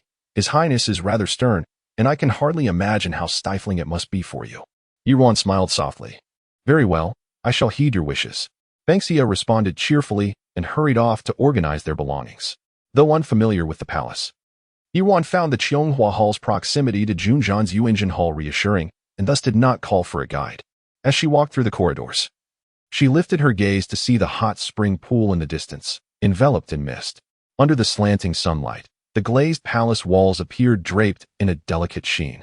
It was no wonder Banxia found such joy in this place. Upon reaching the entrance of Yuanjin Hall, Chong Feng stood resolutely as a sentinel outside. Noticing Yi Ruan approach alone, he glanced behind her, pondering why the lively little maid had not accompanied her today. Since the Prince of Anyang had assigned him to Yi Ruan's side, their shared trials on the cliff had diminished her initial fears, revealing her true nature gradually. While contemplating this, he respectfully welcomed Yi Ruan inside. Upon entering, she found Junjian seated in a plush wheelchair, gazing quietly out the window as Jiang Mama and a young maid tidied the room. Though merely a palace, Yuanjin Hall, as the residence of a prince, was meticulously adorned, with the materials of the writing desk and the intricate carvings upon it exuding an air of opulence. Chapter 88. She still disdains him upon seeing Yi Ruan enter. Granny Jiang hastily set aside her tasks and remarked, "Miss Yi has arrived. Are you here to administer acupuncture to the prince?" Yi Ruan responded with a smile, "Indeed. My girl has a penchant for novelty and wishes to finish the prince's treatment early today, so she can take him out for a stroll." Granny Jiang's eyes sparkled with mirth. "Excellent. The scenery of this palace is truly delightful. After 2 days confined to the carriage, it would be splendid for Miss Yi to stretch her limbs. Moreover, the hot springs here are renowned across the land. In such weather, soaking in the steaming waters is most refreshing. Should Miss Yi wish to try it, do not hesitate to instruct this old servant to make arrangements." Yi Ruan slightly bowed, saying, "Then I shall thank you, Granny." "No need for such formality, Miss Yi," Granny Jiang replied cheerfully, then glanced at her silent prince before addressing the young maid still tidying up. "Chuier, let us leave and not disturb Miss Yi while she tends to the prince." With that, Granny Jiang took the little maid and exited, giving Chanfeng a gentle tug as they passed. "You too. What are you lingering here for? Go guard the prince." "What if an assassin were to come?" Chanfeng replied, "Granny, this hot spring palace is surrounded as tightly as a drum. How could an assassin possibly enter?" Junjian. Yi Ruan. In any case, Granny Jiang successfully cleared the room. Yi Ruan paused, realizing that only she and Junjian remained inside. She found Granny Jiang's actions rather peculiar. Nevertheless, she set down her medical kit and personally guided Junjian into the inner chamber, admonishing him. "The wound on your back is quite deep. Even though Granny has provided cushions for you in this wheelchair, it is better not to sit for long periods and to rest in bed instead, lest it impede the healing process." "I understand," Junjian replied, noticing his acquiescence. Yi Ruan continued, "This wound should not come into contact with water. However, I heard from Granny yesterday that you still require a daily cleansing. I know you value cleanliness, but this medical advice must be followed. If you truly cannot tolerate it, then you may only wipe your back, but do not soak it in water." As she spoke, Junjian felt warmth blossom in his heart, despite the fact that the physician at the residence repeated the same instructions daily. Her soft voice, however, rendered the admonitions far more agreeable.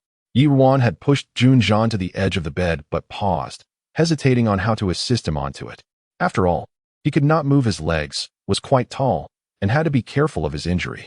For a moment, she was at a loss for how to proceed. Noticing her hesitation, Junjian turned to look at her, observing her troubled expression.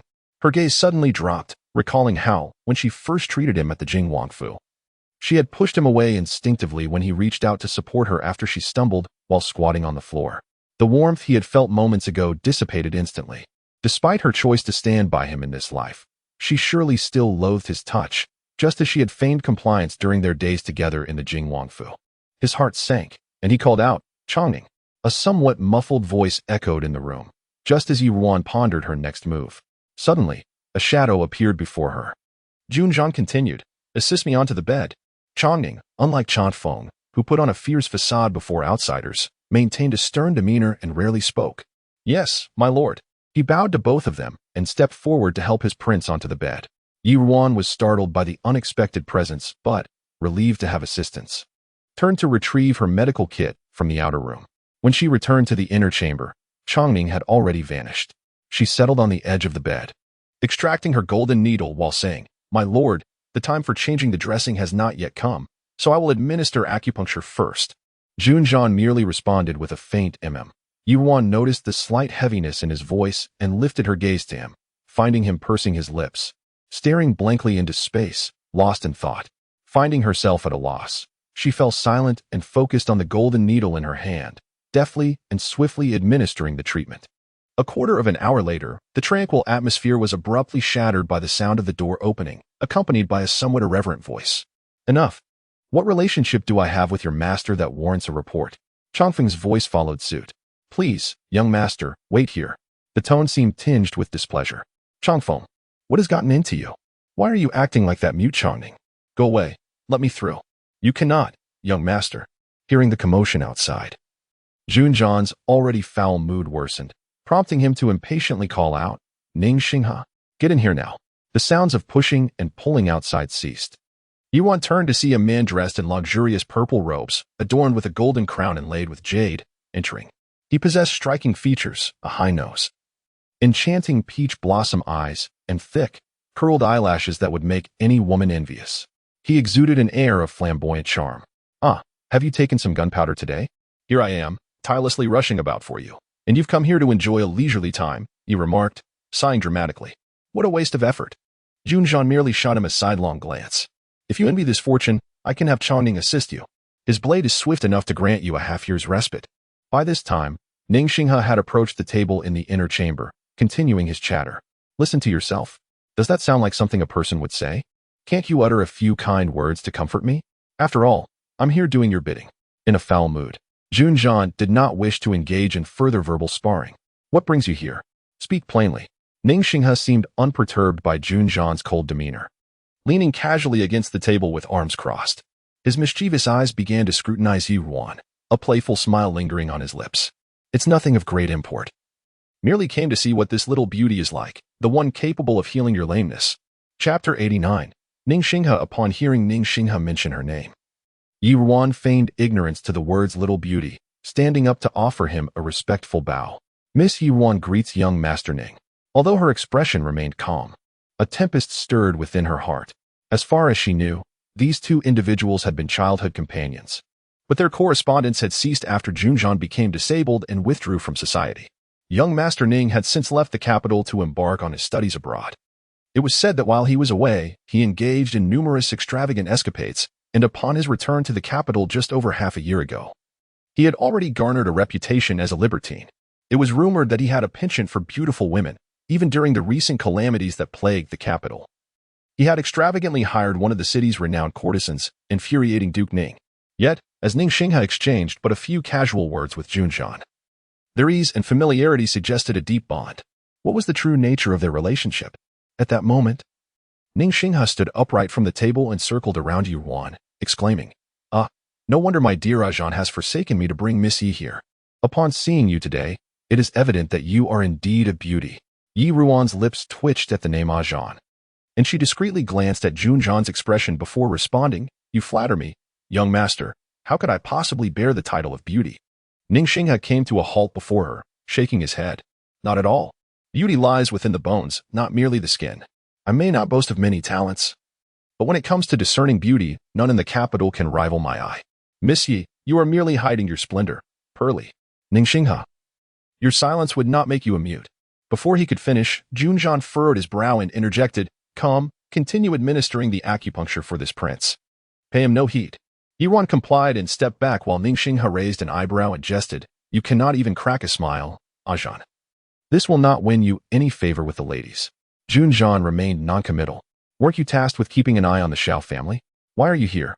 Ning Xinghe shrugged. The Xiao family has suddenly gone silent, recalling their grain collectors. I thought perhaps they no longer desired this batch of grain, and I grew anxious to inquire about your plans. Noticing the lack of urgency on Ning Xinghe's face, Junjan recalled that they had promised their father a month's time, with still 7 or 8 days remaining. Be patient. With your rather merchant-like shrewdness, how could they simply extricate themselves from this predicament? It seems you are not here for business, but perhaps to evade romantic entanglements? Ning Xinghe scoffed. What nonsense. I have always mingled among flowers without becoming entangled. There is no need for me to hide from anyone. Junjan regarded him with a knowing smile. Is that so? Ning Xinghe, feeling the weight of Junjan's gaze, cleared his throat. Who knows what you are implying? Well, I plan to stay here for a few days.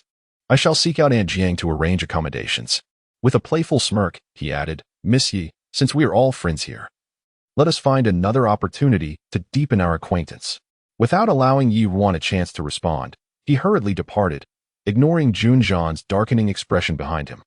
After Ning Xinghe's departure, Yi Ruan reflected on their earlier conversation and turned to Junjan, inquiring, Your Highness, Was it young Master Ning who was previously gathering grain for you? She noted that their dialogue had not been concealed from her, suggesting Junjian had no intent to hide their relationship. Yes, he is rather indiscreet with his words, so do not take offense, Junjian observed, studying Yi Ruan's expression, concerned that she might feel embarrassed by Ning Xingha's jesting. Yet, she merely smiled slightly and replied, Your Highness need not worry. I am not a sheltered noblewoman. While young Master Ning's words may seem frivolous, his gaze is clear and sincere, suggesting he is not the lecherous man they claim him to be. I do not feel offended, nor am I displeased. Yi Ruan spoke truthfully, though it was her first encounter with Ning Xingha. He struck her as vastly different from the true libertine, Xiao Guanqing. It seemed his roguish demeanor was but a fade. Yet, she pondered what lay beneath this disguise. Seeing her sincerity, Junjian felt reassured. She appeared to have changed significantly. In her past life, she had been a staunch adherent to propriety and reputation, enamored with Jun Li's cultivated persona. Had it not been for him shattering her innocence and engendering her hatred, she might have cherished him without resorting to actions that defied her nature and led to calamity. Junjian collected his thoughts and noticed Yi Ruan gazing expectantly at him, eager for him to continue. He chuckled, realizing her curiosity about his connection with Ning Xingha. It is good that you think this way. While Ning Xingha may not be a paragon of virtue, he is trustworthy. From a young age, he had little interest in literature or martial pursuits. Yet he possessed a keen acumen for commerce. Unfortunately, he was born into a family that demanded adherence to social decorum and familial honor, which stifled his ambitions. It was not until he witnessed my plight at the age of 10 that he grasped the unpredictable nature of life and, against Duke Ning's wishes, left the capital to pursue his true desires. The Duke, unable to control him, publicly claimed he was abroad for studies. I have maintained correspondence with him throughout the years. His return to the capital is not solely due to the Emperor's decree for him to inherit his title, but also to assist me. Despite bearing the title of Duke's heir, he is cautious not to provoke his father by openly engaging in trade. Yet, during his travels, he has seemingly established his own trading company and network. In just half a year, with his foresight and Ning Xingha's commercial prowess, his enterprise has expanded exponentially. After listening to Junjian, Yi Ruan contemplated, I see. Your bond with young Master Ning extends back to childhood, and despite the years, it remains a rare and precious friendship. However, regarding the aid he provides you, do you think Duke Ning and the esteemed concubine Ning are aware? Junjian merely shook his head lightly. Duke Ning is certainly unaware, and as for concubine Ning, she is astute. I have not prevented Ning Xingha from confiding in her. Yi Ruan mused over concubine Ying's situation, having no children and facing the formidable Jia Fei, who was favored by Emperor Shilin. It was likely she had endured considerable hardship under Jia Fei's influence. Should she learn of the situation, she would likely not obstruct her brother from aiding Junjian, as it would serve as a safeguard for her own future. Junjian must have recognized this, permitting Ning Xingha to disclose the information to her. However, recalling Ning Xingha's earlier comments, she furrowed her brows. Earlier, young Master Ning mentioned that the Xiao family had abandoned that batch of grain. Logically, it should not be so. In her recollection, the Xiao family had spared no effort for Yi Yan. Junjian naturally understood the doubts that lingered in her heart. Have you forgotten that before you left the capital, you not only plotted against Yu Xifan but also dragged Xiao Guanqing into the mire? Over the years, the Cui clan, under the guise of defending the Northwest, had amassed a considerable number of private soldiers, which required substantial funds for their maintenance and training. I suspect that although the Xiao family appears prosperous on the surface, they are quite hollow within. Now that your Yi family has encountered such a scandal, the daughters of the Yi family will undoubtedly be affected. You may not care, but this reputation is crucial for your sister, who aspires to ascend the social ladder. Should your own son be exploited, and Yi Yan's fate become uncertain, the Xiao family might harbor grievances and consider distancing themselves. It is not beyond the realm of possibility. Yi Ruan suddenly realized. She had been overly reliant on her memories from her previous life and had forgotten that her current actions would also influence the unfolding of events. Fortunately, even without the Xiao family, Junjian had no worries about the supply of provisions. Thank you for your guidance, Your Highness. I have been neglectful in my considerations. Junjian remained non-committal, acknowledging that given her original disposition, her current level of accomplishment was commendable. However, since she was already embroiled in this tumult, she had become a part of the controversy. Rest assured, regardless of whether the Xiao family truly wishes to extricate themselves, even if they do, The promises they made before the emperor would prevent Ning Xinghe from granting them the opportunity to sever ties and seek survival. What you initially envisioned was merely to eliminate the support behind Yi Yin and cut off Jun Li's financial resources. But even if one Xiao family falls, countless others will be eager to take their place, serving Jun Li and the favored concubine, Jia Guifei. Only by seizing these resources and keeping them in our grasp can we truly extinguish their means of wealth. Currently, Ning Xinghe's influence throughout Xilin is already sufficient to challenge the Xiao family. All that is required is a suitable opportunity to gradually encroach upon them. And this instance presents an excellent chance. Once the Xiao family's liquidity is severed, it shall be our moment to act. What he desires is far more than merely taking a bite out of the Xiao family's wealth. Yi Ruan listened, her heart racing at Jun Zhan's nonchalant revelations. She had learned about the Xiao family's circumstances by chance while residing in the Yi family, yet he was unaware of them. Alongside her alarm was a thread of relief. Thankfully, he had discovered her cousin's situation and sought her out, leading her to pledge her allegiance to him in time. Otherwise, had she entertained any misguided thoughts of supporting another prince to ascend the throne, given his intellect, would she not have been courting her own demise? Yuan pondered, feeling a touch of trepidation.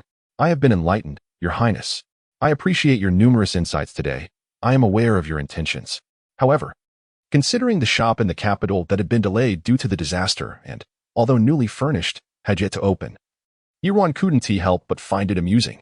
She had even deliberately kept Dong Qing in the manner to assist Wei Qing in launching the shop, only to realize now that it had been in vain. Jun Zhan, noticing the sudden smile in her eyes, inquired, "What brings you amusement?" Yuan did not conceal her thoughts from him. Although the venture has not materialized, expressing my heartfelt intentions is still worthwhile. I had worried that Your Highness might disdain trivial gains. Upon aligning with you, I hope to contribute by gradually establishing some shops to procure funds for you. Yet it seems I have overstepped my bounds. Jun Zhan had heard Chang Yi mention her plans for a shop, but had not anticipated it was for his sake.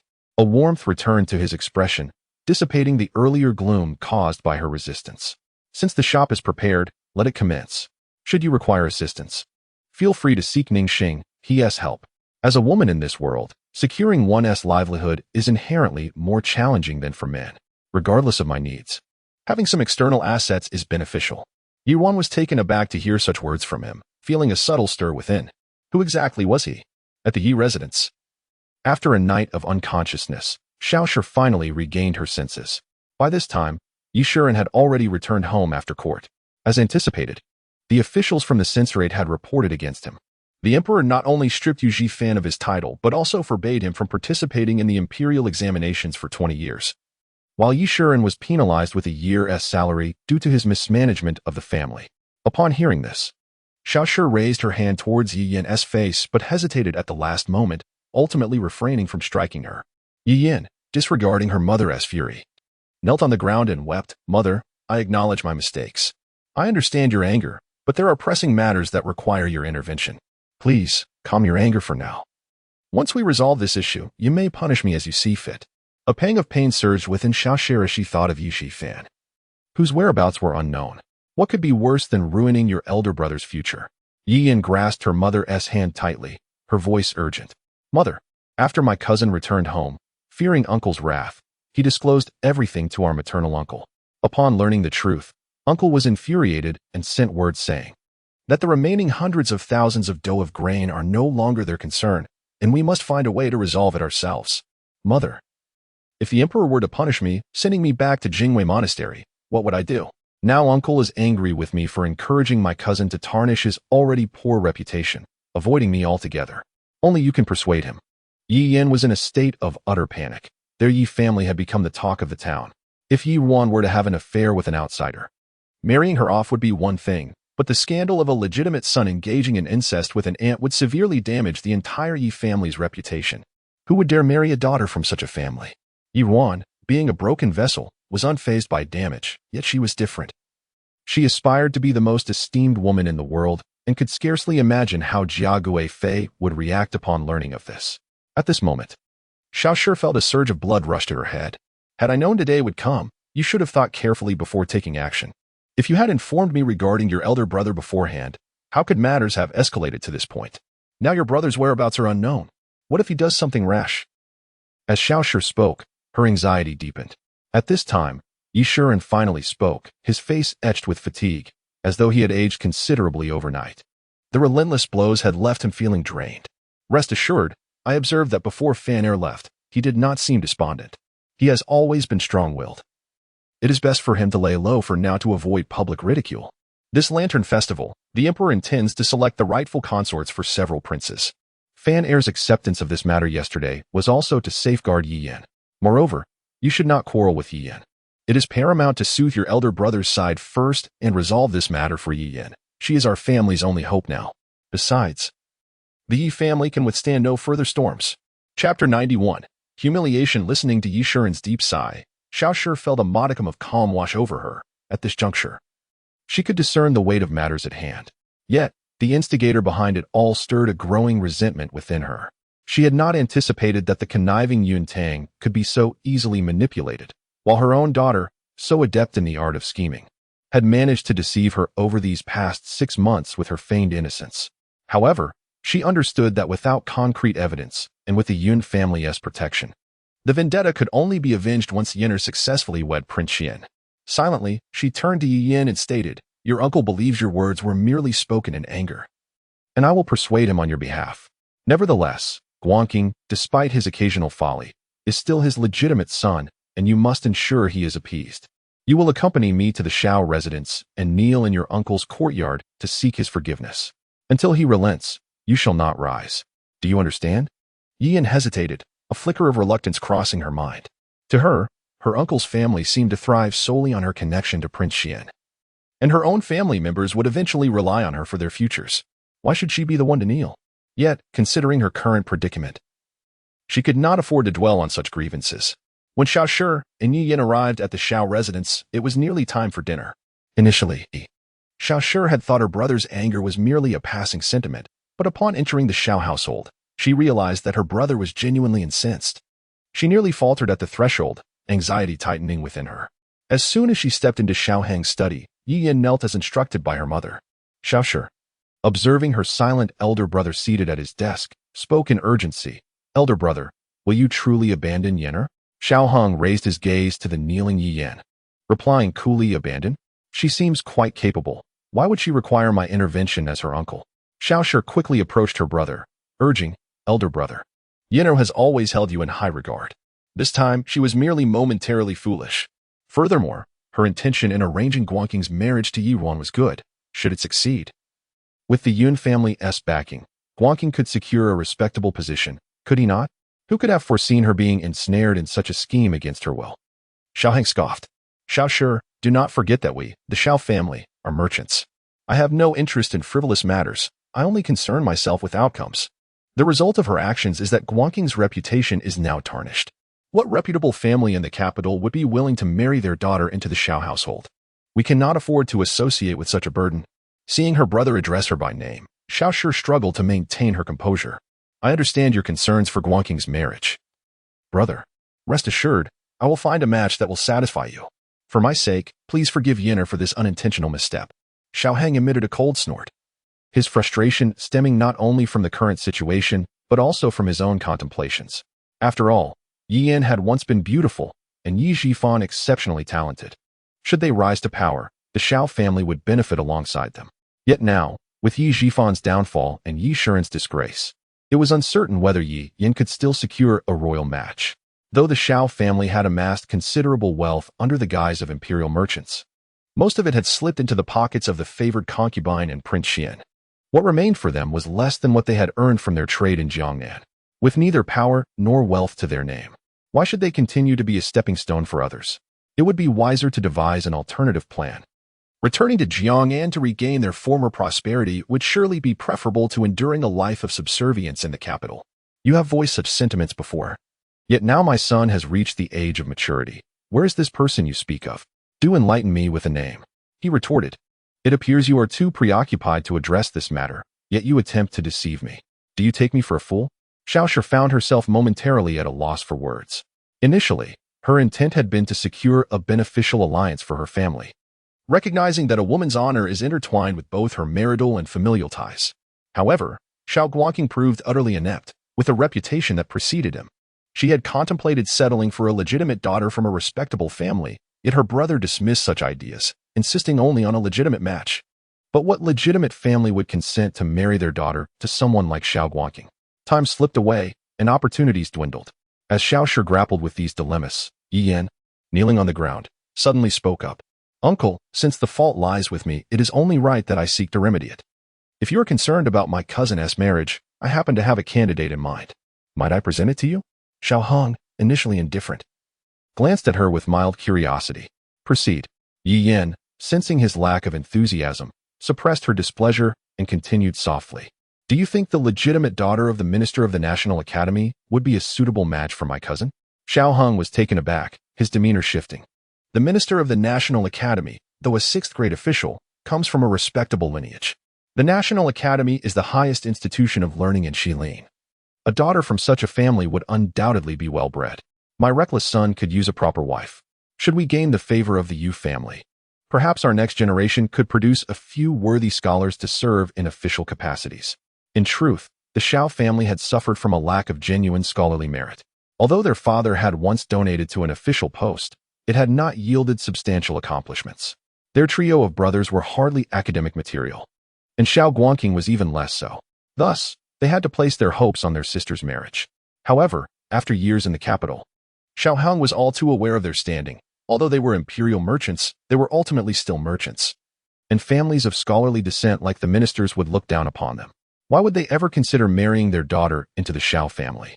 Chapter 92. A desperate gamble. With such thoughts swirling in his mind, Xiao Hang looked doubtful and inquired, "Is what you say truly the case? Do not think to deceive me as your mother might." Seeing her uncle's demeanor, Yi Yan understood that he was intrigued. "Uncle, rest assured. I shall begin arrangements upon my return today, ensuring that my cousin successfully brings her home. If you do not trust me, please prepare the funds first. Once the matter is settled, we can procure the necessary provisions." Xiao Hang, seeing Yi Yan's unwavering conviction, was swayed, his expression softening slightly. "Very well.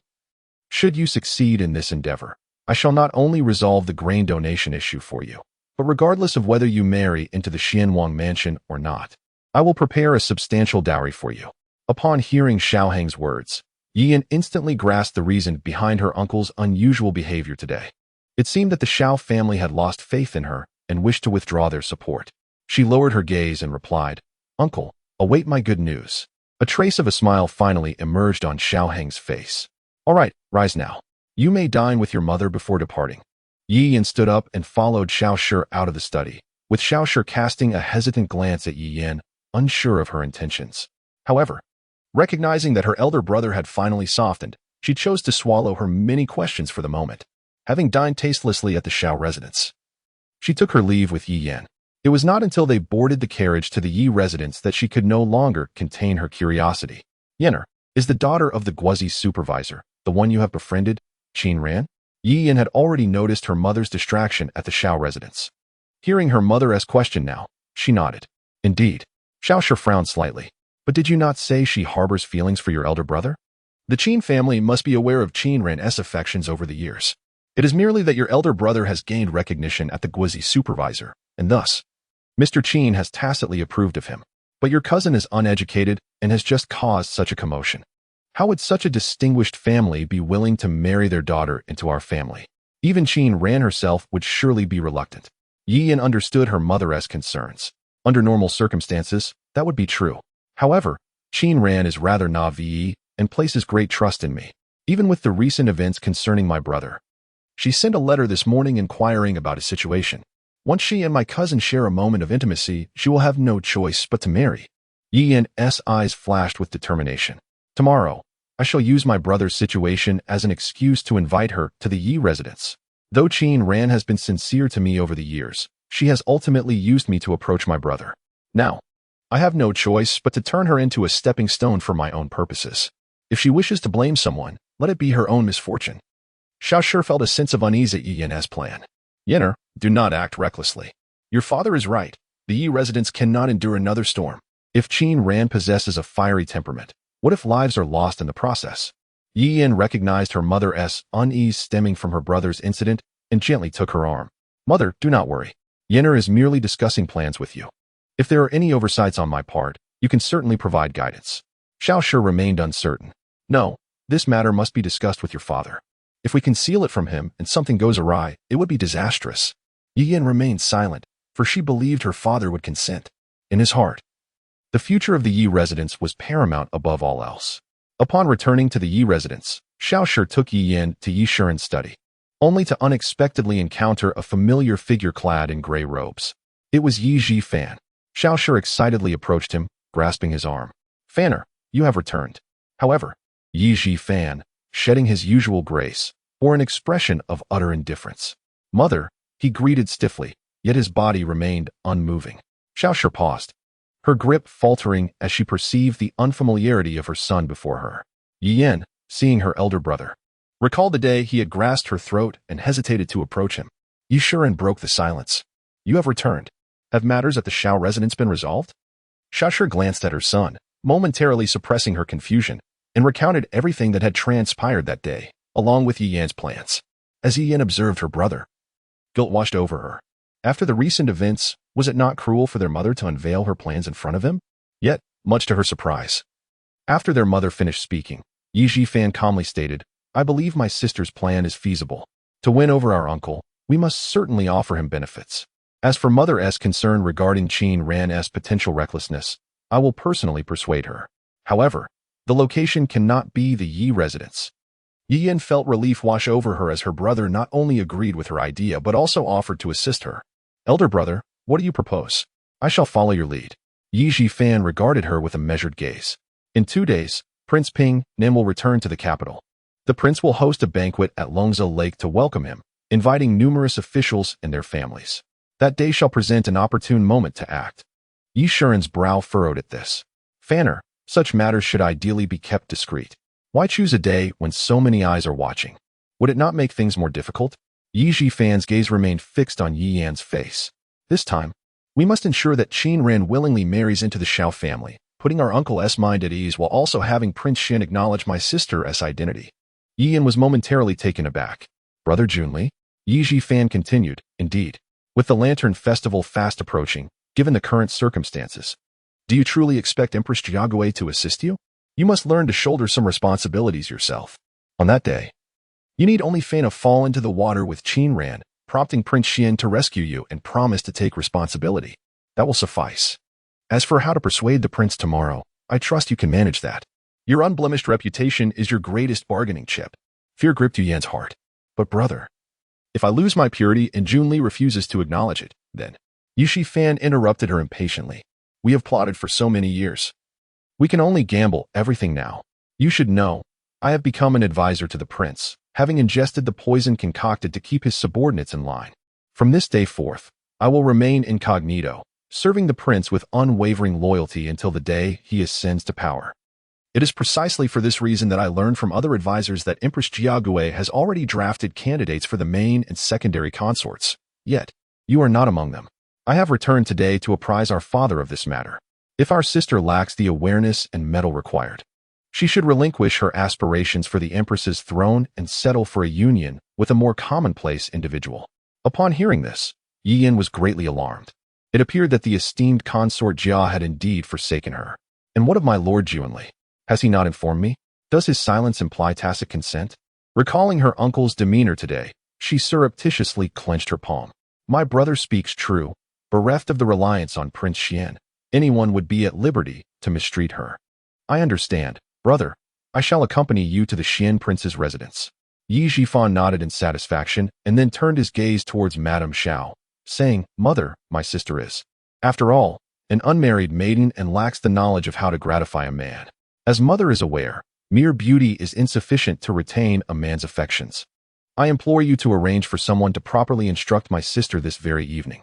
Madame Xiao had only just learned that her son had ingested poison and become a clandestine pawn in another's machinations, engaging in treacherous deeds.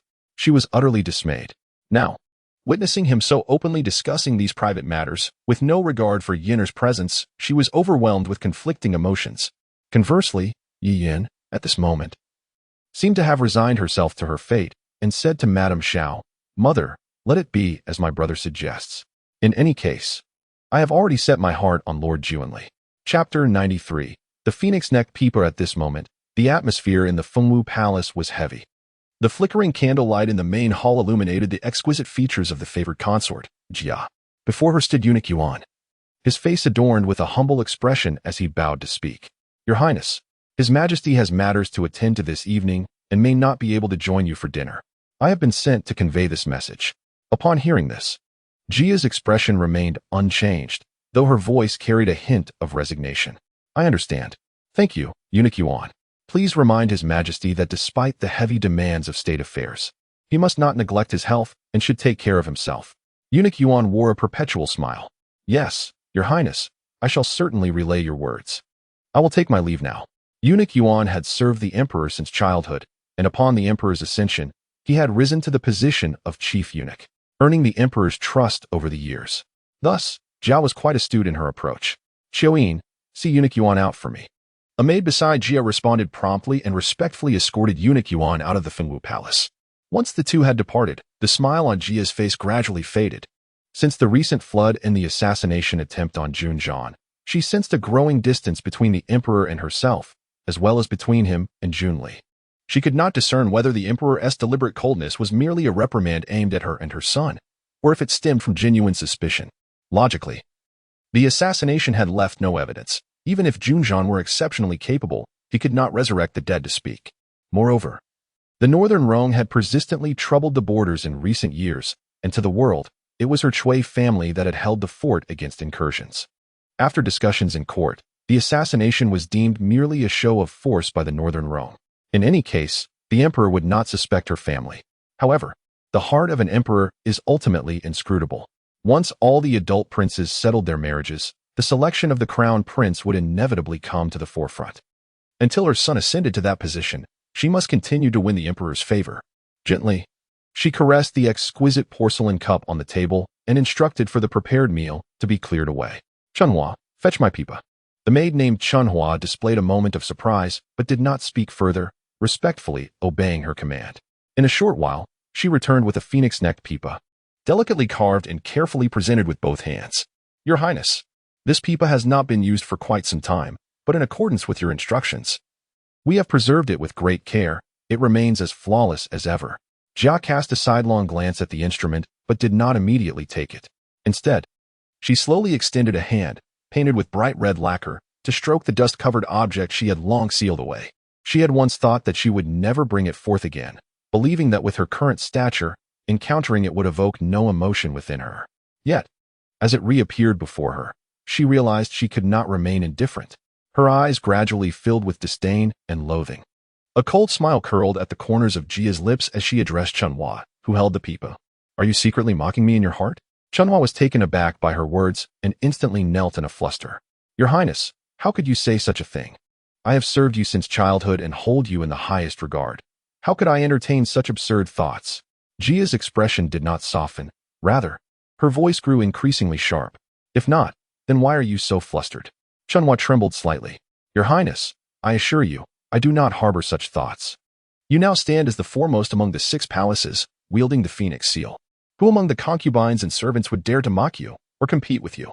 I was merely bowing to your majesty, with no intention of offense. Jia snorted coldly, retracting her hand from the pipa's strings, striking the table forcefully. Her voice rising in intensity. Interim? You dare call me interim? From beginning to end, I am merely a placeholder. Chunhua and Xiaoyin had accompanied Jia into the palace, and they understood well what weighed on her heart. Aware that further words would only worsen the situation, they dared not speak more. Bowing lower as Chunhua's hand trembled slightly while still holding the phoenix-necked pipa, Jia was not truly angered at the maid. She merely sought to vent the frustration that had accumulated within her. As the room fell silent, she gazed at the pipa for a moment, regaining her composure before gently taking it from Chunhua's hands and cradling it in her arms, plucking its strings softly.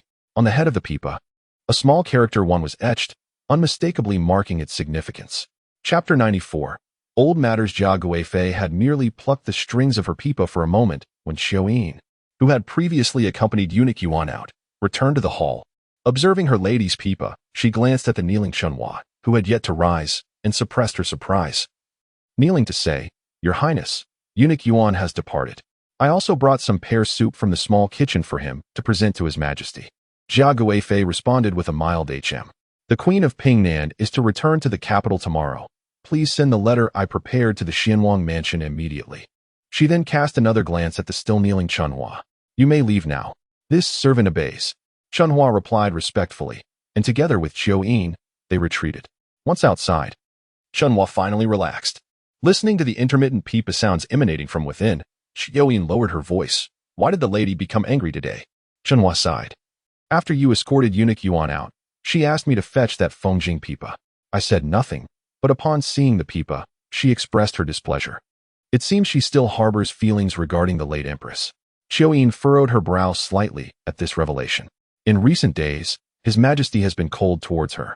She may wish to use the pipa to regain his favor, considering her past, but she hasn't played it in a long while. Her skills may have dulled, and she will likely need to practice. Reflecting on the past, her temper might not be too pleasant. We must remain vigilant and avoid mentioning that person, lest we provoke her ire. Chunhua recalled how a mere mention of a word caused Jia Guifei to lose her composure, and unease settled in her heart. Knowing her lady's sensitivities, she wondered why she had made such a foolish mistake. Yet, her confusion led her to lower her voice further. Sister, given our current standing in the Chui family combined with the prestige Xianwang has accumulated in the court, none of His Majesty's princes can rival him. The lady need not demean herself by emulating that person to please His Majesty, as long as she does not commit any grave errors. She merely needs to remain in the harem and wait patiently for Xianwang to rise. Yin disapproved of this sentiment. Have you forgotten the recent disturbances at the Jingwang mansion? Even our lord has faced setbacks before His Majesty, having been punished to kneel in the Golden Yuan Hall for an hour. His Majesty has never treated any prince in such a manner before. The lady acts with caution and will not simply sit idly by. Chunhua scoffed, somewhat dismissive. That Jingwang is but a cripple, even if he stirs up trouble. Can he overshadow our lord? Observing her younger sister's arrogance, a result of Jia Guifei's growing power in the palace, Yin felt a twinge of worry and gently cautioned. It's not as simple as you think. His Majesty has summoned that renowned physician to treat Jingwang's leg ailment. I have heard from the palace that this physician possesses extraordinary skills. If, in 2 years, Jingwang truly recovers, given His Majesty's past affection for the late empress, he may become a stumbling block for our lord. To speak frankly, if any urgent matters arise that require extraordinary measures, Xianwang must first secure the title of Crown Prince to justify his actions. You must exercise restraint in the palace, for outside matters aside. We still have the favored Ingfei to contend with. Do not give anyone a handle against you, or the lady will not spare you. Chunhua felt a jolt at her sister's words. They were both born into the Chui family, with their father and brothers far away in the northwest, favored by the family. They had been assigned to serve the Guifei, and their fortunes were intertwined. I understand, sister. I will be more cautious from now on. Yin nodded. I will go inform the lady of the matters you discussed. You should go to the Naiwafu and fetch some pipa picks for the lady. Please appease her heart and do not provoke her anger. Chunhua replied earnestly, I understand, sister. The day after Jia Guifei's letter reached the Xianwang mansion, Junli summoned his aides to the study for a meeting. He gently tapped the teacup in his hand and addressed the assembly. The Prince of Pingnan is arriving in the capital tomorrow. My mother intends for me to secretly cultivate ties with him. What are your thoughts? As his words fell, an elder aide spoke first. My lord, it is said that the Prince of Pingnan is neither greedy for gold nor enamored by women. Though he has several sons, he cherishes his only legitimate daughter above all. To win him over, we must start with the Pingyang princess. Jun Li's expression darkened slightly. Everyone knows this already. What I wish to know is how exactly we should proceed. The elder aide exchanged glances with his companions, momentarily rendered speechless. Frustration bubbled within Junli. Why the silence? Speak. Yu Jifan stood up, seizing the moment to interject. My lord, the Prince of Pingyan and the princess have long been away from the capital. We know little about them, and it is difficult to devise a strategy at this moment. However, since His Majesty has ordered you to host a banquet for the prince tomorrow, I would like to request to accompany you to the painting studio to observe the prince and the Pingyang princess closely, in hopes of discovering an opportunity. I hope you will grant me this. As he had just arrived at the Xianwang mansion, it was prudent for him to remain discreet, lest he provoke jealousy among the other aides. Thus, he had kept silent until they were at a loss for words, fearing Junli's reprimand. This would not only highlight his distinctiveness but also earn him their gratitude. Junli regarded Yu Jifan thoughtfully, a hint of hesitation on his face. In the past, he and Yi Jifan had considered each other confidants, often using his name to covertly meet with Yi Yan. But times had changed. Once a man of considerable reputation in the capital, he now found himself in disgrace, rendering it unwise to openly associate with Yi Jifan, lest he incur others' disdain. Yi Jifan, sensing Jun Li's apprehensions, reassured him, "My lord, do not worry. I shall wear a mask to conceal my identity. If anyone inquires, you may simply say that I am a pitiable person who has been disfigured and whom you have kindly taken in to assist you." After contemplating for a moment, Jun Li nodded. Though Yu Jifan had fallen from grace, his wisdom was still evident, far surpassing that of the other rigid old aides. "Very well. We shall proceed as you suggest. The rest of you may leave. I shall discuss further details with Jifan." The others complied and exited the room. Jun Li spoke gently to Yi Jifan. "Jifan, you are Yenner's brother, and now you wish to join my Xinhuang mansion as an aide. I should not have forced you to take that bi-weekly poison, but it is a command from my mother. I hope you will not take offense." Yu Jifan bowed respectfully. "My lord, you are too kind. Since I have resolved to pledge my loyalty to you, I will ensure I obtain the antidote in time. This poison poses no threat to me. I am immensely grateful for your willingness to accept someone of my tarnished reputation." A smile graced Jun Li's face at his words. "Indeed, the victors alone write the narrative of right and wrong. When the day comes that I rise to power, I shall ensure you see the light of day once more." Yu Jifan feigned a grateful demeanor. "Thank you, my lord. Your Highness, in gratitude for your benevolent care, I have prepared a grand gift for you. I kindly request that you accompany me." Jun Li cast a surprised glance at Yi Jifan. "A grand gift? Indeed. I implore you to come with me, Your Highness." Chapter 95. Hidden intentions in the residence of the Duke of Xian. The aides were not permitted to leave without permission. Yi Jifan had previously returned to the Yi Manor only after receiving approval from Jun Li to give his family an explanation. The royal palace had a designated courtyard for the aides, modest in size yet adequately furnished. Upon arriving at Yu Jifan's quarters, Jun Li was led into the inner chamber, where he was met with a look of perplexity, only to witness Yi Jifan closing the door behind him. Inside, a young man disguised as a servant approached with his head bowed, yet his voice exuded an irresistible allure. "Your Highness." As he lifted his gaze, Jun Li was struck by the sight of a face even more enchanting than before. "Yuana? It is I, Your Highness." Yi Yuan's beautiful eyes shimmered, and she removed the hairpin from her hair, allowing her long locks to cascade like a waterfall.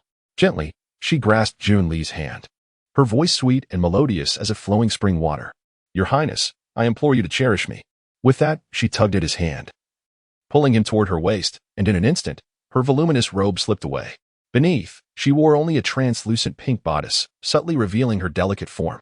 The stark contrast from her previous appearance sent a rush of blood to Jun Li's head. Yi Yuan shyly lowered her gaze and nestled into his embrace, her trembling figure in the chilly air resembling a budding flower ready to bloom, waiting to be plucked. An overwhelming desire surged within Jun Li, and without a moment's hesitation, he bent down to lift her and carried her to the bed. Less than half an hour later, the storm within the room began to subside. Yi Yuan, timidly leaning against Jun Li, felt his hands lingering on her bare skin, eliciting a sense of satisfaction. Previously, he had only known her beauty to be unparalleled in the capital, unaware of her allure in matters of intimacy. However, the bloodstains on the bed raised doubts in his mind. "Brother Jun Li," Yi Yuan said, her eyes brimming with tears, "I have given you my pure body. You shall not forsake me." She gazed up at him helplessly, amused by her vulnerability. Jun Li could hardly utter words that would dampen the mood. "Of course, I have already stated that the Duke of Xin will surely provide you a place here." Yet, upon hearing this, Yi Yuan's eyes glistened with unshed tears, her newly awakened charm stirring a yearning within Jun Li. "There is no need to comfort me, Your Highness. My brother has fallen victim to my sister's schemes, and our family's reputation has been irreparably tarnished. The noble consort will certainly not allow me to enter again, even if you wish to help. How can you defy the noble consort's will? Rest assured, I only desired to accompany you today to express my long-held affections. In the future, I shall live a life of solitude, seeking only your occasional remembrance of me." Jun Li found her words regarding defiance against his mother rather jarring. He straightened himself and declared, "Am I such a person devoid of responsibility? Having taken your virtue, I shall see to you thoroughly. Fear not, even if my mother disapproves. I will inform my father of our mutual affections and seek you a position as a concubine. As for your family's reputation, once your uncle gathers the last of the supplies, you shall personally assist the victims. Though it may be arduous under the sun, you are innocent in this matter. and I shall use this opportunity to enhance your standing in the capital. A glimmer of joy flickered in Yi Yuan's heart. Her brother was indeed correct. Junli, though proud, could not bear to admit defeat before a woman. Having just won her affections, he would not easily concede to the noble consort's authority. Your Highness, I appreciate your thoughtful considerations, yet I do not wish to cause you any trouble with the noble consort. May I propose a subtle strategy? As Junli's hand caressed her soft form, he began to lose focus. Speak. Yi Yuan playfully pushed his hand away and conveyed her plans as instructed by Yi Jifan. Junli fell silent, contemplating, but before he could respond, Yi Yuan wrapped herself around him, her bare skin brushing against him, her voice tinged with a hint of grievance. Are you unwilling, Your Highness? Noticing her demeanor, Junli paused before conceding. Very well, this is indeed a feasible approach. Though my mother may suspect something amiss, if the situation becomes a certainty, she will not pursue it further. He convinced himself that his act of saving Yi Yuan from drowning stemmed from pure benevolence. Although Su Zijing and the Su family might express discontent over his choice of concubine before officially taking a primary wife, they were unlikely to harbor any ulterior motives. As for providing the Xiao family with a respectable position in organizing the banquet, that was a trivial matter. Just ensure they prepare without any mishaps. Upon hearing this, Yi Yuan's eyes sparkled with affection, and her hands began to playfully tease him anew.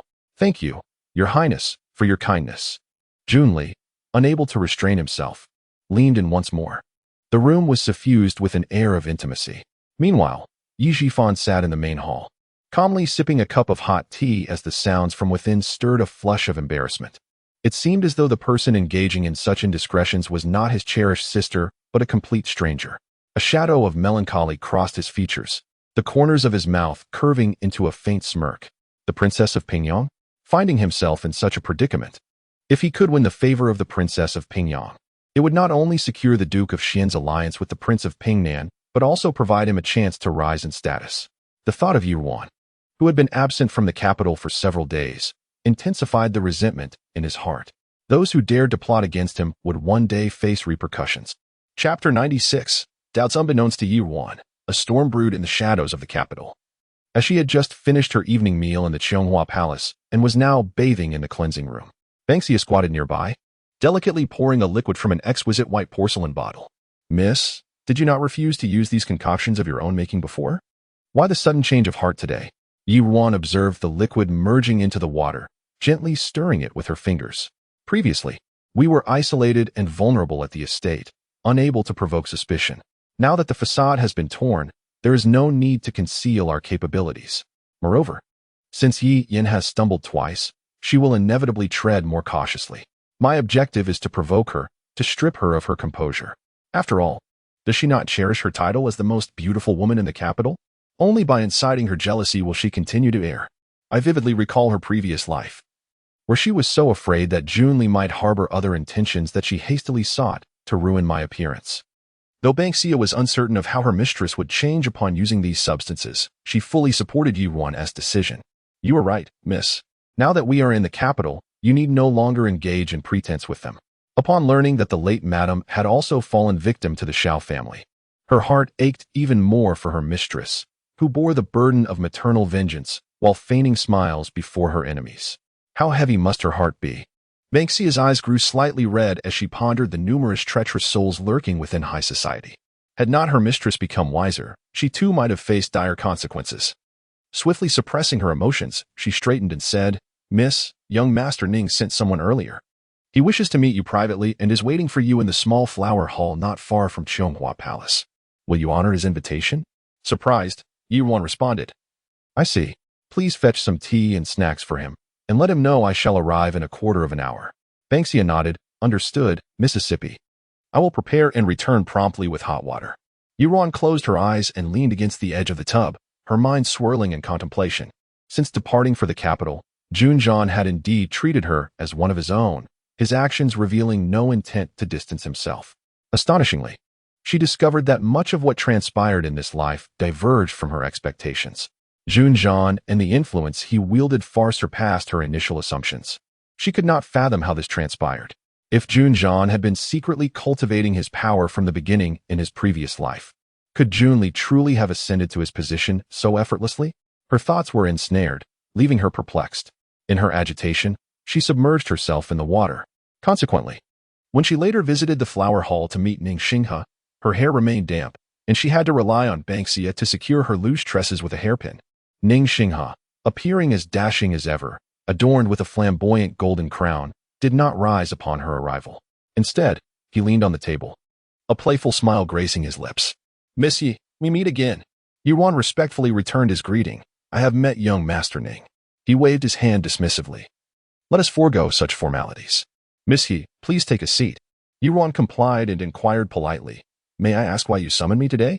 Ning Xinghe poured her a cup of tea, his peach blossom eyes sparkling with mirth. "Did I not say yesterday that I wished to connect with Miss Yi? I have come to fulfill that promise." Taking the steaming cup, Ruan paused before responding, gazing at him thoughtfully. "I must attend to Prince Jing in the Yuanqing Hall later to change his dressings. If you have something to discuss, please speak plainly." Ning Xinghe regarded her steady gaze, feeling somewhat overwhelmed. In that moment, he noted a resemblance between her demeanor and Junzhan's. He narrowed his eyes and took a sip of the fragrant tea. "Very well, since you insist, I shall be direct. I have heard from Ajan about your alliance, and I am curious about the grievances between you and Prince Xian. Ajan advised me against inquiring, yet I cannot fathom what could incite a lady of your standing to harbor murderous intent towards a powerful prince." He continued, playing with the teacup. "Once I have an unsolved dilemma, sleep evades me. Might you enlighten me, Miss Yi?" He understood Junzhan well. His aloofness toward women starkly contrasted with his evident possessiveness towards Ruan.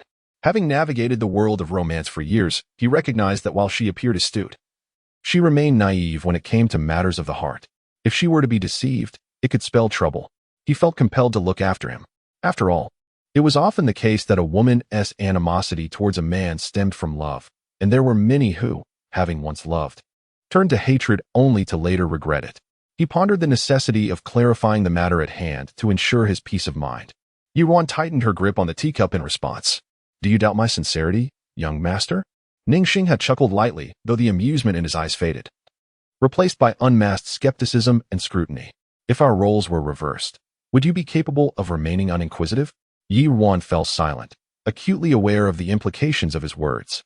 Especially after her experiences in her previous life, she understood the importance of vigilance. It seemed evident that Ning Xinghe had conducted inquiries